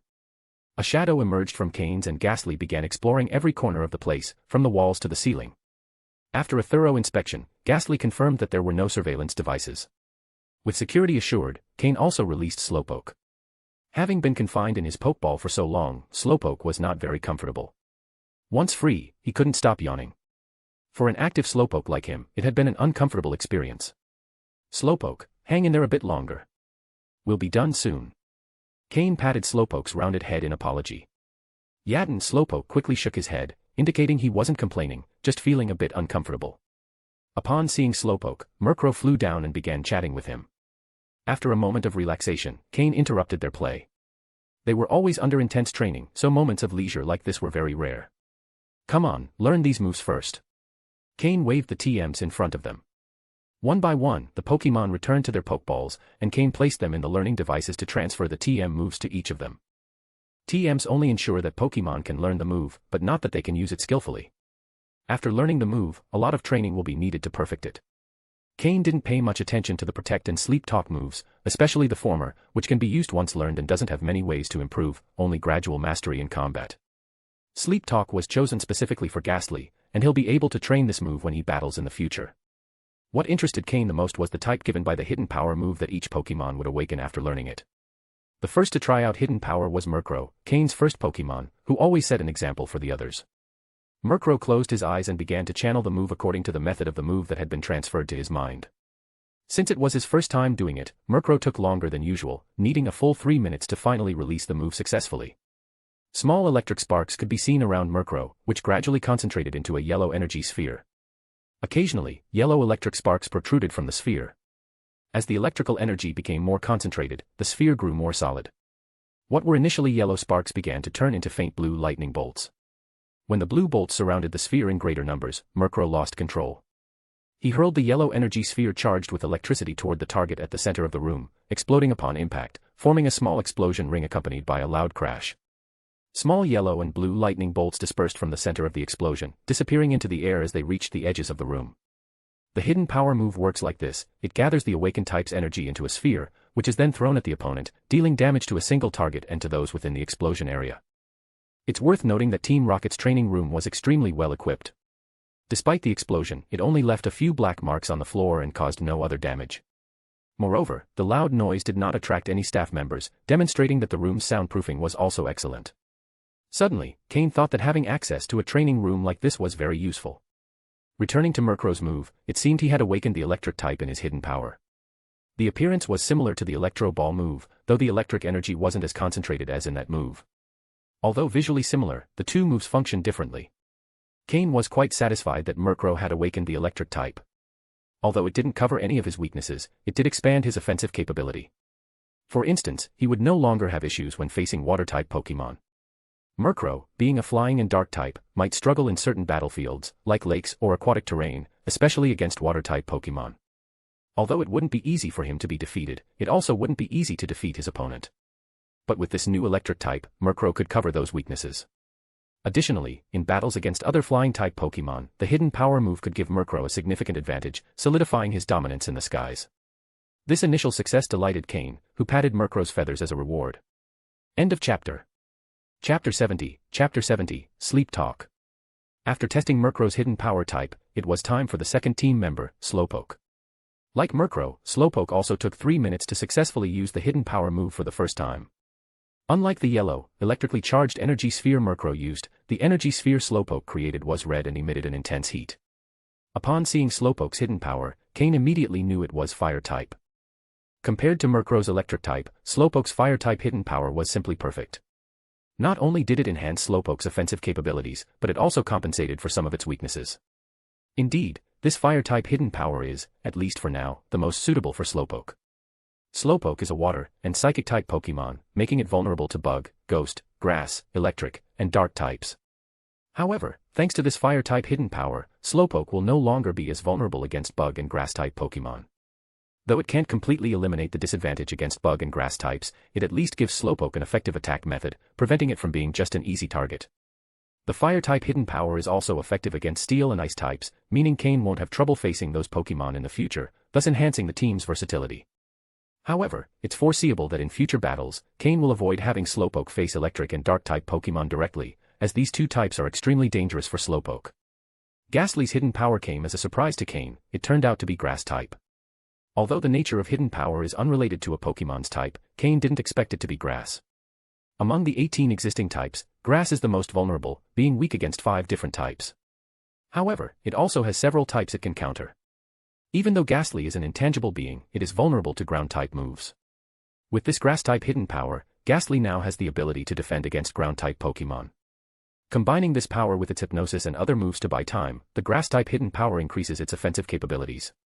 After verifying the nature of his 3 Pokémon's hidden power, Cain was quite satisfied with the results. Besides, Murkrow, Slowpoke and Ghastly had mitigated some of their weaknesses thanks to hidden power. And since each had a hidden power of a different type, the entire team's offensive capacity was greatly expanded, allowing Cain to devise more effective strategies against Pokémon outside their usual strengths. Since they had finished assessing hidden power, Cain decided not to waste the rental time for the room and began training in this safe environment without worrying about revealing their abilities. Cain set up a training plan for his Pokémon. First, Murkrow and Slowpoke focused on perfecting the hidden power move they had just learned. Ghastly, on the other hand, underwent specialized training under Cain's supervision. Since Ghastly had been captured recently, Cain had only had the chance to measure its stamina and energy during prior training sessions and a few battles against low-level Pokémon. However, Cain was already quite familiar with Ghastly's characteristics. The immediate goal was not to perfect the newly acquired hidden power, but to learn to master the Sleep Talk move. Sleep Talk allows the Pokémon to use any of its known moves while asleep, but Cain had seen a powerful Gengar in his past life that could select a specific move to use while sleeping. Although Cain didn't know how it had been trained, the fact that it was possible meant that the Sleep Talk move could be controlled. Therefore, Ghastly's first training objective was to attempt to select a specific move while using Sleep Talk. At first, Cain didn't have overly high expectations. He didn't demand that Ghastly use a specific move, just that it could select one at random within a set range. So, in the training room, Murkrow and Slowpoke practiced hidden power by attacking targets in the room while trying to dodge the random moves Ghastly would unleash while sleeping. Initially, Ghastly's moves were disordered and unpredictable, but Cain gradually adjusted the environment and conditions under which Ghastly used Sleep Talk. Eventually, Ghastly managed to restrict the selection to 5 moves. This progress was a significant breakthrough, confirming Cain's hypothesis that, with special methods, Sleep Talk could be controlled to select specific moves. If Cain could fully implement this plan, both Ghastly and Gengar in the future would see a significant increase in their combat power. However, fully mastering Sleep Talk would be extremely difficult. Cain began speculating on what could motivate a Pokémon to use the Sleep Talk move. Could it be related to the dream scenario? Ghastly's first test was unsuccessful, leading Cain to conclude it wasn't due to dream scenes, as it was impossible for a meaningful dream to form in such a short time. The first attempt had failed. Then, Cain wondered if the trainer's voice could influence the use of the Sleep Talk move. On the second attempt, Cain tried giving commands while Ghastly used Sleep Talk. Although Ghastly could execute the move, there was no control over which move was selected. The second attempt also failed. Cain's final hypothesis was that before sleeping, Ghastly should mentally rehearse the move it wanted to use. Although concentrating was difficult and random thoughts often arose, this time, the direction was correct. Before using Sleep Talk, Ghastly focused on remembering the hidden power move.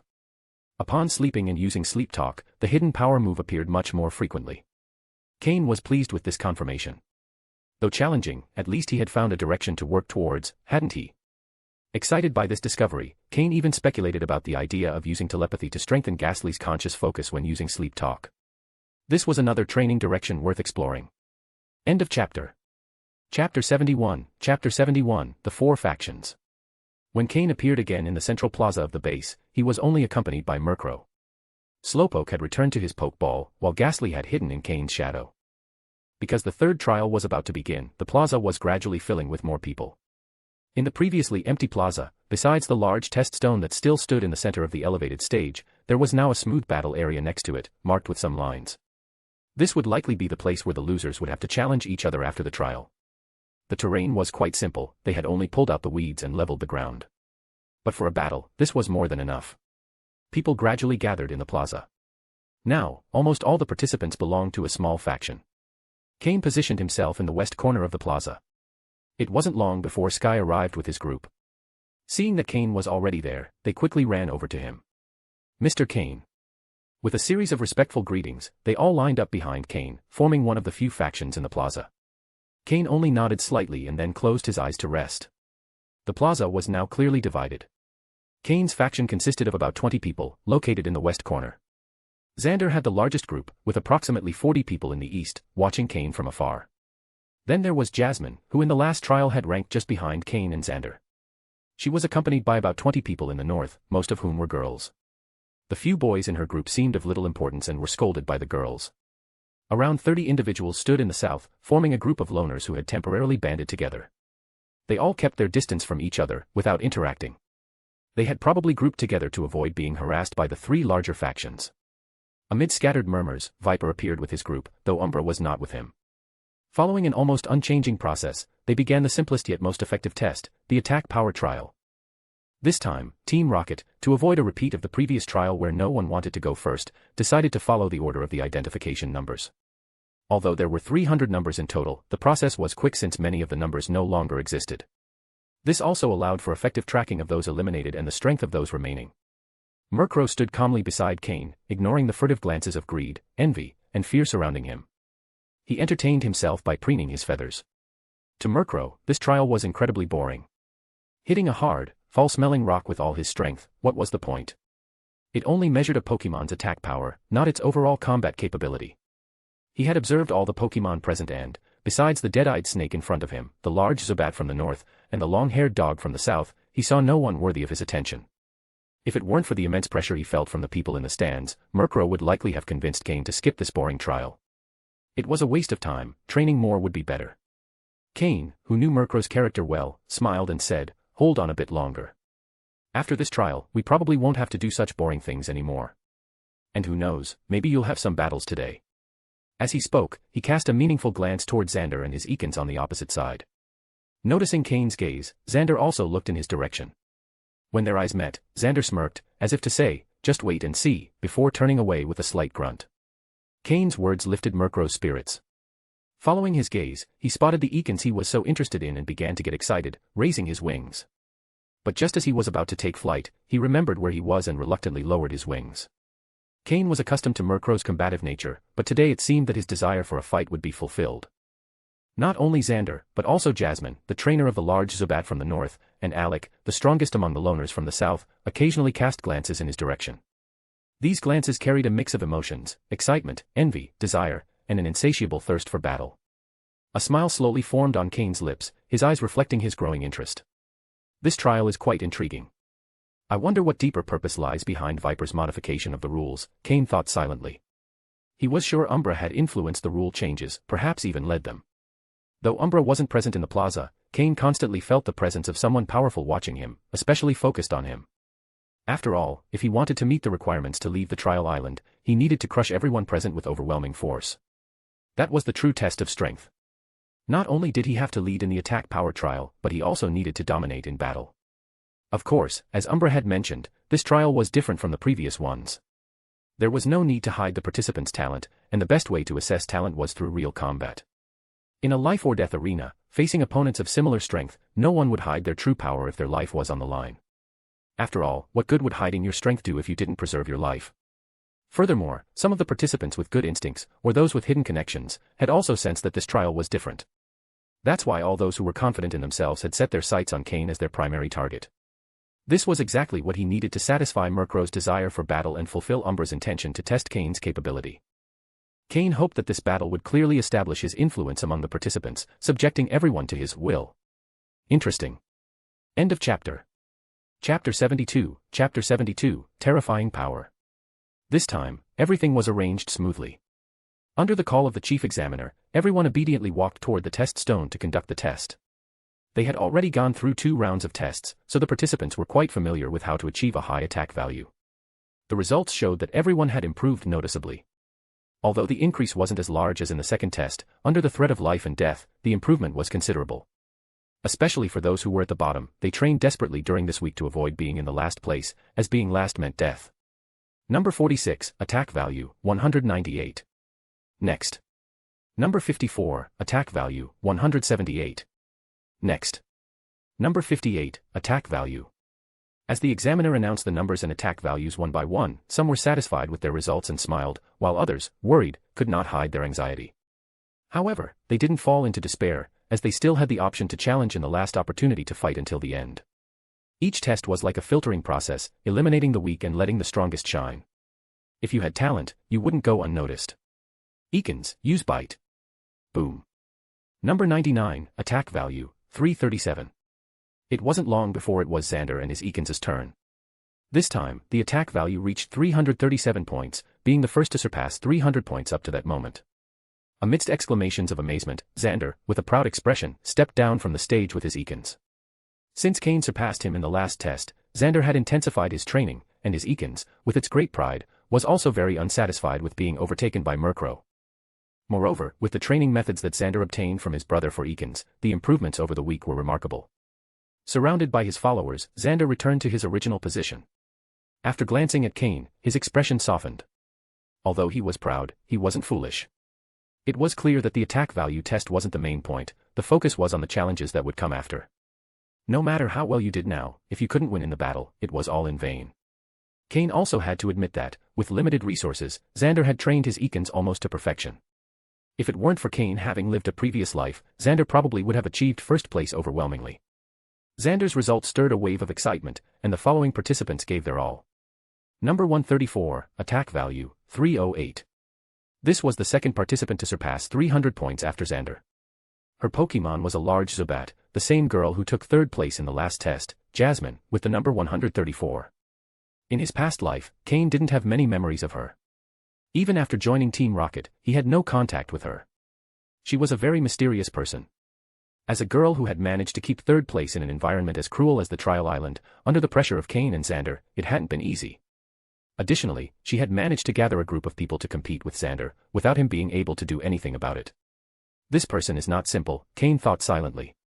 Number 156, attack value, 330. The strongest loner, Alec, the first participant to evolve his Pokémon, his Poochyena, which evolved into Mytyena, using this advantage to surpass Jasmine and take second place, right behind Xander. Since Umbra mentioned that this test was different, Cain had noticed more and more strange things. So many Pokémon with excellent potential, some of which could even attract the attention of Team Rocket captains or officers, were handed over to these participants just like that. Xander's Ekans, Jasmine's giant Zubat, all were high-potential Pokémon, and even Alec's Mytyena had outstanding potential. Furthermore, among so many Kanto Pokémon, a Pokémon from Hoenn suddenly appeared. Isn't that strange? Thinking about it carefully is terrifying. This test definitely has something odd. In his past life, where survival was already a challenge, Cain hadn't thought much about this, but now, repeating it, he realizes how strange it all is. Number 234, prepare for the test. The examiner's voice interrupted Cain's thoughts. Finally, it was his turn for the test. Under everyone's watchful gaze, Cain approached the stage with Murkrow. Those who had already been humiliated by Cain dared not mock him this time. And with the way he eliminated Soros, recruited Sky, and distributed Soros's coughing, Cain had built the image of a ruthless and cunning character in the minds of all participants. For the first time, Jasmine and Alec fixed their gaze on the stage. As someone who had surpassed everyone, Cain left a deep mark in their minds. Murkrow, use Tailwind. Increase speed and use Wing Attack. Ignoring all the looks, Cain calmly gave his command. Murkrow flew into the sky, increasing its speed with Tailwind. Upon reaching the peak, it dove down, the sound of its flight resonating throughout the square. The people below watched Cain's sequence of actions in astonishment. Although they already knew that Cain had a special trick for Murkrow's attack, this time the trick was more striking, showing an all-out attack stance, in stark contrast to the previous times when it seemed carefree. He didn't make them wait long. Murkrow, diving at high speed, struck with its wings filled with flying energy, emitting a faint white light, crashing against the test stone with a roar that made the ground seem to tremble. Although the test stone was extremely hard, made with high Team Rocket technology and almost indestructible, it felt as though it was about to break. Perhaps because of the loud commotion, after the attack, the square fell into complete silence. All eyes, after a brief blink, fixed incredulously on the white letters on the black stone. Attack value, 458. In the square, those closely watching the test stone were speechless, faces filled with disbelief. They were prepared for Cain to take first place again, but they didn't expect his attack value to reach 458 points. The result far exceeded their expectations. Cain not only secured first place but left Xander behind by 121 points. It's important to remember that some participants with the worst results can't even reach an attack value of 121. Today's result was a true overwhelming victory. Only one word can describe the impression Cain left on everyone's hearts. Terrifying. End of chapter. Chapter 73, Xander challenges Cain. This kid, Viper, seated in the stands, was taken aback for a moment before letting out a chuckle and cursing softly. I don't know what Umbra told him, but this time he really didn't hold back at all, he murmured with a slight smile after looking again at the large white numbers on the test stone to make sure there was no mistake. As the head instructor of Team Rocket who had been on the trial island for a long time, he was the one who best understood the level Cain had reached with this result. Without exaggeration, it could be said that Cain's result was among the most outstanding of all trial participants over the years. Ahem. Seeing that the examiner was unresponsive, Viper gave a soft cough, snapping everyone out of their astonishment. Hearing the cough, the examiner on stage shuddered and quickly announced, N number 234, attack of 458 points. Hiss. With murmurs of awe, the entire field erupted into chaos. Damn it. Damn it. Damn it. Damn it. Damn it. Damn it. There was no other word that could describe what they were feeling at that moment. Cain had completely consolidated his position as number 1 in this test, surpassing everyone by an overwhelming margin. Below the stage, Jasmine's mouth slightly opened, her beautiful face turned somewhat rigid, and her eyes fixed on Cain and Murkrow on stage with a mixture of shock and admiration. After a while, her chest rose and fell slightly as she murmured to herself, "Is this his true strength? Is this the change the master spoke of?" Xander opened his mouth, wanting to say something, but in the end, only muttered to himself, "Last time he already surpassed me, but this time he's that far ahead. What kind of monster is he?" In just 1 week, to go from an attack value of over 200 points to over 400 points, he really is a mysterious character. "This test is getting more and more interesting," said Alec, who was standing among the crowd, with an apparently calm voice. However, the hand that slightly trembled as he stroked my Tiana revealed that his mind was not as calm as it seemed. Is this Cain's true strength? Soros didn't die in vain. Staring at the score on the test stone, Sky, Cain's main subordinate, murmured to himself in disbelief. Sky had thought that even if Cain managed to be number 1, it would be by a small margin, just like last time when he barely surpassed Xander. But he hadn't expected Cain's true strength to be so impressive. Although some were still astonished, their glances at Cain reflected complex thoughts, and it was unclear what they were planning. After the examiner recorded the result, Cain stepped down from the stage with Murkrow, returning to his original place. As a leader, Cain was already surrounded by his followers, and after this result, they drew even closer. They felt fortunate to follow someone so strong, thinking that he would face fewer problems on the trial island and that, in Team Rocket, their status would rise if they followed his steps. After Cain, there were no more surprising results, except that Sky, with the help of his recently captured coughing, managed a score of 288, which drew a bit of attention. Using the coughing that previously belonged to Soros, Sky achieved an attack of 288 points, which surprised Cain. After all, coughing wasn't known for its direct attack, and the fact that it had improved so quickly after being captured showed that Sky had talent as a trainer. Shortly afterward, everyone finished their tests. Although the final results surprised some, the positions didn't change much. Cain, with an attack value of 458 points, crushed everyone and reclaimed first place. The rankings were as follows. First place, Cain and Murkrow with 458 points. Second place, Xander and Eakins with 337 points. Third place, Alec and Mytiana with 330 points. Fourth place, Jasmine and Zubat with 308 points. Fifth place, Sky and Coughing with 288 points. The main positions didn't change, except that Sky replaced Soros in 5th place, and Alec rose to 3rd place thanks to his Poochyena evolving into Mytiana. There were no major surprises. However, recalling Umbra's words, Cain noticed a few special people. Although their scores weren't high and they were ranked around 10th place, it seemed they were hiding something, maybe their true strength or some other secret. Ahem. The examiner's cough on stage refocused everyone's attention. The basic test has ended. According to the new rules, if anyone is unsatisfied with their result, they can challenge any participant up to 10 positions above. Each person has only one opportunity to challenge. If the challenge is successful, they will take the defeated opponent's place. If they fail, their position will drop 10 places.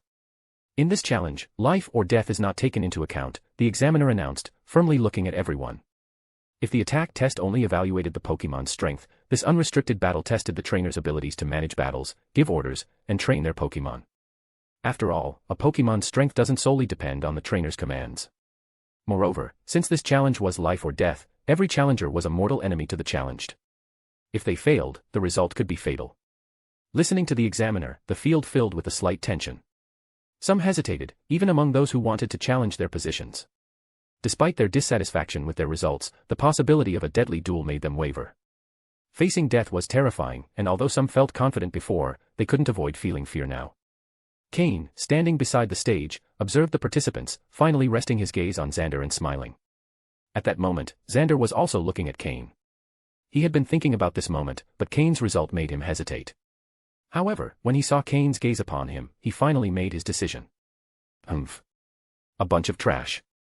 I'll go first. I challenge number 1, Cain. Xander clenched his fists, raised his head, and announced his challenge to the examiner.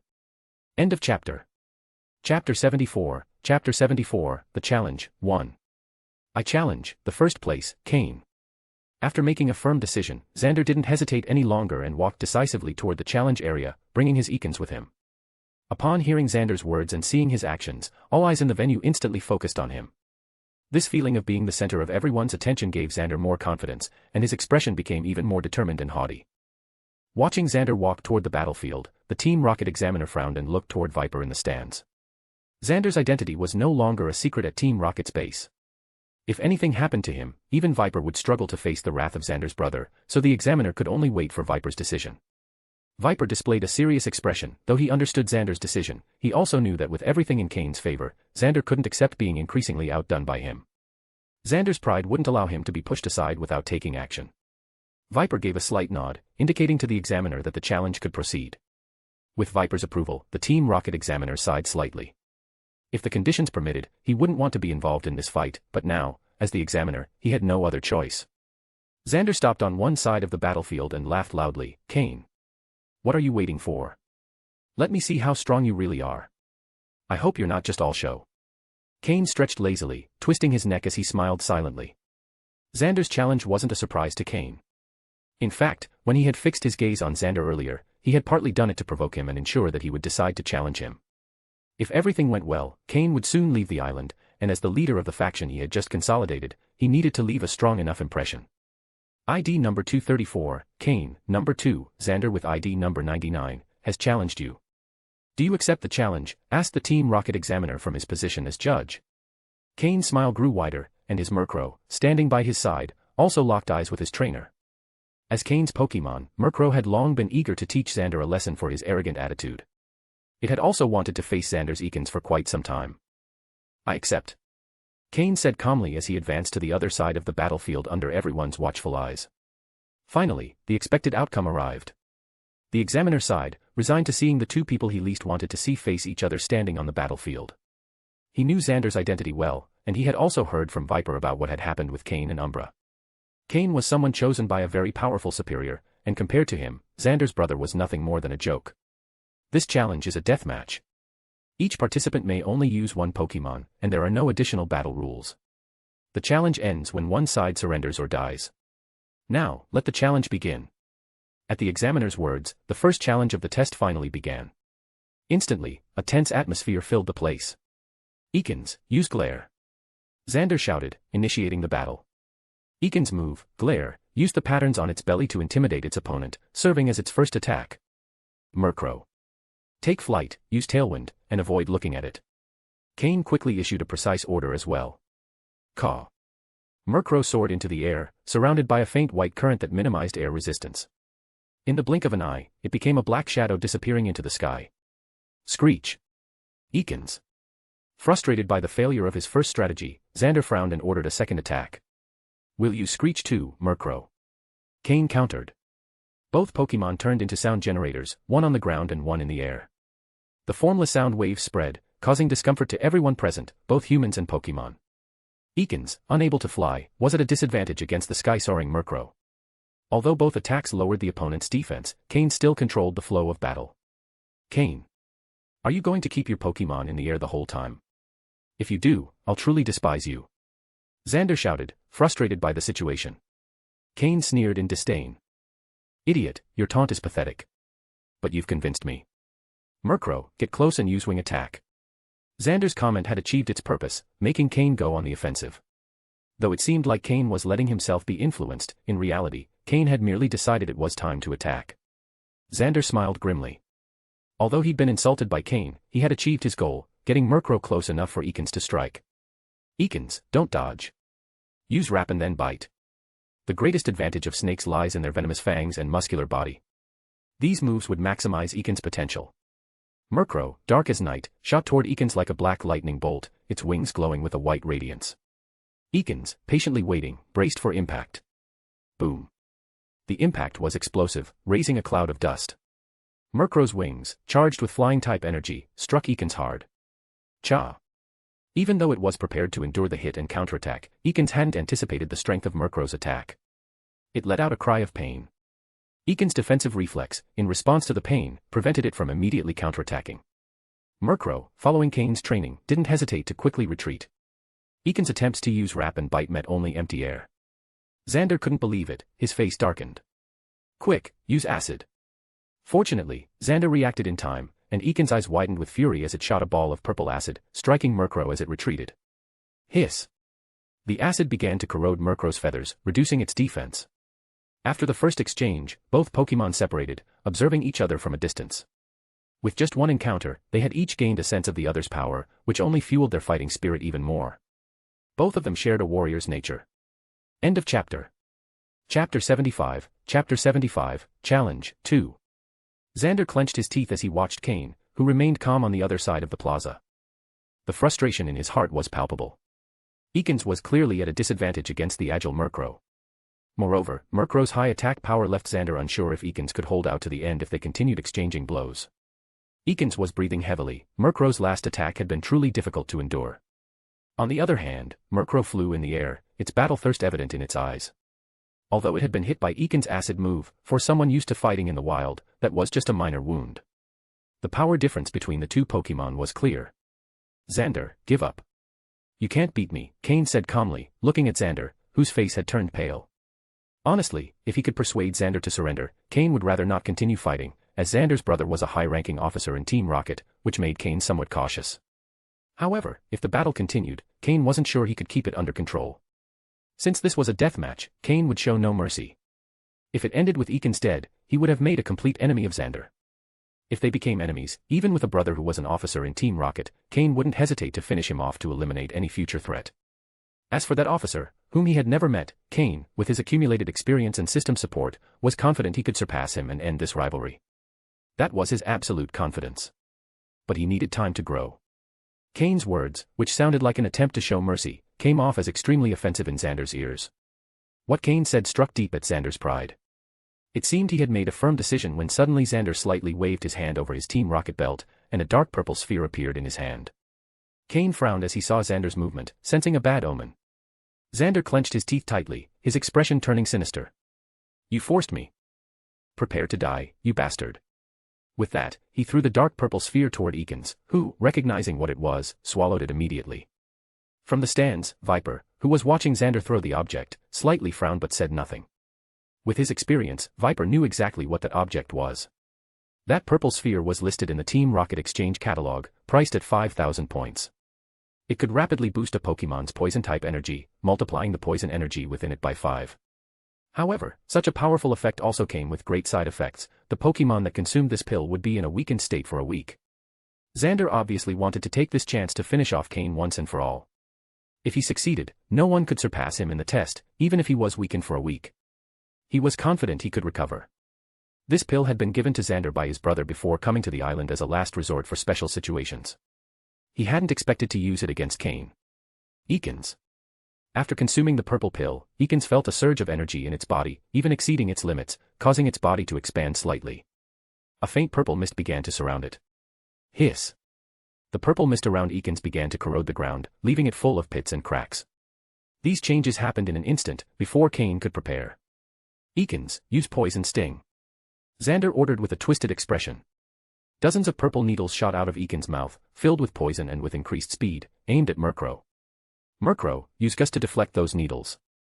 Although he didn't know what Xander had given Eakins, Cain could see from the purple mist and poisonous needles that Eakins had been enhanced with poison-type energy. Following Cain's command, Murkrow concentrated its flying energy and created a small tornado to deflect the needles.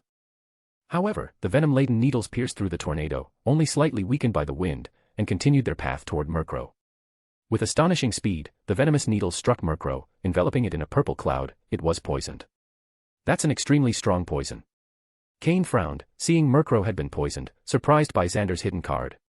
He hadn't expected Xander to have something like that, showing that his brother held considerable power. Ha ha ha. Now your Murkrow is poisoned. You have no choice but to finish this quickly. Xander laughed maniacally, seeing the poison take effect. With Murkrow poisoned, Cain could no longer afford to prolong the battle to wear down Eakins. Murkrow, use Tailwind and attack with Wing Attack. Let's end this quickly. Evaluating the situation, Cain decided to strike directly. He needed to end the battle quickly. Caw. Though Murkrow felt weakened from the poison, it obeyed Cain's command, darting like a black lightning bolt toward Ekans. Murkrow's Wing Attack was now its strongest move, perfect for a quick strike strategy. Ekans, use Scary Face and then Poison Fang. Xander, not hiding his murderous intent, commanded Ekans to use its most powerful poison-type move. Murkrow closed in, but its speed dropped slightly due to Ekans' Scary Face move. Even so, it didn't hesitate and readied its wings to strike. However, the poison's effects kicked in at that moment, and along with the speed reduction from Scary Face, although Murkrow managed to hit Ekans, it was also struck by Ekans' poisoned fangs. Hiss. Caw.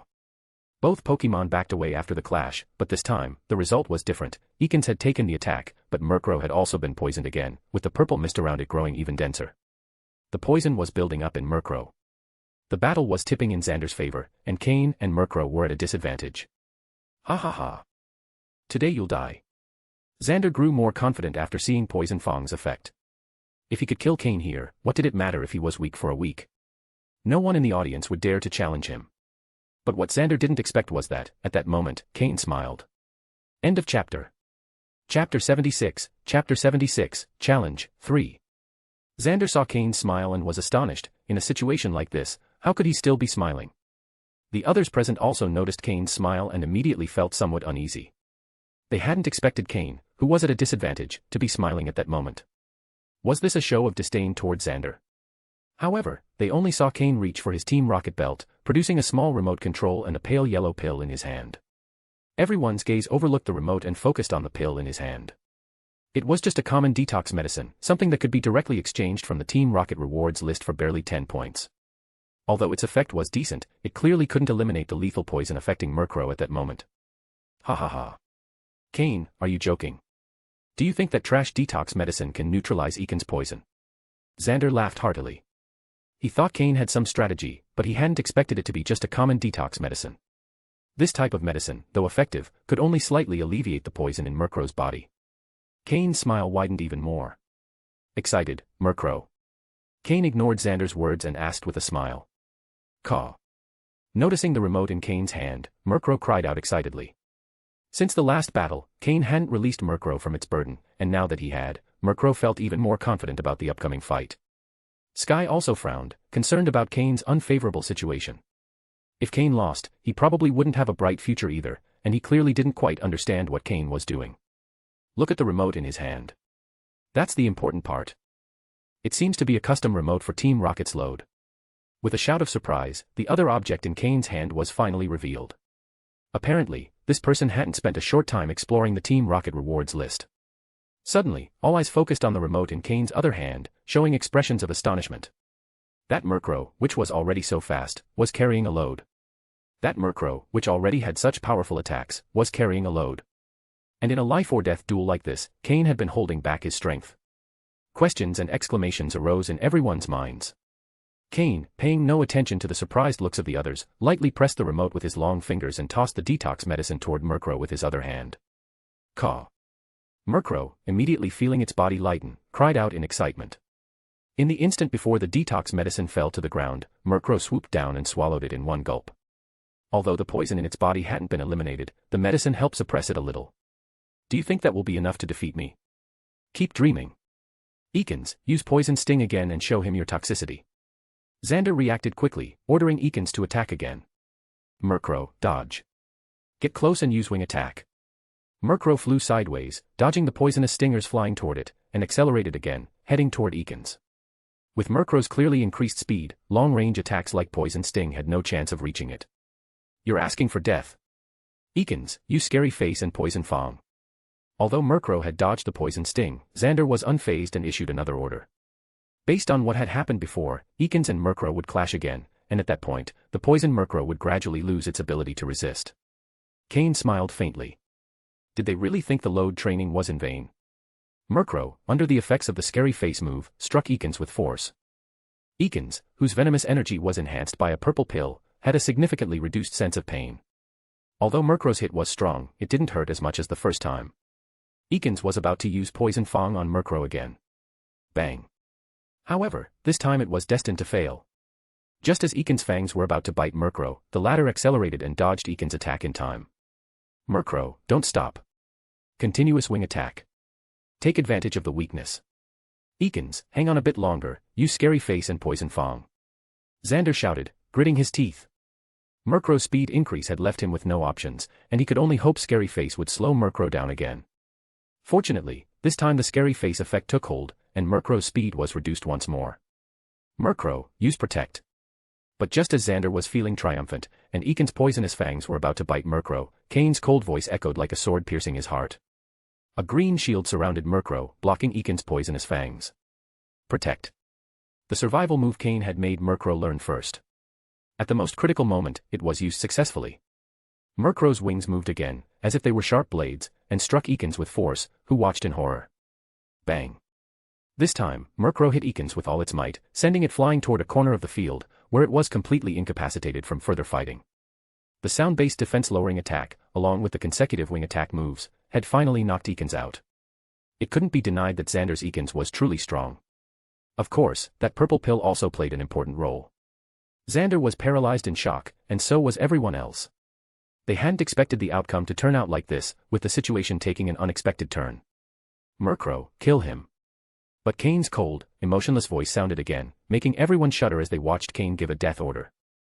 Didn't they know Xander's brother was a Team Rocket officer? Was Cain really going to be so ruthless? For Cain, the moment Xander gave the kill order, their enmity could no longer be resolved. If someone wants to kill me, they have to be prepared to be killed. Hearing Cain's order, Xander's eyes narrowed, and upon seeing Murkrow flying toward Eakins, Xander quickly ran, shouting, "Stop."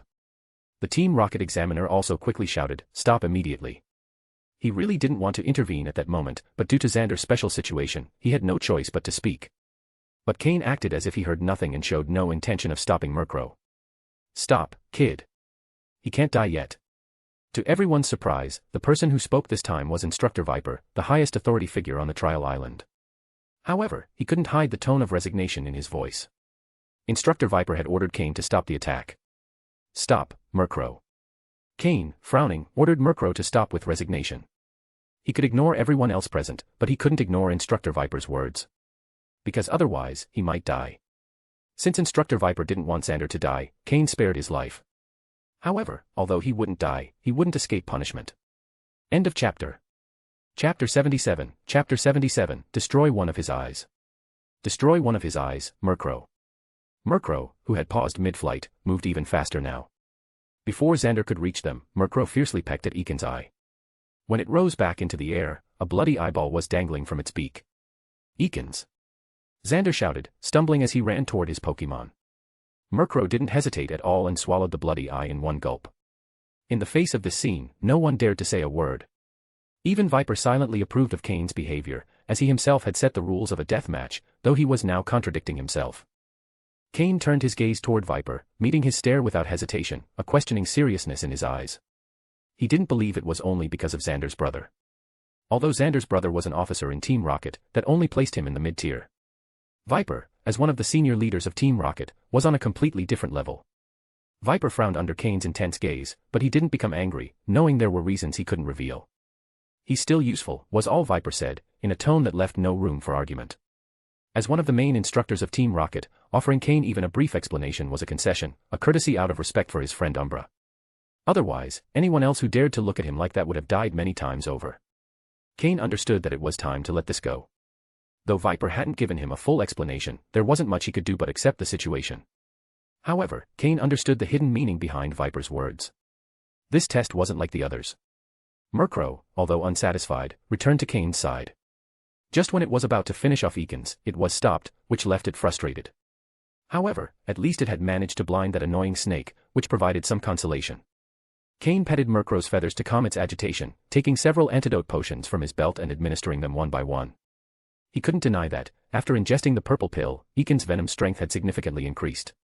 Murkrow didn't manage to purge the poison entirely until it had consumed 5 antidotes. Xander, stumbling, finally reached Eakins, pulling out vials and potions from his belt and pouring them desperately into his Pokémon's mouth while using healing sprays to stop the bleeding from the damaged eye. The burning pain from the disinfectant made Eakins, even while unconscious, tremble uncontrollably. If it had only been an ordinary Pokémon who lost the ability to battle, it could have recovered quickly with proper treatment, but Ekin's case was different. After ingesting the purple pill, Ekin's body sensitivity had decreased, and its loss of combat ability was a form of self-preservation. The purple pill's side effects were severe. If Ekins didn't recover soon, it might experience a drop in level, or worse, its inherent quality, forever losing the ability to keep up with Murkrow. Moreover, the damage Murkrow had inflicted on Ekins by blinding it in one eye reduced its combat ability by at least 20%.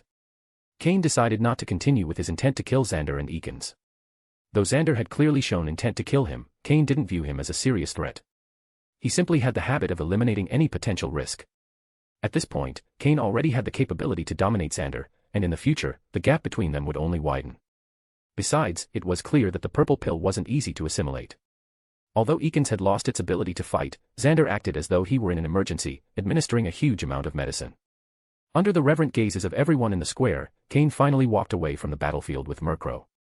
Once Cain left, the examiner formally announced. Challenge over. The challenger has failed, his ranking drops by 10 positions.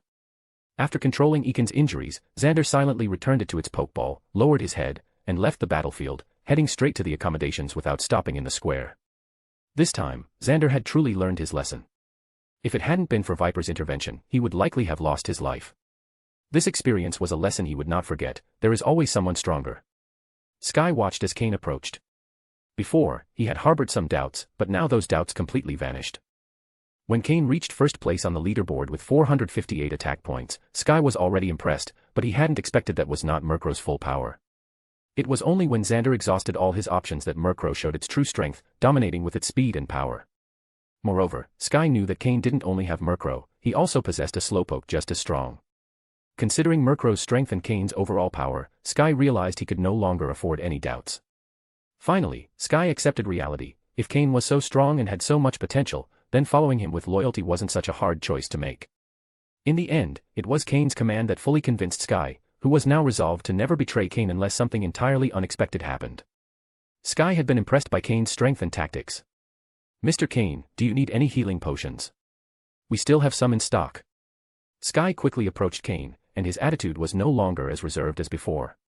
His tone was respectful, stemming from genuine admiration. Cain looked at Sky in surprise, noting a change in him. He seemed to have understood something.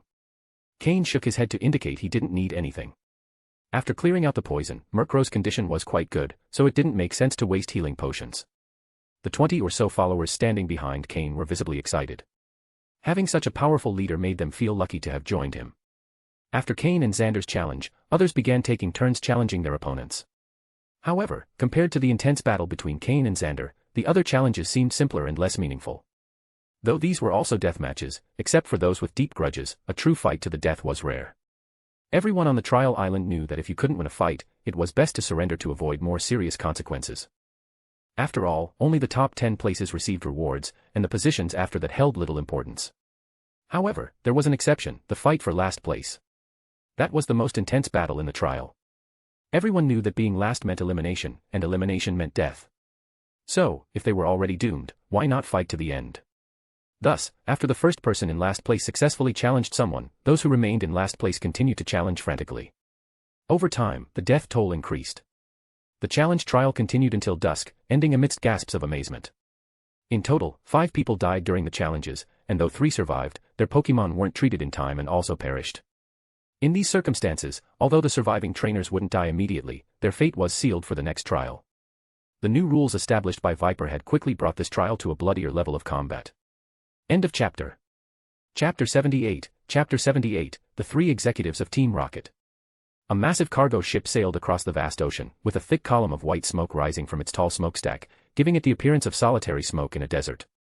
At the ship's bow, a young man with black hair and clothing leaned against the railing, tilting his body slightly forward, his hair freely waving in the sea breeze. The humid air provided a feeling of great comfort. Beside the young man, perched on the railing, was a crow-like Pokémon, completely black, with sharp eyes gazing intently at the horizon. This young man and his Pokémon were none other than Cain and Murkrow. After the last trial, Cain's results had left Umber quite satisfied, so as agreed, he pulled him out of Judgment Island early.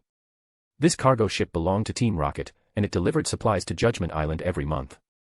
With Umber's permission, Cain boarded the ship to return. Although in his previous life he had left Judgment Island once, this time, unlike before, he could clearly see the return route from the cargo ship. Cain realized that the location of Judgment Island was on the maritime border between the Kanto and Johto regions. How does it feel? Even though you've been away for less than a month, doesn't it feel like you've been far from civilization for a long time? Just as Cain and Murkrow looked toward the horizon, a slightly hoarse voice sounded from behind. Umbra emerged from the cargo hold and walked onto the deck, approaching Cain and leaning on the railing alongside him. Mr. Umbra. Cain greeted him respectfully. Umbra waved his hand, indicating formality wasn't necessary. Though his status in Team Rocket was very high, he was the person least concerned about such formalities. He had always believed in the supremacy of power. Those who possess power, possess privilege.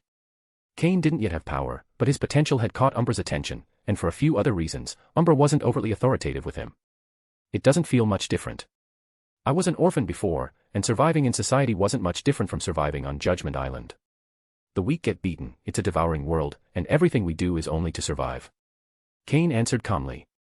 Although those memories had gradually faded, the feeling deeply etched in his bones remained.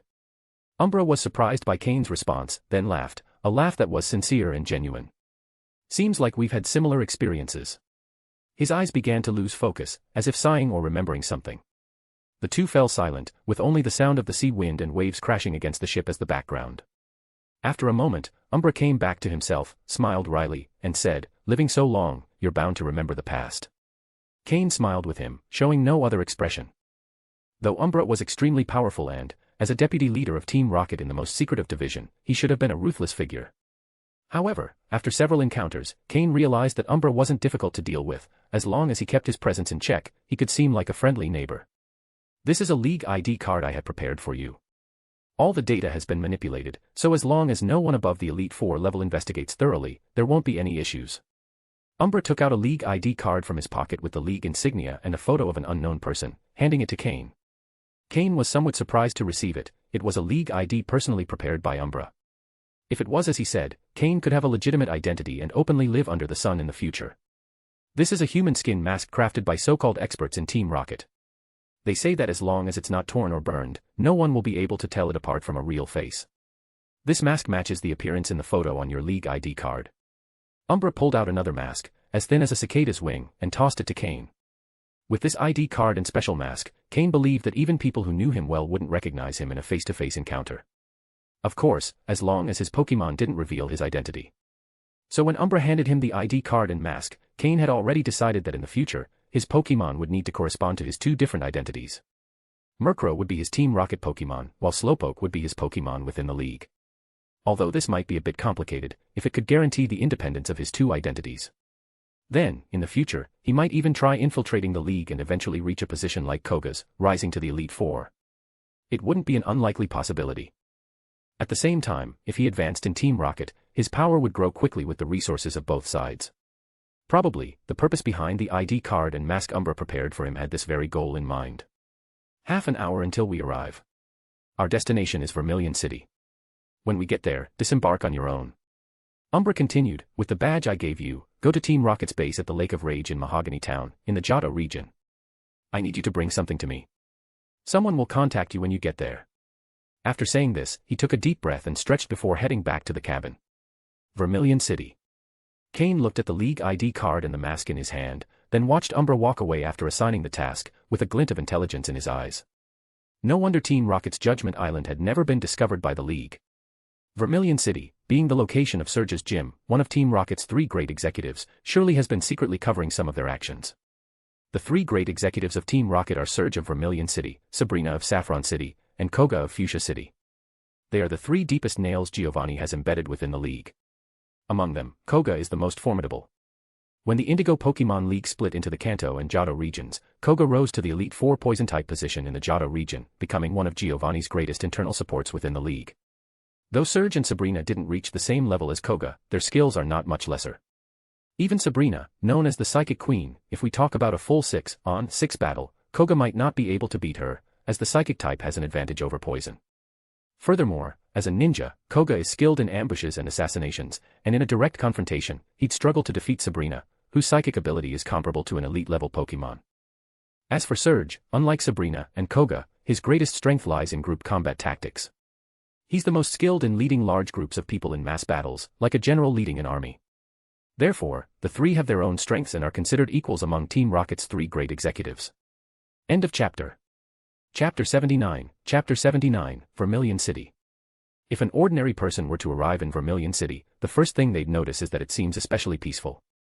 Vermilion City is an apparently tranquil place that hosts the largest Pokémon association in the Kanto region, so it's hard to imagine that one of the major bases of Kanto's largest criminal organization, Team Rocket, is hidden here. This situation is largely due to Lieutenant Surge's presence, keeping Team Rocket's members in check. Although Team Rocket's influence is strong in this area, the city remains notably calm.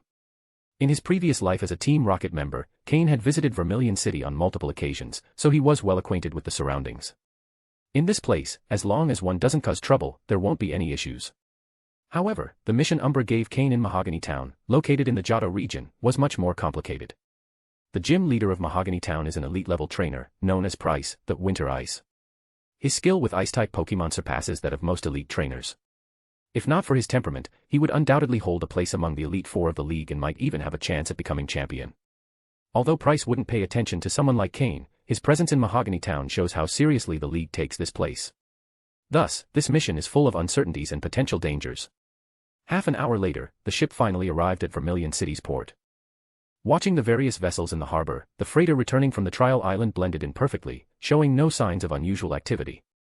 A young man disembarked from the ship, with a common appearance, wearing an ordinary trainer's outfit and accompanied by a pale pink slowpoke. This was Cain, fully disguised. Using a human skin mask and dressed as a league trainer, his cold demeanor from the trial island had completely vanished. Breathing in the salt-laden sea breeze and feeling the firm ground beneath his feet, Cain had finally arrived in Vermilion City in the Kanto region. Vermilion City, located in southern Kanto, is the region's largest port city. The whole city revolves around maritime trade, and it's filled not only with cargo ships. The most famous port in Vermilion City is Vermilion Port, the largest in Kanto, where massive ocean liners like the SS Anne, the SS Aqua, and the Seagalop ferry dock regularly. Although it's not the most developed city in Kanto, it's right behind Saffron City. Taxes generated from maritime traffic allow for rapid urban development. Team Rocket, which controls Vermilion City, reaps immense benefits from this situation. Lieutenant Surge is stationed here for a reason. When Cain left the harbor and entered the city, the sun was already beginning to set. The streets were full of busy people, yet despite their haste, their faces showed satisfaction. Clearly, Vermilion City's peaceful environment is appreciated by its residents. Due to it being a port city, the arrival of an unknown person like Cain didn't attract much attention. People like him arrive every day in large numbers. This was exactly what Cain wanted. He didn't want to stand out like an animal in a zoo. Though he had left the trial island, he still carried a trace of its wild atmosphere. However, with his past experience, he concealed this aura well, making people perceive him as a trainer who had spent considerable time in the wilderness. Those who can survive long periods in nature are usually respected. With a pokeball on his waist and a slowpoke at his side, Cain made it clear he was a trainer, so no one tried to provoke him. But now Cain faced a problem. As the saying goes, a hero without a penny can't accomplish much.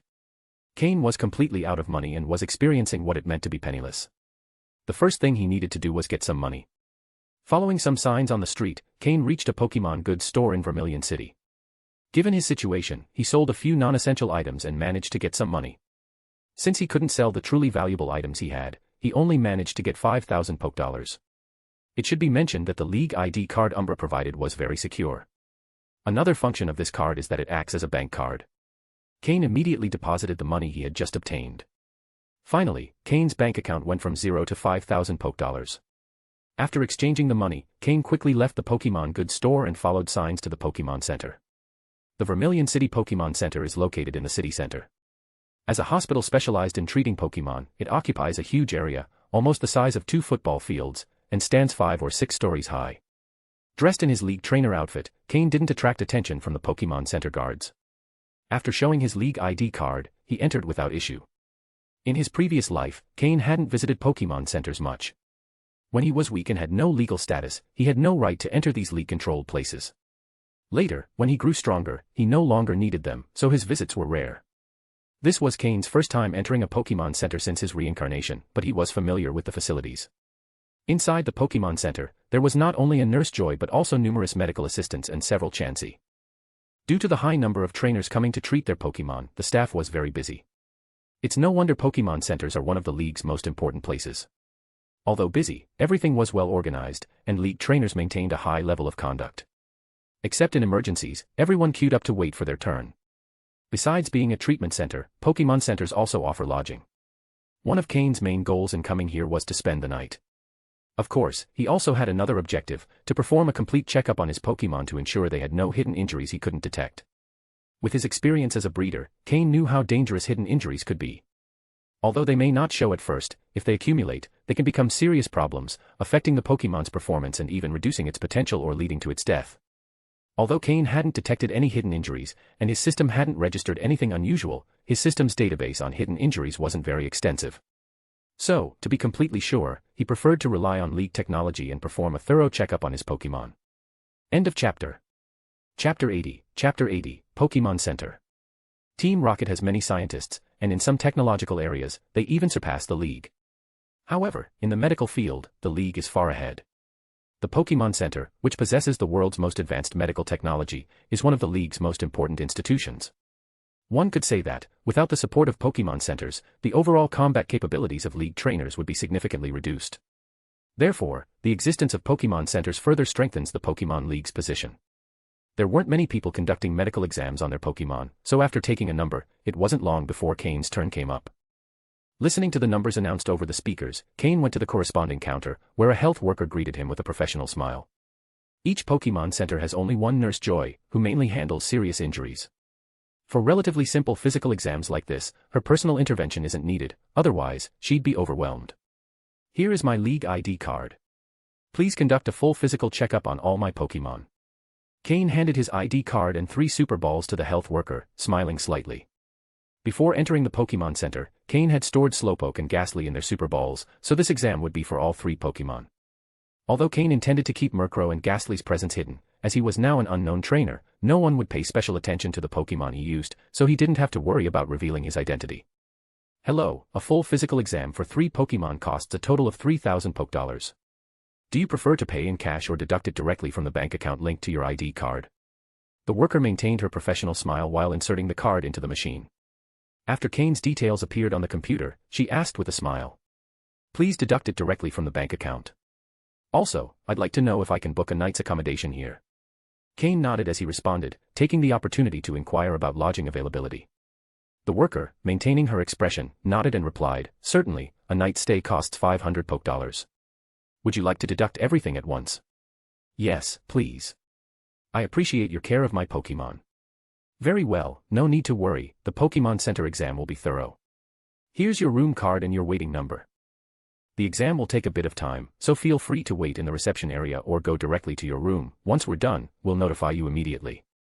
With a few clicks and pressing the enter key, the worker completed the charge and returned Cain's ID card along with a waiting number and room key. It's worth mentioning that the League is quite reasonable, even a full, complex physical exam for one Pokémon only costs 1,000 Pokédollars. Adding the 500 Pokédollars for one night of accommodation, Cain was left with 1,500 Pokédollars in his account. However, this is coming from someone like Cain, accustomed to dealing with large sums. For an ordinary person, spending so much at once would be unfeasible, especially for trainers from less fortunate families, as it's a considerable amount. In the Pokémon world, an average worker earns between 10,000 and 20,000 Pokédollars a month. Compared to that, this price isn't low. This is why being a trainer is a costly occupation, and not every family can afford that level of expense. Therefore, the appearance of Team Rocket provided many people from lower classes who wanted to be trainers a huge opportunity. Not everyone joining Team Rocket has to go through trials like Cain's. What he experienced is an exception, a selection process designed to create loyal members. For most, joining Team Rocket is relatively simple. Of course, getting in is easy, getting out, not so much. While waiting, Cain decided not to go directly to his room or the reception area but to wander around the Pokémon Center. After a quick tour, Cain gained a general understanding of Vermilion City Pokémon Center. The Pokémon Center has 6 floors. The first floor is for simple treatments and exams, the second is for serious injuries and hospitalization areas, the third is a large dining hall offering food for both humans and Pokémon, the fourth and fifth are lodging areas, and the 6th floor is reserved for important League personnel, to which Cain didn't have access. Behind the Pokémon Center, there's a large open space for training Pokémon, with various well-equipped battlefields for trainers to use. Overall, it's a very reasonable design, and the facilities are quite complete, making the service prices quite fair. After touring the entire Pokémon Center, which took about 30 minutes, Cain waited a bit longer in the reception area before being informed that the exam was finished. Finally, Cain retrieved his 3 Pokémon and was told that all were in perfect condition and showing excellent development, earning him some compliments from the staff. Cain simply smiled, and after releasing Slowpoke from its Super Ball, he headed to the dining hall on the 3rd floor. After all, it was time for dinner. Slowpoke, let's try the league's food. Compared to the roasted meat and fish you usually eat, this will be a different experience. Cain patted Slowpoke's head as he spoke with a smile. Yatten, hearing there would be food, Slowpoke, the most food-loving Pokémon on Cain's team, immediately showed an excited expression and let out a joyful sound, clearly thrilled. It was evening, and the dining hall was beginning to fill up. When Cain entered, there were already a few people in line, some with their Pokémon by their side, others chatting and laughing with friends. Slowpoke closely followed Cain. This time it didn't use its psychic powers to levitate, as after some training, it could finally keep up with Cain on foot. However, Cain and Slowpoke's arrival didn't go unnoticed and caused a bit of a stir. Everyone in the dining hall turned their attention to Slowpoke, whispering and discreetly pointing. Doesn't that Slowpoke look a bit unusual? Are you silly? That's a shiny Slowpoke, it just has a lighter color. That trainer's really lucky. That Slowpoke is walking quite fast. Who could that trainer be? He doesn't seem to be from around here. Although their voices weren't loud, the dining hall was fairly quiet, so Cain heard their comments clearly. He frowned, aware that Slowpoke's distinctiveness attracted attention. But no one wants to feel like an animal in a zoo, being observed by everyone. End of chapter. Chapter 81, Despicable Clown. Originally, I intended to enjoy dinner directly in the dining room, but seeing the current situation, I feared that I would indeed be watched as if I were on display. I quickly packed food for the 3 Pokémon, making sure to prepare something Ghastly could eat. I let Slowpoke use his psychic powers to carry the boxes of food as I headed back to the room. However, just as I was about to leave the dining room, a weak and pale-looking young man, accompanied by 2 bodyguards dressed in black, stood in my way. The young man, thin-bodied, looked about 20 years old. With a somewhat sinister expression and pale skin, it was clear he had indulged excessively in the pleasures of life. Although he wore branded clothing, his overall appearance betrayed his lack of vitality. Noticing someone blocking the way, Slowpoke instinctively positioned himself in front of me, a blue glint in his eyes, prepared for anything. Having grown up on the trial island, Slowpoke didn't care about the identity of intruders, only sensing latent hostility. The young man's eyes lit up at the sight of Slowpoke, as if he had found a new and fascinating toy. "Hey, I want to discuss something with you," the young man said arrogantly, addressing me directly. Cain's expression turned cold instantly. He looked at the young man and his 2 bodyguards, and without saying a word, walked forward. Since I hadn't given the order to attack, Slowpoke didn't act. Tap. Tap. The young man's 2 bodyguards blocked my path again. Cain's eyes flashed with fury as he looked at the young man. "Move aside. You."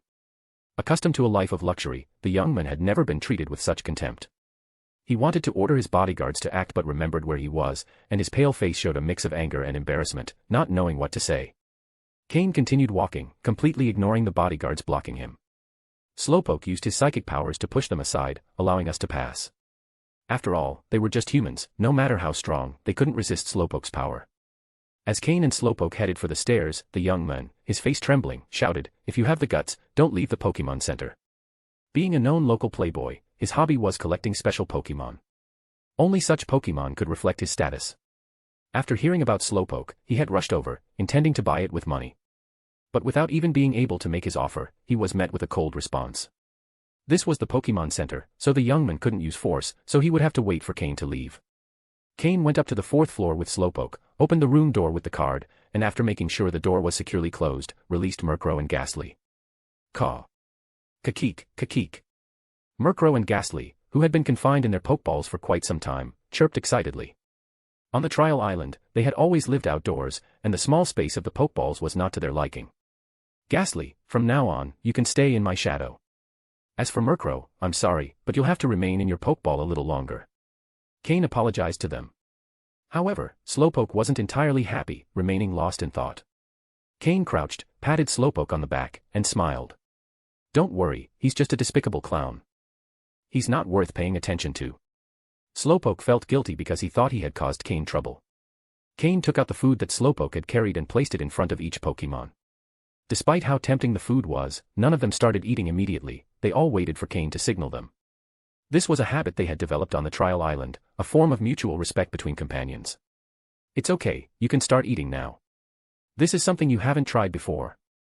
After distributing the food, Cain sat on the floor with his own meal and joined his Pokémon to enjoy it. For Slowpoke, he had prepared canned food made from various types of fish, its favorite due to the strong fishy smell. For Murkrow, he had prepared chicken and fish meat since, even though it was a bird, it loved meat.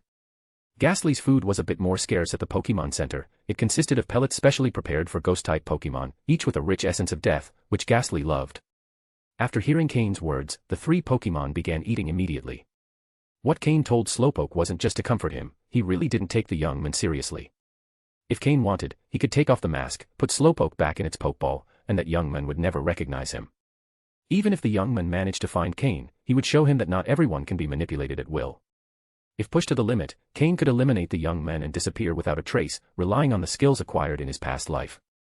In the worst case, he always had Slowpoke's teleport move, no one would be able to find him. However, when not necessary, Cain preferred not to reveal that Slowpoke could teleport, as that would only exponentially increase the number of people interested in it. So Cain didn't let the incident affect him. It was now time to enjoy time with his Pokémon. This time, without the constant threat of an attack in the wild, there was no rush to finish the meal. Murkrow and the other Pokémon ate slowly, savoring every bite. Although the Pokémon Center's food was good, it wasn't exceptional. But for Slowpoke and the others, used to living on Trial Island and eating raw foods, these meals with spices were the best they had ever tasted. Although the roasted meat and fish Cain prepared were also good, these were different types of meals, and it was the first time Cain's Pokémon had tried them. For Cain, seeing his Pokémon enjoy their food made him feel happy. In his past life, Cain used to see Pokémon as mere tools, but in the end, Murkrow made him realize the truth. Now, he valued more than anything the bond with his Pokémon. Over time, he had come to understand that Pokémon are living beings with thoughts of their own. When you're good enough to them, they'll risk their lives to help and protect you. Cain could despise the lives of others, even other Pokémon, but when it came to his own Pokémon, they were his only weakness. End of chapter. Chapter 82, The Pokémon League. The next morning, to avoid trouble, Cain removed the human skin mask from his face, stored Slowpoke, and then left the Pokémon Center. Seeing the two men in black still standing at the entrance made it clear that the young man from yesterday had been waiting for his appearance. Ignoring them, he headed directly to the Vermilion City bus terminal. Walking past them, he didn't draw any attention. Taking advantage of the fact that it was still early and there weren't many people around, Cain slipped into a small alley and put back on the human skin mask that represented his league identity. It seems that just one human skin mask isn't enough. Next time I get the chance, I'll get a few more, Cain thought as he put the mask on. Sometimes, to avoid problems, having multiple different faces could be very useful. When he emerged from the alley again, he had already changed his appearance. Based on Cain's knowledge, if he wanted to quickly reach the Johto region, there were two options. One was to take a cruise from Vermilion City directly to Olivine City in the Johto region and then make his way to Mahogany Town from there. The other option was to first reach Saffron City and then take the magnetic train to Goldenrod City in the Johto region. Originally, taking the cruise was the more convenient option, but after asking at the Pokémon Center, Cain learned that the last cruise to Olivine City had departed a day ago, and the next one wouldn't leave for another 4 days. So Cain dismissed that option, as taking the cruise would take too much time, which did not meet his expectations. Thus, the only choice left was to reach Saffron City, take the magnetic train from there, cross MT Silver, reach Goldenrod City, and finally find a way to get to Mahogany Town. Comparatively, taking the magnetic train was much faster, so Cain chose this option without hesitation. Now, the first thing he needed to do was reach the Vermilion City bus terminal and catch the first bus to Saffron City. Additionally, Cain found out that there was only one bus daily to Saffron City, departing at 9 in the morning. If he missed it, he would have to wait until the next day. Dressed as an ordinary league trainer, with a common-looking human skin mask and without Slowpoke by his side, Cain reached the bus station unnoticed. He showed his league ID card and bought a ticket. Sitting in the waiting room, looking at the latest league newspaper in his hands, he waited for the departure time. Initially, he only intended to kill time, but he found a piece of news that caught his attention. The headline read, Intermediate-level League Investigator wipes out a Team Rocket base and is promoted to Advanced-level Investigator. If it had only been such simple content, it wouldn't have caught Cain's attention. Although an Advanced-level Investigator in the League is already at the highest level within the organization, akin to a senior officer in Team Rocket with great power, there are still many people at that level. However, the name of this investigator was what caught Cain's attention, Lance. The future Dragon-type Elite Four of the Kanto region, who would eventually become the champion of the Johto region when the Indigo League of Kanto split into the Kanto and Johto leagues. The designated successor as the next leader of the Dragon Clan, Lance. Speaking of this, it's necessary to mention the most powerful organization in this world, the Pokémon League, which we will abbreviate as the League. The Pokémon League, after long development, has expanded its influence across various continents, becoming a giant in the Pokémon world. All order and rules in the Pokémon world are established and enforced by the League. It's unknown how many years have passed since the creation of the Pokémon League. As for how it was founded and who its founder was, it is now impossible to determine. However, there is no doubt that thanks to its creation, humans and Pokémon have been able to live in peace, and humanity has finally managed to establish itself firmly in this world. It is said that before the creation of the Pokémon League, the world was plagued by various factions and countries, with endless wars everywhere. Until a group of like-minded people came together and, allying multiple forces, finally established the Pokémon League, the organization that now governs the world. However, the Pokémon world is so vast that, in the end, there are still multiple forces within the Pokémon League. Therefore, the region where the League exercises the most control is Kanto, which would later be divided into the Kanto and Johto regions. The headquarters of the Pokémon League is located at the intersection of these two regions, on MT Silver. In more distant regions, the League's influence is not as strong, such as in the newly discovered Alola region, which is likely only known to the League's high command. Most people are still unaware of its existence. Of course, although the Pokémon League does not have absolute control in some regions, that does not mean it lacks influence. They have simply made certain necessary concessions to local forces to maintain global harmony. However, in all regions, there are still the Elite Four and the Champion, representing the League's absolute power. However, compared to the Champions and Elite Four of other regions, the Champion and Elite Four of Kanto are the most powerful. As a region heavily invested in by the League, talent abounds, leading to fierce competition for the Elite Four and Champion positions. Thus, the trainers who manage to occupy these positions are of an absolutely superior level. It is precisely due to the abundance of talent that the Indigo League of Kanto eventually split into Kanto and Johto, partly for this reason. After all, there are only a few spots at the top, but there are a multitude of people who want to claim them. To avoid unnecessary internal struggles, the only solution was to increase the number of available positions.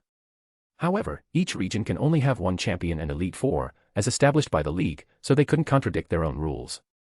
Additionally, due to other factors, the division of the Kanto region was inevitable. Thanks to this split, Lance, whose power was constantly rising, finally became the champion of the Johto region. As for why he didn't become the champion of Kanto, one has to mention the biggest blemish on Lance's record. After the division of the Kanto region, Lorelei, the Ice-type Elite Four member who held one of the four positions, had a decisive advantage over Lance, the Dragon-type Elite Four member. Since the requirement to become champion is to defeat the Elite Four, and Lorelei was of the Ice-type, which naturally counters Dragon-type Pokémon, Lance couldn't overcome that obstacle, even though he had defeated the other three Elite Four members. Moreover, Lorelei was a straightforward person who was not willing to yield at all. For this reason, Lance eventually became the champion of the Johto region. Lance's father was from Kanto, while his mother was from Blackthorn City in the Johto region, so becoming the champion of the Johto region was not considered a change of territory. As for the champion position of the Kanto region, in Cain's memory, it remained vacant until Gary Oak, the grandson of Professor Oak, a prodigy with astounding talent, finally broke the situation, although he only held the champion position for 1 year. All of this will happen later. Now, Lance has become an advanced-level investigator in the League. It won't be long before he reaches the level of Chief Investigator and then challenges the Elite Four. End of chapter. Chapter 83, Chapter 83, Saffron City. In his previous life, Cain had also witnessed Lance in direct combat during the confrontation between Team Rocket and the League. At that time, Lance was already a member of the Elite Four in the Kanto region, specializing in Dragon-type Pokémon. His power was so overwhelming that it instilled fear in all who faced him, solidifying his reputation as one of the most formidable members of the Elite Four. In recent decades, the League's influence and control over the regions had drastically declined. Therefore, they began to heavily promote select members, such as Lance, who is one of the leaders of this new generation driven by the League. This promotion effort is not just to spotlight Lance but also to pave the way for his future. The decline in the League's control did not go unnoticed by its top officials, who decided to lift restrictions for ordinary trainers. As the League's control weakened, the only way to maintain dominance was to increase the number of loyal trainers. By controlling these trainers, they could retain control over the entire region. In the early days of the League's creation, since it was an alliance formed by various factions, the Pokémon trainer profession was reserved only for the elite, and civilians neither had the right nor the resources to become trainers. However, as peace settled and battles diminished, the factions accumulated more power, which weakened the League's control. With the opening of the trainer profession to everyone, the League established gyms and Pokémon centers everywhere, initially investing necessary resources to assist civilian development. After several generations, the elite members of the League multiplied. At the same time, they managed to curb the growth of independent factions and stabilize society. Of course, for civilians, becoming a successful trainer was much more difficult than for elite members, as they had to strictly follow the rules and regulations set by the League. But do elite members always remain in a superior position? Not necessarily. Although trainers are divided into elite members and non-members, this distinction is not immutable. Non-members are those who, upon registering as trainers with the league, manage to obtain their first Pokémon through various means and, by meeting the league's requirements, eventually become legitimate trainers. These trainers are usually of civilian origin. The identity that Umbra granted Cain was precisely that of a non-member trainer. On the other hand, elite members are different. Upon reaching a certain age, they receive a high-quality starter Pokémon, assigned by the league, along with a Pokédex that represents their status, as well as benefits such as free treatment at Pokémon centers and complimentary lodging, among others. In general, the distinction between elite and non-elite is determined at birth, but non-members still have the opportunity to become elite members. If a non-member trainer makes significant contributions to the league and passes the specific tests designed by it, they can be promoted to an elite member, and their descendants will also be born with this status. However, meeting these requirements is extremely difficult. Only true geniuses manage to stand out among the multitude of non-members and change their status to become elite. Nevertheless, not only exceptional trainers can achieve this change in status. Anyone who makes enough contributions in any field can do so. For example, those who engage in study and become brilliant Pokémon professors, or those who certify as intermediate level or higher breeders, will automatically receive elite member status within the league. In summary, only a small portion of people manage to change their destiny. The majority are trapped in the difficult path of raising Pokémon and never break free from that cycle. This is precisely why so many choose to join Team Rocket. For many, it is a way to bet everything for a chance at success, even if it means risking everything. Attention, passengers. The bus bound for Saffron City is about to depart. Those who have not boarded yet, please head to Gate A3 for check-in.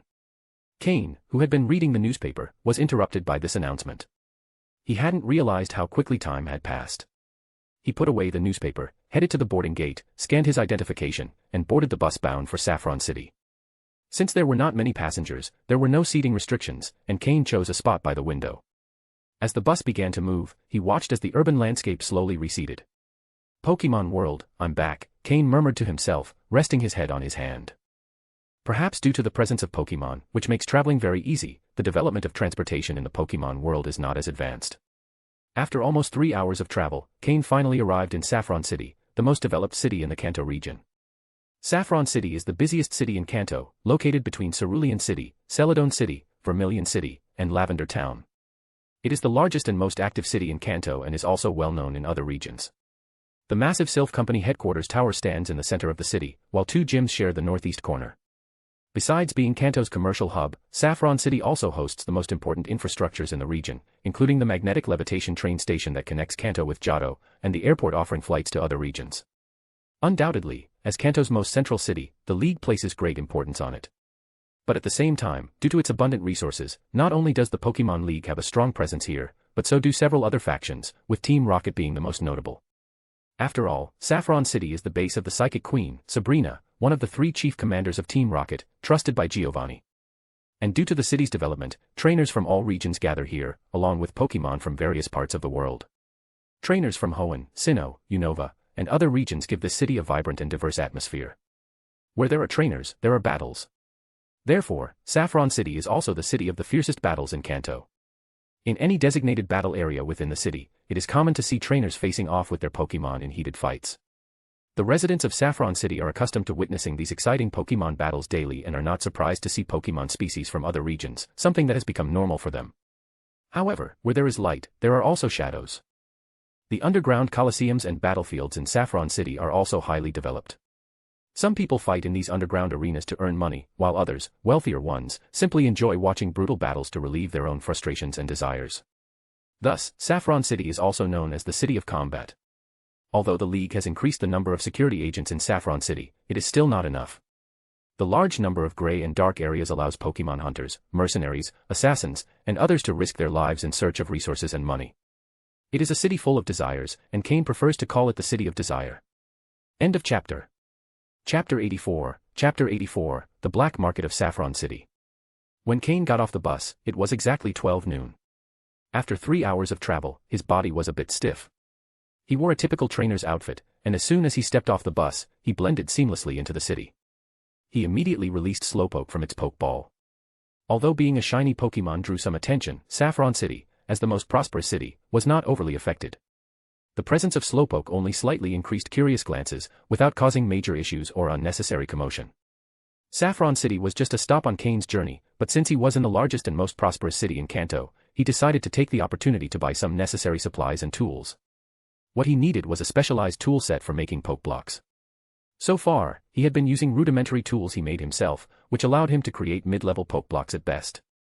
However, with a high-quality tool set, he could make advanced poke blocks with much better effects for his Pokémon. Although the difference between mid-level and advanced poke blocks is only one level, the effects are vastly different. Mid-level poke blocks can only improve the growth and recovery rate of Pokémon, but advanced poke blocks not only double that speed but can also slightly enhance the quality of Pokémon with regular use.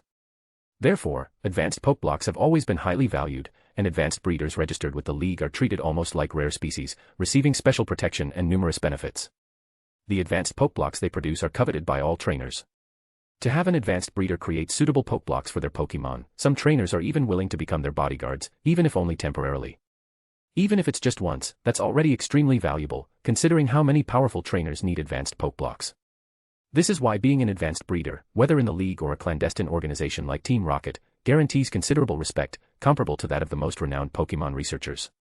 However, becoming an advanced breeder is extremely difficult. Being able to make advanced poke blocks is just one of the prerequisites. Currently, the League has fewer than 100 registered advanced breeders, and all are treated with the utmost respect. But if you can make advanced poke blocks, money will flow to you like a river.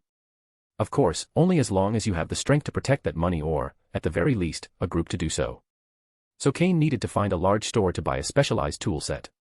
Saffron City is full of shopping centers and Pokémon stores. Where there is light, there are also shadows, and the city's black market is very prosperous. Cain was quite familiar with Saffron City's black market, not for any reason other than that its biggest controller is Team Rocket. In fact, it can't even be said that they operate in the shadows, as Team Rocket is the main manager of the black market. Saffron City, being the most developed city in Kanto, has the largest underground trading network in the region. This black market generates about 1/5 of Team Rocket's total annual income. So, one can imagine how great the profits and benefits are, and the person who truly controls this black market is Sabrina, the psychic queen of Team Rocket, whose strength and unpredictable temperament have kept everyone under her authority without anyone daring to challenge her. The black market of Saffron City, as the largest underground market in Kanto, has everything: valuable items for Pokémon, rare high-quality Pokémon, and even pseudo-legendary Pokémon from various regions. As long as you have money, you can buy whatever you want. This place is a consumer's paradise, as long as you have the power needed to get out alive, because being just wealthy but not strong could mean you don't make it out. Now Cain was going to head to the black market of Saffron City, that place said to have everything except legendary Pokémon. There, he would surely find the tools he needed to make poke blocks. Why not buy directly from a large shopping center? On one hand, items in shopping centers are safe, but the prices are generally high. Also, Cain was practically out of money, with only 1,000 poke dollars left, after spending 500 on the bus ticket. He was beyond broke, so he needed to sell some things that couldn't be exposed, to get more money. However, the first thing he had to do was take care of lunch. After 3 hours of travel, he was hungry, and his Pokémon surely were too. He found an inn that seemed decent and used his League ID to rent a room for a few hours. He then ordered some food for himself and his Pokémon, spending almost all his money until he was left with only 200 League coins. Being a well-established inn of decent size, the service was excellent, and the food arrived quickly. After Ghastly checked the room for surveillance devices, a waiter pushed a cart with the food to the door. After wishing Cain a good meal, the waiter left without looking back. Since he still had important tasks for the afternoon, Cain didn't spend too much time on lunch. His Pokémon also understood the situation, and after enjoying a meal they had never tasted before, they obediently returned to their Pokeballs. Ghastly also hid back in Cain's shadow. Cain requested a taxi at the inn's reception, and after a quick ride with an experienced driver, he arrived at the entrance to the black market in half an hour. Of course, that meant his last 200 League coins were also gone. Fortunately, he had already reached the black market entrance, so he wouldn't have to worry about money in the short term. Although Saffron City's black market is well known, not just anyone can enter. Cain found a relatively discreet spot and changed into a Team Rocket uniform. He then put on a black cloak he had prepared in advance and covered his head with a wide hood that concealed his face. He entered a Pokémon store that looked quite ordinary from the outside.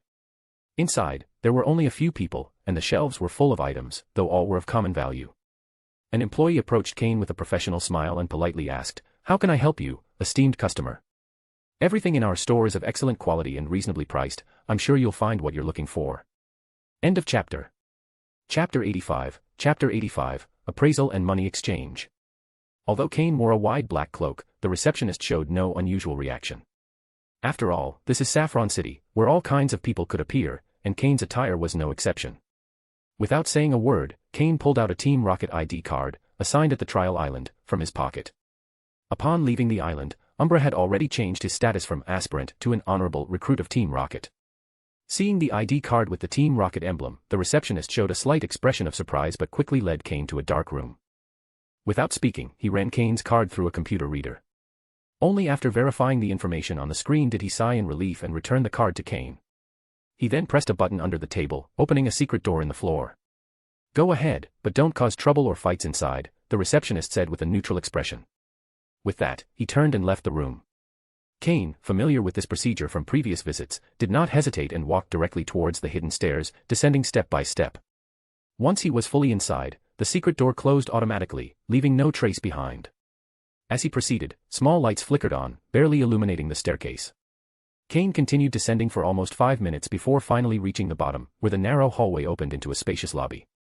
In the lobby, there were several hallways identical to the one Cain had just exited, each connecting to different areas scattered throughout Saffron City.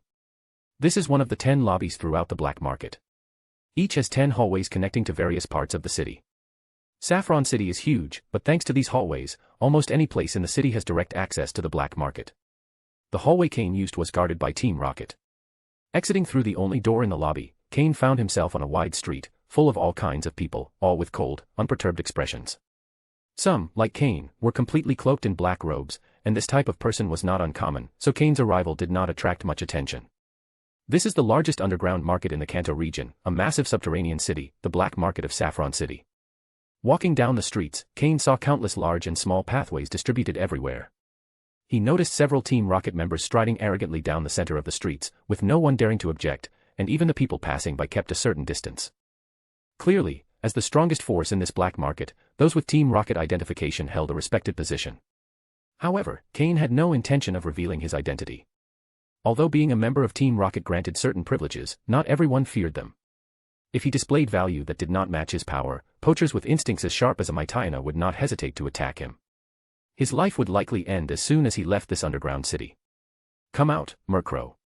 Cain released Murkrow from its pokeball, letting it perch on his shoulder. Although Murkrow had gained some weight, Cain's developing body had also improved significantly, so bearing Murkrow's weight was not an issue. However, this was a necessary measure. In the black market, if you want to avoid being an easy target, some displays of power are essential. After releasing Murkrow, the gazes that had been directed at him began to fade. Evidently, Murkrow's intimidating presence and the slight scent of blood, a remnant of Trial Island, made even the most seasoned and dangerous criminals feel threatened. Although it was Cain's first time visiting this black market in this life, he knew the place well and was aware of exactly where the items he needed were sold. Without hesitation, Cain headed straight to the Pokémon item sales area. The black market mainly consists of shops, but there are also streets designated for trainers who wish to sell their own items. These places are often the most chaotic, with a mix of extremely valuable items and fakes.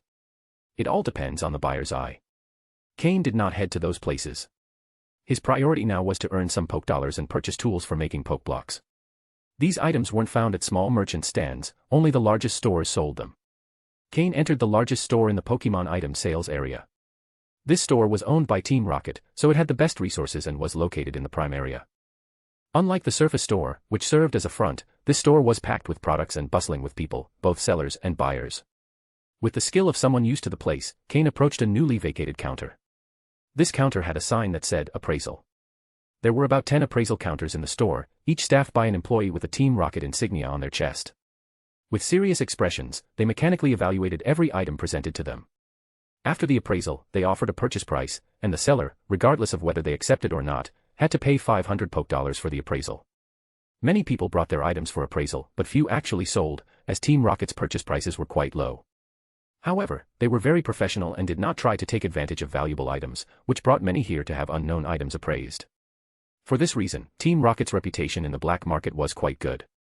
Most people, after the appraisal, rented a stall in the vendor streets and displayed their items to sell at a higher price, although this took more time. Cain sat in one of the chairs in front of the counter without saying a word. From his Team Rocket storage belt, he took out a glass jar containing a milky white liquid that emitted a soft glow under the light. This was the item Cain had brought to exchange for poke dollars, and it was also the most suitable for selling at the moment, geocentric cleansing milk.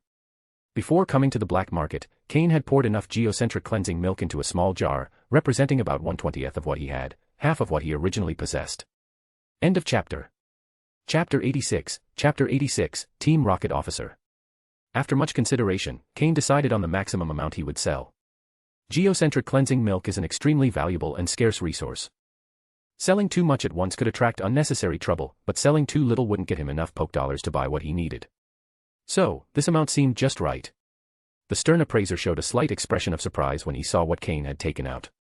Without changing his expression toward Cain, the appraiser focused all his attention on the jar of milky white liquid. Although he had a hunch, he couldn't be completely sure, as it was rare for someone to sell such a thing. Carefully, he removed the cork from the jar, and a soft mist escaped from the neck of the jar, emitting a faint aroma. The appraiser's expression turned to astonishment. He took a silver needle from his toolkit, lightly dipped it in the liquid, and brought it to his nose to smell. Then, carefully, he touched it to his tongue for a slight taste. His eyes lit up immediately. He set the needle aside, closed the jar with the cork, and returned it to Cain. "Excuse me, are you looking to sell this or just have it appraised?" the appraiser asked in a harsh, raspy voice, unaccustomed to speaking much. His job was tedious and dull, most people only came to have their items appraised. So, he would usually give a price and let the customer decide whether to sell or not. However, if the item was valuable, he would turn into an attentive merchant. In addition to the base salary, they received a significant bonus for sales, and the amount depended on the value of the appraised item. When Cain took out the geocentric cleansing milk, he knew it was one of the most valuable items he had appraised. If he managed to buy it, his bonus would be much higher than his salary. Cain, under the black cloak, responded with a dry, raspy voice, evidently modified. "Sell." The appraiser was pleased, though he hesitated a bit before saying, "This is geocentric cleansing milk. I assume you know its value. The current market price is 10,000 poke dollars per drop. Your jar contains approximately 200 drops. We can offer you a market price of 2 million poke dollars." The price of 10,000 poke dollars per drop was a scam, used to trick the ignorant. No expert would sell at that price. The appraiser just wanted to test if Cain knew the real value. Although the small jar seemed to hold a lot, geocentric cleansing milk is much denser than water. Cain had already confirmed that the jar contained about 200 drops before bringing it in. "If you're not interested, I can sell it to someone else. I'm sure many would be willing to pay more," Cain responded without flinching. The appraiser immediately understood that Cain was not someone easy to fool, and a fleeting expression of discomfort crossed his face. Having been an appraiser for over a decade, he knew this was just a probing tactic. If the seller didn't know, the shop would make a lot of money, and he would get a nice commission. If the seller knew, the real negotiation would begin. Cough. "Then, how about 15,000 poke dollars per drop?" "That's the maximum I can offer," the appraiser said, maintaining his composure. Negotiation requires a good dose of boldness. This new price was already more reasonable. 15,000 poke dollars per drop was fair, although still below the 20,000 he could get with time. But selling at that price would take more time than Cain was willing to spend. 18,000, Cain responded. The appraiser didn't get upset, in fact, he was pleased. It didn't matter that the price was high, what mattered was that Cain was willing to negotiate. If Cain responded, it meant the offer was within an acceptable range. The appraiser hesitated a bit before saying, "Sir, please wait a moment. This exceeds my authority. I need to consult with our manager." "Fine, but make it quick," Cain said, gesturing for him to hurry. The appraiser nodded repeatedly and hurried out of the room. Cain sat in the chair and closed his eyes to rest. Murkrow remained quietly on his shoulder. In this black market, keeping a low profile was best. After a while, the appraiser returned, accompanied by a middle-aged man with a prominent belly and a smile on his face. Cain observed him discreetly, pausing on the Team Rocket insignia on his chest. Unlike the others, this man's insignia was more distinctive, with a gold border and 2 slots with the letter R. It was the emblem of a Team Rocket officer. "Sir, this is our manager and Team Rocket officer, Mr. Ishida," the appraiser introduced respectfully. Cain slightly raised an eyebrow at the introduction. A Team Rocket officer? Since leaving Trial Island, it was the first time he had encountered someone of that rank. And being the manager of such a prominent store in the black market, he surely had substantial backing. Ishida, the middle-aged man, maintained a friendly smile, showing none of the typical arrogance of his rank. "So, you're the one who wishes to sell this geocentric cleansing milk. Please, join us in the conference room," Ishida said with a smile, gesturing toward the room. "Let's go," Cain nodded, signaling them to lead the way.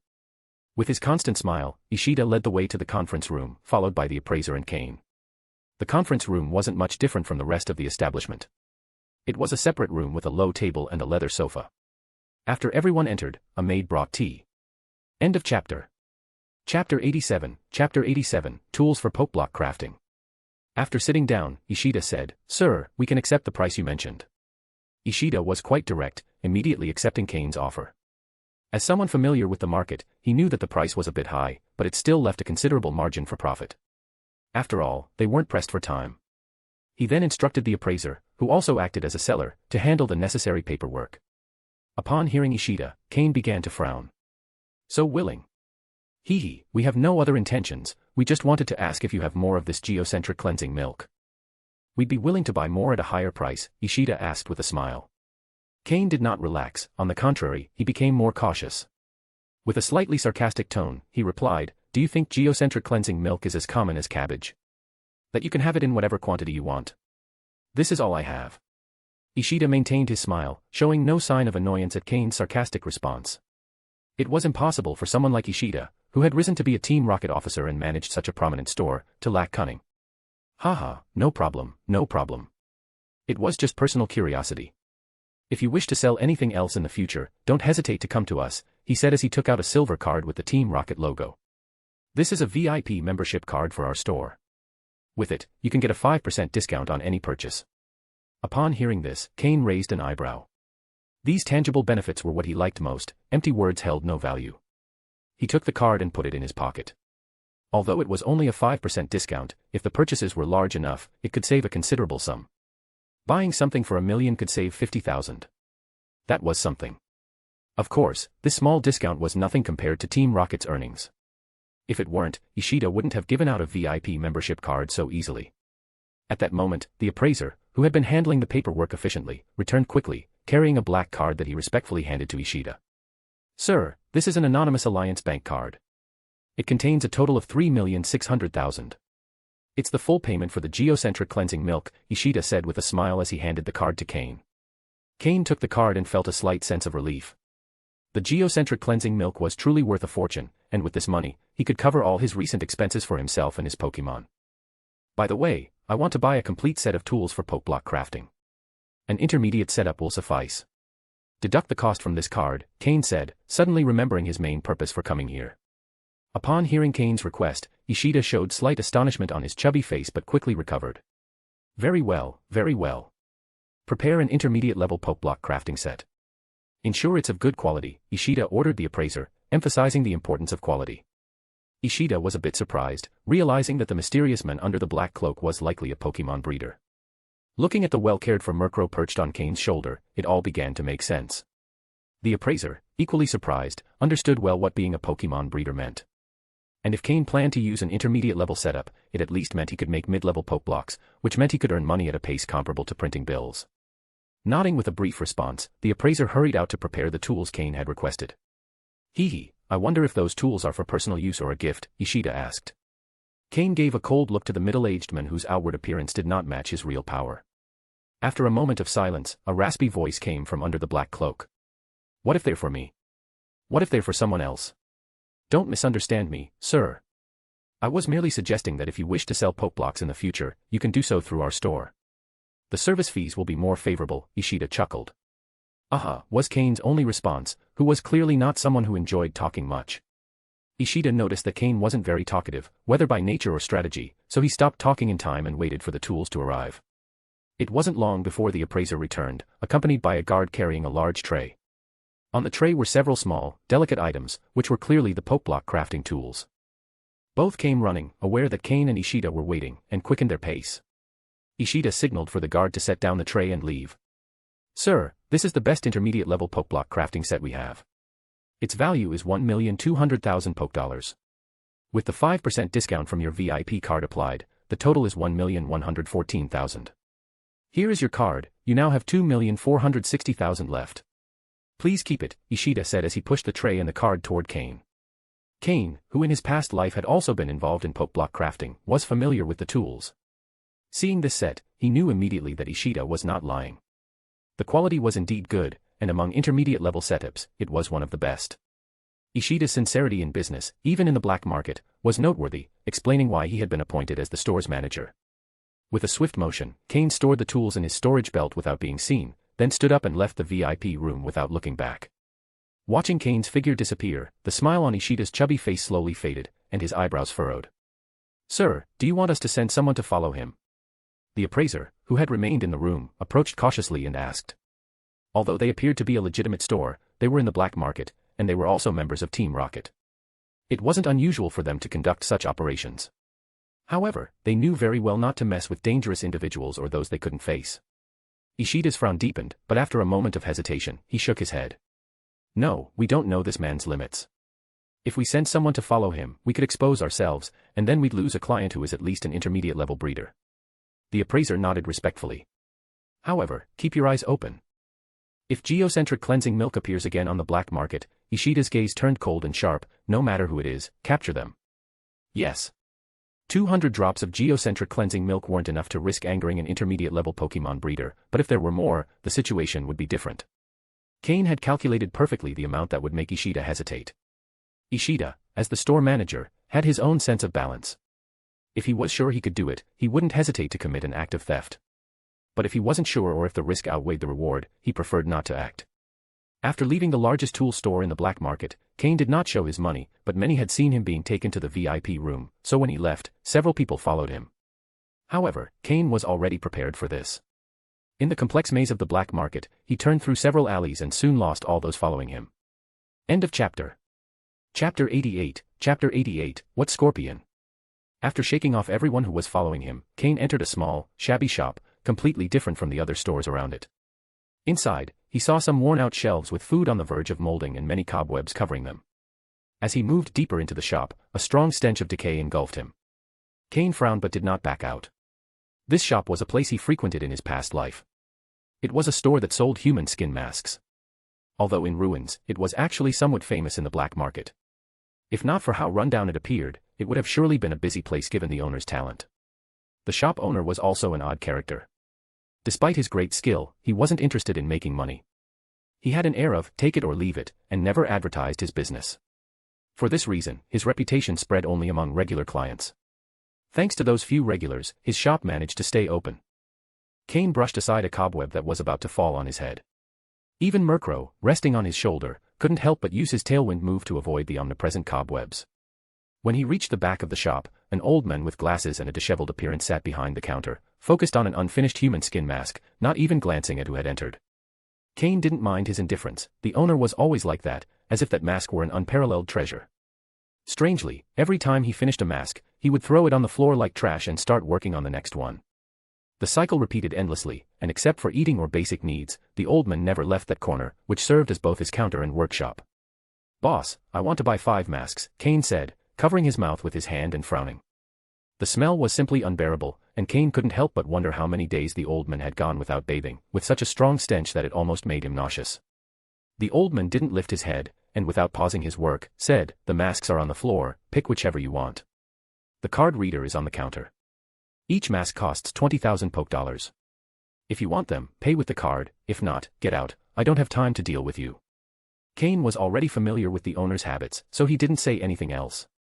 He picked up a few ordinary-looking masks from the floor, paid 100,000 poke dollars on the card reader, and quickly left the shop. Why did Cain insist on buying human skin masks from this particular shop? Was it only because of the owner's skill? No, there was another reason. No other shop could match a unique quality of this place. Every mask made here was one of a kind. None were repeated, each had its own distinct style and appearance.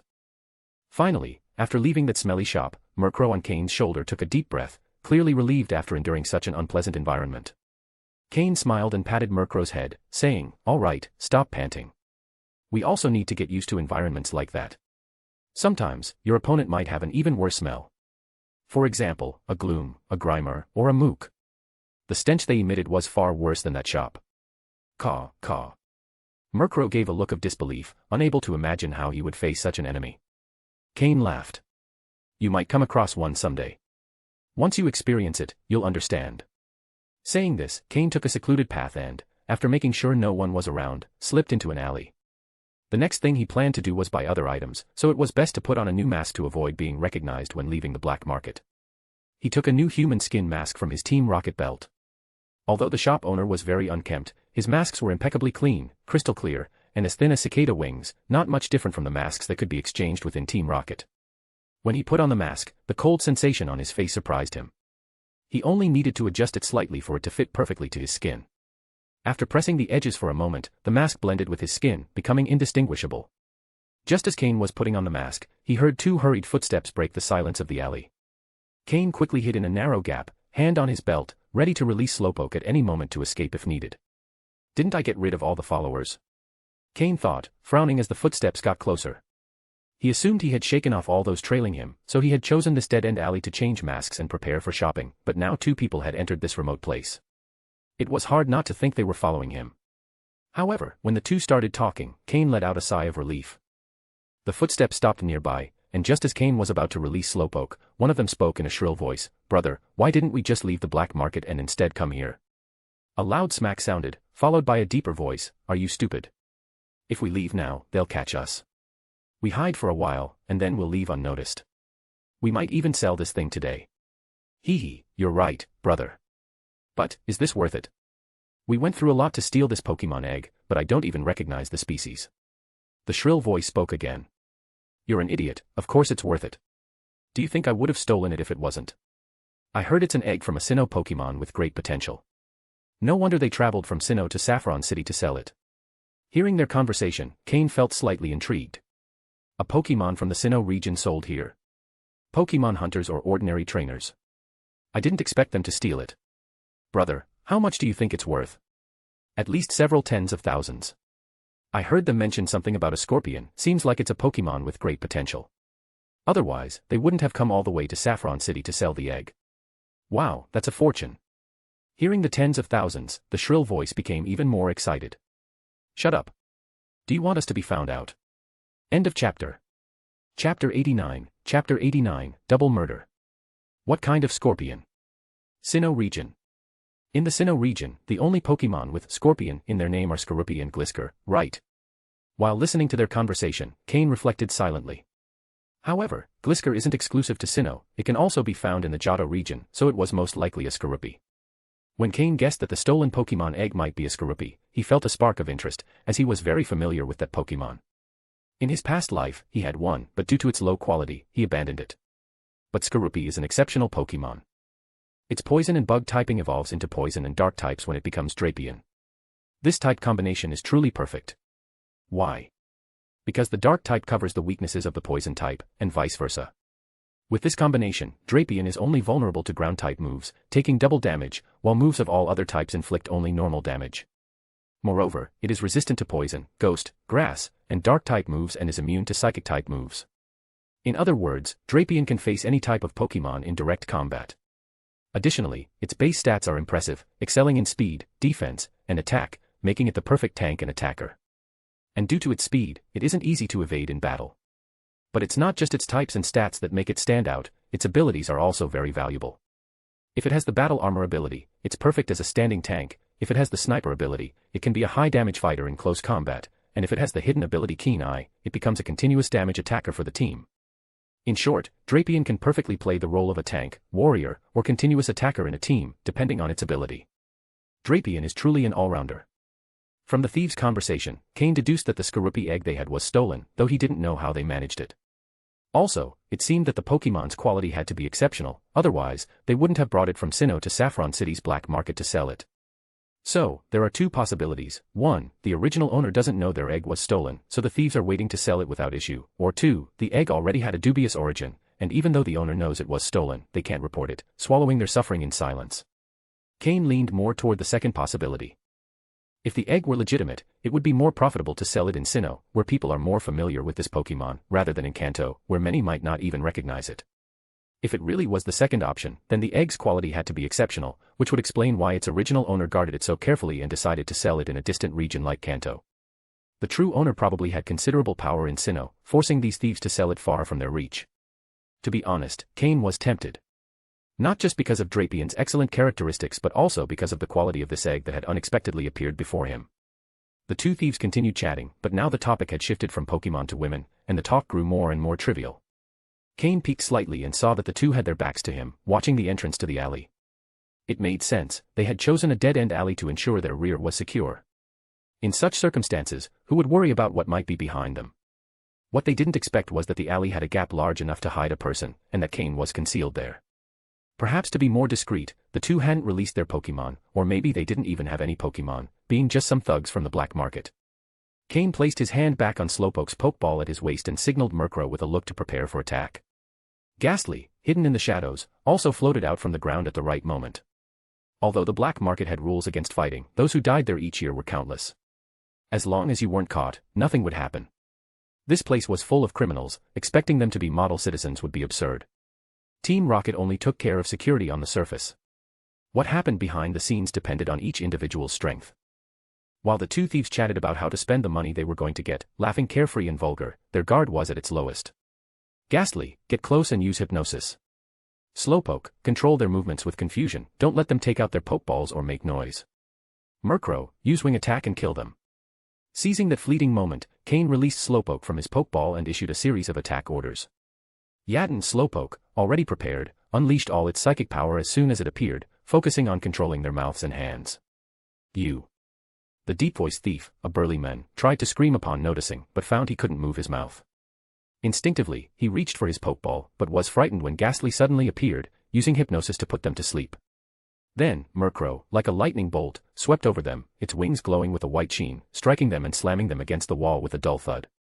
Human bodies, fragile compared to Pokémon, couldn't withstand the attack, and due to the intense pain, both thieves were knocked unconscious. At the moment the thieves were struck, the incubator holding the Pokémon egg flew out of their hands, but Slowpoke held it in the air with its confusion move. Cain looked at the two men unconscious on the ground, showing no emotion. He drew a knife from his waist, the same one he had used on the trial island. As the saying goes, the centipede catches the cicada, but the sparrow is behind. These thieves never would have imagined that, instead of being caught by the egg's owner, they would be preyed on by a sparrow from the shadows. Wiping the blood from the knife on their clothes, Cain sent them to the afterlife. Both had two Pokeballs on their waists, but before they could release their Pokémon, Cain had already taken them out. This was why Cain always kept Ghastly hidden in the shadows, ready to react to any threat. And with the move Protect, Ghastly could block most attacks as long as they weren't too powerful. When facing Pokémon, human bodies are indeed fragile. End of chapter. Chapter 90, Skorupi. He took their Pokeballs and locked them to prevent the Pokémon inside from escaping by themselves. Through the scanning system, Cain learned that the bulky man's Pokémon were a level 25 Arbok with an orange aptitude and a level 24 Fearow with the same aptitude. The young man with the high-pitched voice had a level 22 Raticate with an orange aptitude and a level 18 Zubat with a yellow aptitude. Cain was surprised to find a Pokémon with a yellow aptitude. Although its level was only 18, the value of that Zubat exceeded the combined value of the other three Pokémon. The strength of both men's Pokémon was not to be underestimated. Although they couldn't compare to Murkrow or Slowpoke, facing all four at once would have been complicated. It wasn't that he couldn't win, but the battle would have generated too much noise, making it difficult to retreat smoothly. After all, this is a black market. Even though Cain is a member of Team Rocket, escaping wouldn't be so easy. He shrank the 4 Pokeballs and stored them in his pocket. Although these Pokémon had average aptitude and strength, they were still worth some money. In his previous life as a Pokémon hunter, these Pokémon would have been his usual prey. Then he gathered all the money and valuable items from the two men. Although they seemed quite poor, they ended up providing Cain with an income of 100,000 Pokedollars. There's no denying that theft is a very lucrative profession. Finally, his attention turned to the floating Pokémon egg. Cain held it in his hand, and the egg's data appeared simultaneously. Pokémon, Skorupi, light blue. Sex, male. Level. Type, poison plus bug. Ability, unknown. Held item, none. Egg moves, Screech, Agility, Poison Tail, Pursuit. Basic moves, Bite, Poison Sting, Leer. Learned moves, none. TM moves, none. Just as Cain had suspected, it was a Skorupi. However, the quality of this Pokémon exceeded his expectations, reaching a blue quality level, albeit a light blue one. This is worlds apart from a Pokémon with green quality, and it has 4 egg moves. Cain, who was already interested in Skorupi, was even more pleased with this Pokémon egg. If he manages to raise it and evolve it into Drapion, it will become one of his strong cards. Although he still didn't know Skorupi's ability, all of its possible abilities were excellent, and each had a clear development path. Cain firmly decided to raise it. Additionally, being a Pokémon that hasn't been born yet, raising it from hatching would ensure that it becomes very attached to its trainer. After all, the first being a Pokémon sees upon hatching considers it as its parent. He hadn't expected that such a casually chosen place to change his mask would result in obtaining such a valuable Pokémon. This is the 3rd Pokémon egg that Cain has obtained. Previously, he got a Weedle egg that he sold to Umbra, then a Larvitar egg, a pseudo-legendary Pokémon that cannot hatch, and now a light blue Skorupi egg. It seems that every Pokémon egg Cain finds has superior aptitude. Although the Larvitar egg is the most precious, as it cannot hatch, this Skorupi egg will become the first Pokémon Cain raises from its hatching in this life. He looked at the data in the incubator, and all the indices of Skorupi were normal. The hatching time indicated a number, 3, that means in 3 days, Skorupi should hatch without any issues. By then, Cain would need to prepare suitable food for a newborn Pokémon. With the help of the system, he wouldn't have to worry about the right Pokeblocks for Skorupi during its upbringing. However, newborn Pokémon cannot consume Pokeblocks immediately. Even in their infancy, supplementary foods are more appropriate. Therefore, another plan must be advanced. Cain decided to go to the black market section for Pokémon sales and buy a Miltank, a Pokémon that produces milk rich in nutritious elements. Miltank's milk is the perfect food for Pokémon in their infant stage, and the higher the level and quality of the Miltank, the more nutritious the milk will be. Although Miltank milk can be purchased directly, that milk stored for a long time has been treated with preservatives and does not reach its maximum nutritional value. So, if possible, buying a Miltank would be a long-term solution. Cain originally planned to buy a Miltank after finding a way to hatch the Larvitar egg, to feed the pseudo-legendary Pokémon with high-quality milk, ensuring it has a significant advantage from the beginning. But now it seems that the plan to buy a Miltank must be advanced. In 3 days, Skorupi will be born, and with its high quality, raising it with Miltank's milk will ensure it grows strong and healthy.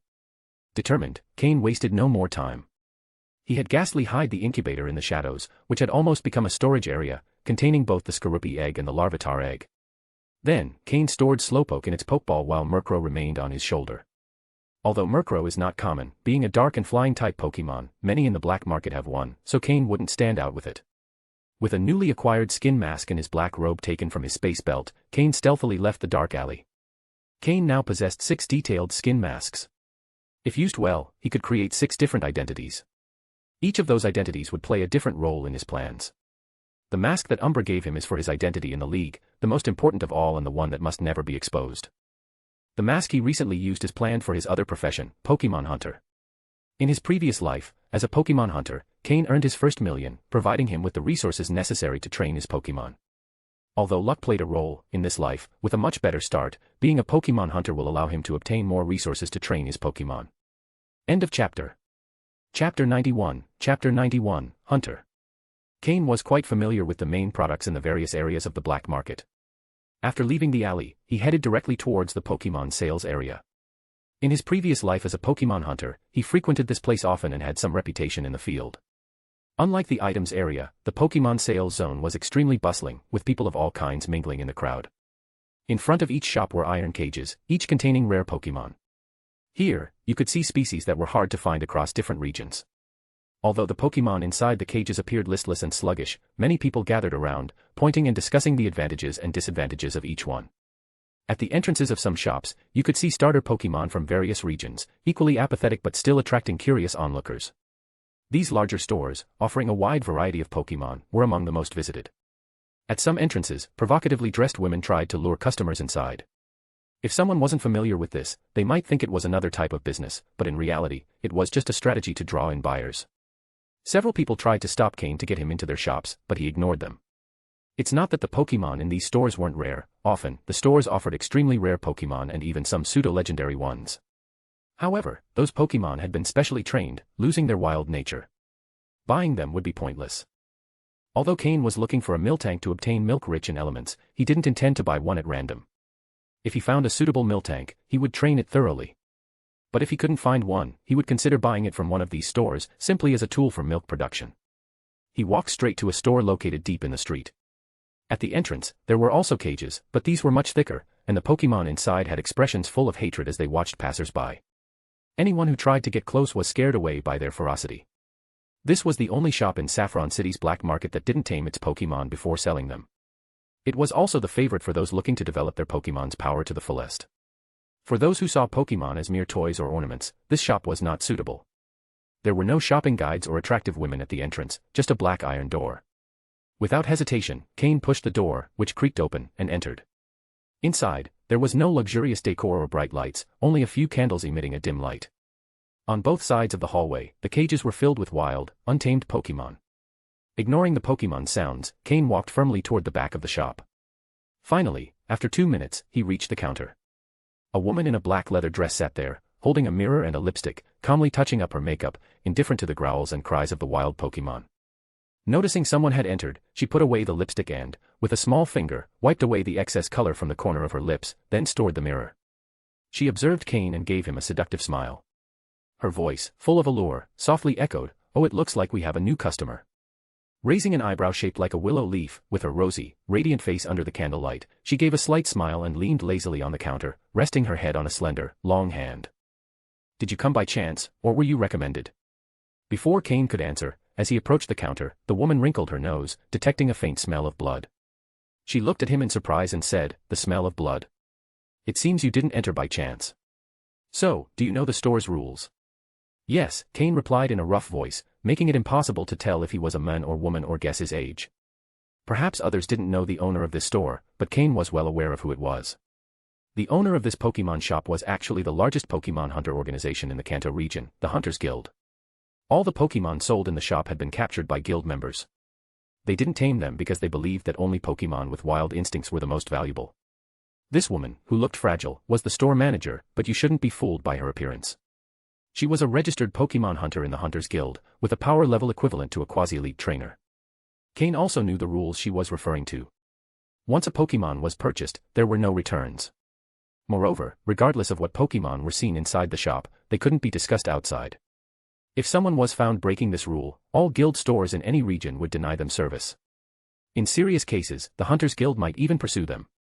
Many of the Pokémon in the shop had been obtained by guild members through various means, including capturing them in protected areas designated by the League or stealing from other dark organizations. The rarest Pokémon were not put on sale in the shop but were auctioned off at the guild's regular sales. All guild shop customers received invitations, as did some important figures from dark organizations. The Hunters Guild was one of the most powerful organizations in Kanto, only surpassed by the Pokémon League and Team Rocket. Their regular auction was one of the most significant events for underground organizations. Moreover, Team Rocket, the largest organization in Kanto's underworld, had a close relationship with the Hunters Guild.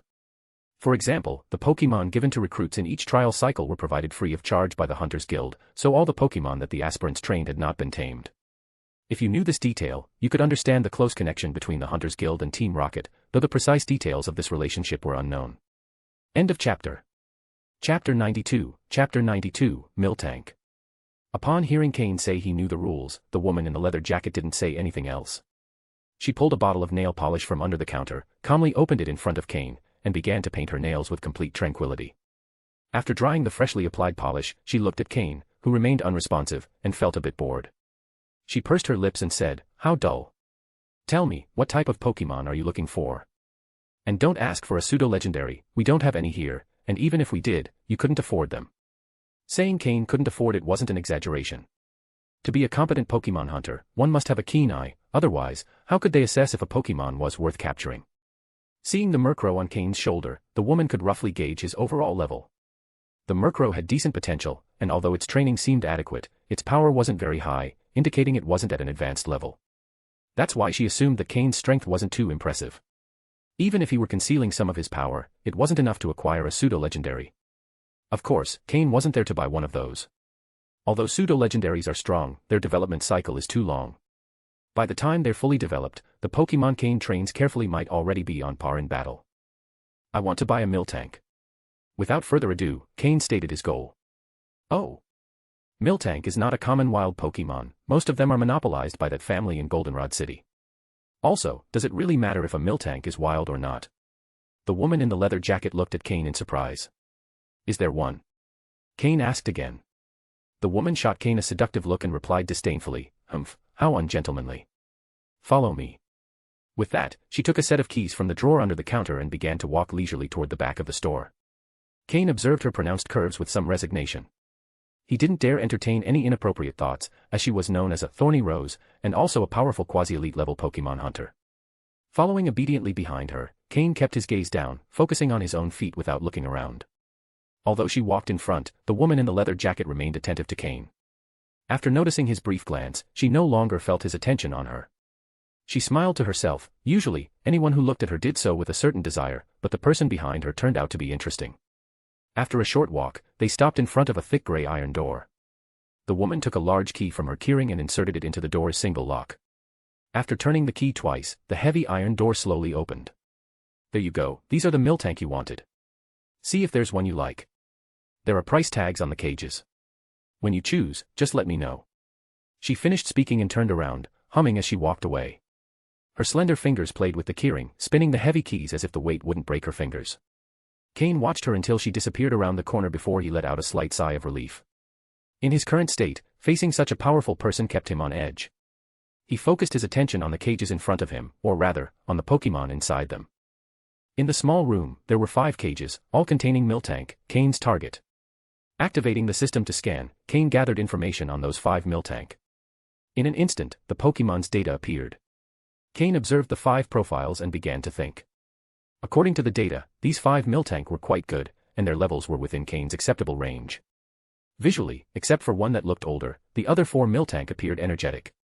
Although they looked at Cain with some hostility and fear, they showed no signs of rage or attempts to attack the cages, which was typical of miltank due to their peaceful nature. However, after being captured by hunters and confined for a while, these miltank showed some hostility and fear toward humans. Cain ruled out the older miltank and the one with the highest level, leaving him with 3 miltank at approximately level 20. The highest level miltank had reached level 30 and was the most hostile toward Cain, glaring at him with obvious hatred. Cain wasn't interested in trying to capture and train a Pokémon with such a strong aversion to humans. Clearly, this miltank had suffered significant trauma during capture, making it extremely difficult, if not impossible, to tame. Thus, Cain ruled it out despite its high level. Additionally, high-level Pokémon often have already formed battle patterns, making it challenging to change their style.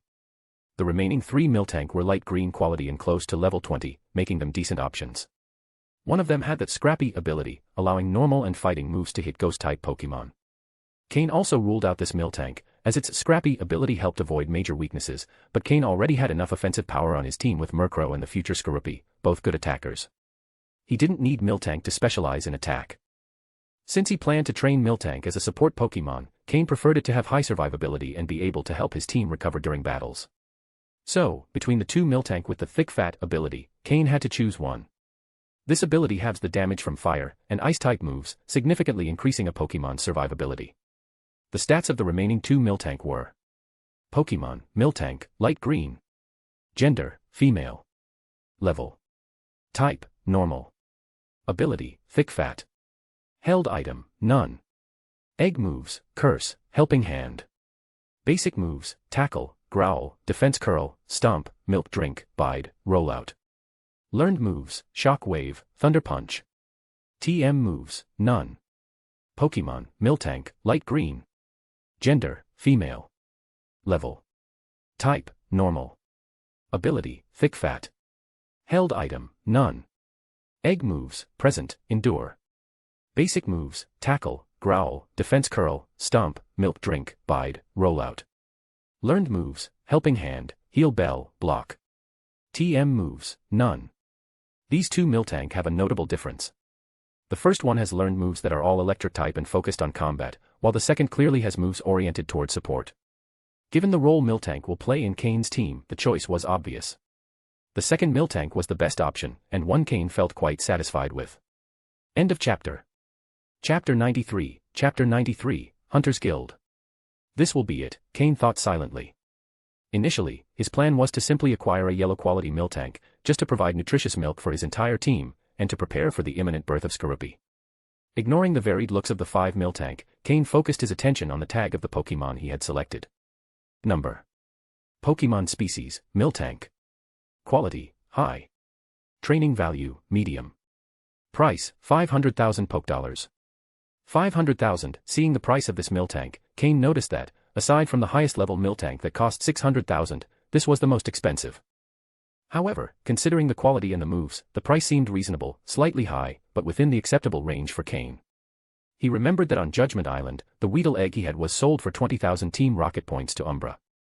Of course, the value of a miltank couldn't be compared to an ordinary Beedrill, and the ratio between Pokédollars and points was not fixed. Having made his decision, Cain pressed a red button at the entrance and crossed his arms as he waited. It didn't take long before the woman in the black leather jacket walked in, swaying her hips. Have you decided? Which one do you want? The woman asked with a smile. That one, Cain said, pointing at the miltank he had chosen and handing over the black bank card he had just received. The woman looked at him with surprise, took the nameless card, and commented, "You have a good eye." She pulled out a card reader from a piece of space equipment, entered the purchase amount into the device, and after swiping the card, 500,000 poke dollars were deducted with a beep sound. Then, she took the simplest pokeball, and with a red flash, captured the Miltank that Cain had chosen. She handed the pokeball and the bank card to Cain, and with a voice laden with sensuality and mystery, whispered into Cain's ear, "Here are your things. I hope to see you again. My name is Rosa, don't forget it." As she said "forget," she deliberately elongated the word. Cain couldn't help but feel his jaw tense, a slight headache forming. For an ordinary customer, Rosa's seductive appearance and voice could influence them, leading them to act recklessly. But Cain, knowing her true identity, didn't even think of touching her. The name Rosa suited her perfectly. She was a woman full of thorns, and anyone who got too close would suffer more than just a prick. A quasi-elite level expert, she could teach any man swayed by his desires why roses are so red. Everything about her exterior was just a facade. Without responding to her insinuations, Cain took the bank card and the pokeball. After hesitating for a moment, he said, "I want to register as a member of the Hunters Guild and accept some missions." Rosa paused for a moment, the movement of her lips halting upon hearing this, and the seductive smile disappeared from her face. As if seeing Cain for the first time, she scrutinized him from head to toe before coldly saying, "Hunter." The Hunters Guild was an underground organization, but it didn't have a very rigid structure. Apart from some internal members raised from childhood, most simply registered their identity with the guild and completed a few missions, without having many obligations. Therefore, guild members were scattered across all regions, and in each one, there were designated contact points. This shop, besides selling wild Pokémon, also served as a contact point for hunters, issuing capture missions. The first time Cain, in his past life, had contact with the Pokémon hunter profession was in this shop in Saffron City. Although back then, the shopkeeper wasn't Rosa. Registering as a guild hunter wasn't essential, as even without registration, captured Pokémon could be sold directly to the guild. However, registering allowed access to specific missions issued by the guild. In his past life, Cain earned his first substantial capital as a Pokémon hunter, and in this life, he had no intention of passing up that opportunity.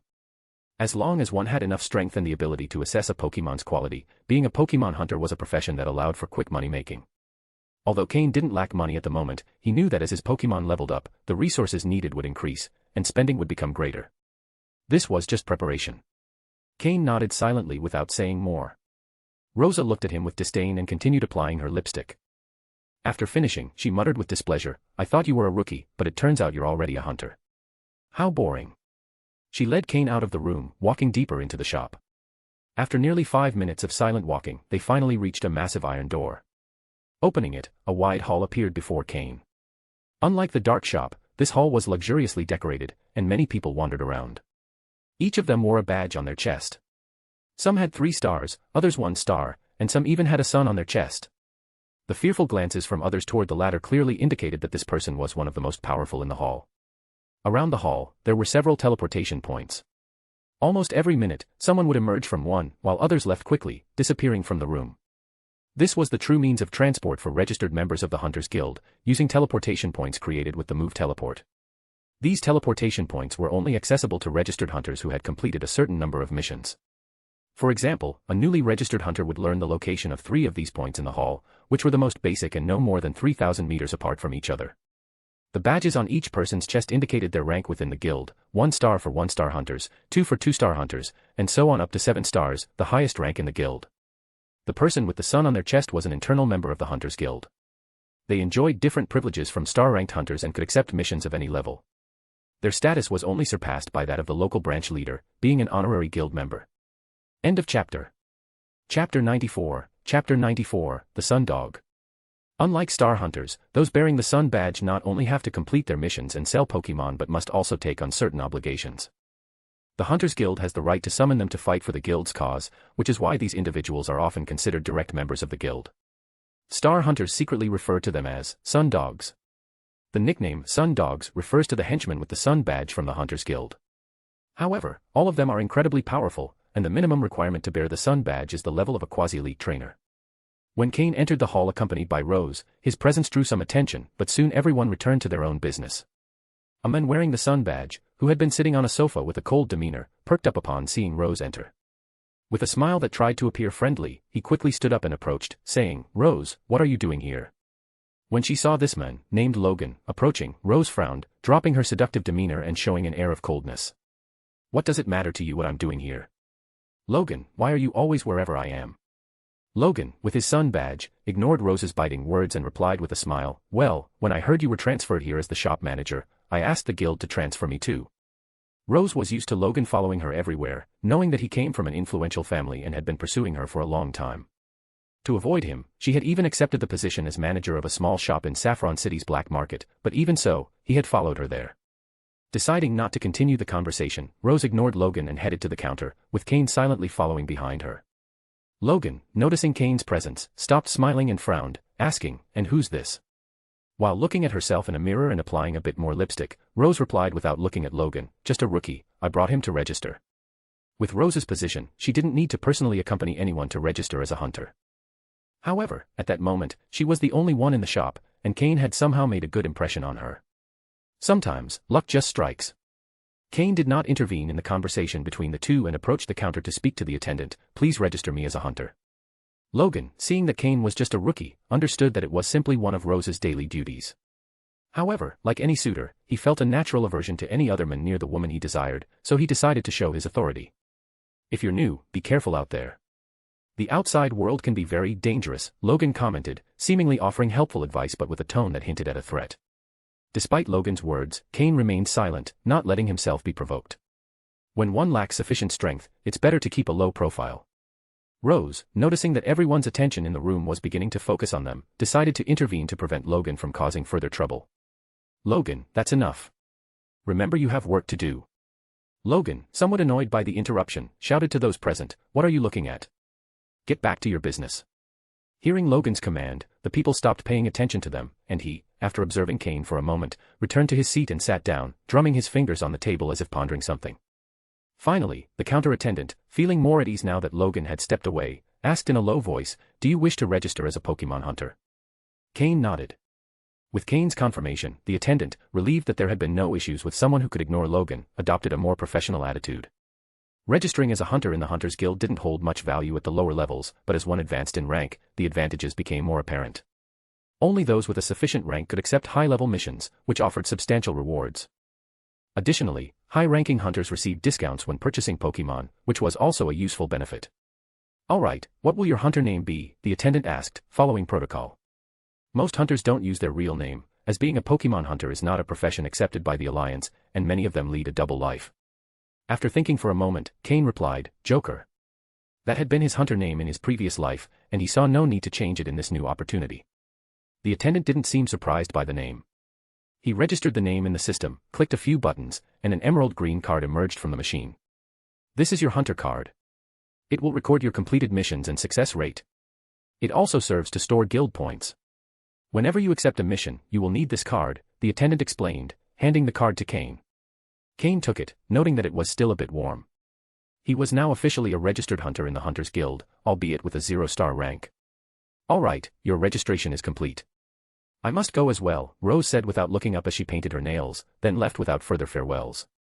Cain simply nodded silently, watching Rose walk away. End of chapter.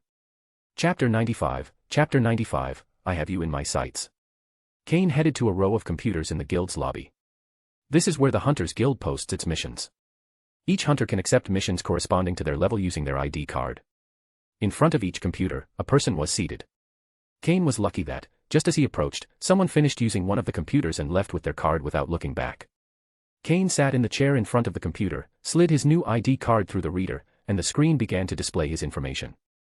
Hunter, Joker. Points. Star ranking, 0 stars. Mission completion rate, none. Comment, you're a rookie, what are you waiting for? Go hunt Pokemon already. Cain couldn't help but feel speechless upon seeing that final comment. The Hunters Guild always had a habit of adding strange things. Handling the mouse, he opened the mission list, and an avalanche of more than 10,000 0-star missions appeared on the screen. In the guild, only missions matching the hunter's star level can be accepted. Cain had just registered and was only a 0-star hunter, so he could only accept missions of that level. 0-star missions are typically simple and offer limited rewards. If Cain wanted to accept higher-ranked missions, he would have to level up as a hunter. The guild controls hunters' star rankings through hunter points, which are based on the value of the Pokemon captured. For example, if he captured a Pokemon worth 100,000 Pokedollars, Cain would earn 100,000 hunter points, allowing him to reach a 1-star rating. From there, the sky was the limit. 2 stars required 500,000 points, 3 stars 1,500,000 points, and 4 stars a staggering 5 million points. As one advances, it becomes increasingly difficult to raise star levels, but the rewards for higher-ranking missions are also greater. Hunter points in the guild function like Pokedollars, meaning that by completing missions, one not only earns Pokedollars but also points that can be used to exchange for Pokemon or items in the guild. This was the main reason Cain registered as a hunter with the guild. However, this doesn't mean the guild loses money. The massive profits generated annually from capturing Pokemon far exceed what is invested. In fact, aside from the Pokemon League and Team Rocket, the Hunters Guild is one of the most profitable organizations. The hunter ranking structure implies that a hunter's level is not entirely related to their strength. With some luck, one could level up quickly. Cain carefully reviewed the mission list. There were many 0-star missions, but he hadn't forgotten that he still had the mission from Umbra, so he chose a mission that could be completed along the way. Finally, Cain selected a 0-star mission that, while simple, presented a greater challenge. 0-star mission, capture a medium quality or higher Nidoran. The higher the quality, the greater the reward. If Cain remembered correctly, there were several groups of Nidoran in the outskirts of Goldenrod City. If he searched carefully, he might find a good quality Nidoran. This way, while completing the mission from Umbra, he could also earn some extra money. After all, as Pokemon level up, the resources they need increase as well. Although Cain had over 1 million Pokedollars, that money was a drop in the ocean for training his Pokemon. He accepted the mission, and the mission list updated, removing the chosen task. Under his profile information, a new entry appeared. Mission, Capture Nidoran, in progress. Cain left the computer smoothly and retrieved his card. Right after Cain walked away from the computer, the person waiting behind him quickly sat down and started searching for the missions they needed. Cain adjusted his hood and straightened his clothes before heading to the teleportation circle in the lobby. As Cain walked away, he felt a gaze fixed on him. Logan, who had been sitting on the sofa with his eyes closed, opened them when he saw Cain preparing to leave. He glanced sideways to see which teleportation circle Cain was heading toward. Cain approached one of the 3 circles that 0-star hunters could use. With a slight smile, he slid his card into the reader next to the circle, and with a soft glow, the teleporter activated. Just as Cain activated the teleporter, Logan stood up. After confirming the circle Cain had chosen, a cold smile appeared on his face. Cain was not Logan's initial target, but lately, there had been too many flies buzzing around Rose. As her protector, Logan decided it was time to send a message, and Cain had the misfortune of becoming his target. The veteran hunters in the guild, familiar with Logan's character, looked at Cain with sympathetic eyes. Even though Cain hadn't revealed his identity or power level, seeing his Murkrow on his shoulder made it clear he had no chance against someone like Logan, a quasi-elite level trainer. Furthermore, hunters have their own tracking methods, so Cain's black cloak meant little to Logan. He didn't need Cain's appearance to track him. After a flash of white light, Cain disappeared from the guild lobby. Logan smiled and slowly walked to the same teleportation circle, then slid his golden card into the reader. Cain appeared inside a hollow tree, the guild's teleporter destination. Typically, guild teleporters are scattered across various forests. The higher the hunter's level, the greater the distance they can teleport. As a 0-star hunter, Cain had been transported to a small forest on the outskirts of Saffron City.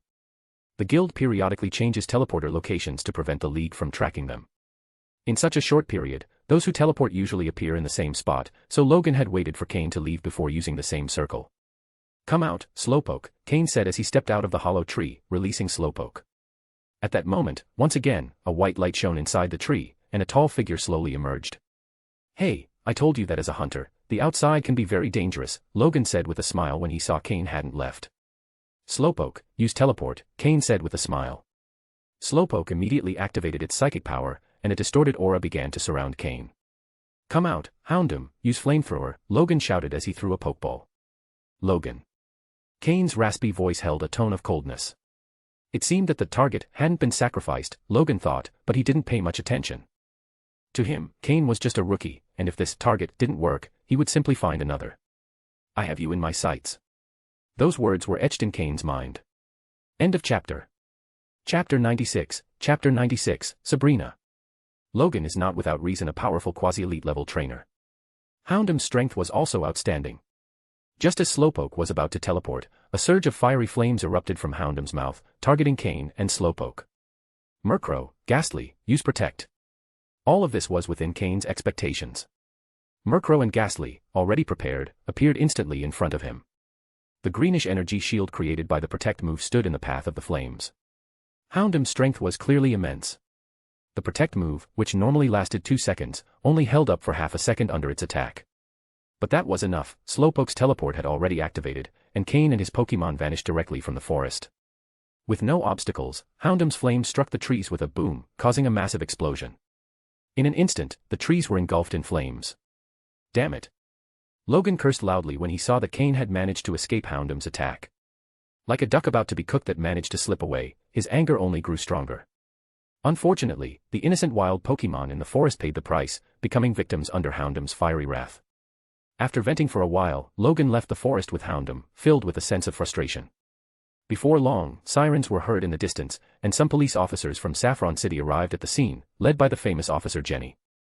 In a large room in Saffron City, a woman with long dark green hair, dressed in a red robe, sat cross-legged. What was surprising was that this woman was floating in the air, and the room was filled with dolls of all kinds, giving it a youthful appearance. Suddenly, the woman opened her eyes sharply. A flash of green light crossed them, and with a hint of doubt, she murmured, What is this sensation? Those who knew her would immediately call out her name, Sabrina. The gym leader of Saffron City and one of the 3 executives of Team Rocket.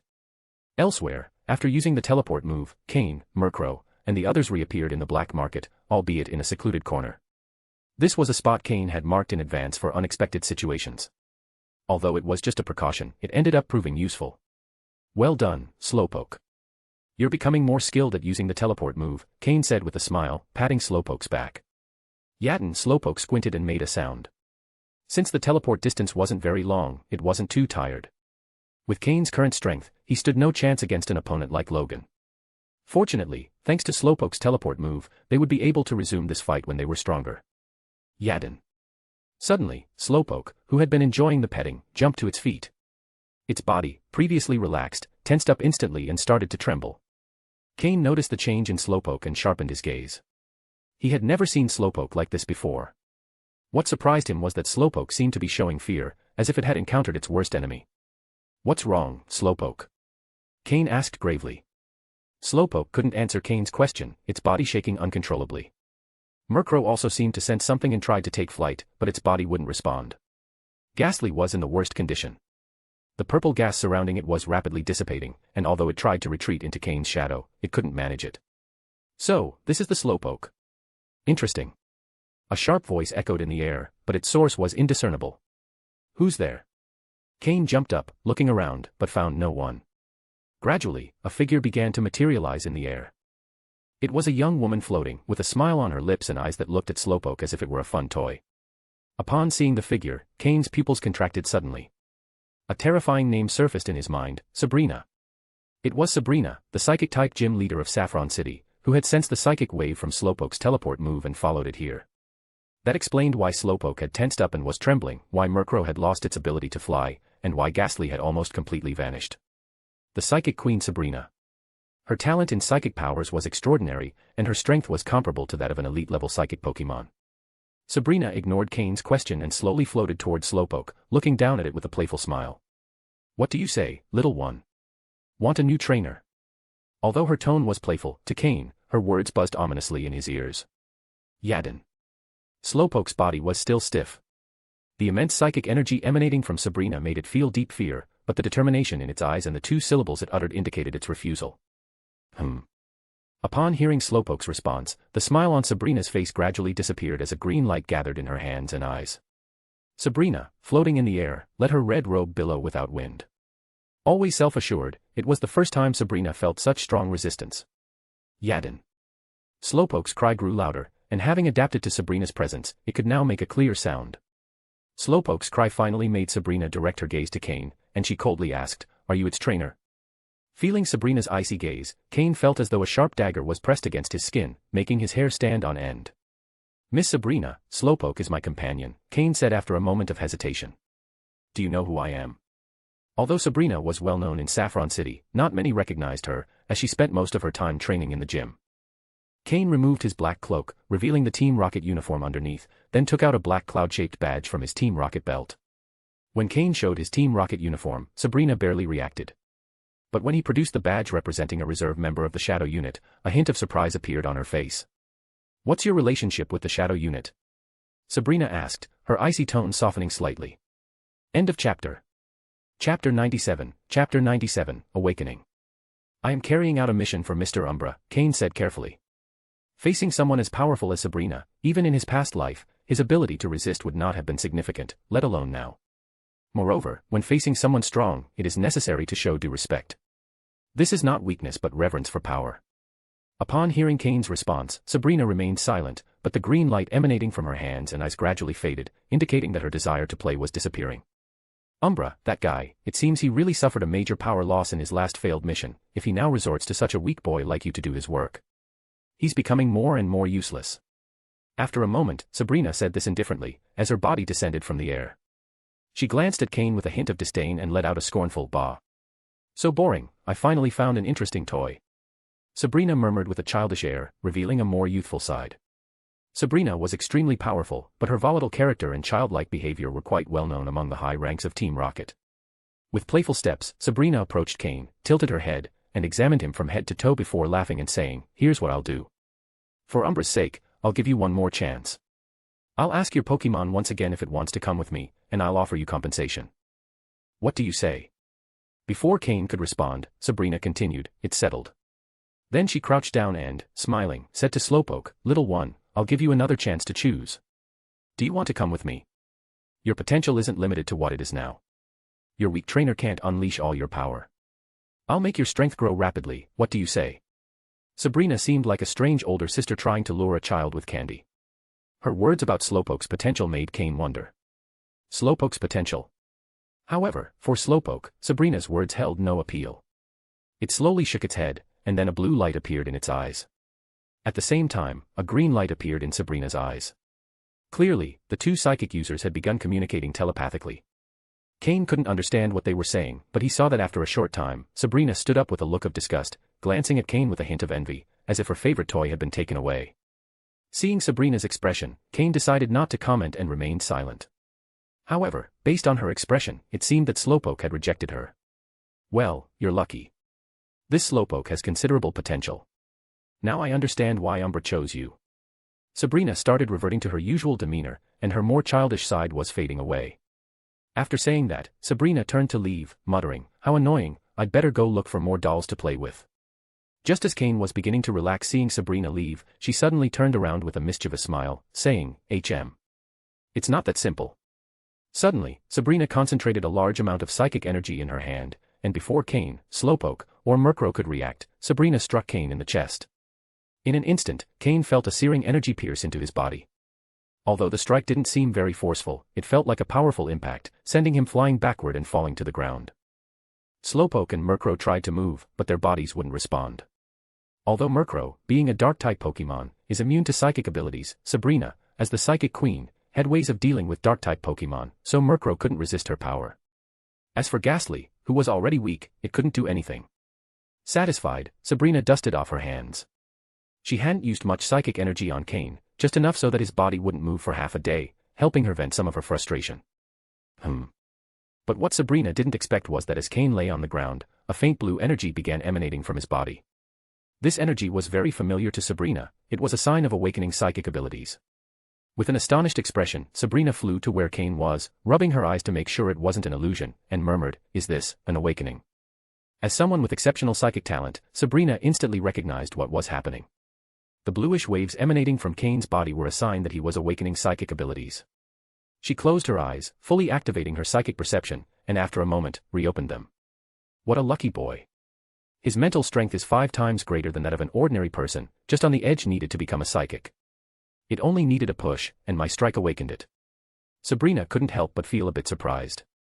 Her intention was to punish him a little, but unwittingly, she had helped him awaken his psychic abilities. Although Cain's talent wasn't exceptional, and his growth was likely limited, he had still awakened psychic abilities. With training, this could give him some defensive capacity against Pokémon. Psychic abilities are one of the 3 major known capabilities in the Pokémon world, and only 1 in tens of thousands can awaken them. It requires mental strength 5 times greater than that of an average person for someone to awaken these abilities. Cain, with his 3 lives of experience, had likely developed greater mental strength, giving him a slight advantage. Although it was unlikely that he would awaken naturally, Sabrina's psychic attack stimulated his body, triggering the awakening of his psychic abilities. From that moment on, Cain joined that small group of people in the Pokémon world who possess special abilities. Since psychics are a minority in this world, there is an unspoken rule among them: whenever possible, they should support each other to survive in the Pokémon world. In the early days of the Pokémon World, before the League existed, there was a nation of psychics where most citizens possessed psychic abilities, regardless of their talent. But that power, which should have been their strength, also became their downfall. Their arrogance and unchecked pride, driven by their superior power, led to a devastating war that spanned the entire world. In the end, that nation of psychics vanished into history. That is why today's psychics have become more discreet, and their elders instruct younger generations to support each other whenever possible. Despite her peculiar character, Sabrina, as a psychic, followed this tradition. So, when she saw that Cain had awakened his psychic abilities, even if his talent wasn't high, she left a simple training manual. Still annoyed, Sabrina tossed the manual and teleported away. Probably that night, her collection of dolls increased in number. End of chapter.